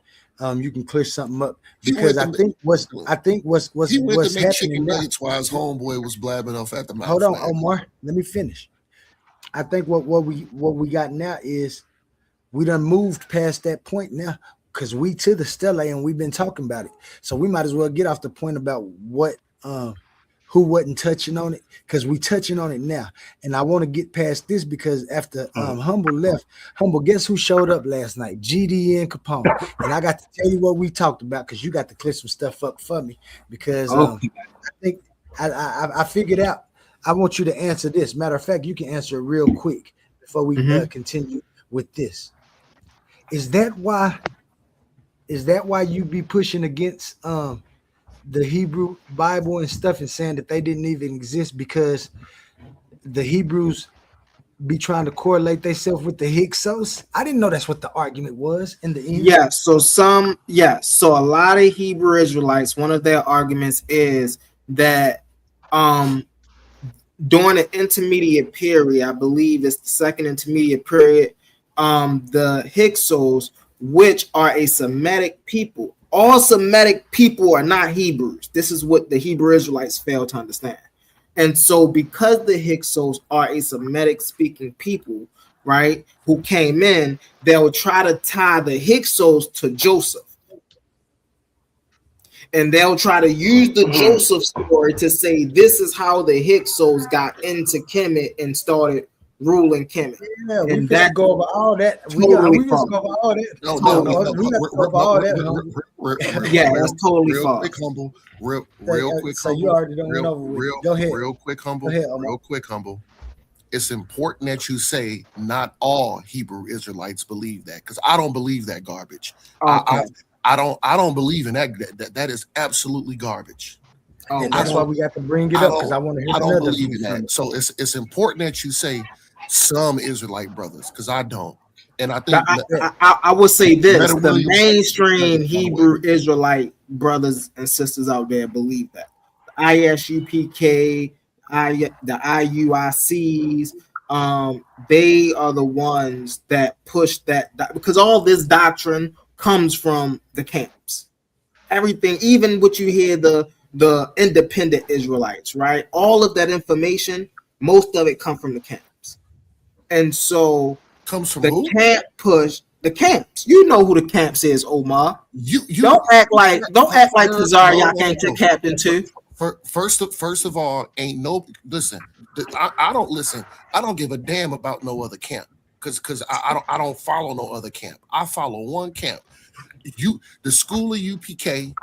See, the general and Captain Tazariak ain't never said no garbage like that. So let oh no, Omar, you tripping.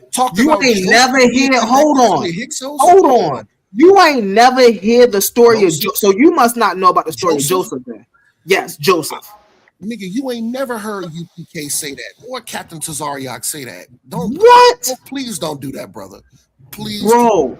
Brother. So let's go over Omar. So you believe that Joseph was a real person, right? Just like the camp. Man, I don't want to even talk about Joseph, man. Let's get back to this goddamn. No. We can't. Hold on, Omar. We cannot get off of that because first off, Quantum asked me a question. Hold on 1 second, Omar. Hold on 1 second. Quantum asked me a question about the Hyksos and its relation to the Bible and the Hebrews. I clearly answered. I answered it very, clear. The Hebrew people, take the story of Joseph and they assimilate that to the Hyksos. And so to try to verify themselves in ancient history, right, they'll say, yeah, the Hebrew Israelites was the Hyksos. When that's false. Yes, Dr. Camps, ISUPK will tell you this. You go ask the ISUPK who the Hyksos was, they will tell you that they're Israelites. Don't lie. Don't Bro, lie. what? Don't lie. Please don't lie. Don't worry about it. Don't lie. What are you lying about? I guess I gotta get on my kazaa. I'm gonna mute up. I'm gonna go ahead, Quantum. I'm gonna mute up. When I come back, most definitely I'm gonna have a source for what I'm just saying. No, I just want to know what he's saying, claiming you lying about. So he trying to say that the Israelites or the Hebrew Israel, the black Hebrew Israelites do not claim that the reason that they try to validate the hold on 1 second, Omar. Hold on. Let me get it in. He asked me a question, bro. Hold on, Omar. He asked me a question. Let me get it in. So he asked. So he said I was lying about the Hebrew Israelites trying to validate Joseph with the assimilation of the Hyksos and Kemet. They'll say, well, you know how Joseph is a historical person because we got when these group of Semitic people called the Hyksos come into Kemet and rule. The issue is the stories are completely different. They cannot assimilate Joseph to the Hyksos. May I give you my interpretation of why he calling you a liar, and then he could correct me if I'm wrong? I mean, because he said he didn't want to talk about Joseph part. I think he was talking about the part where you said that dude said it, not just all. Because he's saying that okay, it might be some of them out there that claiming that, but he doesn't claim that as one of those Israelites, and he might be saying majority of them are not, and it's just maybe a few, and that one you named out particularly didn't say it, and you're lying about that. Am I wrong, Omar, in that assessment, or what's going on with this lie? Yeah, you are absolutely right. And here's the thing here. I just don't like when brothers come from a disingenuous point and then add words in people's mouth and add words. So what Humble is making an attempt to do, and the reason But you just did it. and the reason I don't want to address it, he's trying to lump every Hebrew Israelite in with one another, acting like we all believe the same thing, we all have the same sentiment, and he knows that is absolutely not true. He knows that, but he's applying that. Betcha. And back to the stage, we got none other than Tahuti. Okay, you know me. Mill. No, I'm just joking. Tahuti. Hotep family. Yeah, Tahuti. Let's get back to this palette. Remember last night you said stop, that. Omar. Stop, Remember Omar. the person. Well, not only that. Yeah. Hold Omar, on. stop, I'll mute out Omar. though. I want to get back to this palette. Stop, Omar. Quit. Ain't no bullying going on. Okay. Now, I'm glad you're back, Tahuti. Thank you for your input last night. I ended up starting it back up after you left because Meta and Omar kind of started helping me reason through this in their own way. Right. And we kept it going last night. I had some Hebrew Israelites end up coming up. You know how we doing only on the stage. We get topics that get together. So we're gonna touch on a lot. I don't know how long you got, but before you left, you issued a question to Omar. I tried to issue it back to him earlier, but I couldn't get it in the right words that you had it, and I know you That's can. crazy work. Omar came back and wanted to touch on it too. So since we got you here, can you go ahead and restate that question in your words the way you said it? And before you do state the question, give everybody a view of what was going on when you was talking about when Omar first came in. Just a quick review. Okay, yeah. So I think I'm pretty sure we were talking about the Narmer palette because that's the Abrahamic hypothetic view of the Narmer palette is why I asked that question because thus far it's hypothetic. They can't tell you. They always say, it's the same people. It's this, it's that. It shows brutality. Kemet wasn't perfect, and we can acquiesce to that. So the question is, since we already embrace uh, drill trap culture, boys in the hood culture, um, will beef with somebody, will bring somebody, beef based on something that happened 4 or 5 years ago. And the question is, since we accept that, why is it when we come to Kemet and we see black on black conflict that we now have a problem with it? And two, how does that devalue Kemet as far as black people are concerned? That's a great question, bro, because I was going to get into that. Good one. Hey, let me say this before y'all answer too. It's ironic that I left that question for everybody, and we come back what 5-6 hours later and y'all talking about something totally different. Y'all didn't even address the question, but y'all just gonna run with a narrative that Kemet was just so, you know, degenerate just because they had black on black conflicts. And I did try to bring it back up. Omar chose not to speak about it until you got back because he said he I wanted to thought go. I made, if I may, I thought I made that very clear though. That you know, there was once a time where they were unified, and there was a time that it wasn't. That's not a big, you know, when I spoke on it, you know, it's because it's not really much there to speak on. Just like you were saying to Hootie, you see what I'm saying? You know, individual tribal states back then, right? They all had internal conflicts. It wasn't until this one person said, yo, for us to be stronger, we should unify. Everybody didn't want to unify. And at the end, his will was greater. They unified. It ain't too much to speak about that. That doesn't deter their character or make them bad nations. Or no, they did what they had to do to survive. You see what I'm saying? So, I mean, Right. I The don't question was go ahead. for the people who say that. So we know, me and you can answer that question, but we need people like Omar and these Abrahamics But who no, only we want to can't be highlight. looking. Hold on to Hootie real fast. We can't be asking them questions like that because they believe their belief system, their worldview wouldn't align with what we're saying. So it wouldn't even. They're gonna come and give some. No, Can I say something real quick to Right, be fair right, to right. Hootie? This is hold on. This is a lesson in psychology though. This is that's why I said it's a rhetorical question.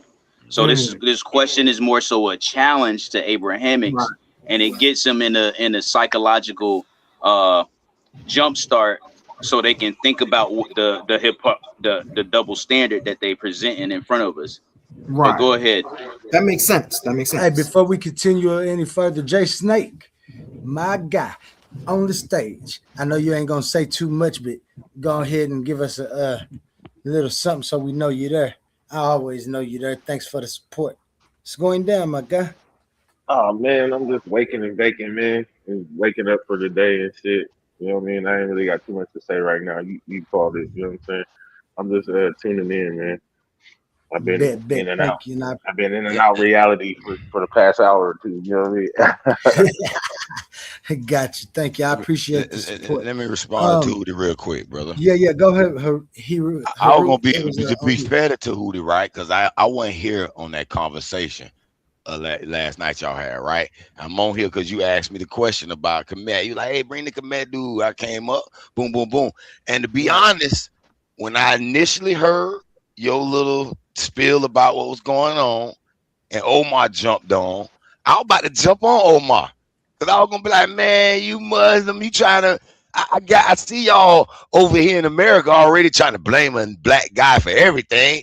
You don't want to blame the white man for nothing. Excuse me, the black man doing everything wrong. I said, nah, look like y'all projecting that over here on Kemet, talking about, oh, look at these degenerate Kemets beating up their own black brother over here.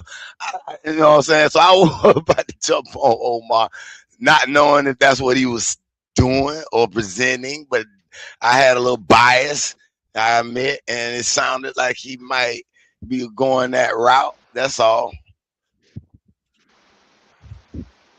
And that's what I'm saying. Well, people will go to the club and get into a fight over something petty and feeble, but here we are questioning a black on black conflict, and it is for good reason too, because the black on black conflicts was based on desecrating sacred relics, right? So the South, Upper Kemet, had to go up and enforce things. You see this in Mentu Hotep II Stele, right? When y'all read primary sources, y'all know the what the source of the problem was when black on black conflict occurred.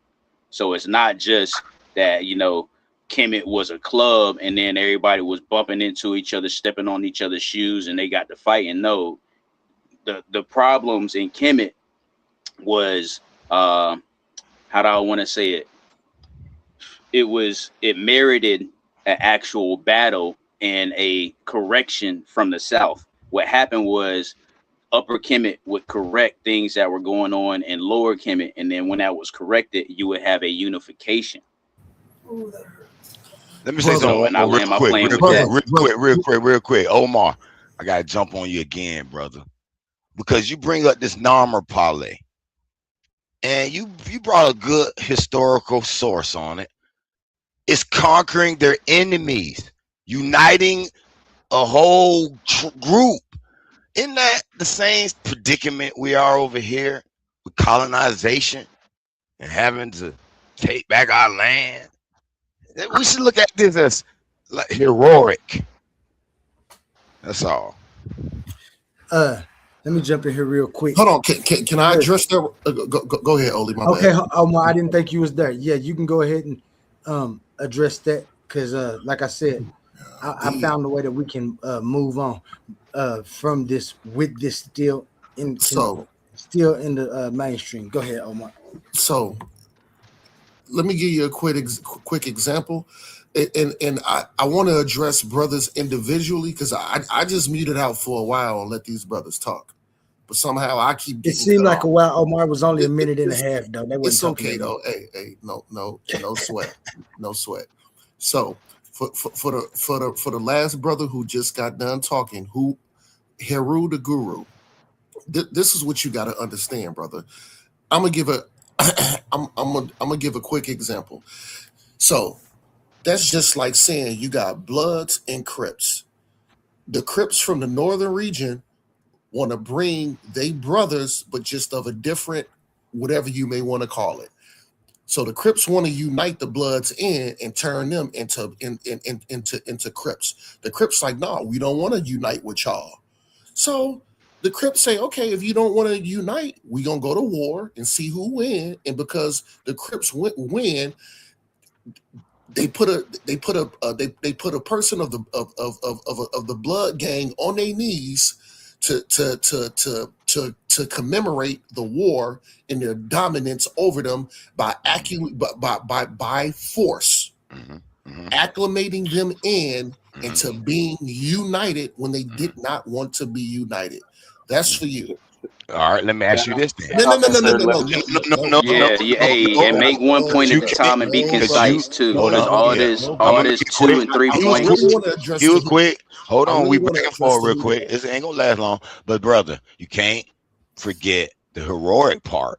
So if that happened with the Crips and Blood, and they went to war, as they killing each other already for nothing, and they went to war, and it settled, and they united, and they were one front, that would be Force. heroic. By That would be, force. regardless of by force. Brother, by force. I got it. By bloodshed. I got it. I got Let it. me expound on Listen, that too, 100 because years later, I'll let you go. Hold on. 100 years later, we'll look at that and say, we have a united gang, and those people had to die for this unite. That was heroic.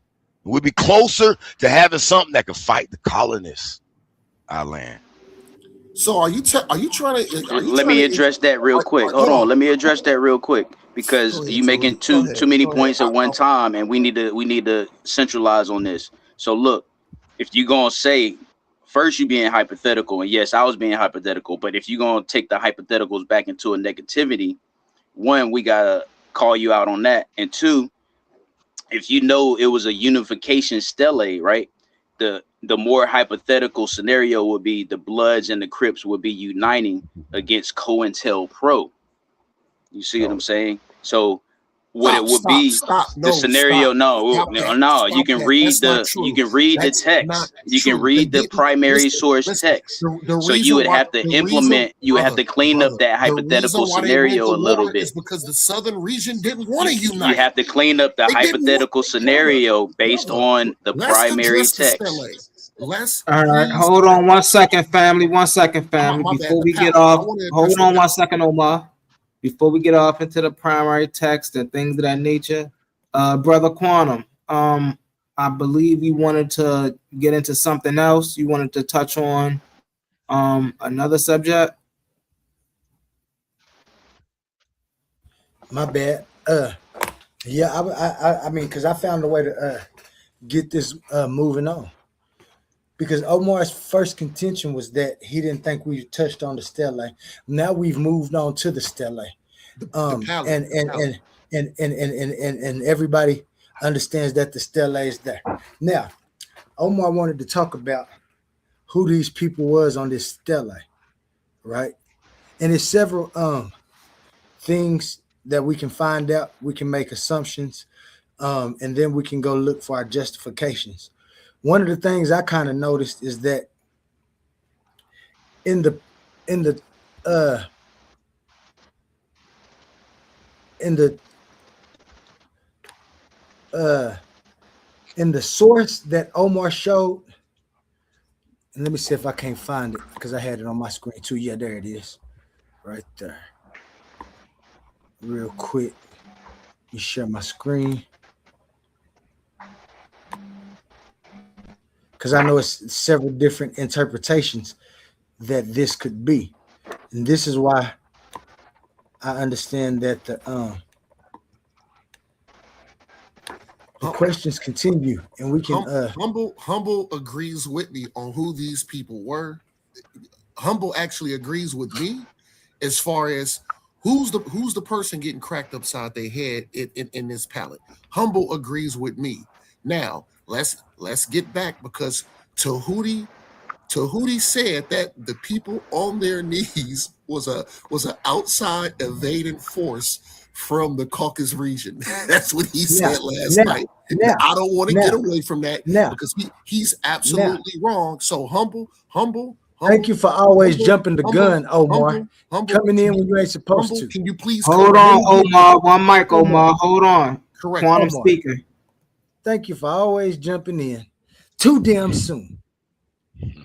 Now, what I was saying was, this is the way that we're going to move on because, like you said, this says something.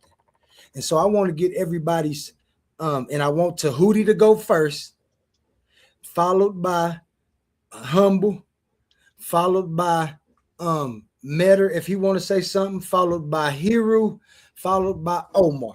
That's going to be when y'all answer this question. I want to. Now, hold on, Oli. You gotta there's no hold on, Omar. There's no hold on. Who provided this source though?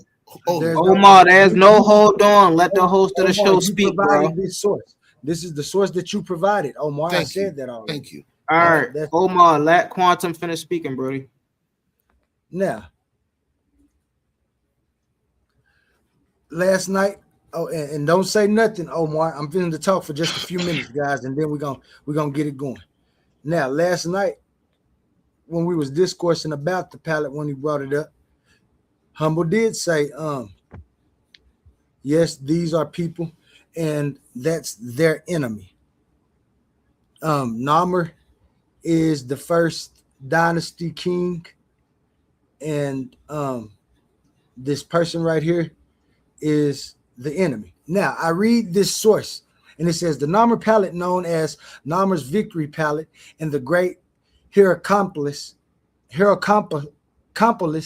palette is an Egyptian ceremonial engraving, little over 2 feet, 64 centimeters tall, and shaped like a chevron shield, depicting the first dynasty king Namr conquering his enemies and uniting Upper and Lower Egypt. I want to stop right there. Now, when Omar reads this, Omar says that this is saying that this shield is depicting that the enemies are actually the people who are on this shield. But that, for me, it doesn't say that. Because if Namr was trying to conquer, if Namr was trying to unite Upper and Lower Egypt, and he was uniting Upper and Lower Egypt by conquering Upper and Lower Egypt's enemies together, because this enemy would be both their enemies because they are Egypt. They're just Upper and Lower Egypt. And this would be a wonderful way for Namr to bring this together. Now, that's just how I see this little thing. And we'll go first, like I said, with Tahuti. And what do you how do you interpret that in your opinion on what he read, and how does it agree or disagree with Omar's? Not mine. I just gave mine just because I'm the host, and so I thought that would be Right. So this is a decent resource, but you have other resources on the web that talk about the Narmer stele, the Narmer palette per se. But I brought up last night that you have master linguist Obatale Cambone breaking down the stele the same way as I did, highlighting the hair. The depiction of the hair is different. We went over that on another show, and we went over that last night. Mansa Hercules also cites Obatale Cambone when he breaks down the Narmer palette, right? So we can see the palette, and I don't know if you guys, when I was off, if you actually brought up a image of the palette so you can see the difference in the hair. We actually did that on another show on this same channel. So that's all I got to say. And then the pushback against the Amu and their origin. We know the Amu, right, is not from anywhere in Africa. We know the Amu is not from the coast or the Levant region. We know the Amu comes from the Caucasus region, just like we know Europeans or Europoids come from the Netherlands and the Alpine Mountains, the European mountains region, and they come down as invaders. They use the Levant corridor to enter into Kemet, Africa, and from time to time, they would have to make that united front to keep them out of Africa. And I just want to conclude with that. All right.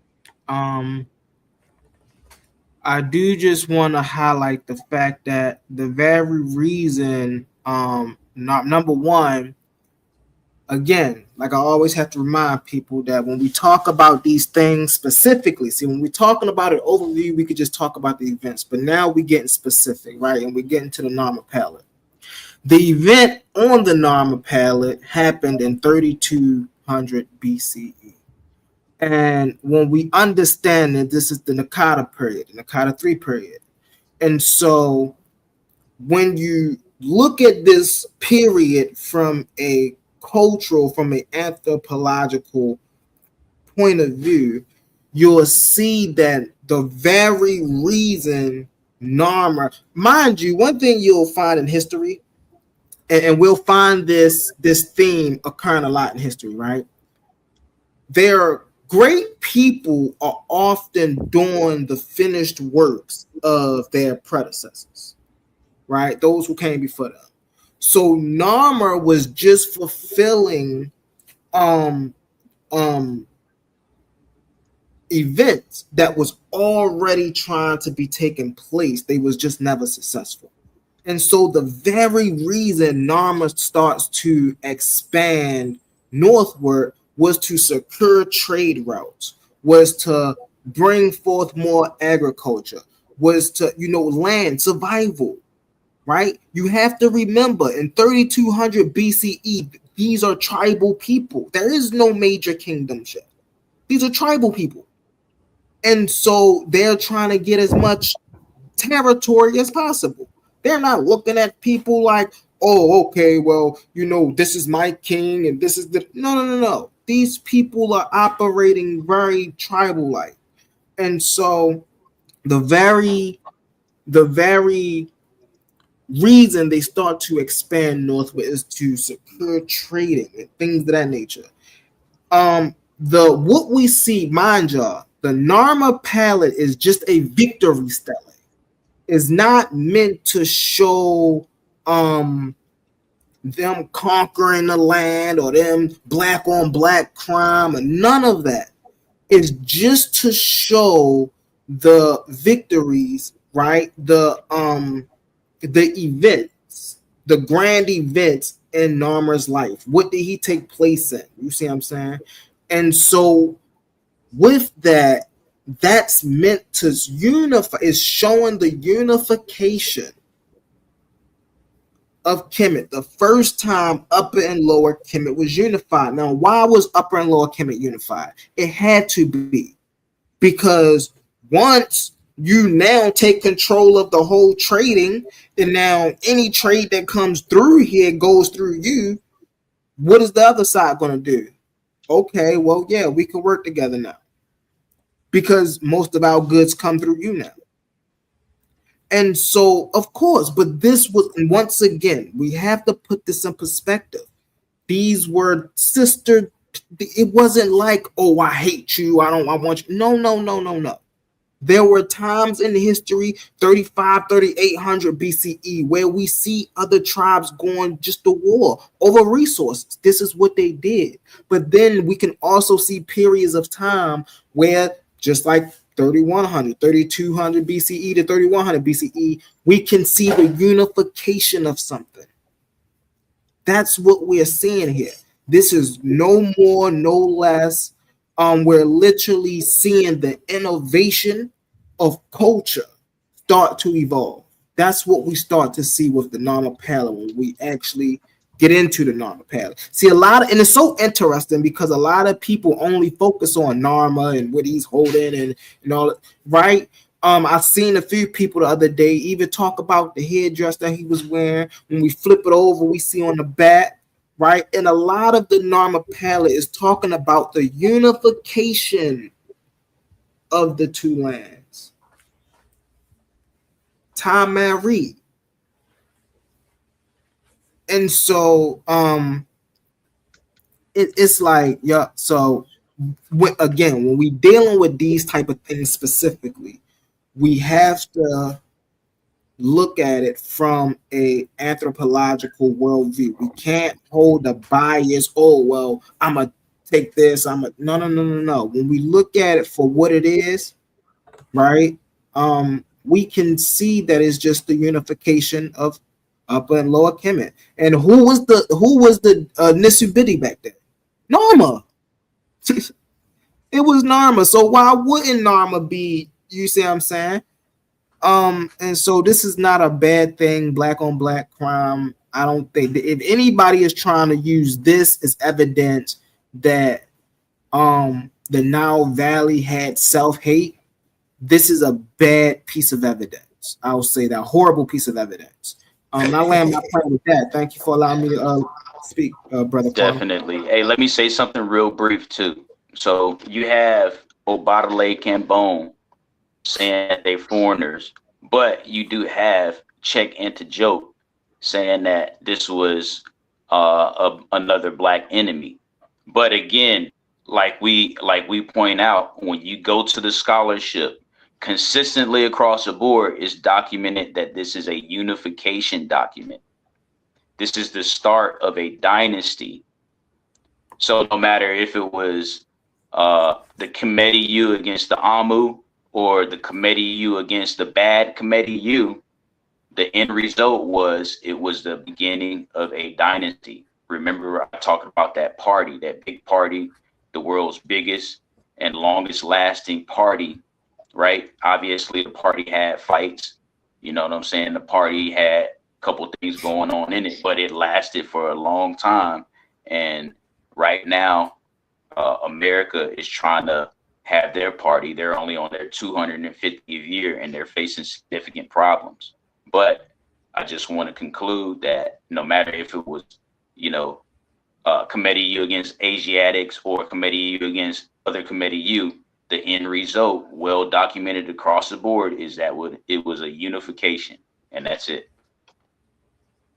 That's a fact, and I think that's what's important. It's not a conquering; it's a unification. There's a big difference between the two. Big difference. Bitch, gotcha. Who is next? Is he still here? Look like Meta Williams left. So Haru, you can go ahead. No, he just spoke. It's my turn. Oh, did Hooter didn't say nothing, did he? My bad. Now let I be him and having all Omar this. bring it out. I be having Let all him and these Omar comedic. bring it out, man. Can I say something about my Kemet people? I'll take 30 seconds, I promise. Go ahead. Listen, I hear this narrative that back in these 3200 BC time, we were tribal and we were maybe not as advanced as we are today. But I will argue that we probably had same technology or even better. And the fact that they wrote on a stone, maybe it was because they knew a way they could send their descendants a message 1,000 years into the future. To me, that's the greatest feat ever. Because if this world ends today, nothing that's written today will remain 500 years in the future.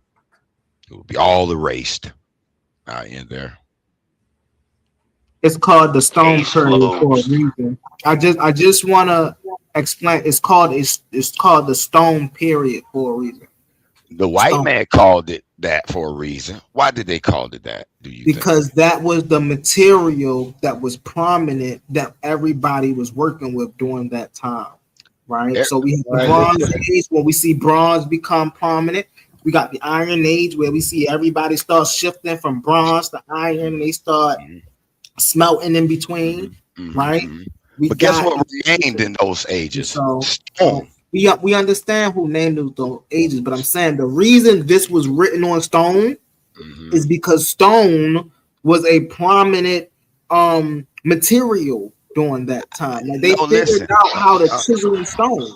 no, It no, wasn't no, no, because no. All they right, were so It's let's secretly just bad. focus on the stone. Let's just hold focus on, on the hold on. stone real quick. Let me respond. 1 point at a Hold on. time about the stone. Hold on. Me and him talking though. Can we talk? We'll talk like we grown men and nobody interrupt us. But listen, Yeah, the stone remained constant. Those Bronze Ages, Iron Ages, those were different periods. They dug up, say, oh, they were using that. They were using that. But the stones were being used, seemed like forever. Except in current modern ages where we don't write on stone anymore. We don't know how to write on stone anymore. We don't know how to send messages in the future anymore. We have degraded as a civilization, as a people. We're not smarter than they were back then in 3200. Yeah, they had paper and other stuff that degraded and didn't last. But they knew that some of the messages that they wanted to send 2,000 years in the future, they had to write it on stone. It's the only thing that was going to last. That's it. Do you realize Correct. everybody Hey, was right? let me Hold- chime in on that no, I because think I it's don't want correct y'all to get about too the stone. far. That's why I said 1 point at a Because time. So and, let's and let's remember talk about Omar the medium. and remember Omar haven't even said he was the last one that was supposed to speak on the very first thing we were talking about. So I don't want to get off that because I want to make sure we stay on topic when Omar speak because he didn't get to speak about um what I said about the stele, the front of it, my interpretation, and then his interpretation of it one more time. Yeah, let's keep the button into a minimum, fellas. You know what I'm saying? Yeah, because I got the because I'm telling you, I got the place where we fist to move on. Once we get this handled, after everybody speak about this, the next place we fist to move is fist to be amazing. Especially since I got Tahuti, Omar, Humble, and Haru up here. So Omar, you want to go ahead? Let's talk about that Stella. You the one that brought it up. So let's go ahead and let you finish it off. About time, man. Oh, that ain't needed, nigga. About I mean, that time. ain't needed. Go ahead, get it. Don't interrupt the Oli. I muted out while all these brothers just went. I didn't interrupt nobody. I don't want to be You wasting your interrupted either. time. Okay, go get it. I don't Go want to be get right to the interrupted. topic. Okay, go. Here we go. Okay. About freaking time. Let somebody with an honest opinion come in here. And because the thing is, brother Omar's not. I'm not gonna butter it up. This ain't toast. Let's push this information forward. Let's just stand on integrity and be honest. Now, what is happening? somebody's being conquered. And the reason why somebody's being conquered is because they want to unify. And the mechanism on how they're going to do this unification is not sitting at a table talking about it. It's not having lunch with each other. It's not giving another person a hug and say, well, you know what, brother? Let's sit down and let's just have this intellectual conversation about how are we going to unite? No, this is what it is. It's demonstrating somebody being conquered, and the reason they want to conquer is because they want to unify. And how they're going to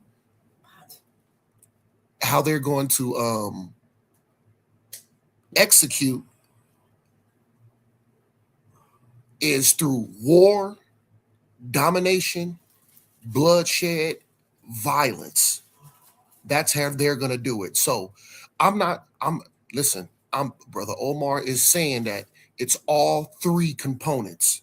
This shows a component of somebody being conquered. It shows a component of unification, and it absolutely shows a disgusting, bloody, vicious war. And that's how they're going to execute or fulfill this unification. So all I'm saying, this is components of all three things. I thought I made that clear. I specifically thought Brother Omar made that clear. I absolutely did make it clear.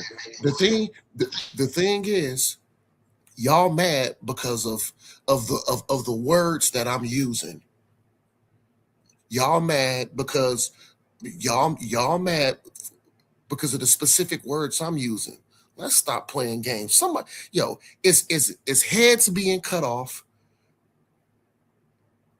It's people being drowned. Hey, can y'all hear me? Yeah, I'm laughing at you on mute. Okay, no, okay. Right. Hey, let me address that too. Hey, no, man, I'm not He's making the same point. He's repeating the same point. So let me address that real quick. I'm Time out. One mic. Time out. Hold on, Omar. Hold on. Time out. One I mic. just said Omar. that. So Omar. Respectfully, Omar cut himself off. Omar, let's go ahead and finish out all that gloating about heads getting cut off and stuff. All that gloating. Let's deal with the information. Let's deal with the information because I'm just to spin your head. I'm just to spin your head. As soon as we get this over with, we can get to the next topic because you still got something to do with the next topic. Don't think you done cut anybody's head off. And I know you ain't talking to me per se, but there's a lot more to these steles than you led, because after you left last night, Cosmine and my man's GDN got up here, and it's still a little bit more we got to talk about on this stele. So go ahead and close out. So I don't know why so everybody else got a can chance go ahead to and talk, say but their I thing. got cut off. Just listen. Omar, you cut your own Brother, self I'm off. not talking to you. I don't care. I'm not talking to you. So mute the hell out, man. Quit interrupting. I didn't interrupt y'all. You know what? Fair enough. If that's what y'all want to do. But guess what? No. When I do the same thing to you. No, that ain't what we're doing. Just go ahead. No, That's what I'm saying. I'm not We talking to spending you, too Oli. much time. Oh, we spending too much He's time on that on what apostle people shit, doing. bro. Stuff. He spends Let's so get much to the. time whining I and got shit, this, y'all. I got this. Hold fucking on. I got this. Thank you. We're spending too much time on the gloating and stuff, Omar. Now you got your little old thing. You got your information now. But go ahead. I want you to finish. I want you to finish because we got to move on, and I want people to talk and stuff. So go ahead and get your gloat off. Oh my God. The only reason I asked, I said, can y'all brothers hear me? Because like I said, it just finished storming over here, and my phone, my TV, and my laptop just did the spin thing like I was losing signal. So I didn't know if people was hearing me. That's why I said it. That wasn't a time for me to get interrupted. So mute the hell out. Not you, Oleana. Remember, I'm not talking to you. I'm talking about these other dudes. Mute the hell out. I didn't interrupt y'all, but some reason I get interrupted. Show some damn decorum. I didn't interrupt y'all. Let's push this information forward.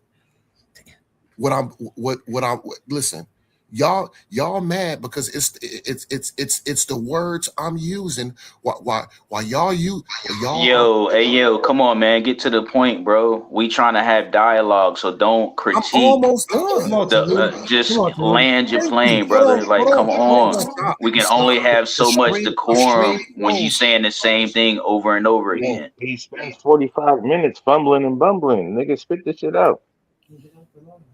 Man, then y'all get the hell up out of here then. Y'all niggas wouldn't even hold on. The other Come on, man, we supposed to be brothers. Come on, man, we supposed to be brothers. Come on, man, we supposed to be brothers. yeah, y'all keep Let's pause the noise for a second, because if you're still here right now, you're already different. Not everyone gets this. Not everyone understands real debate, real scholarship, real intellectual smoke. But you do. This is Coliseum of Arguments. This is Titans Debate League. And what happens here doesn't survive on algorithms. It survives on the people who believe in it. When you support through Cash App, you're not just donating. You're fueling the arena. You're the reason we can bring in high-level guests. You're the reason we keep unbiased judges. You're the reason these debates stay sharp, fair, and uncompromised. This platform is built by thinkers, sustained by supporters, protected by the ones who know value when they see it. If this show has ever sharpened your mind, has ever entertained you, or has ever challenged what you thought you knew, then Cash App is how you say, keep this going. Not everyone contributes, but the ones who do, they're part of what makes this real. Coliseum of Arguments, Titans Debate League, powered by the people who get it. My heart is bleeding in a pool of blood, I'm drowning. Yeah. My heart is bleeding in a pool of blood, I'm drowning. I look in the mirror now. All right. All right, we back, man. We all right, back. Hold on. No. And all right. Hold on, guys. Listen. Omar has the floor, y'all. We're just to let Omar finish. He already done did the bulk of his thing.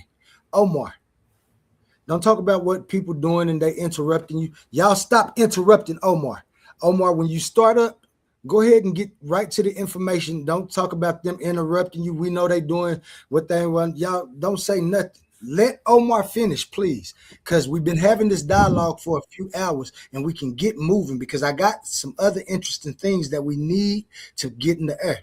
Omar, please don't be that long. You is repeating the same thing you were saying. Let's go and get this up out of here so I can get to this next topic now. All right. So just give me 15 to 20 more seconds. The only reason, like I said, why I am repeating some things is, like I said, in my area where I live at, we are just coming out of a bad storm. We got trees all fell down. I got trees down in my backyard, trees down in my front yard. We just came out of a vicious thunderstorm. So on my end, because of my internet, I keep seeing the circle going around, and I'm on my laptop, my phone, and my TV. That's why you should get to the point, Omar. There you go again. See that? I ain't gonna lie though, dog. We don't need a weather report or Wi-Fi report. Listen, I know what we don't need is y'all keep on coming in with these little things. It's just gonna start over. Y'all know it's just gonna start him over. Don't be part of the problem, guys. Come on. My bad. Of course, I know y'all might not got all day. I want to push it forward though, because I got time and I'm trying to figure something out. And it's another side to this stele that we have to talk about. And Omar got the answer for that. So I want him to go ahead and finish with this other side that he was talking about so we can jump into the next topic. Please. So I also just wanted to elaborate a little bit more. Even if you look below Narma with the mace in his hand, holding his brother of the Kemetic stock, just from the southern region, getting ready to crack his head open so violently and viciously. You also got two people that's drowning underneath water at the beginning. So let's just stop playing this game, and I'm done. You see how easy that was? I'll mute out. Stop interrupting. Thank you, Omar. So we've come to the point of the show where we see the contention right here between the Hebrews and the Kemetics. Now, this is a Kemetic show, so we're gonna make sure we keep it there. Seems that there was things going on over there. And we're trying to find an understanding about exactly what was going on, who was doing what to who are those people.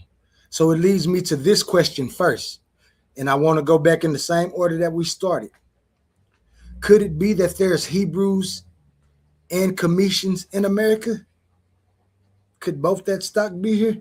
Let's start there before we get to the other side of this stella. Go ahead, Haru. Okay, it's I'm my sorry. turn. I'm sorry, Tahuti. Oh, okay. Oh, damn. My bad. Y'all got All that right. that So I got first, you know that there's no evidence that the Hebrews existed, right?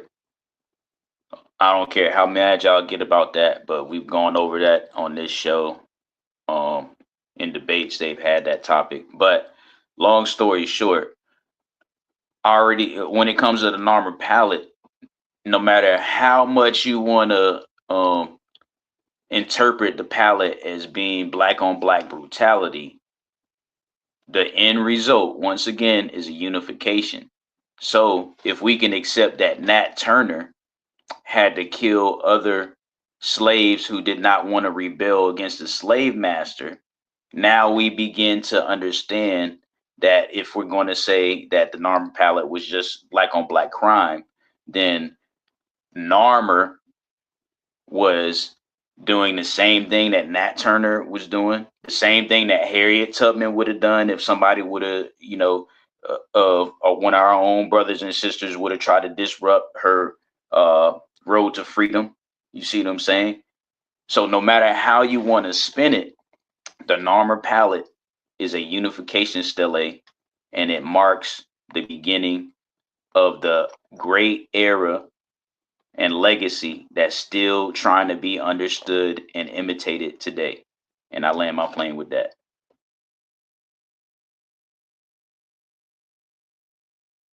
thank you, Tahuti. That was beautiful. Humble. Damn, I didn't even put you on the screen while you was talking, Tahuti. I'm sorry about I'm that. here, Brody.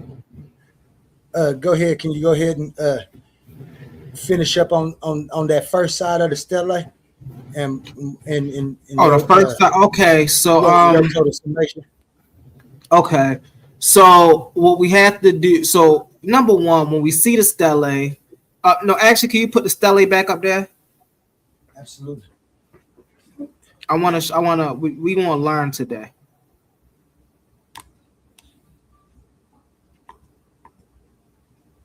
So, My bad. Hold on. all right. So on the front side where he have the mace, right? This is the Northern Crown. Don't go to the second side, Humble. Don't go No, to no, the no, second no, side. no. This the first. It's the first side right here. The one with the mace. But this is the Northern Crown. And the second side is important because it show him with the Southern Crown. He's on both sides of the normal palette with both crowns on. And this is before they even have now in the British Museum, you'll see the unification crown. I forget what Infudis call it at the moment. But after this, then you'll start to see the unification crown that he actually wore. But the reason that's important is because here he's acting as a pharaoh of Upper Kemet. And so this is not a conquering scene.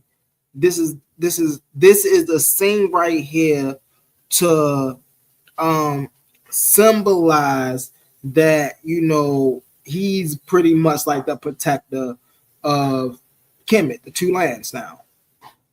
And so it goes back to what Tahuti was saying earlier about the black on black joint. We that's taking it too far. We keep it just in a realm of what it is, and we understand what it is. This is just a unification palette, a victory stele, nothing more, nothing less. I'll land my plane with that, Quan.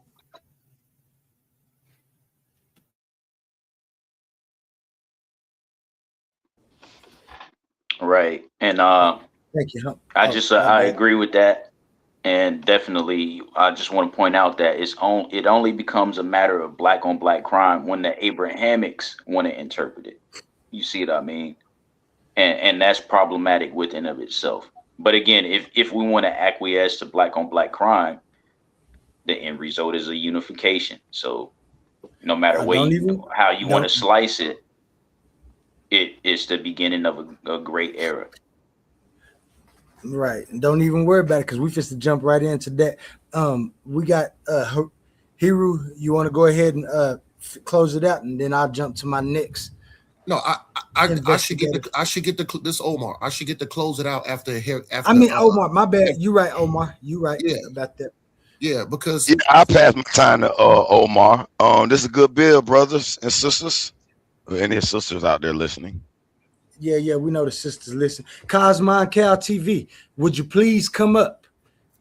Please come up because you have to give us a rundown of what happened last night when everybody left and it was just me, you, and GDN because you brought some information that I'm sure gonna make Omar and probably a I couple heard of some of commissioners. it. I heard some of it. Yeah, yeah, I we gonna wanted to get talk to it. about that too.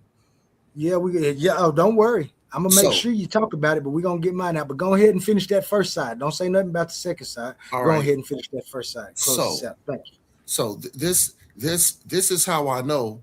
Um, this is how I know people don't listen to listen. What a lot of these brothers on the panel was doing, they're listening to argue.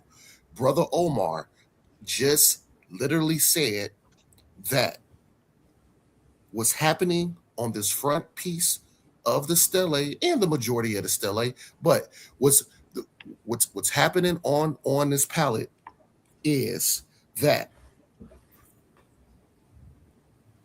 the northern region wants to unify the southern region and acclimate everything in one.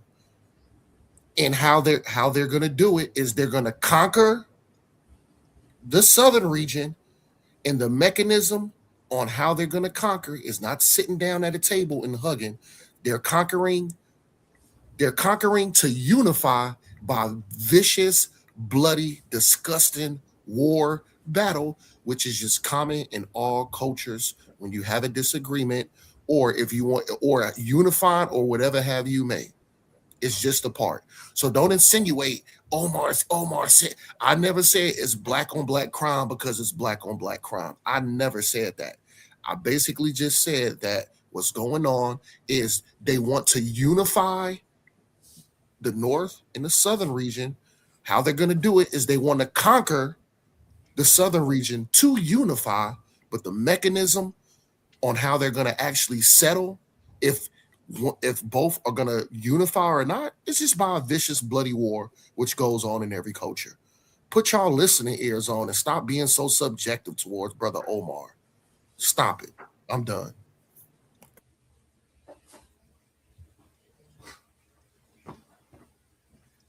Bet. All right. Thank you, Omar.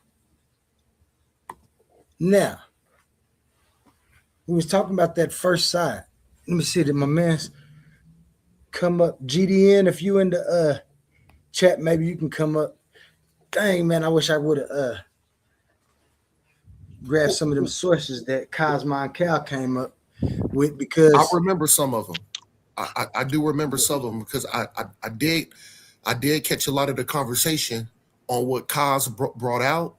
I did catch a lot of that conversation. So if Kaz want to correct me through the chat, but I'm gonna try to do my justice on using my memory to kind of just explain what Kaz was saying. So like when you flip over the other side of the palette, Kaz is also saying that a lot of hey, this is no, actually, wait, hold on. Time out, Omar. oh my bad, Hold my on. bad. Let me get this. Nah, you're not gonna do that.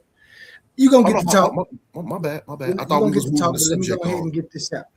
And because I really do need Cosmon because Cosmon said, you know what? He said a lot of this is Sumerian. Dang, Omar, let me get this, Omar. You're gonna get to talk. Cosmon said this stele is actually of Mesopotamia origin, and that this stele is actually talking about when the Hebrews came. Let me make sure I count them up when I say this, because I know Humble them want to hear this. Because Cosmo had a bunch of sources. Cosmo, please come up here to show them this, what you showed me. And remember, this is just investigative work. And this is how I found out that the actual fight over the Kemetics and the Hebrews is that the Kemetics don't want the Hebrews to even exist, let alone be the people who are the Hyksos. But them Hebrews say, and some Hebrews, I got to say some Hebrews, because Omar isn't going to agree with this. He already made that plain and clear earlier. But GDN was up here last night. He's also a Hebrew Israelite. Oh, he said, no, he ain't saying no Hebrews. He didn't say Hebrews, but he said Mesopotamian origin. I think he said. Cosmo, can you come up so I won't be messing Let up me what you address that said? real quick. Gotcha. So first, this is missing the mark, because we already addressed that. No matter if you want to say that it's conquering and then killing people to begin the unification, we telling you that. We telling you that the main focus is it begins a unification. Now, if you look on the back of the pallet with the two Kemetic you grasping the neck of the lion-headed serpent, right? Or the half lion, half serpent. I forgot the name of it. But that symbol is unique to Mesopotamia.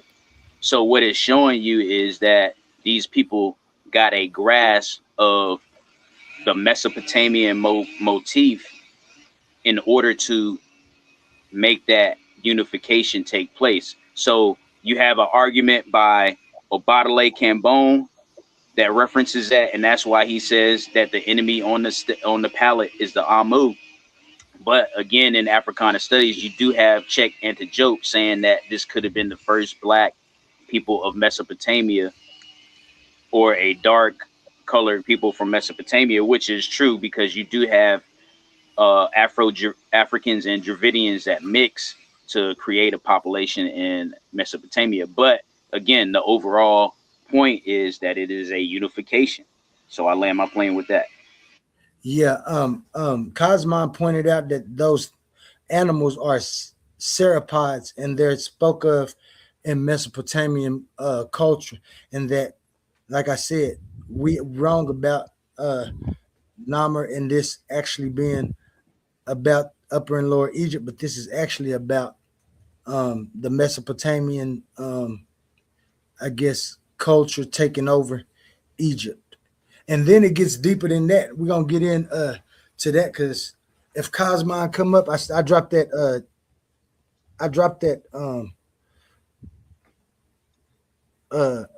link, Cosmon, because if Cosmon come up, he gonna show um uh interpretation of this second side of the slide, and then show evidence that um this is actually originates and talks about, I can't remember exactly how he said it, but he said it originates or shows the beginning of basically Mesopotamia and Egypt interacting. I don't want to say it in them words because that might not, he didn't say it like that, but that's just a simplified way. But he also spoke about those serpopods and how they are of Mesopotamian belief. And I think you agree with that, Tahuti. So with that being said, can you tell me why that might be like that? Why would that side show so much Mesopotamian symbolism? Had Kemet conquered Mesopotamia, or were they just doing business or something? So it doesn't have so much Mesopotamia. It only has that one image at the bottom to conclude that they were grasping a hold of their Mesopotamian enemies, right? So again, Abatale Cambone interprets the stele that way. He's a master linguist. If you look at the stelae again, we see depictions between the people who are on the victorious side. We see distinctions between the hair. You do have similarities, but you have distinctions once you zoom in on the stelae or on the palette. You see those distinctions, right?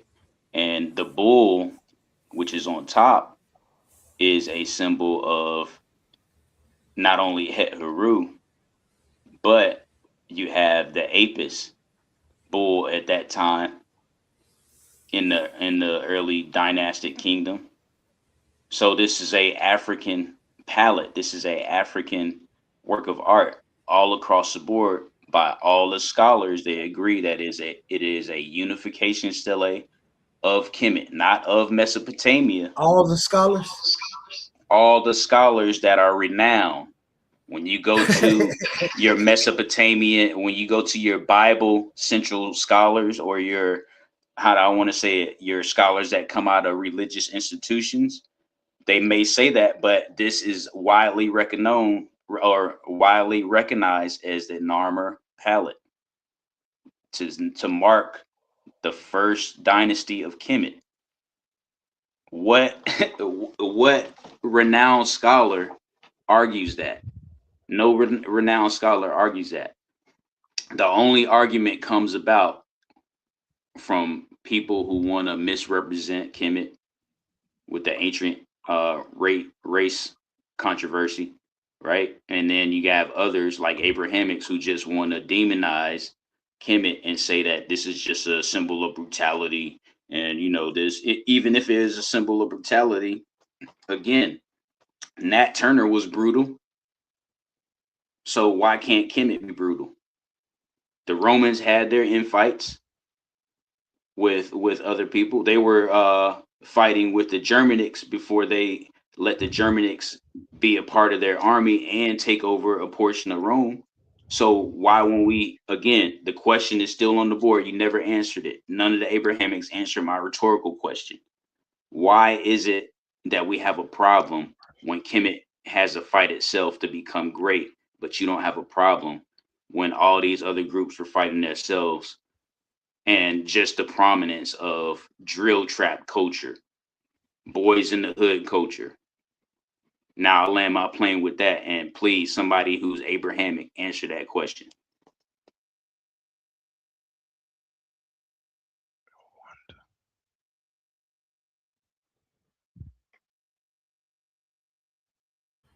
Yeah, question has been posed. And Omar might be the only Abrahamic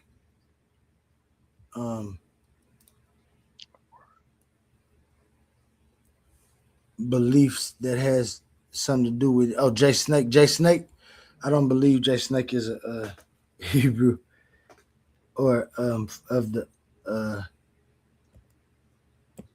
It's Hebrew either or Abrahamics or anti-Cometics who do that. So you have cultural French straddlers, right? Because I want to get that out there. We have our cultural fence straddlers.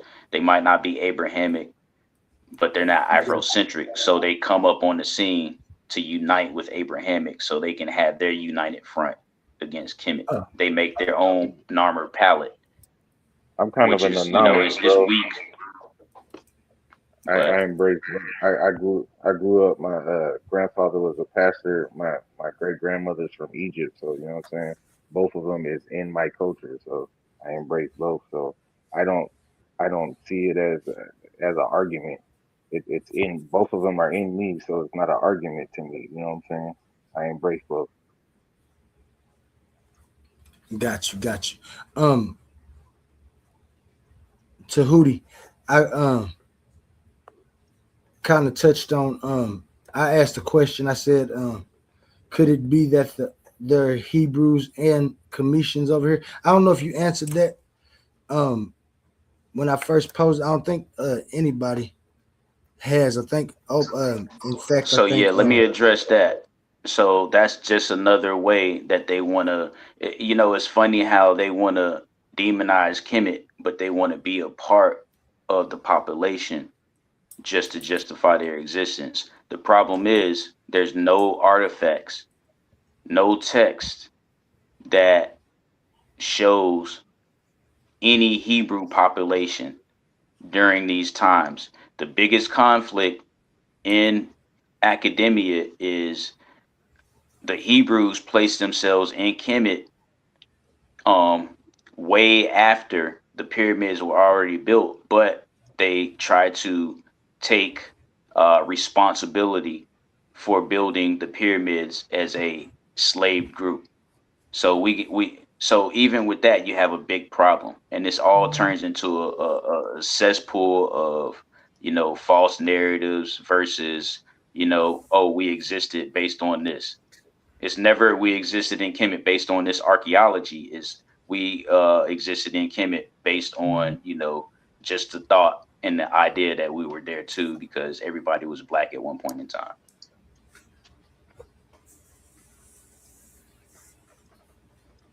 Got you. Humble, you want to speak on that? I don't know if you said. I'm trying to think. I don't think nobody answered that question because Omar wanted to. What question? What question you asked, Omar? I mean, Quan. And I think I know your answer, but I want to hear your justification for your answer. You remember I said, is it possible that there could be people of Cometian lineage and people of Hebrew lineage actually in America? Could both those people have been there, or could both those races, both those bloodlines be here? Are you like? That's like you got to clarify that question. Are you speaking about like far as lineage wise, or are you speaking about far as like are you speaking about like the transatlantic slave trade, like through this transatlantic slave trade? Yeah. Or anyway, it could. Yeah, more. Yeah, the transatlantic slave trade. Could Cometians and Hebrews have been? I see what you asking. The Hebrew people are not us. I don't care how they try to know. By conversion, yes, right? For those that say, well, we Hebrew by faith, okay, that makes sense because we know that it was being used as a colonization tool. But a Hebrew by genetics, absolutely not. The Hebrews that came over here by way of genetics are the ones that came over here shortly after the Holocaust. American opened up his borders to them. They are two different people. Now, when it comes to Kemet, it's a whole lot of evidence out there, archaeological and DNA evidence, that there's a migration later on in history, right, from the north, from the south, I apologize, from the south going down going down to the north, right? Going down into what we call now today as West Central Africa. So we can most definitely, if we was to look back in history as far as DNA or archaeology or history, we'll run into ancestors that are Kemetic way before we run into ancestors that are quote unquote Hebrew. Okay. Matter of fact, since Cosmon, let me see if I can't find this. Actually, what Cosmon had showed.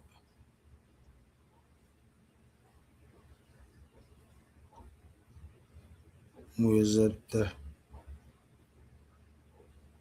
Also, can I speak really fast? I ain't gonna be long. Can I speak to you? Said something about this being influenced by Mesopotamia, and so the only I was just about to say that. Go ahead. The only symbol on this palette that's influenced by Mesopotamia is the trading symbol that's in the middle on the back, but that's a trading symbol. So this is just a symbol that's utilized to show the vast amount of network that and you see Narma is on the side of it, was showing that Narma or Kemet, being a representative of Kemet, have a large amount of trading network. So that's That's just symbolization, though. I got you, but why would that symbolization be only for Mesopotamia? They wasn't doing nothing with nobody else. No, that's not. It doesn't stand for is trading with Mesopotamia. It stands for a vast trading network. So what it's showing is it's trading from from the Levant up through Persia, up through Mesopotamia. It's just showing the fact that it has a vast trading network. Okay, let me say something real quick. So while y'all, and I don't, knock you for just being on this one website, but while y'all on this one website, I forgot the name of it. There's other ways to break down the Narmer stellate. There's other web pages that actually point out to each depiction on the stone and tells you what it is. So again, the back of the stele has nothing to do with making it identifiable to show ownership to Mesopotamia. Again, you have Kemetic symbols all over the stele. You have the crown of Narmer that he's wearing. You have the standards, right? Those standards, you can trace those standards back to Akan lingual staffs. So they still use those standards today. Those are African. Again, on the top of the stele, you have the bull divination, the bovine divination. Yeah, it's actually Het Heru or Bat. So Bat and Het Heru become one. But the point is that it's Kemetic. So no matter if you want to call it the Apis bull, Het Heru, Bat, the point is that it's Kemetic. And then when you get to the center, only when you get to the center is it Mesopotamian with the long-headed, lions or whatever you call it, the serpentine lion. Yeah, definitely. And you see at the bottom, you have the bull trampling over and defeating the enemy. That's Kemetic again. That's a Kemetic motif. Yeah. But I do want to point out that this what we see in the middle, this trait it wasn't just like, okay, well, Kemet adopted this or Kemet. No, this was like a plenty. You could find this trading motif associated or being used by plenty of other cultures and regions. You see what I'm saying, that had connections with Kemet and Mesopotamia. It's not just like, oh, well, Mesopotamia, well, Kemet have this, and so therefore they must have influenced that information. No, this is just something that's universal. It's just like if we see the UPS truck. You see what I'm saying? You can go to Florida, Miami. There's UPS. We know what the UPS mean no matter where we at. And so when we see this symbol, we know the person that's associated in the stele, which is Narma, has a vast region of trading posts. That's all that's saying. It ain't saying that this is from Mesopotamia or none of that. It's just strictly about trading posts. Hey, this is Omar. Y'all mind if I say something really quick? Yes, go ahead. All right. Hey, because I came in to help my brother Kaz out. Hey, Kaz, if you on your computer or laptop, go all the way over to the right and look at the chat. And then what you're gonna do is look all the way down. It'll probably say poll 38 or 36 votes. Did you smash the thumb up button? Now to the right of that, you're gonna see the little 3 dots, which is the hamburger. Click on that. What you're gonna do is click on that, and then you gotta hit dismiss poll. Once you hit dismiss poll, you'll actually see the link. Are you able to zoom in on this stele? Because I also want to point out that there's an individual that has leopard print within the stele, and leopard print is unique to Africa. So yes, leopard print is unique to Africa. Yes. There you go. All right, let me see if I can zoom in on this real quick, and then we go let Cosma, because where you want me to zoom into? It's going to be the top section, the victory scene section on it. And I want you to zoom in on that lady. I think it's the lady. I'm pretty sure it's the lady, and you can see her thick locks. She has That's as leopard far as print. I If can go. you okay, so Yeah. and you can use other resources, but other resources uh identify that as leopard print garb that she's wearing. Mm-hmm. So Is and you that see the Oli up there? standards where what you talking about? Right there between the woman and the man, I see like an owl turned sideways flying through there. Is that Oli? That's Haru. Oh, get down, Oli. Okay, I'm my bad, man. I'm trying to be funny at the same time. I'm serious to them, but No, that's Haru. You know Haru have a falcon head. yeah, got you. Go Hmm. ahead, go ahead. Yeah, that's all I wanted to say. I wanted to point out the African affinities in the Narmer palette so it can dispel any claim that oh it's a Mesopotamian palette. It shows this about Mesopotamia. No, Yeah. that's not true. This is an All right. African palette. Well, Cosmon got some pushback on that. Cos, Yeah. big Cos to the stage. How you doing today, Man, man? what's the word, Jelly Birds, man? I got kicked out the thing last night. It After was what? the weather was tripping up here, man, and it Oh, that's why you popped left me so off the quick. whole thing. Okay, I wonder why you left. I thought, I mean, it was a good time because you had finished, kind of. So it ain't like you was in the middle of talking. But Right. I was I Yeah, think you already know I that, think that we that was was some good information that you brought out, brother Cos. I just want to say that was some good information you brought out last yeah. night. I was basically showing the Mesopotamian influence onto what would be called Egypt, right? I was showing that, and hold on, let me share my screen once yeah, again. I ain't up here to argue with these fellas because I'm bringing out stuff that they not really hip to or they look at a different way. You dig what I'm talking about? I just wanted to show all the iconography. I'm not saying that the Narmer palette is not African. It was created in Africa. You dig what I'm talking about? But we're talking about who influenced it. Like, for instance, if it was created in China, right, we would expect to see Chinese writing, Chinese iconography, all that for a Chinese king. We don't see that on Narmer's palette. He purportedly African, right? But he has Mesopotamian iconography everywhere. I'm talking about all of it. But let's can you see my screen, Odio? yeah, it's on there. Okay, let's go into the Egyptian Mesopotamian relations, right? What is a relation? The relations is the way in which, hold on, let me hide this real quick. The way in which two or more concepts or objects or people are connected, or a thing's effect on relevance to another, right? So the Egypt Mesopotamia relations were the relations between the civilizations of ancient Egypt and the Mesopotamia in the Middle East. They seem to have developed from the 5th millennium BCE. 5th. So that's 4,000. That's 1,000 years older than Narm, right? Starting in the Uruk period. Uruk is a Mesopotamian city. The entire period of 1,000 years is named in Egypt. It's named after Sumerians.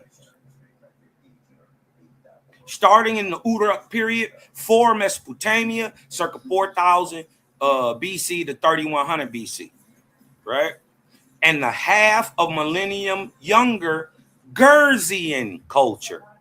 I ain't heard Nam person bring up a Gerzian since I've been on here, right? Culture of prehistoric Egypt, circa 3,500 to 3,200. Mind you, all that's pre-dynastic. You don't get dynastic to 3050 with Narmer, right? But look, in this Uruk period for Mesopotamia and the half a millennium younger Gerzian culture of the prehistoric Egypt, circa 35 to 32, and constituted a largely one-way body of influences from Mesopotamia into Egypt, not the other way around like my brothers is claiming. Huh? Prior to a specific Mesopotamian influence, there had already been a long-standing influence from West Asia into Egypt, North Africa, and even into some parts of the Horn of Africa and the Sahel in the form of, look y'all, Neolithic Revolution. We ain't heard nobody talk about this. This predates they Naphtaliya and all, right? So they can't get away with none of that, right? So in the form of the Neolithic Revolution, which from circa 9,000 BC, this is 2 millennia before Naphtaliya even popped up on the scene.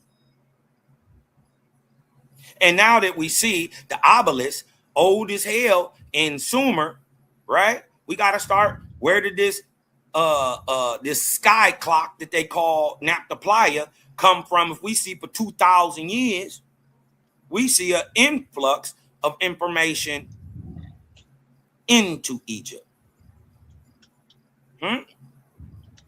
Right? Which from circa 9,000 BC diffused advanced agricultural practices and advanced technology, gene flow, genetics, certain animals, and crops, and likely spread of Proto-Afro-Asiatic language into the region.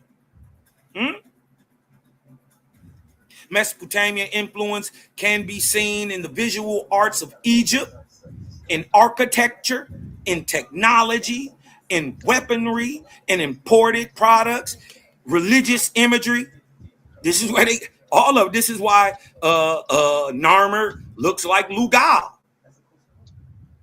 He looks like an Insi. Got the clothes on and everything. Right? Products, religious imagery in agriculture and livestock, in genetic input. So we got a great genetic input. You hit it? $4. Oh, okay. I was about to say, boy, you hit the Powerball. I was about to go crazy. Damn. Powerball. Hey, boy, I thought you came out here with that bad mother sucker for that Powerball. Let me hold something, cuz. Yeah, host.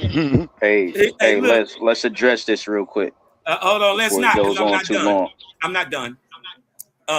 In genetic input and also in the likely transfer of writing.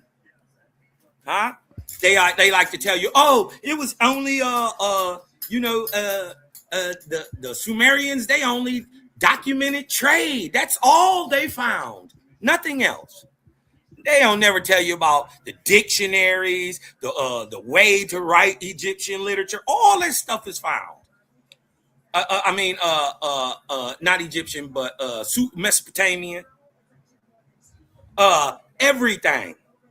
You dig what I'm talking about? It's not just, one thing. We see the earliest writing is pictographic. Right? Same thing. And then we got the script. The script well before Egypt was ever even writing anything. The script that was being used is Mesopotamian. Yeah. And look, in genetic input, also the likely transfer of writing into Mesopotamia and to Egypt, and generated deep-seated parallels in the early stages of both cultures. I just want to show y'all that the name of this document is the source of kingship in pre-dynastic Egypt.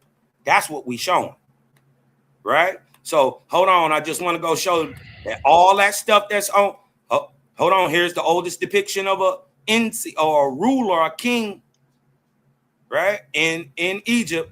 It's on the Gabel El Arak knife.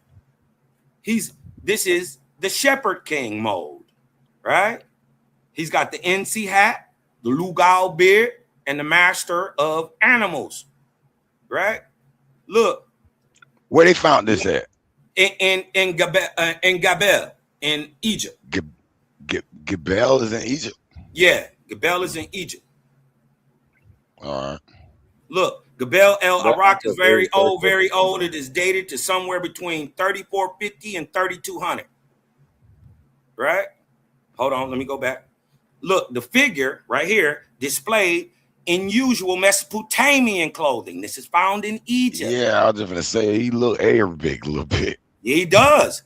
But this is the oldest depiction of a ruler ever found in Egypt. I got one quick question though. Go ahead. Where did they, I guess, ascertain he was considered a ruler? Like, was the writing on the knife, or you know what I mean? Where did right? Because we know he's a ruler because his style. Nah. Watch it. Yes. Where does it hold on. Listen. Hold on. Listen. We know he a ruler. We know he a ruler because the ruling style is called the master of animals. This is from Mesopotamia. Hold on. You ain't gotta just be quiet for a minute. I got you. Watch this. All them questions that you got, I clear up. The Gabel El Arak knife is old, very old. It is dated to somewhere between 30. Many people say 3,500, but 3450 to 3,200 BCE, predating the construction of the Great Pyramid by almost an entire millennium. Dominating the elaborate carved scene is the so-called master of animals. Nobody is trying to deny that this knife is Egyptian. No, we're not denying that. Egyptian. Hold on. But how does it prove that's hold on. The master of animals means ruler. Because it's the Sumerian king. Hold on, watch this. Dominating the elaborate carved scene is the so-called master of animals, a symbol that frequently appears in Mesopotamian art. Scholars sometimes identify this figure as the Mesopotamian god El, right?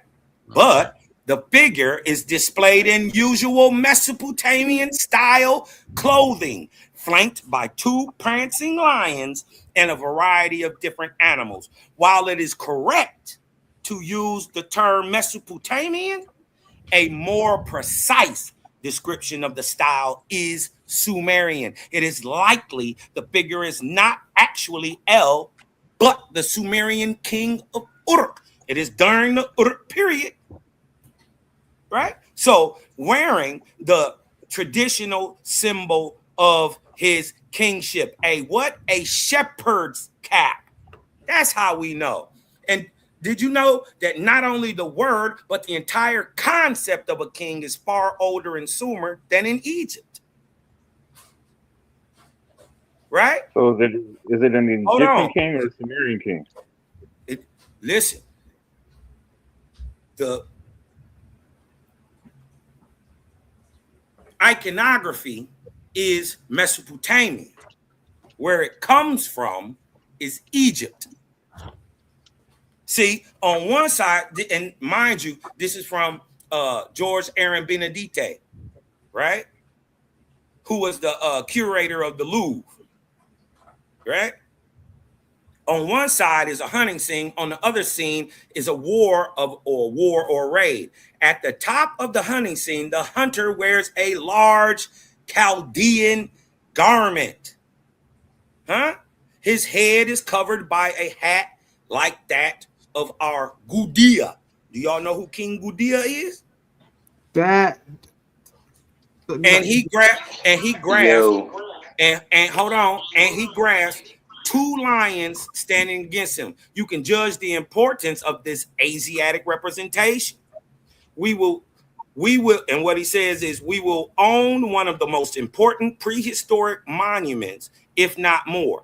It is in definitive, intangible, and summary form, the first chapter of the history of Egypt. This is from the Egyptologist.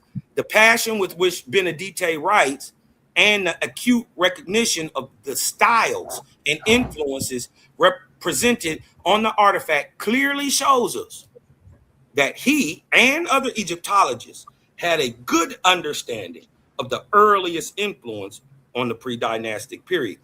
But the question is, why is the oldest Egyptian representation of a ruler a carbon copy of the kings of Mesopotamia? All discussions about the Gebel el Arak knife say this motif is Mesopotamian. But no, it is not Mesopotamian in general. It is specifically Sumerian. To be precise, this is the motif of the Sumerian king of Uruk, the original shepherd king, aka Hyksos. Can I say something real quick too? Hold on 1 second. He wears a shepherd hat. host. He wears a shepherd hat. Yo, wrap Which it is up the so crown people, of the, so it can be easy for which people is to the have crown of decorum. the Sumerian king. The Hold one on, way. I told y'all. Hold on, I told y'all he had some information. I want him to get it all out because Now, it's something. But he ain't that I going want for to- 10 minutes, brother. Yeah, all you gotta do is Come be on, quiet. man. All you gotta be quiet, and I'll go for 2 more, and you'll be and you can have the flow. Because I'm done after that. I gotta start getting ready. But that ain't the best way to do it. Influence of Mesopotamia. Listen, the one way. Hold on. The one way influence of Mesopotamia into Egypt is currently at a historical consensus among scholars. The comparison, the Gebel el Arak knife versus the Mesopotamian ruler King Gudea of Lagash. King Gudea is on the left. The Gebel el Arak knife is on the right. Mind you, they're over 1,400, 1,500 years apart. Right? So we see one way before Egypt even existed. Right? And then we see one while Egypt existed, and we still got the same rulership in Sumer. Right? Gudea is Sumerian, was a ruler, or the ruler are called Ensees of the state of Lagash in southern Mesopotamia, who ruled from 2080 to 2060 BC. The similarities prove its source and is undeniable proof for Mesopotamia founding pre-dynastic Egypt. Hold on. I want to, and then I'm gonna clear this up. Hey, wrap it up, man. Please. So we can go. We can have dialogue, bro. Hey, I'm gonna clear this up. I told y'all. This the I'm gonna last clear part. this Let up him for finish. one time and one time only, and then they can have it after this. Oli, I gotta start. This is what I wanted to see. This is the part I wanted to see. I Now want to see that rolling. look. These are all Mesopotamian motifs found in pre-dynastic Egypt. What you're gonna find is many of them are right on Narmer's palette. Huh? Why do we have a so-called Bantu black ass nigga from only Africa?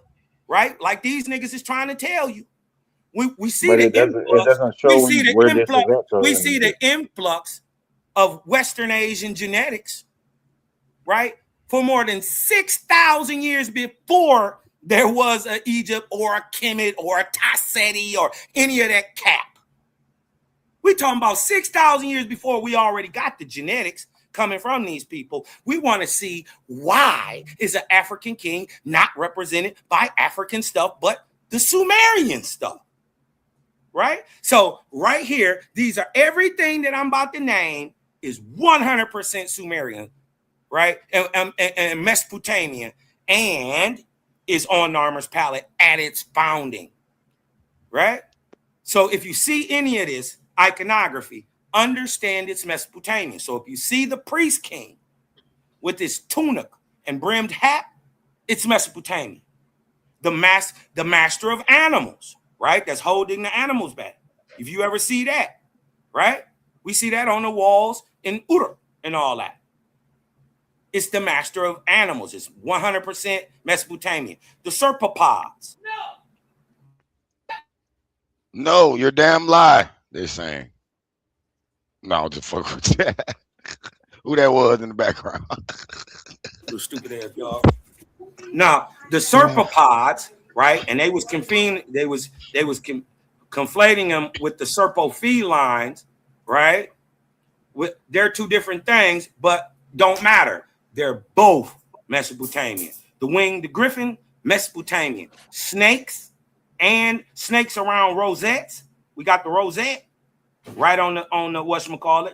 Serpopods on the Narma palette. Boats with high prows, 100% Mesopotamian. Multi-layered depiction of war right up on the Narmer palette. We see the multi-layered depictions of war, 100% Mesopotamian iconography. The mace wielding conquerors, right? The ones that are wielding a mace, like Narmer is, 100% Mesopotamian. The bulls, they was trying to tell you, you know, that's Hathor and all of it's Mesopotamian. The hawks, right? They thought, oh, that's Heru.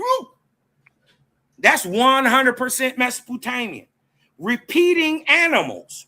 When you see repeating animals in a row, like these serpopods right here, like these hawks right here, right? That iconography is 100% Mesopotamian. Bats. When you see a bat, right? 100%. All characteristic of the Mesopotamian art of the late Uruk period. This is all subjective. Right? And the serpopods are two large entwined serpents, and the serpofelines are two large lions or leopards. Right? So I just wanted to clear that up. Right? These are the same intertwining serpents that we see all over Mesopotamia being copied in Egypt, even at its foundation with Narmer. Right? And we know that that's Narmer because we can see right here. Hold on, where's my thing? Right here above that lady, right? That he told y'all to blow up. Above that lady, right there is the name of Narmer. But look what's behind him. The rosette. Look what's above him. The bulls. You dig what I'm talking about? Look what's right over here. The hawks. Look what's right here.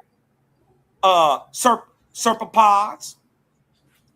Right? Here go the bull of heaven. The bull of heaven is directly Sumerian. Right? The bull of heaven comes from Anu, Enlil, and all them.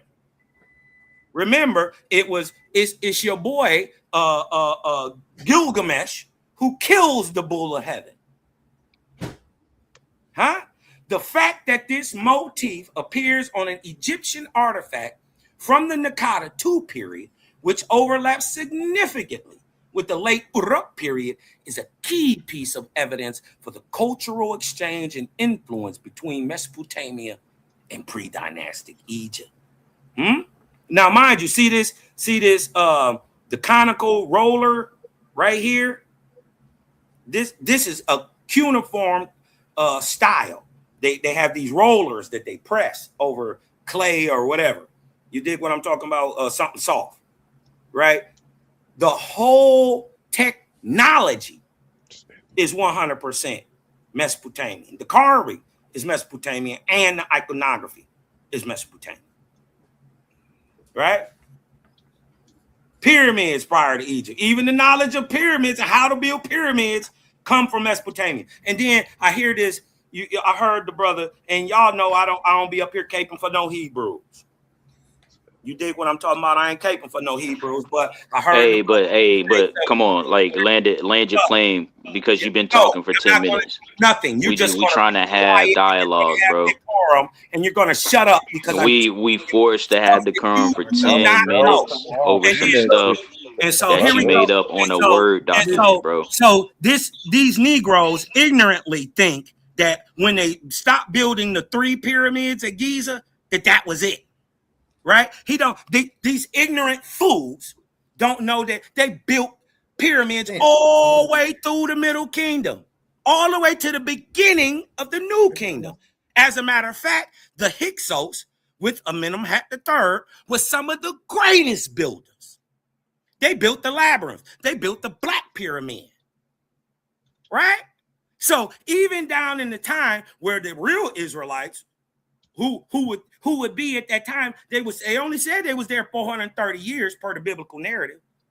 So if it ends at the new kingdom, we can count 430 years back. That's 1980 BC. At 1550, we got Amos with the new kingdom. Right on time. 250 years later, they told you that they stayed 220 years as vassals and then another 230. They was under a rulership with Joseph and them. You dig what I'm talking about? Which would have been way back in the 1900s. You dig what I'm talking about? But then they get free, right? Under the Hyksos rulership when Amos smashed the Hyksos, right? And started the new kingdom, right? So I'm not here to show. I'm just showing you that pyramids were built all the way to the 1500s. You dig what I'm talking about? This you can't deny that. Land that plane, right? Now you can go ahead. I'm done. I told y'all he has some information. And I want to hear. Yeah, but it's all subjective, though. You know what I'm saying? Those are opinions of somebody else. Right. Yeah, it was. Hold on. Who's going next? Who's going next? Who's going next? Where those are actual Egyptian artifacts, though. I was. And they were just pictures. There were no sources that's from Egypt. It was found here in Egypt. It's now kept in this Egyptian part of the museum. You know what I mean? Even with all of that, first off, my man say on a Narma pallet they was wearing Chaldean garments. How would that even make sense? How would that make sense? How was they wearing Chaldean garments when the Chaldeans didn't even come into the 9th, 8th century BCE? Cap. There was no Chaldeans back then with Narma and them. That's crazy. You don't know that the Chaldeans are the Sumerians? What do you mean you don't know the Chaldeans are Sumerians? God only sounds good and fools people who don't know how to read or who don't read. He only fools them people. Yeah, that's number one. Number two, how do you say that the Neo-Sumerians, right, 24, 21, and 44 BCE to 22, 21, 24 BCE influenced the pre-dynastic Kemet that came 34, 50 BCE. That's anachronistic. That don't even make any sense, what you were just up here saying. That's crazy that you really thought you was going to sit up here and give all this flim-flam and I was going to let you get away with that. Because you're stupid. You didn't know that Sumer started in 5400, dummy. Hey, let him finish, bro. And pass the mic on, bro. You're saying about the Chaldeans influencing Kemet, which they wasn't even around. That's number one. Number two, he talked about all of the Aganach. Yo, we know who Hathor was. Are Chaldeans Mesopotamia? Hold on. No. You be quiet. Hey, y'all, ask your question. No, you be quiet. Now you be quiet. We know Hathor didn't come from Mesopotamia. We know Hathor came directly from Kemet. We know Heru didn't come from Mesopotamia. Heru came directly from Kemet. We see Narma not wearing no crowns of no Mesopotamian influence. We see Narma wearing the crowns of upper and lower Kemet. Shut up. Shut your flim-flamming mouth. Shut up. We see Narma on the front and the back of the pallet wearing the crowns of upper and lower Kemet. Where do we get any Mesopotamian for that? The only thing we can say that we can see any resemblance of Mesopotamia is the trading seal we see on the back. That's a global trading seal. Not only Kemet used that, every other place used that. Prove it. Shut up and prove it. And then he said, shut up and prove he said West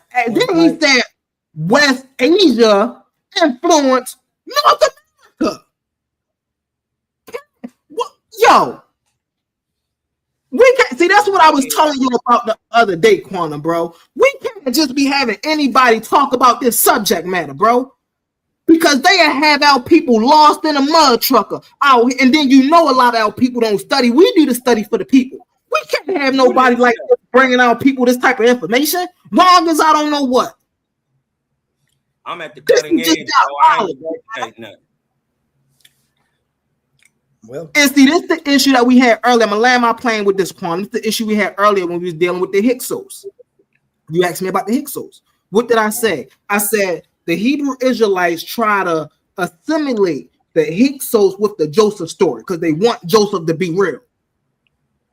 Just because you see Semitic in something, all Semitic people were not Hebrews. It's impossible. The Semitic language was here way before a such thing as a Hebrew Israelite even got here. I proved that. And so, man, listen, I'm gonna land my plane, bro. I'm gonna land my plane, bro. I need to roll up after that crap. And I know why you landed your plane, because it is Tuesday, and today on Tuesdays we have. Are you tired of the same old echo chambers? Ready to stretch your mind to places it's never been before? Welcome to the ultimate intellectual battleground on the Coliseum of Arguments Network. It's time to step inside the cave of knowledge. Welcoming your host, Humble Mystic, every Tuesday. We're bridging the gap between the ancient world and the modern landscape. From the deep esoteric wisdom of ancient Kemet to a grounded naturalist view of our world today, no topic is off limits. We're dissecting philosophy, breaking down ancient civilizations, and clashing over modern day politics every Tuesday. This isn't just a lecture, it's a debate. A powerhouse arena where your voice matters. A premier space to step up, voice your opinions, and challenge your perspective with the sharpest minds around. If you love real, raw, intellectual fire, this is the show for you. Elevate your mind, bring your arguments. Subscribe to the Cave of Knowledge with Humble Mystic today. New episodes drop every Tuesday on Coliseum of Arguments. Step into the cave if you think you can handle the truth. Titans Debate League. Only the brave speak here.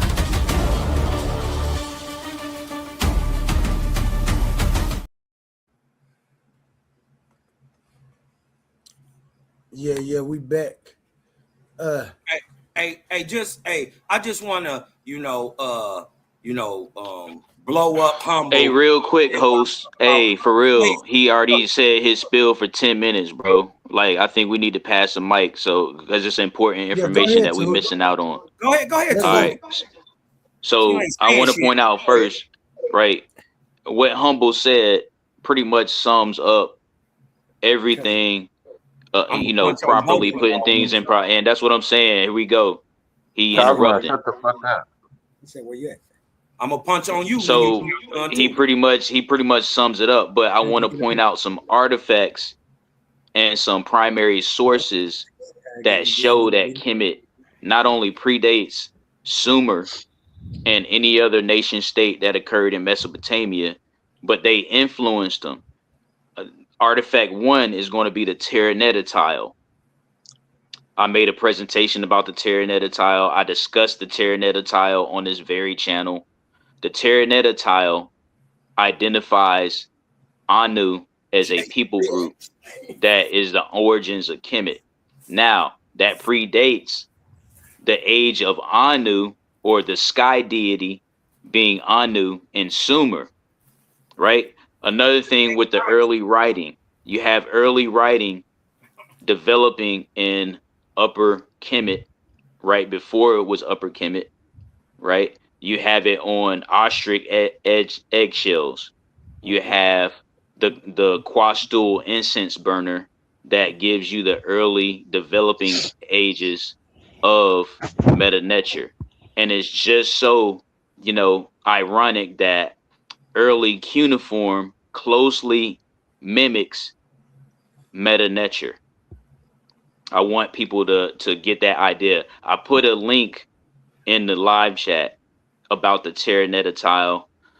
Check Antijope talks about the Terraneta tile in his book, The African Origin of Civilization, on page 12 and on page 204. Even Petrie, the racist Egyptologist, gives credit to the Terraneta tile as a pre-dynastic marker for Kemet. And I want to highlight that, you know, even if you pull up something that's, you know, pre 3150 BCE in Mesopotamia, we have to understand that 3150 BCE in Kemet marks the dynastic period. That means you had kingdoms in Kemet before 31 BCE, right? And going back to the Narmer palette, you only have one thing that's identifiable to Mesopotamia, right? He showed us some things. He only showed us one thing that was identifiable to Mesopotamia that winds up on the Narmer palette. But again, the Terraneta tile is a primary artifact that tells us one of many things that tells us that pre-dynastic Kemet influenced Mesopotamia. And I land my plane with that. That only took what, 2 minutes? Well, great job, brother. Great job. Great job. Share my screen real quick. I'll just debunk both of them real quick at the same time. Because Humble's off with his time. He's anachronistic. and Tahuti just a long-winded nothing burger. And Jay, you stank. I'm long-winded. All right, one more thing. Since I'm long-winded, I'm gonna play into it. So remember, we reference the World Encyclopedia. The link that I left is an academic link about the Terraneta tile. What he showed us for 10 minutes was a Word document. Yes, it did have photographs of artifacts, but again, we have to remember that he's not referencing a scholar to agree with his overall conclusion that he put together. He's only has bits and pieces of artifacts to have his conclusion on a Word document that he typed up. Land that little He only had one artifact, which was the Narmer palette. He ain't had no all of them. He only had one artifact. Yeah, let him go, 'cause he's gonna have to catch his bus soon. So, you know what I mean? Let him go. Only because I'm gonna debunk that soul burner and I'm gonna debunk his anachronistic timeline all at the same time. Right? Hold on. Let's address the Kutzall burner first. Right? Because this shit. Hold on. Let me blow it up. I gotta get in. Hey, and just real quick, cause what I'm noticing, at least you showing something on the screen. None of these, all they've been doing is running a damn mouth all day and ain't putting not a goddamn thing up on the screen. Nothing. So at least you. Hey, but notice that comes after I already said we use the World Encyclopedia. I put a academic reference in the live chat, and now you say that. So you projecting, bro. One thing on your screen, we don't believe, brother. Hold on. So let me debunk this shit. Hold on, listen. The Kutzall burner, first of all, lying Negro, is not even Egyptian. It predates Egypt as a whole. Huh? Wasn't no consolidation when the Kutzall burner. You are a cultural vulture. Vulturing, eating off the Nubian people. See, uncritical regurgitation, right, is what these dudes are up here doing. They're regurgitating Western Egyptology, has fostered the belief that the Kutzal incense burner, circa 3200 BC, is the oldest depiction of an Egyptian ruler, right? Simply because it shows a man wearing a white crown. Didn't he just bring that up? And again, Western Egyptology and those who regurgitate its ideologies uncritically show a lack of scholarship, intelligence, and integrity when attempting to ignore the objective facts that, one, the Kutzal incense burner is Nubian, not Egyptian. Two, there has never been a single Hedjet, Deshret, Pinshet found in Egypt ever. And mind you, Omar, they can't show you that that's not a person's hair. The crown is, they always say your hair is your crown, right? Okay. And three, right, that the Quetzal incense burner is not the oldest depiction of a pre-dynastic ruler in Egypt. We already showed y'all that's the Gebel El Arak knife, 3 centuries older than that. Huh? So, hold on. Let me show him that it was a one-way influence in Sumer, Mesopotamia, right? Mesopotamia, right? Sumer is just its southern part, right? Is influencing everything and is way older than Egypt. Not only did I explain that stupid comment about that Humble made about being anachronistic, right? When you're too late in the timeline. I'm already, well, I've walked you from 9,000 BC down to the beginning of your little failed civilization, right? See, even the knowledge of how to build pyramids come from the Mesopotamians to the Egyptians. The original pyramidal structure, the design of the ziggurat, is from 4000 BC, the Uruk period. Huh? And was a precursor to that of the Egyptians, huh? Whose earliest dates to only 2600 BC. You should have listened to the great John Henry Clark when he told you that Egypt is a baby. Huh? Far outdating those of Egypt. Let me show you that Humble is anachronistic, because I'm going to show you proven, documented, right? This centuries before there was an Egypt, right? This is why we see the rulership style in Egypt at the time looking like the Mesopotamian.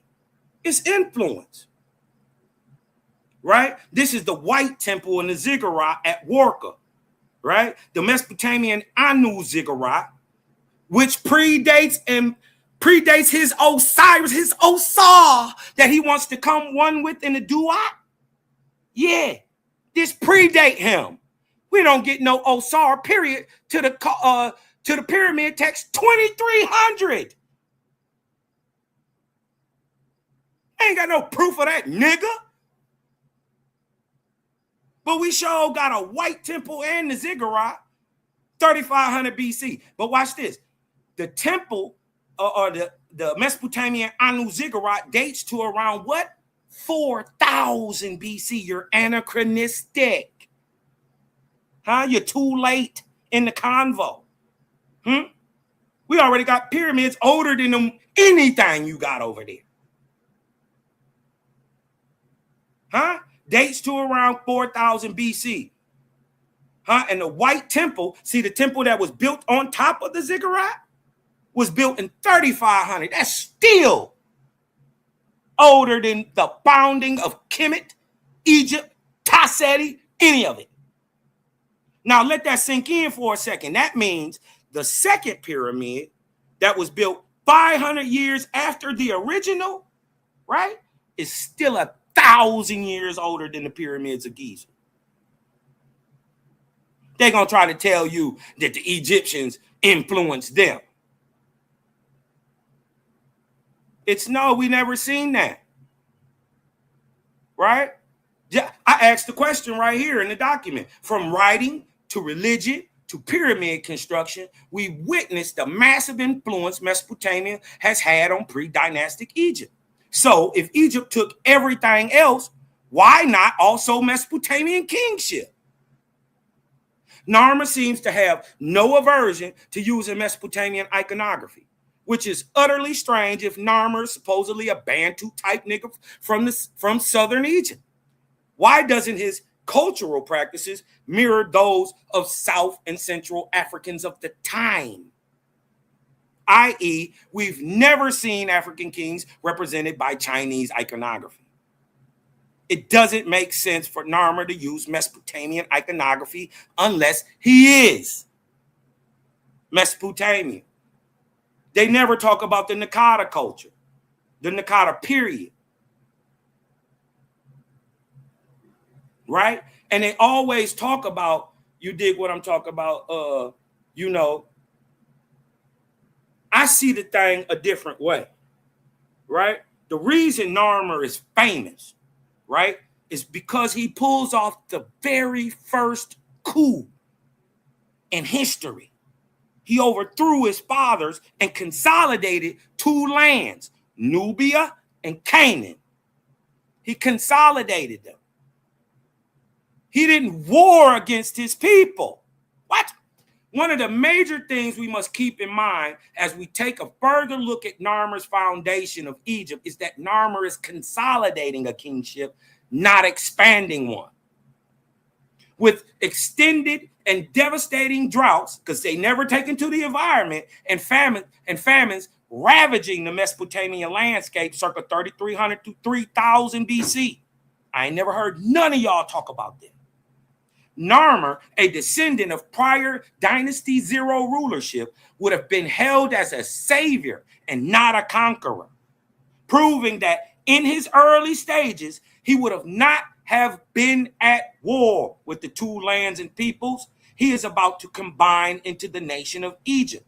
European Egyptology's ideal of a warrior-based barbaric society must now be set to the side. For the two territories annexed to Egypt to create its new kingdom empire were again who? Canaan and Nubia. Sourced. Three successive defensive. Listen, I'm different. I'm not saying what you're saying. I'm not denying what you're denying. I'm at the cutting edge of this shit. Improve shit. Listen. All right. But, well, if you shut up for a minute, I'm going along with part of what you say. But you too ignorant and defensive, right?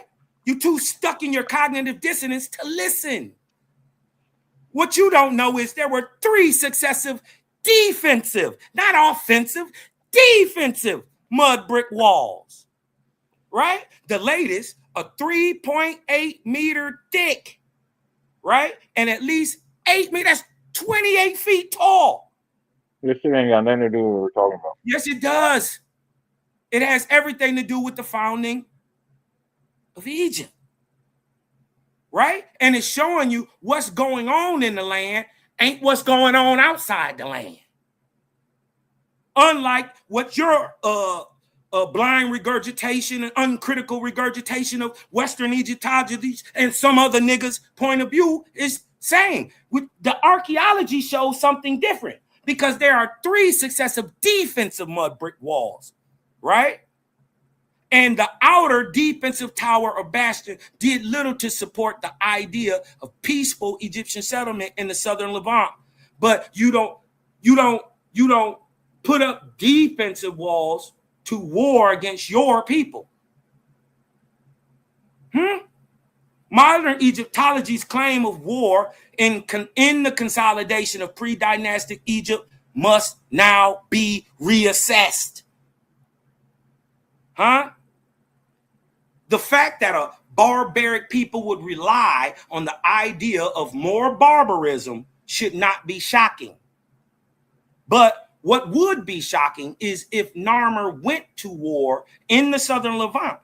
Why? Why would that be? Why would it be shocking if Narmer went up there to try to kill anything? Why? Because it is well known that the entire area had been totally abandoned since the time of his predecessor, With this new perspective, it makes more sense if the defensive walls built in the Levant are just that, defensive. Narmer wouldn't necessarily even have to war at all, especially when the rulership had already been established prior to his time, as seen in the book Before the Pyramids. That quote, and I quote, the unification of the land, both culturally and politically, took place before Narmer, and that it was far more complex process than the smashing of some heads could achieve. That's per Quibble and Green. So if Narmer is combining Nubia and Canaan to consolidate the first dynasty, logic dictates that he would be trying to protect the kingship from other kingdoms. logically from the same Mesopotamian kingdom that gave birth to the rulers of Dynasty Zero, known as the Sumerian culture. I ain't never heard none of y'all bring this up.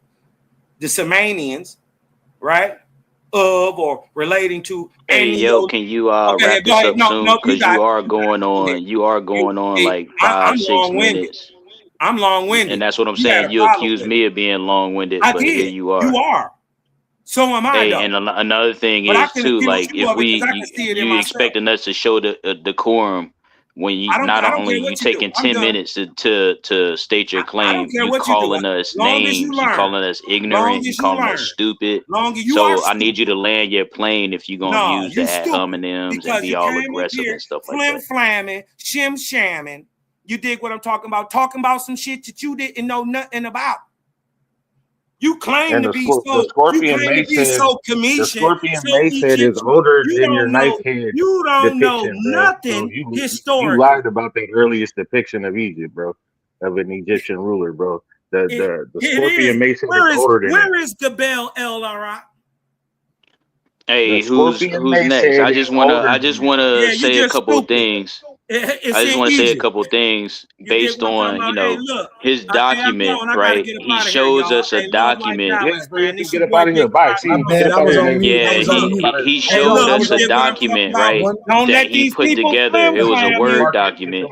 Hey, out of don't here, let bro. these And then My niggas flim I put flam some you. resources in Mark the out live of chat, right? Flim flammers And and my scammers thing is, who Cosma, yeah, have Cosma. no he Let him gets to let go him on get and historical after talk Cosma. for I don't about 10 want to what get they after minutes, saying. Cosma. and They ain't then got he here. no gets That's to fine. historical How long did basis it of interject. what take they for you to saying. leave, nigga? Get the fuck up out of Hey, here. salute. Shut up, bitch.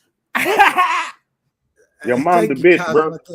I didn't even get to say thank you. Thank you, Good, Cosma, for great. He's out picking of up. here, and that's what I'm saying. If a show's This called British. Kemet and Me, like let's be competent, and then like of course Abrahamics got their opinions and stuff like that, but let's enforce that they be concise and make one point at a time, and like facilitate and make it easy for us to have decorum on our end by not doing the name calling, not, what I'm saying, doing things, taking 10 minutes to say what you have to say. I'm a fair guy. I get my points across. I use primary sources. I'm not able to share my screen, but I do put links in the live chat. I do make statements and name primary sources. I don't know why y'all not showing the live chat. Like The if y'all live. know, So Hootie, right? can I interject for just like I'm in the 10 live. seconds, I'm bro? here for a reason. I'm here to help out. So when I post something in the live chat, like click on it if y'all want to actually visually see it. I'm not able to share my screen, but I just want to I, say Hey, that oh, you Tahuti, talking are about you we able have to to. put it my bad? real You talking fast? about the Tahuti? private chat? Are I've been you looking at able the to wrong. put anything in a private chat, bro? Because we can't click it from the live chat. Okay, I think he yeah. is talking about the I can put private it chat. in the private chat, but even then, Okay, I just wanted to be highlighted on the screen so people no, that can makes know that sense. Okay, these are Yeah, yeah. academic sources that I'm putting in the live chat while people put these arguments together on a Word document. most definitely. And then And if you also, pay attention to the time ranges that that he has for his ziggurat, it has a 500-year time range. The yeah, that 500 was year time range still is within Kemet's existence. I keep saying that pre-dynastic Kemet is still Kemet. It's still made of kingdoms that unify. And yes, the earliest writing starts in the south, which is now known as Nubia, anachronistically, but we know that African people are responsible for Kemet. African people are yes. responsible for the culture and the peopling of Mesopotamia as well. We see that through chronology, migration. So it's Mhm. just I don't want to say disingenuous. We doing a disservice when we let people come in here, whether they Abrahamic, anti-Kemetic, and go on for 10 minutes based on some Word document that they made up. We Yo, That referencing they the made. yo, World yo, Encyclopedia. We got hold on, Miss AI. Omar. Y'all Like been doing a let's whole lot of use talking. that. I've And barely Hold on, said also anything. Omar. said, no, Hold on, Omar, hold Omar. on. You I just want him came to finish. in, bro. All You right, just I'm Hold came finished. No in. sweat. on. Hold on. Y'all So don't I never. want to None of y'all. piggyback off of Tahuti because what Tahuti said is very valuable, right? I honestly think that it's more impressive, right? You know, we got rappers out here, right? Some rappers gotta write their lyrics down. Some rappers spit off the dome, right? But if you ask any rapper what's more impressive, that he can spit a 32 off the dome, or if he gotta take 30 minutes to then write down a 32, I guarantee he say the fact that you can spit a 32 off the dome is way more impressive. And so it's not as important when people come up here to have so it's the fact that do you know what you talk? You can show me whatever you want to show me. Do you know what you're talking about? And this is why we have to like this is not just for yeah, of course we come and show y'all information, things of that nature, but do your own research. When we up here talking about this stuff, man, go when we get off of here, go do hey yo, so yeah, we was talking about the normal palette. What's this? What's that? Somebody said this, somebody said that. Go do that and then you come back and you'll be like, yeah, all that's flim flam. And then it makes sense why people like, oh, that's why Humble be, that's why Tahuti and them be, because it be crazy. When you really know the information, it's like, what? You see what I'm saying? So I do wanna appreciate Tahuti for saying that. Hey man, this 10-15 minute flam flam joint gotta stop. Go ahead, bro. That land my plane with that. And then for the record, he does all that flame slamming and constantly talking so you can't interject. So that he says he runs out of time and then he runs so you can't push back on his false information. He brought up that knife hilt and emphatically in absolute stated that it was the first depiction, the earliest depiction of an Egyptian king, which That's what he depicts him said. as a Sumerian, which That's was what he said. false. If you look up the scorpion mace head, it dates back earlier to whenever he says that knife head dates back to when it depicts an Egyptian ruler looking Egyptian. So like that just debunks his whole 15-minute flim flam. That fact right there, and then I bring it up and he runs instead of giving me the pushback saying why I'm wrong or why he's right or you know what I'm saying, he runs. You know what I'm saying? Yeah, and let me make well, Omar, go ahead if you ain't gonna be too long. If you're gonna be more than 2 minutes, let me get 2 minutes real quick to say what I was gonna say. No, I won't even be 2 minutes. Listen here.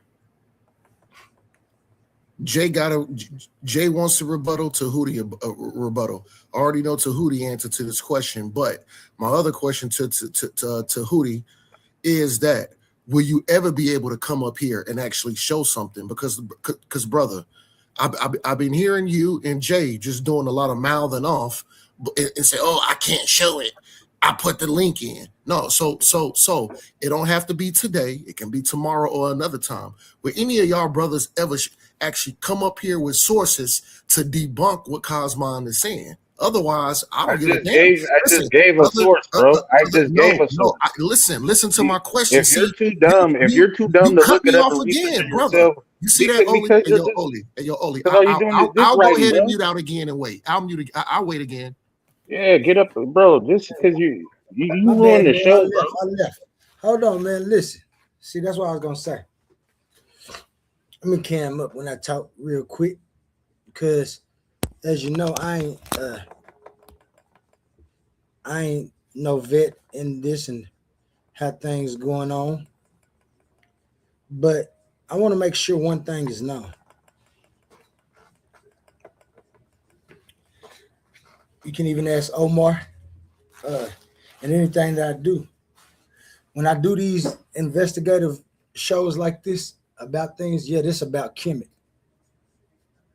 And we want to know the Kemet side. But I'm never not gonna let somebody come push back so y'all can prove them wrong. Don't be mad if they get up here for 15, 10 minutes or nothing. If you know that they wrong, let them spit it. It's only gonna say more. I know Humble gonna say, yeah, but we can't be letting these people in the community do that. Yes, we can. If the truth is gonna outweigh what they putting out there, put it out there. Don't be scared of it. We're not gonna never let nobody come up here and put what they think they done found. It's up to the person who disagrees with them to now, so because that's what we're doing when we moving information around. And then, like you said, because it's always up to us to go figure it out. Yeah, I could go look it up and look up if he's telling the truth or not. I'm sure I will. But I want y'all to know that it really don't interest me when it comes to my arguments, because I believe this whole argument is just an argument that we having for no reason. It ain't gonna move nothing if we ever do find something to agree on in it. But you're never gonna find nothing to agree on in it, because everybody want to be a certain people, and then they want to be right about being those people, and that's not what we gonna get. So we can't never say that that person is all the way wrong when it comes to opinion and he got facts. The only way we can do that is if you come up without your bias and you saying this or nothing, like Omar just said, and y'all taught me that, humble. Source up and prove the man wrong. I know he be coming ways and coming long and stuff. I told y'all he had some information. This should tell y'all that it ain't just no him saying something talking. But we got all day. Sit around and listen to him until he finish. Unless you got to leave or something, and I understand it. Other than that, I'm going to let y'all talk for as long as you can, as long as you refuting what he talking about. Because he just put some good points on the table. They might not be good to y'all because y'all have a different view and y'all done did some studies. It's people like me who haven't. So when he put these things on and he shows what he shows, now I need y'all to come and show me, not tell me why he wrong, but show me. As y'all, as Tahuti said, he put some things in the chat. I was looking at the regular YouTube chat and I couldn't click on it. I thought it was something wrong with my thing. But I think they need to go in that private chat. Tahuti, it's like a private chat thing on the Yeah, screen. Tahuti, put in the private chat. And y'all, and really fast, Brother Quan, if I can, y'all know, man, if anybody share anything, y'all know I'm hey, listen, I got that title over here. Sometimes I do just be tired of sharing my listen and putting together a presentation. This man put this presentation together yesterday. And I know today is your day too, humble. That's why Like, I you put that know, up there yeah, Tuesday. So I don't know what you're gonna do tonight. Who knows what you're gonna do tonight? Hey, That's real what I'm saying. fast, let me say something. Let me just say something in general so I can respond in general to put everything back in the proper perspective. Got you, So Tude. pretty Go ahead. much all we Hold on, want Oli. is Hold on, Oli. It should be my turn to speak because I was already rudely interrupted multiple well, you times. put a question on the No, table no, that can no, already no, be no. answered. I'm about to I answer was that rudely question though. You interrupted see by what I'm saying? Tahuti. I wasn't And done see, this is talking, what I'm brother. saying. I So wasn't I done posed a talking, brother. question. Hold on. I posed a question that still has yet to be answered. And it I didn't answered. take me 5 minutes. Hold on. It didn't Yo, take me 5 minutes to ask that question. So now that we know what the question is that you're asking, why do we still have to give you I an never even. additional Hold time to on, talk? brother. How is you gonna know the question that I'm asking when you You cut me pose a off, question. brother? There you You go. ask me. Oh, Hold on. yo, I'm hey, about yo, to give Oli, you I'm a gonna go ahead question. and You just say I mute don't know out. what the I'm question gonna go is, ahead and mute but I'm out. about to Guess verify what? that I know the question. I can wait You another ask 25 me, minutes for speaking when then. It's am I okay. going It's all to right be because able all to this nigga share my wants to do is run screen? his mouth. All he want to do is run his mouth. Yeah, and I So, don't, but I don't run it for too long, and you know that. I'm not no, long-winded. You no, know that. brother. So you In pose order, a question, when am I going to be able to share my screen? So let me in answer that order, I question. never finished my Let me just question answer though. that simple question. No, You see what I'm saying? hold on, Tahuti. Just let Omar finish, man, because it ain't gonna get it. No, Omar, don't pose no no. questions if you don't pose no questions Okay, if you don't want nobody to answer it right then, because they're gonna want to answer it right then. Go ahead. but hold on. In order to fully understand my question, he can't cut me off. First That's of what we all, just said. He ain't cutting you off right all now. right, He ain't all cutting right. you off. Get to the question. So it was simple. All I wanted to know is I'm not necessarily everything Cosmon just showed. I don't necessarily agree with everything he showed. I think he showed some interesting things. The only thing I'm saying is if it was majority to Hootie and Jay. So my point is, if y'all refute the information, do y'all have any? I didn't say, oh, I put a link in the chat. I didn't ask you that. I asked you, it's a yes or no question. Do you have anything to show on the screen right now that you can show to refute the information? And I don't know why y'all getting on me and cutting me off.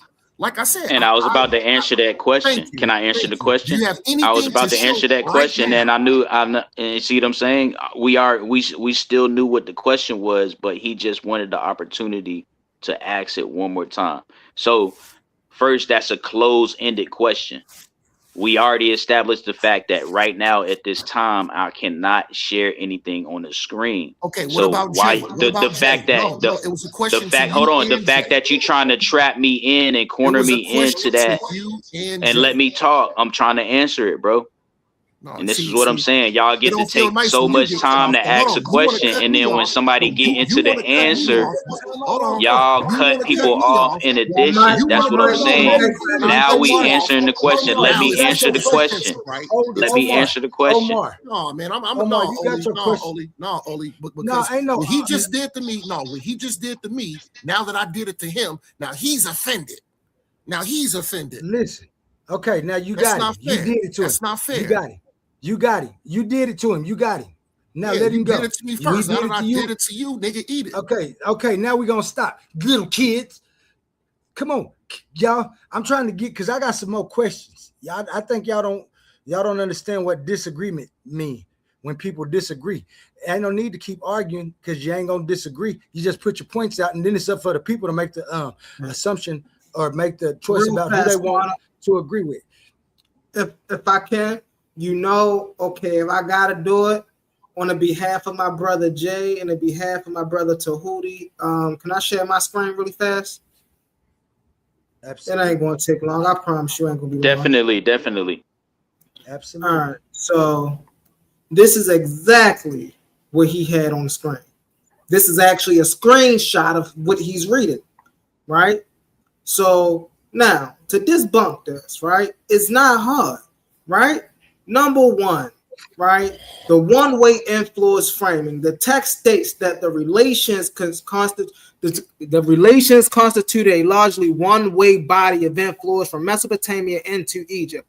While early Egyptian elite culture adopted certain Mesopotamian artistic motifs, agricultural styles like Rhesus paintings and technologically cylinder seals, modern archaeology emphasize that Egyptians adopted these elements entirely on its own terms.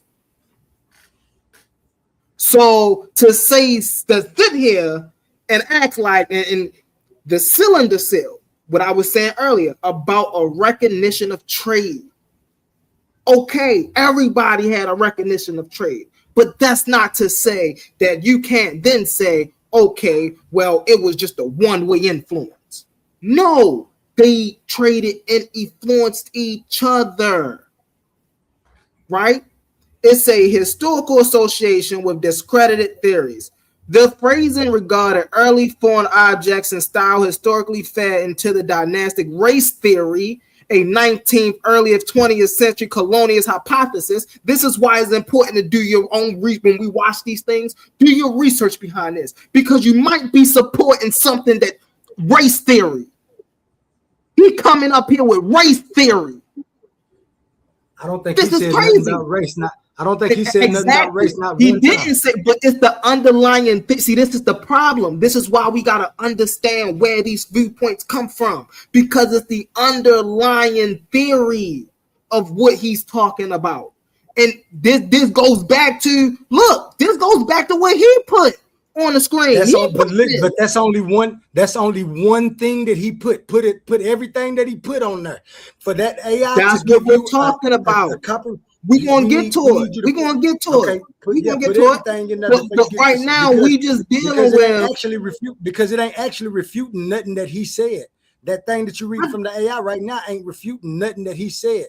You said that it's adding race theory in there, but so come on now. You didn't. Let's Hold on. Wait a minute. Another thing, humble. Another thing. Let me let you know. Don't nobody agree with nobody. I put something on there to pose questions so we can hash this out. When we listening to these things, only Cosmon agrees with this. Don't be trying to tell everybody else what they need to do. You need to tell Cosmon what he need to do. That's what that is. Because I think we're having a problem about what's going on here. This you and Cosmon. No. So Omar just asked Jay Snake Omar. and Tahuti to prove what he's putting on. This is what he put on the screen. I got some more stuff. I said, hold on, Omar. Hold on. I'm putting this in perspective because I want Quantum to understand what's going on. Hold on, Omar. Hold on, Omar. Omar, mute out. Let me. Because I want Quantum to understand what's going on right now. This right here is what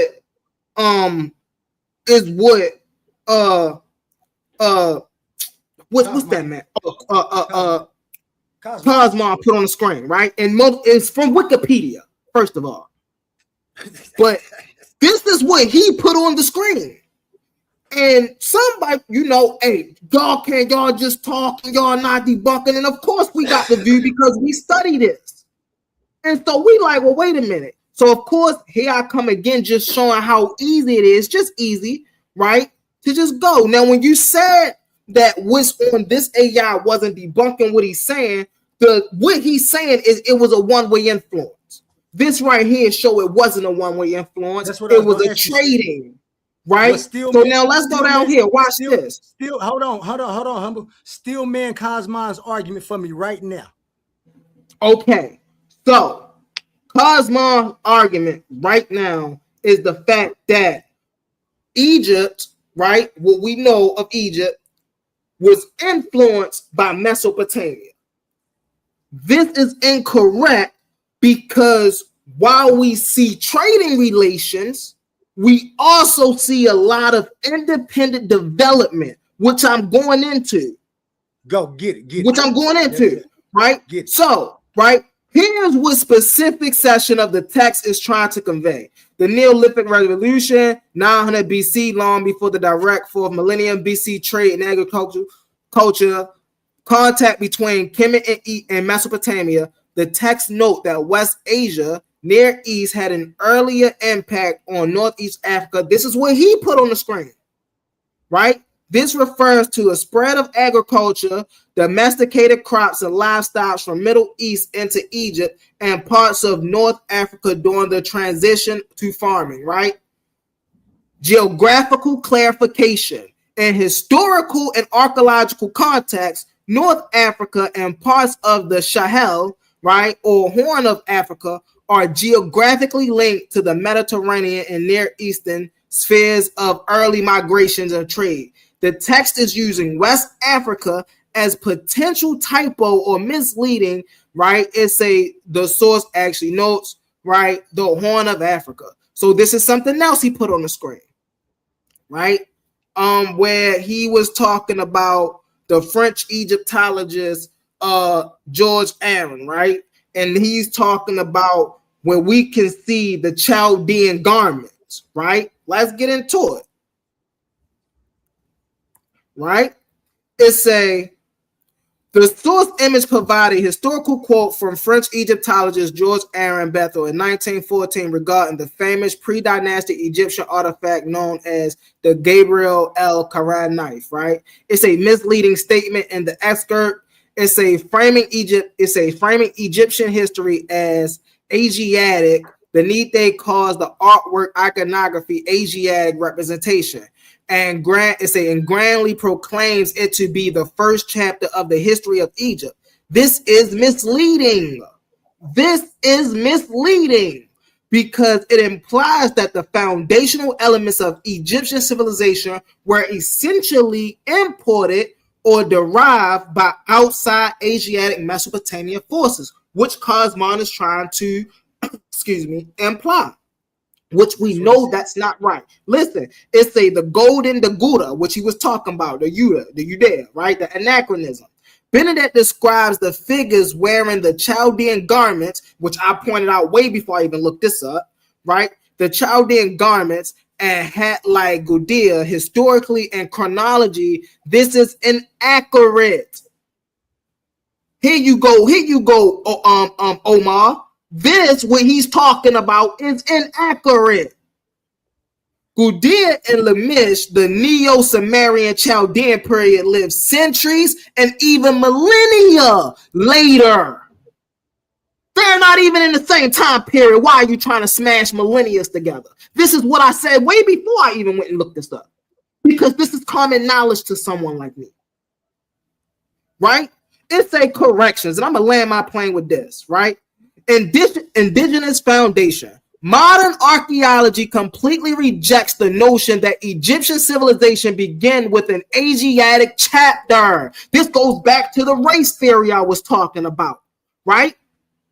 See, you're arguing for something and you don't even know the foundation of what it is. They're trying to say this goes back to my first showing on YouTube, right? What did Chief X say? Chief X said the Egyptians were Caucasoid people.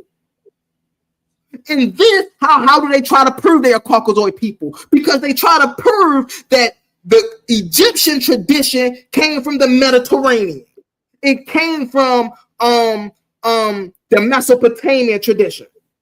That is inaccurate. Modern archaeology completely reject that notion. Right? It's like the development of the Egyptian states written in iconography was overwhelmingly an indigenous African process rooted deeply in the Nile Valley, not Mesopotamia, not West Asia, not Europe, but the Nile Valley. The true nature of the content, right? And I'm gonna just land my plane right there. The Nile Valley civilization is indigenous to the Nile Valley. Can I respond? So now I want to ask you now, Humble. What was so hard about that? Why you wasn't laughing when he was up there spitting that? If you knew this information and you see me back here. What was making you so mad? Don't get mad at us because we want him to get them questions out and you to answer them. That's what this is for. See the beauty of it. You're right. I don't know what I'm arguing for when I'm saying that he said that. That's why I had my two practitioners up here. That's why you and Tahuti was up here in the first place to do that. Now that should be fun to you. You should be happy. Listen, I'm just in battle mode right now. You know how we is, man. Hey, listen, you know the transformer. Hey, we all having fun though. Y'all know. Yo, listen, if y'all don't know Brother Humble by now, y'all know this is how Brother Humble had fun. I'm never gonna cuss you out. I'm just gonna get a little hype, bring out the information. Right? This is me and showmanship, bro. Hey, listen, don't take no offense. Because what's next? Mind if I quickly respond? Because now he got to come back and speak on that.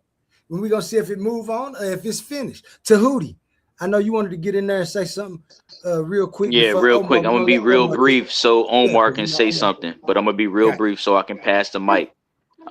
So pretty much that's all that's needed because it's better for the host or anybody else who has the controls over the grand, you know what I mean, the panel to be able to show something of veracity. And I think when Humble brought it up when he first appeared on Titans Debate League, he was asking the whole debate league community, what is the standard of veracity? So the standard of veracity is, even for people who don't have the capacity to share their screen, is, are you providing links? Are you referencing academic scholars? I referenced Check and a Joke in his African Origin of Civilization book, where I noted the Terraneta tile as being the origin of Anu. And, you know what I'm saying? I just want to end with the fact that, you know, it's called Kemet and me. So we got to remember that even though we want people to voice their opinions, we got to keep it devoid of long-winded, you know what I'm saying, explanations, as well as the ad hominems too. Like, it's one thing for your claim to be 10 minutes, but when you do the ad hominems and then you cutting people off when it's daytime to talk, that's when it gets tough on the quorum part. So I just want to land with that. That's all I want to say. Thank you, Tahuti. And I agree too, man. Like, it make me so upset when somebody start talking and you know it ain't your turn.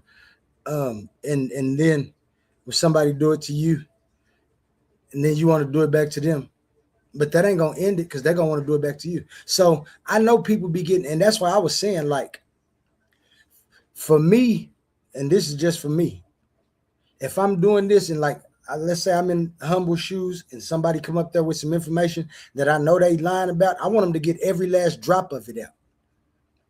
Some people don't like that. Some people like, no, I don't want to put none of that stuff out there. It's a lie. No, put your whole lie out so I can knock your whole lie down. Because I'm going to be happy. I want you to say as much bullshit as you can for me. I don't too much care about you lying and putting the lie out when I can prove it wrong. Vicar say he blocked. You ain't blocked, Vicar. I thought I pulled you up. Can I say something right quick, Oli? Yeah, it's your turn, Omar. Go ahead. All right, I appreciate it. And I absolutely agree with that. See, my whole thing is I don't mind. I don't mind if some brothers be more long-winded than others, because this is what I do. The more a person talk, that's more info that hold on. The more a person talks, and if I disagree with his talking point, I want him to run off at the mouth. I want him to talk to 10 or 15 minutes. That way I gather more evidence to debunk. I gather more evidence to attack. So I don't mind if a brother get long-winded, because I know sometimes I can be long-winded. But the thing is, I literally just sat back for the majority of this whole conversation, muted out, while a lot of other brothers talk. Cosmon did do a lot of talking. That's water underneath the bridge. Now, back to humble.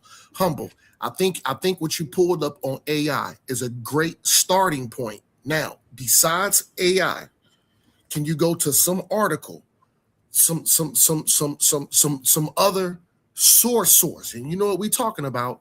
Can you go to something other than AI to validate your point? And I'll mute out. Now, if you don't have it prepared right away, I don't mind giving you time. Other brothers can talk while you get that information ready to actually to show. But I just want to know. But really fast, brother. Hold on. I'm finna mute out. Let him finish, Humble. Let him finish, Humble. Do you have anything else besides that AI that you pulled up to validate your standpoint? Bro, number one, everything is AI now. That's number one. Number two, it's easy for me to just go under the line and just say, give me a valid source for this that you just gave. Like, what are you saying? I pulled up the source. Of course, AI, if you know how AI works, AI just didn't pull. Brother, that was a yes or no question. Just but I can most definitely. Okay, go ahead, y'all. Go ahead. I'm gonna mute up. I'm gonna come back with the source, y'all. Thank you. Hey, listen, humble. Listen, y'all. Listen, Humble. we about to go ahead and get this to the end, because there go a challenge that has been posed that I can start on the next time, or when Humble go live tonight, maybe he can touch on it. But that's a beautiful stopping point. Next time we come, if it's a Kemet and me show, Humble got that source, or whenever we can work it in there. I appreciate y'all. So we're gonna go ahead and do the closing remarks. We're gonna start from the bottom and go on up to the top in that order. Tahuti, if you want to go ahead and close out, and then I'm gonna play some of these cuts before we get up out of here, because it's almost close to the 12 hours. And we've been working, man. I appreciate y'all so much. I start there. Go ahead, Tahuti. Hotep family of BB Toomey, of course. I want to reinforce the word Kemet. It means black people. It doesn't mean native Egyptians, because we know that the civilization started from the south. But um, the standard of veracity for the host is often AI. So even if AI has its flaws, even in instances where it doesn't acknowledge African epistemology, it still references anywhere from primary sources to secondary sources. So the answer is ultimately yes. Anybody who's using AI can, in fact, bring up sources to reinforce their argument. But I just want to make this brief. This is a great show. It highlights the importance of Kemet, the value of Kemet, and even when the argument shifts to whether Kemet was fighting Asiatics or Kemet was fighting black people, we know that it was still something that was great. And we always know that black on black conflict is just going to exist based on, how things occur. But we know through Kemet, there was also black on black golden age, black on black unity. The whole legacy of Kemet is black unity, so we need to remember that. And thanks for having me. Appreciation. Thank you, Tahuti. Omar. Good looking out. So to go ahead and land, excellent show. Excellent thing you're doing, Oli. I appreciate your investigative work. and having all these brothers up here to lay down their premises, no matter if certain people agree with it or disagree with it. You know what I'm saying? I think that's viable. I think it's healthy, and I think it's actually good conversation. Um, I ain't gonna front. I've been guilty of sometime being a little bit long winded. I may hop in, but I don't ever hop in to make fun of somebody. Uh, uh, uh, like try to just tear a brother down. I'm hopping in because I may just disagree with a certain point of the information. That's it.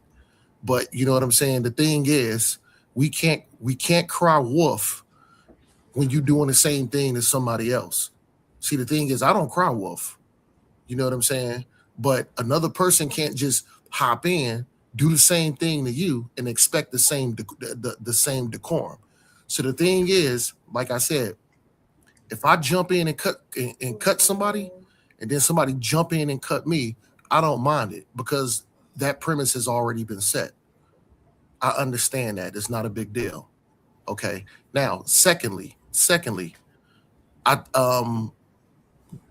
dealing with the Kemetic culture. They were innovators. They pushed a lot of innovation. They were the first to do a lot of things. Um, they pushed a lot of great information. They were a great nation. They were a great people. They contributed a lot of things to society that we still value and that we still use today. There's no lie about that. But we also got to think about when we talk about to unite something,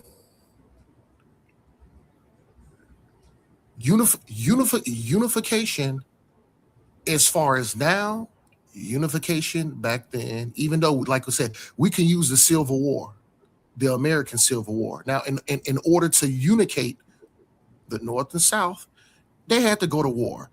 Now, the Civil War was absolutely one of the most bloodiest battles ever. There's no doubt about that.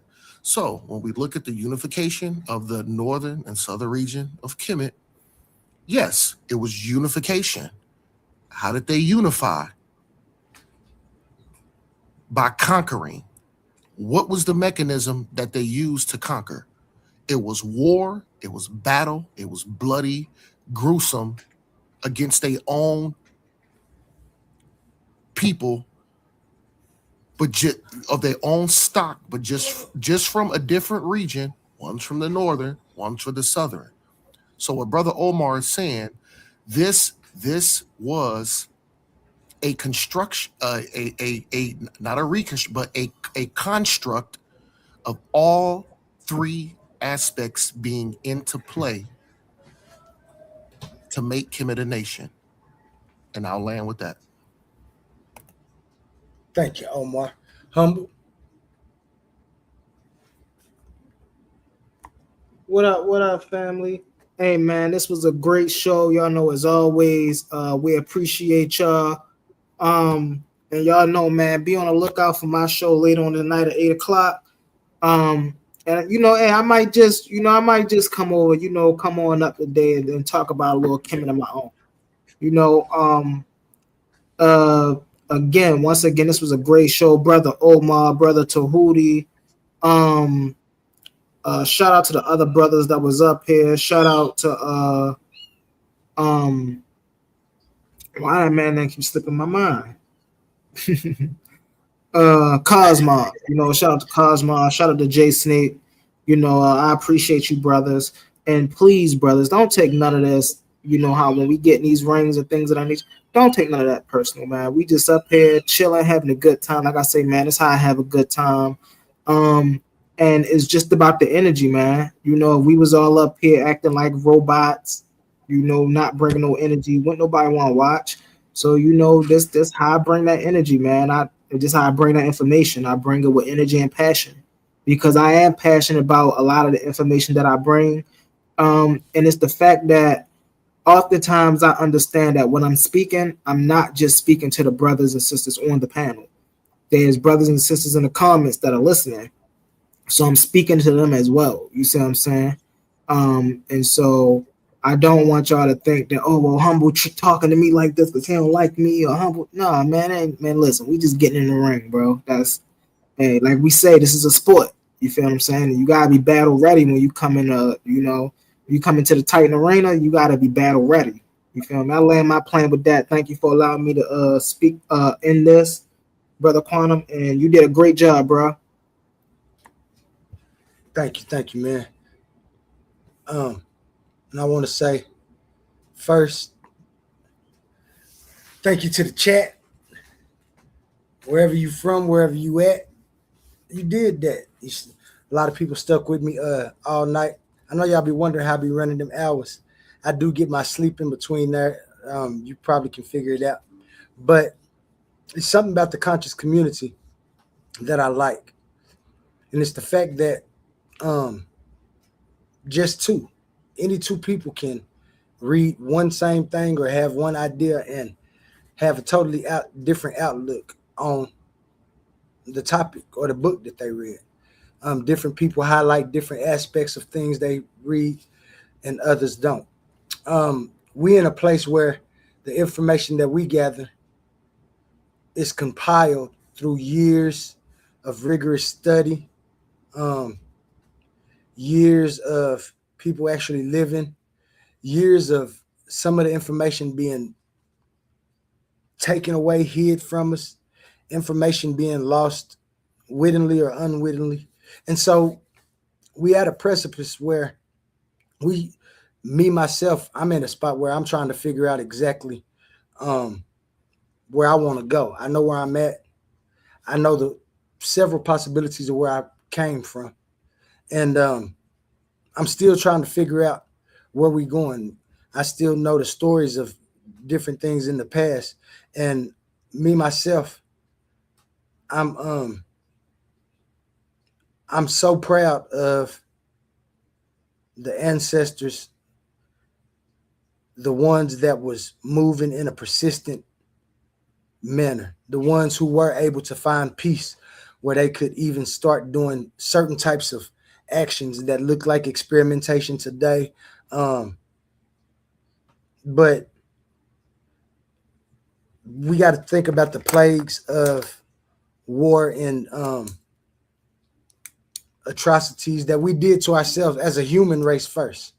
And then once we start getting stories, we see that people usually fail because they did things to themselves, whether it was from a covenant or whether it was from years of having a great civilization and just warring within each other and causing different things to happen. But it happened. We can argue about how it happened, who did it. And for me, that's all the sport to it, because we get close to it when we get information and we get it. And then somebody might come along and have information that seems valuable. And so we want to hear that, because some of us can't be right or wrong about our outlook when we're trying to figure it out. Some people have these views embedded in their heart and they fight for these views and has been fighting for them for years and arguing it. And so when they come, they give their view, and they're going to stand up for what they believe and what they persist or what they find is a viable answer, especially when they have what I call justification for their view. And so I want to see that, me, myself, because I'm learning from both views. I'm learning what's not true and what is true. So when somebody do give me something that's not true, I'd rather hear about it right now than to hear somebody who tells me something like Humble tell me without the pushback and showing me where he got pushback for what Cosmo said, and hearing Humble's just regular, and then Cosmo come later. And now I'm like, and then so we still at the same part, because it's always going to be somebody who disagree with you. Even if they agree with some parts of it, they're going to disagree. And so this is where the sport of it come in. I'm cheer for my team. I'm going to hope that all the shots that I shoot make it when I'm giving my information. If somebody come block my shot with information, I got to go back and refracture or restructure what I put together, because evidently it didn't work. That ain't nobody's fault. That ain't their fault. I can't call them dumb and stupid because they don't see it the way I see it. They disagree. I don't care how much information I come with. I'm not going to get Humble to stop his comedic ways that easy like that. And so if me and Humble or whoever it is arguing, have those, that's what you guys are doing. You're just having a disagreement. And so what, we disagree. Who cares if I like the Seattle Mariners and Humble like the Baltimore Ravens? That's a football team and a basketball team. I mean, a football team and a baseball team anyway. But this is what we're going to disagree on and talk about. Now, when we start talking about it, I'm talking about baseball stats and Humble talking about football stats. We ain't even talking about the same thing. So we got to keep on discoursing until we get the right topics that we can talk about. For me, as y'all know, I'm still early in the conscious community. So my outlook on all subjects has always been philosophical because I never wanted to get into trying to explain things that I know have been inconsistencies along with the consistencies of things that could work.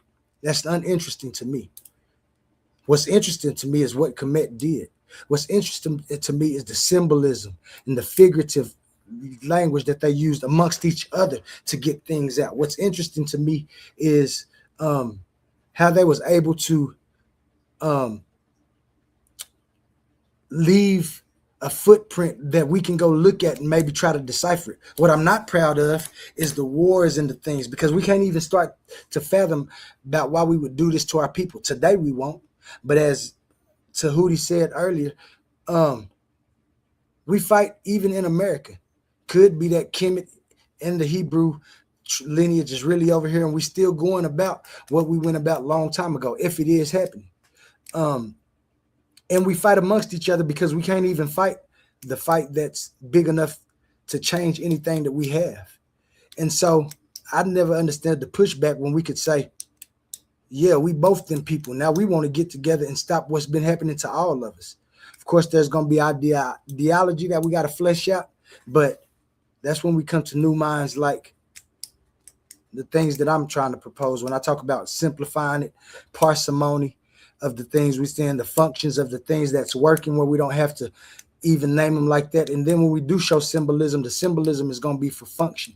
And that's where quantum onlyism come in, because anything that I hear from anybody ain't going to get me to change from quantum onlyism. I only want to know what you guys are talking about. And I want to know it so depth so I can still man arguments if I ever do start debating these things. This is what we're supposed to be doing. I want to find something to be like, I was wrong about that. That's what was right about that. And then I'm going to update my belief. I'm not going to change it. I'm going to update it to fit where it go. And that's what we all going to do. We see it. We see all kinds of different people saying, I'm a Christian, I don't believe this. I'm a Muslim, I don't go along with that. I'm from Kemet, I don't go along with that. I'm a Hebrew, but I don't go along with that. We see it amongst each other right there. And it ain't the people that's doing it, it's the minds of the individuals. And then the individuals get into people who have kind of similar minds. They fight other people, they take over them people, and then they mind that ain't similar start having thoughts. And so they start fighting within themselves. We see this. We know this is happening. People always talk about America falling and want to see it. It's not, because there is the possibility that one thing is going to make it. And I think that America is going to make it because of the people that's in here when it comes to us, because we're the people who haven't done anything wrong to try to answer to. We've always been a victim when we've been in this American continent. So not forget. Recognize the place that we came from, but understand that when they shipped us away from here, it really was for us to start a new life. And so we have to find the identity that we can grab onto without worrying about what was going on and who was fighting over there. We ain't been fighting over here. We've been doing little inside stuff, like they say, the Crips and Bloods and stuff, but that's not the big fight. That's pestering, and we can get that together.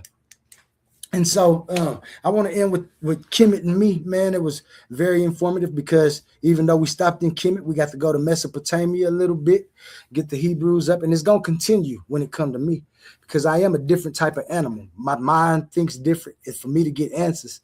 I want to hear different things. And so I thank each and every one of y'all for coming up, giving us support over here at the Titans Debate League.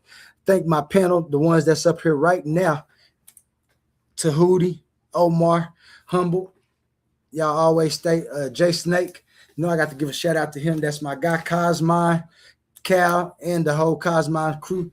Gang, y'all keep doing what y'all doing, because you know we like to hear different theories and then put them to the test against other things, because that's what we have to flesh out. I want to give a shout out again to people I can remember real quick that was up here. Metter Williams came up. My man's I said Jay Snake already, and everybody that's on the panel. Vicar tried to come up, he didn't get up. Gideon was here earlier. Some other people came up. I can't remember y'all right now because I'm trying to get it where we have enough time to play a few of these songs, man. And the first one that I'm gonna play for you, of course, is gonna be by Oli, because I want y'all to know when I greet you, it's gonna always be Fati Mona. Fati, Father Time, Mona, Mother Nature, and we can get into the functions of those things later once we finish ciphering out the days of the old and the things that led me to my belief. So shout out to y'all, man. Shout out to the Titans, the Beat League. Shout out to all my Titans and everybody that's fighting to be enlightened. Remember to watch for the snakes that's striking and the dogs that's biting. No scales, no fur, all feathers on me. We fly over here. So I'm going to turn into Oli real quick, and we're going to start it off like this.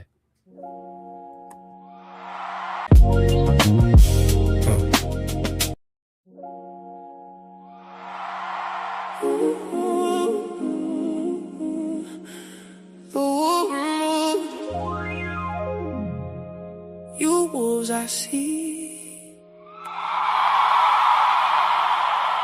no dogs, no snakes, it's feathers on me.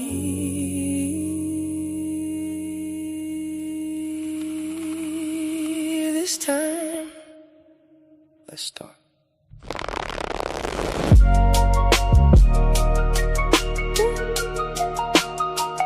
Yeah.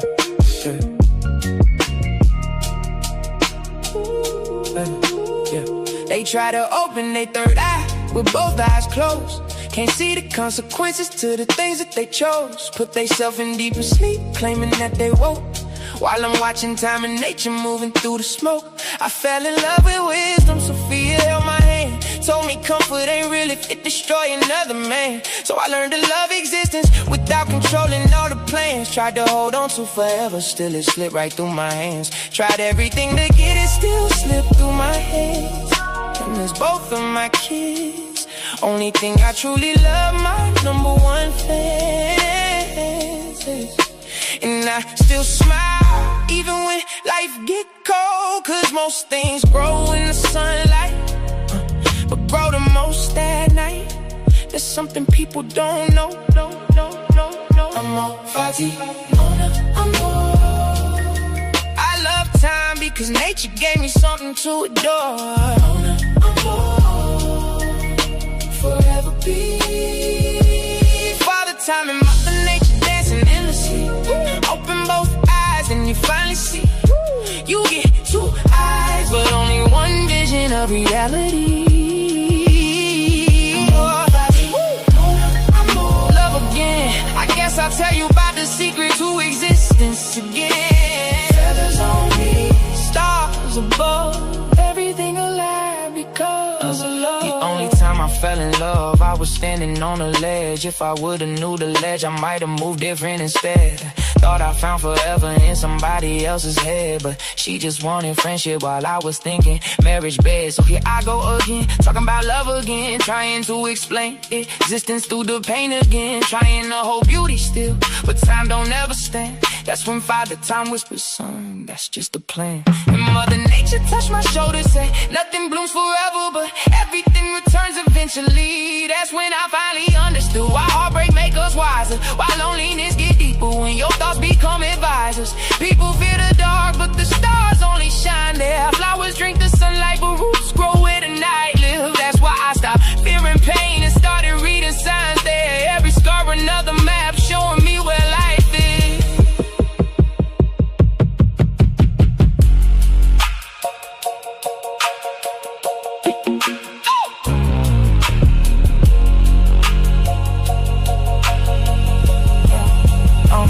Time and nature had a face, I don't think they look old.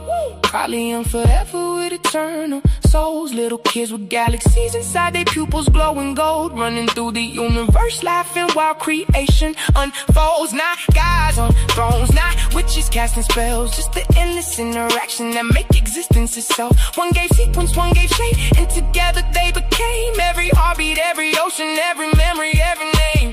Beauty in the beast, light and dark, love and grief, that's the balance. People call it contradiction, but I call it understanding.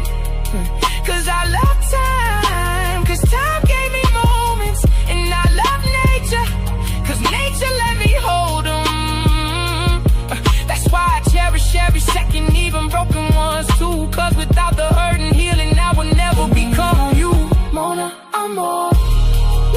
Forever be Father Time and Mother Nature dancing endlessly. Open both eyes. Can you finally see? You get two eyes, but only one vision of reality. I'm more fragile, Mona, I'm more love again. I guess I'll tell you about the topic of existence again. Feathers on me.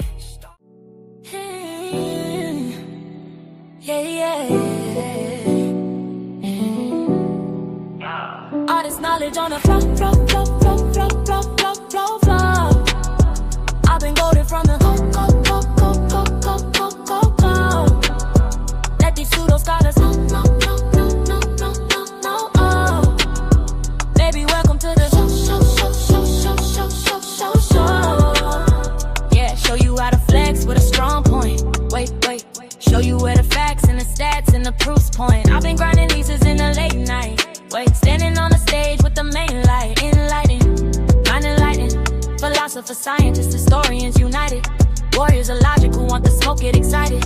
Bring your primary sources, don't get ignited. Slide on my prompts, look it up, read a book. Never going back to the dumb, take a look. Woke, not broke, we run the show, sport the glow. Titans in the league, watch the intellect grow. Coliseum arguments locked at the door. Welcome to the show, floor full of lore. I'm the GOAT. With the flow, there's knowledge on the flow, flow, flow, flow, flow, flow, flow, flow, flow. I've been goated from the go, go, go, go, go, go, go, go, go. Let these pseudo scholars flow, flow, flow, flow, flow, flow, flow, flow, flow. Baby, welcome to the show, show, show, show, show, show, show, show,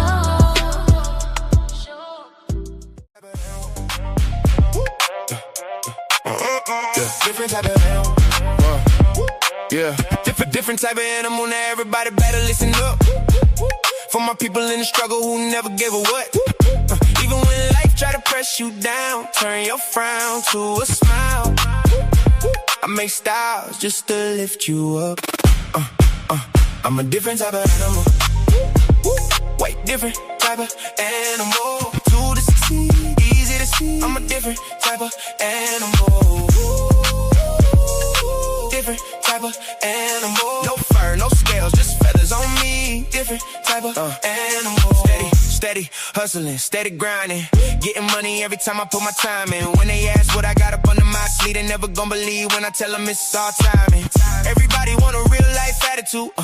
Incoherent, now they mad at you. Some people can't get it, now they laugh at you. Till they see the glow, now they copying the altitude. I never was the type, it was handed to. Had to put it together like mechanics do. Now you see I got the tools to succeed. Different mindset, different breed, different view every time I play or breathe. Quantum thoughts, I evolve every week.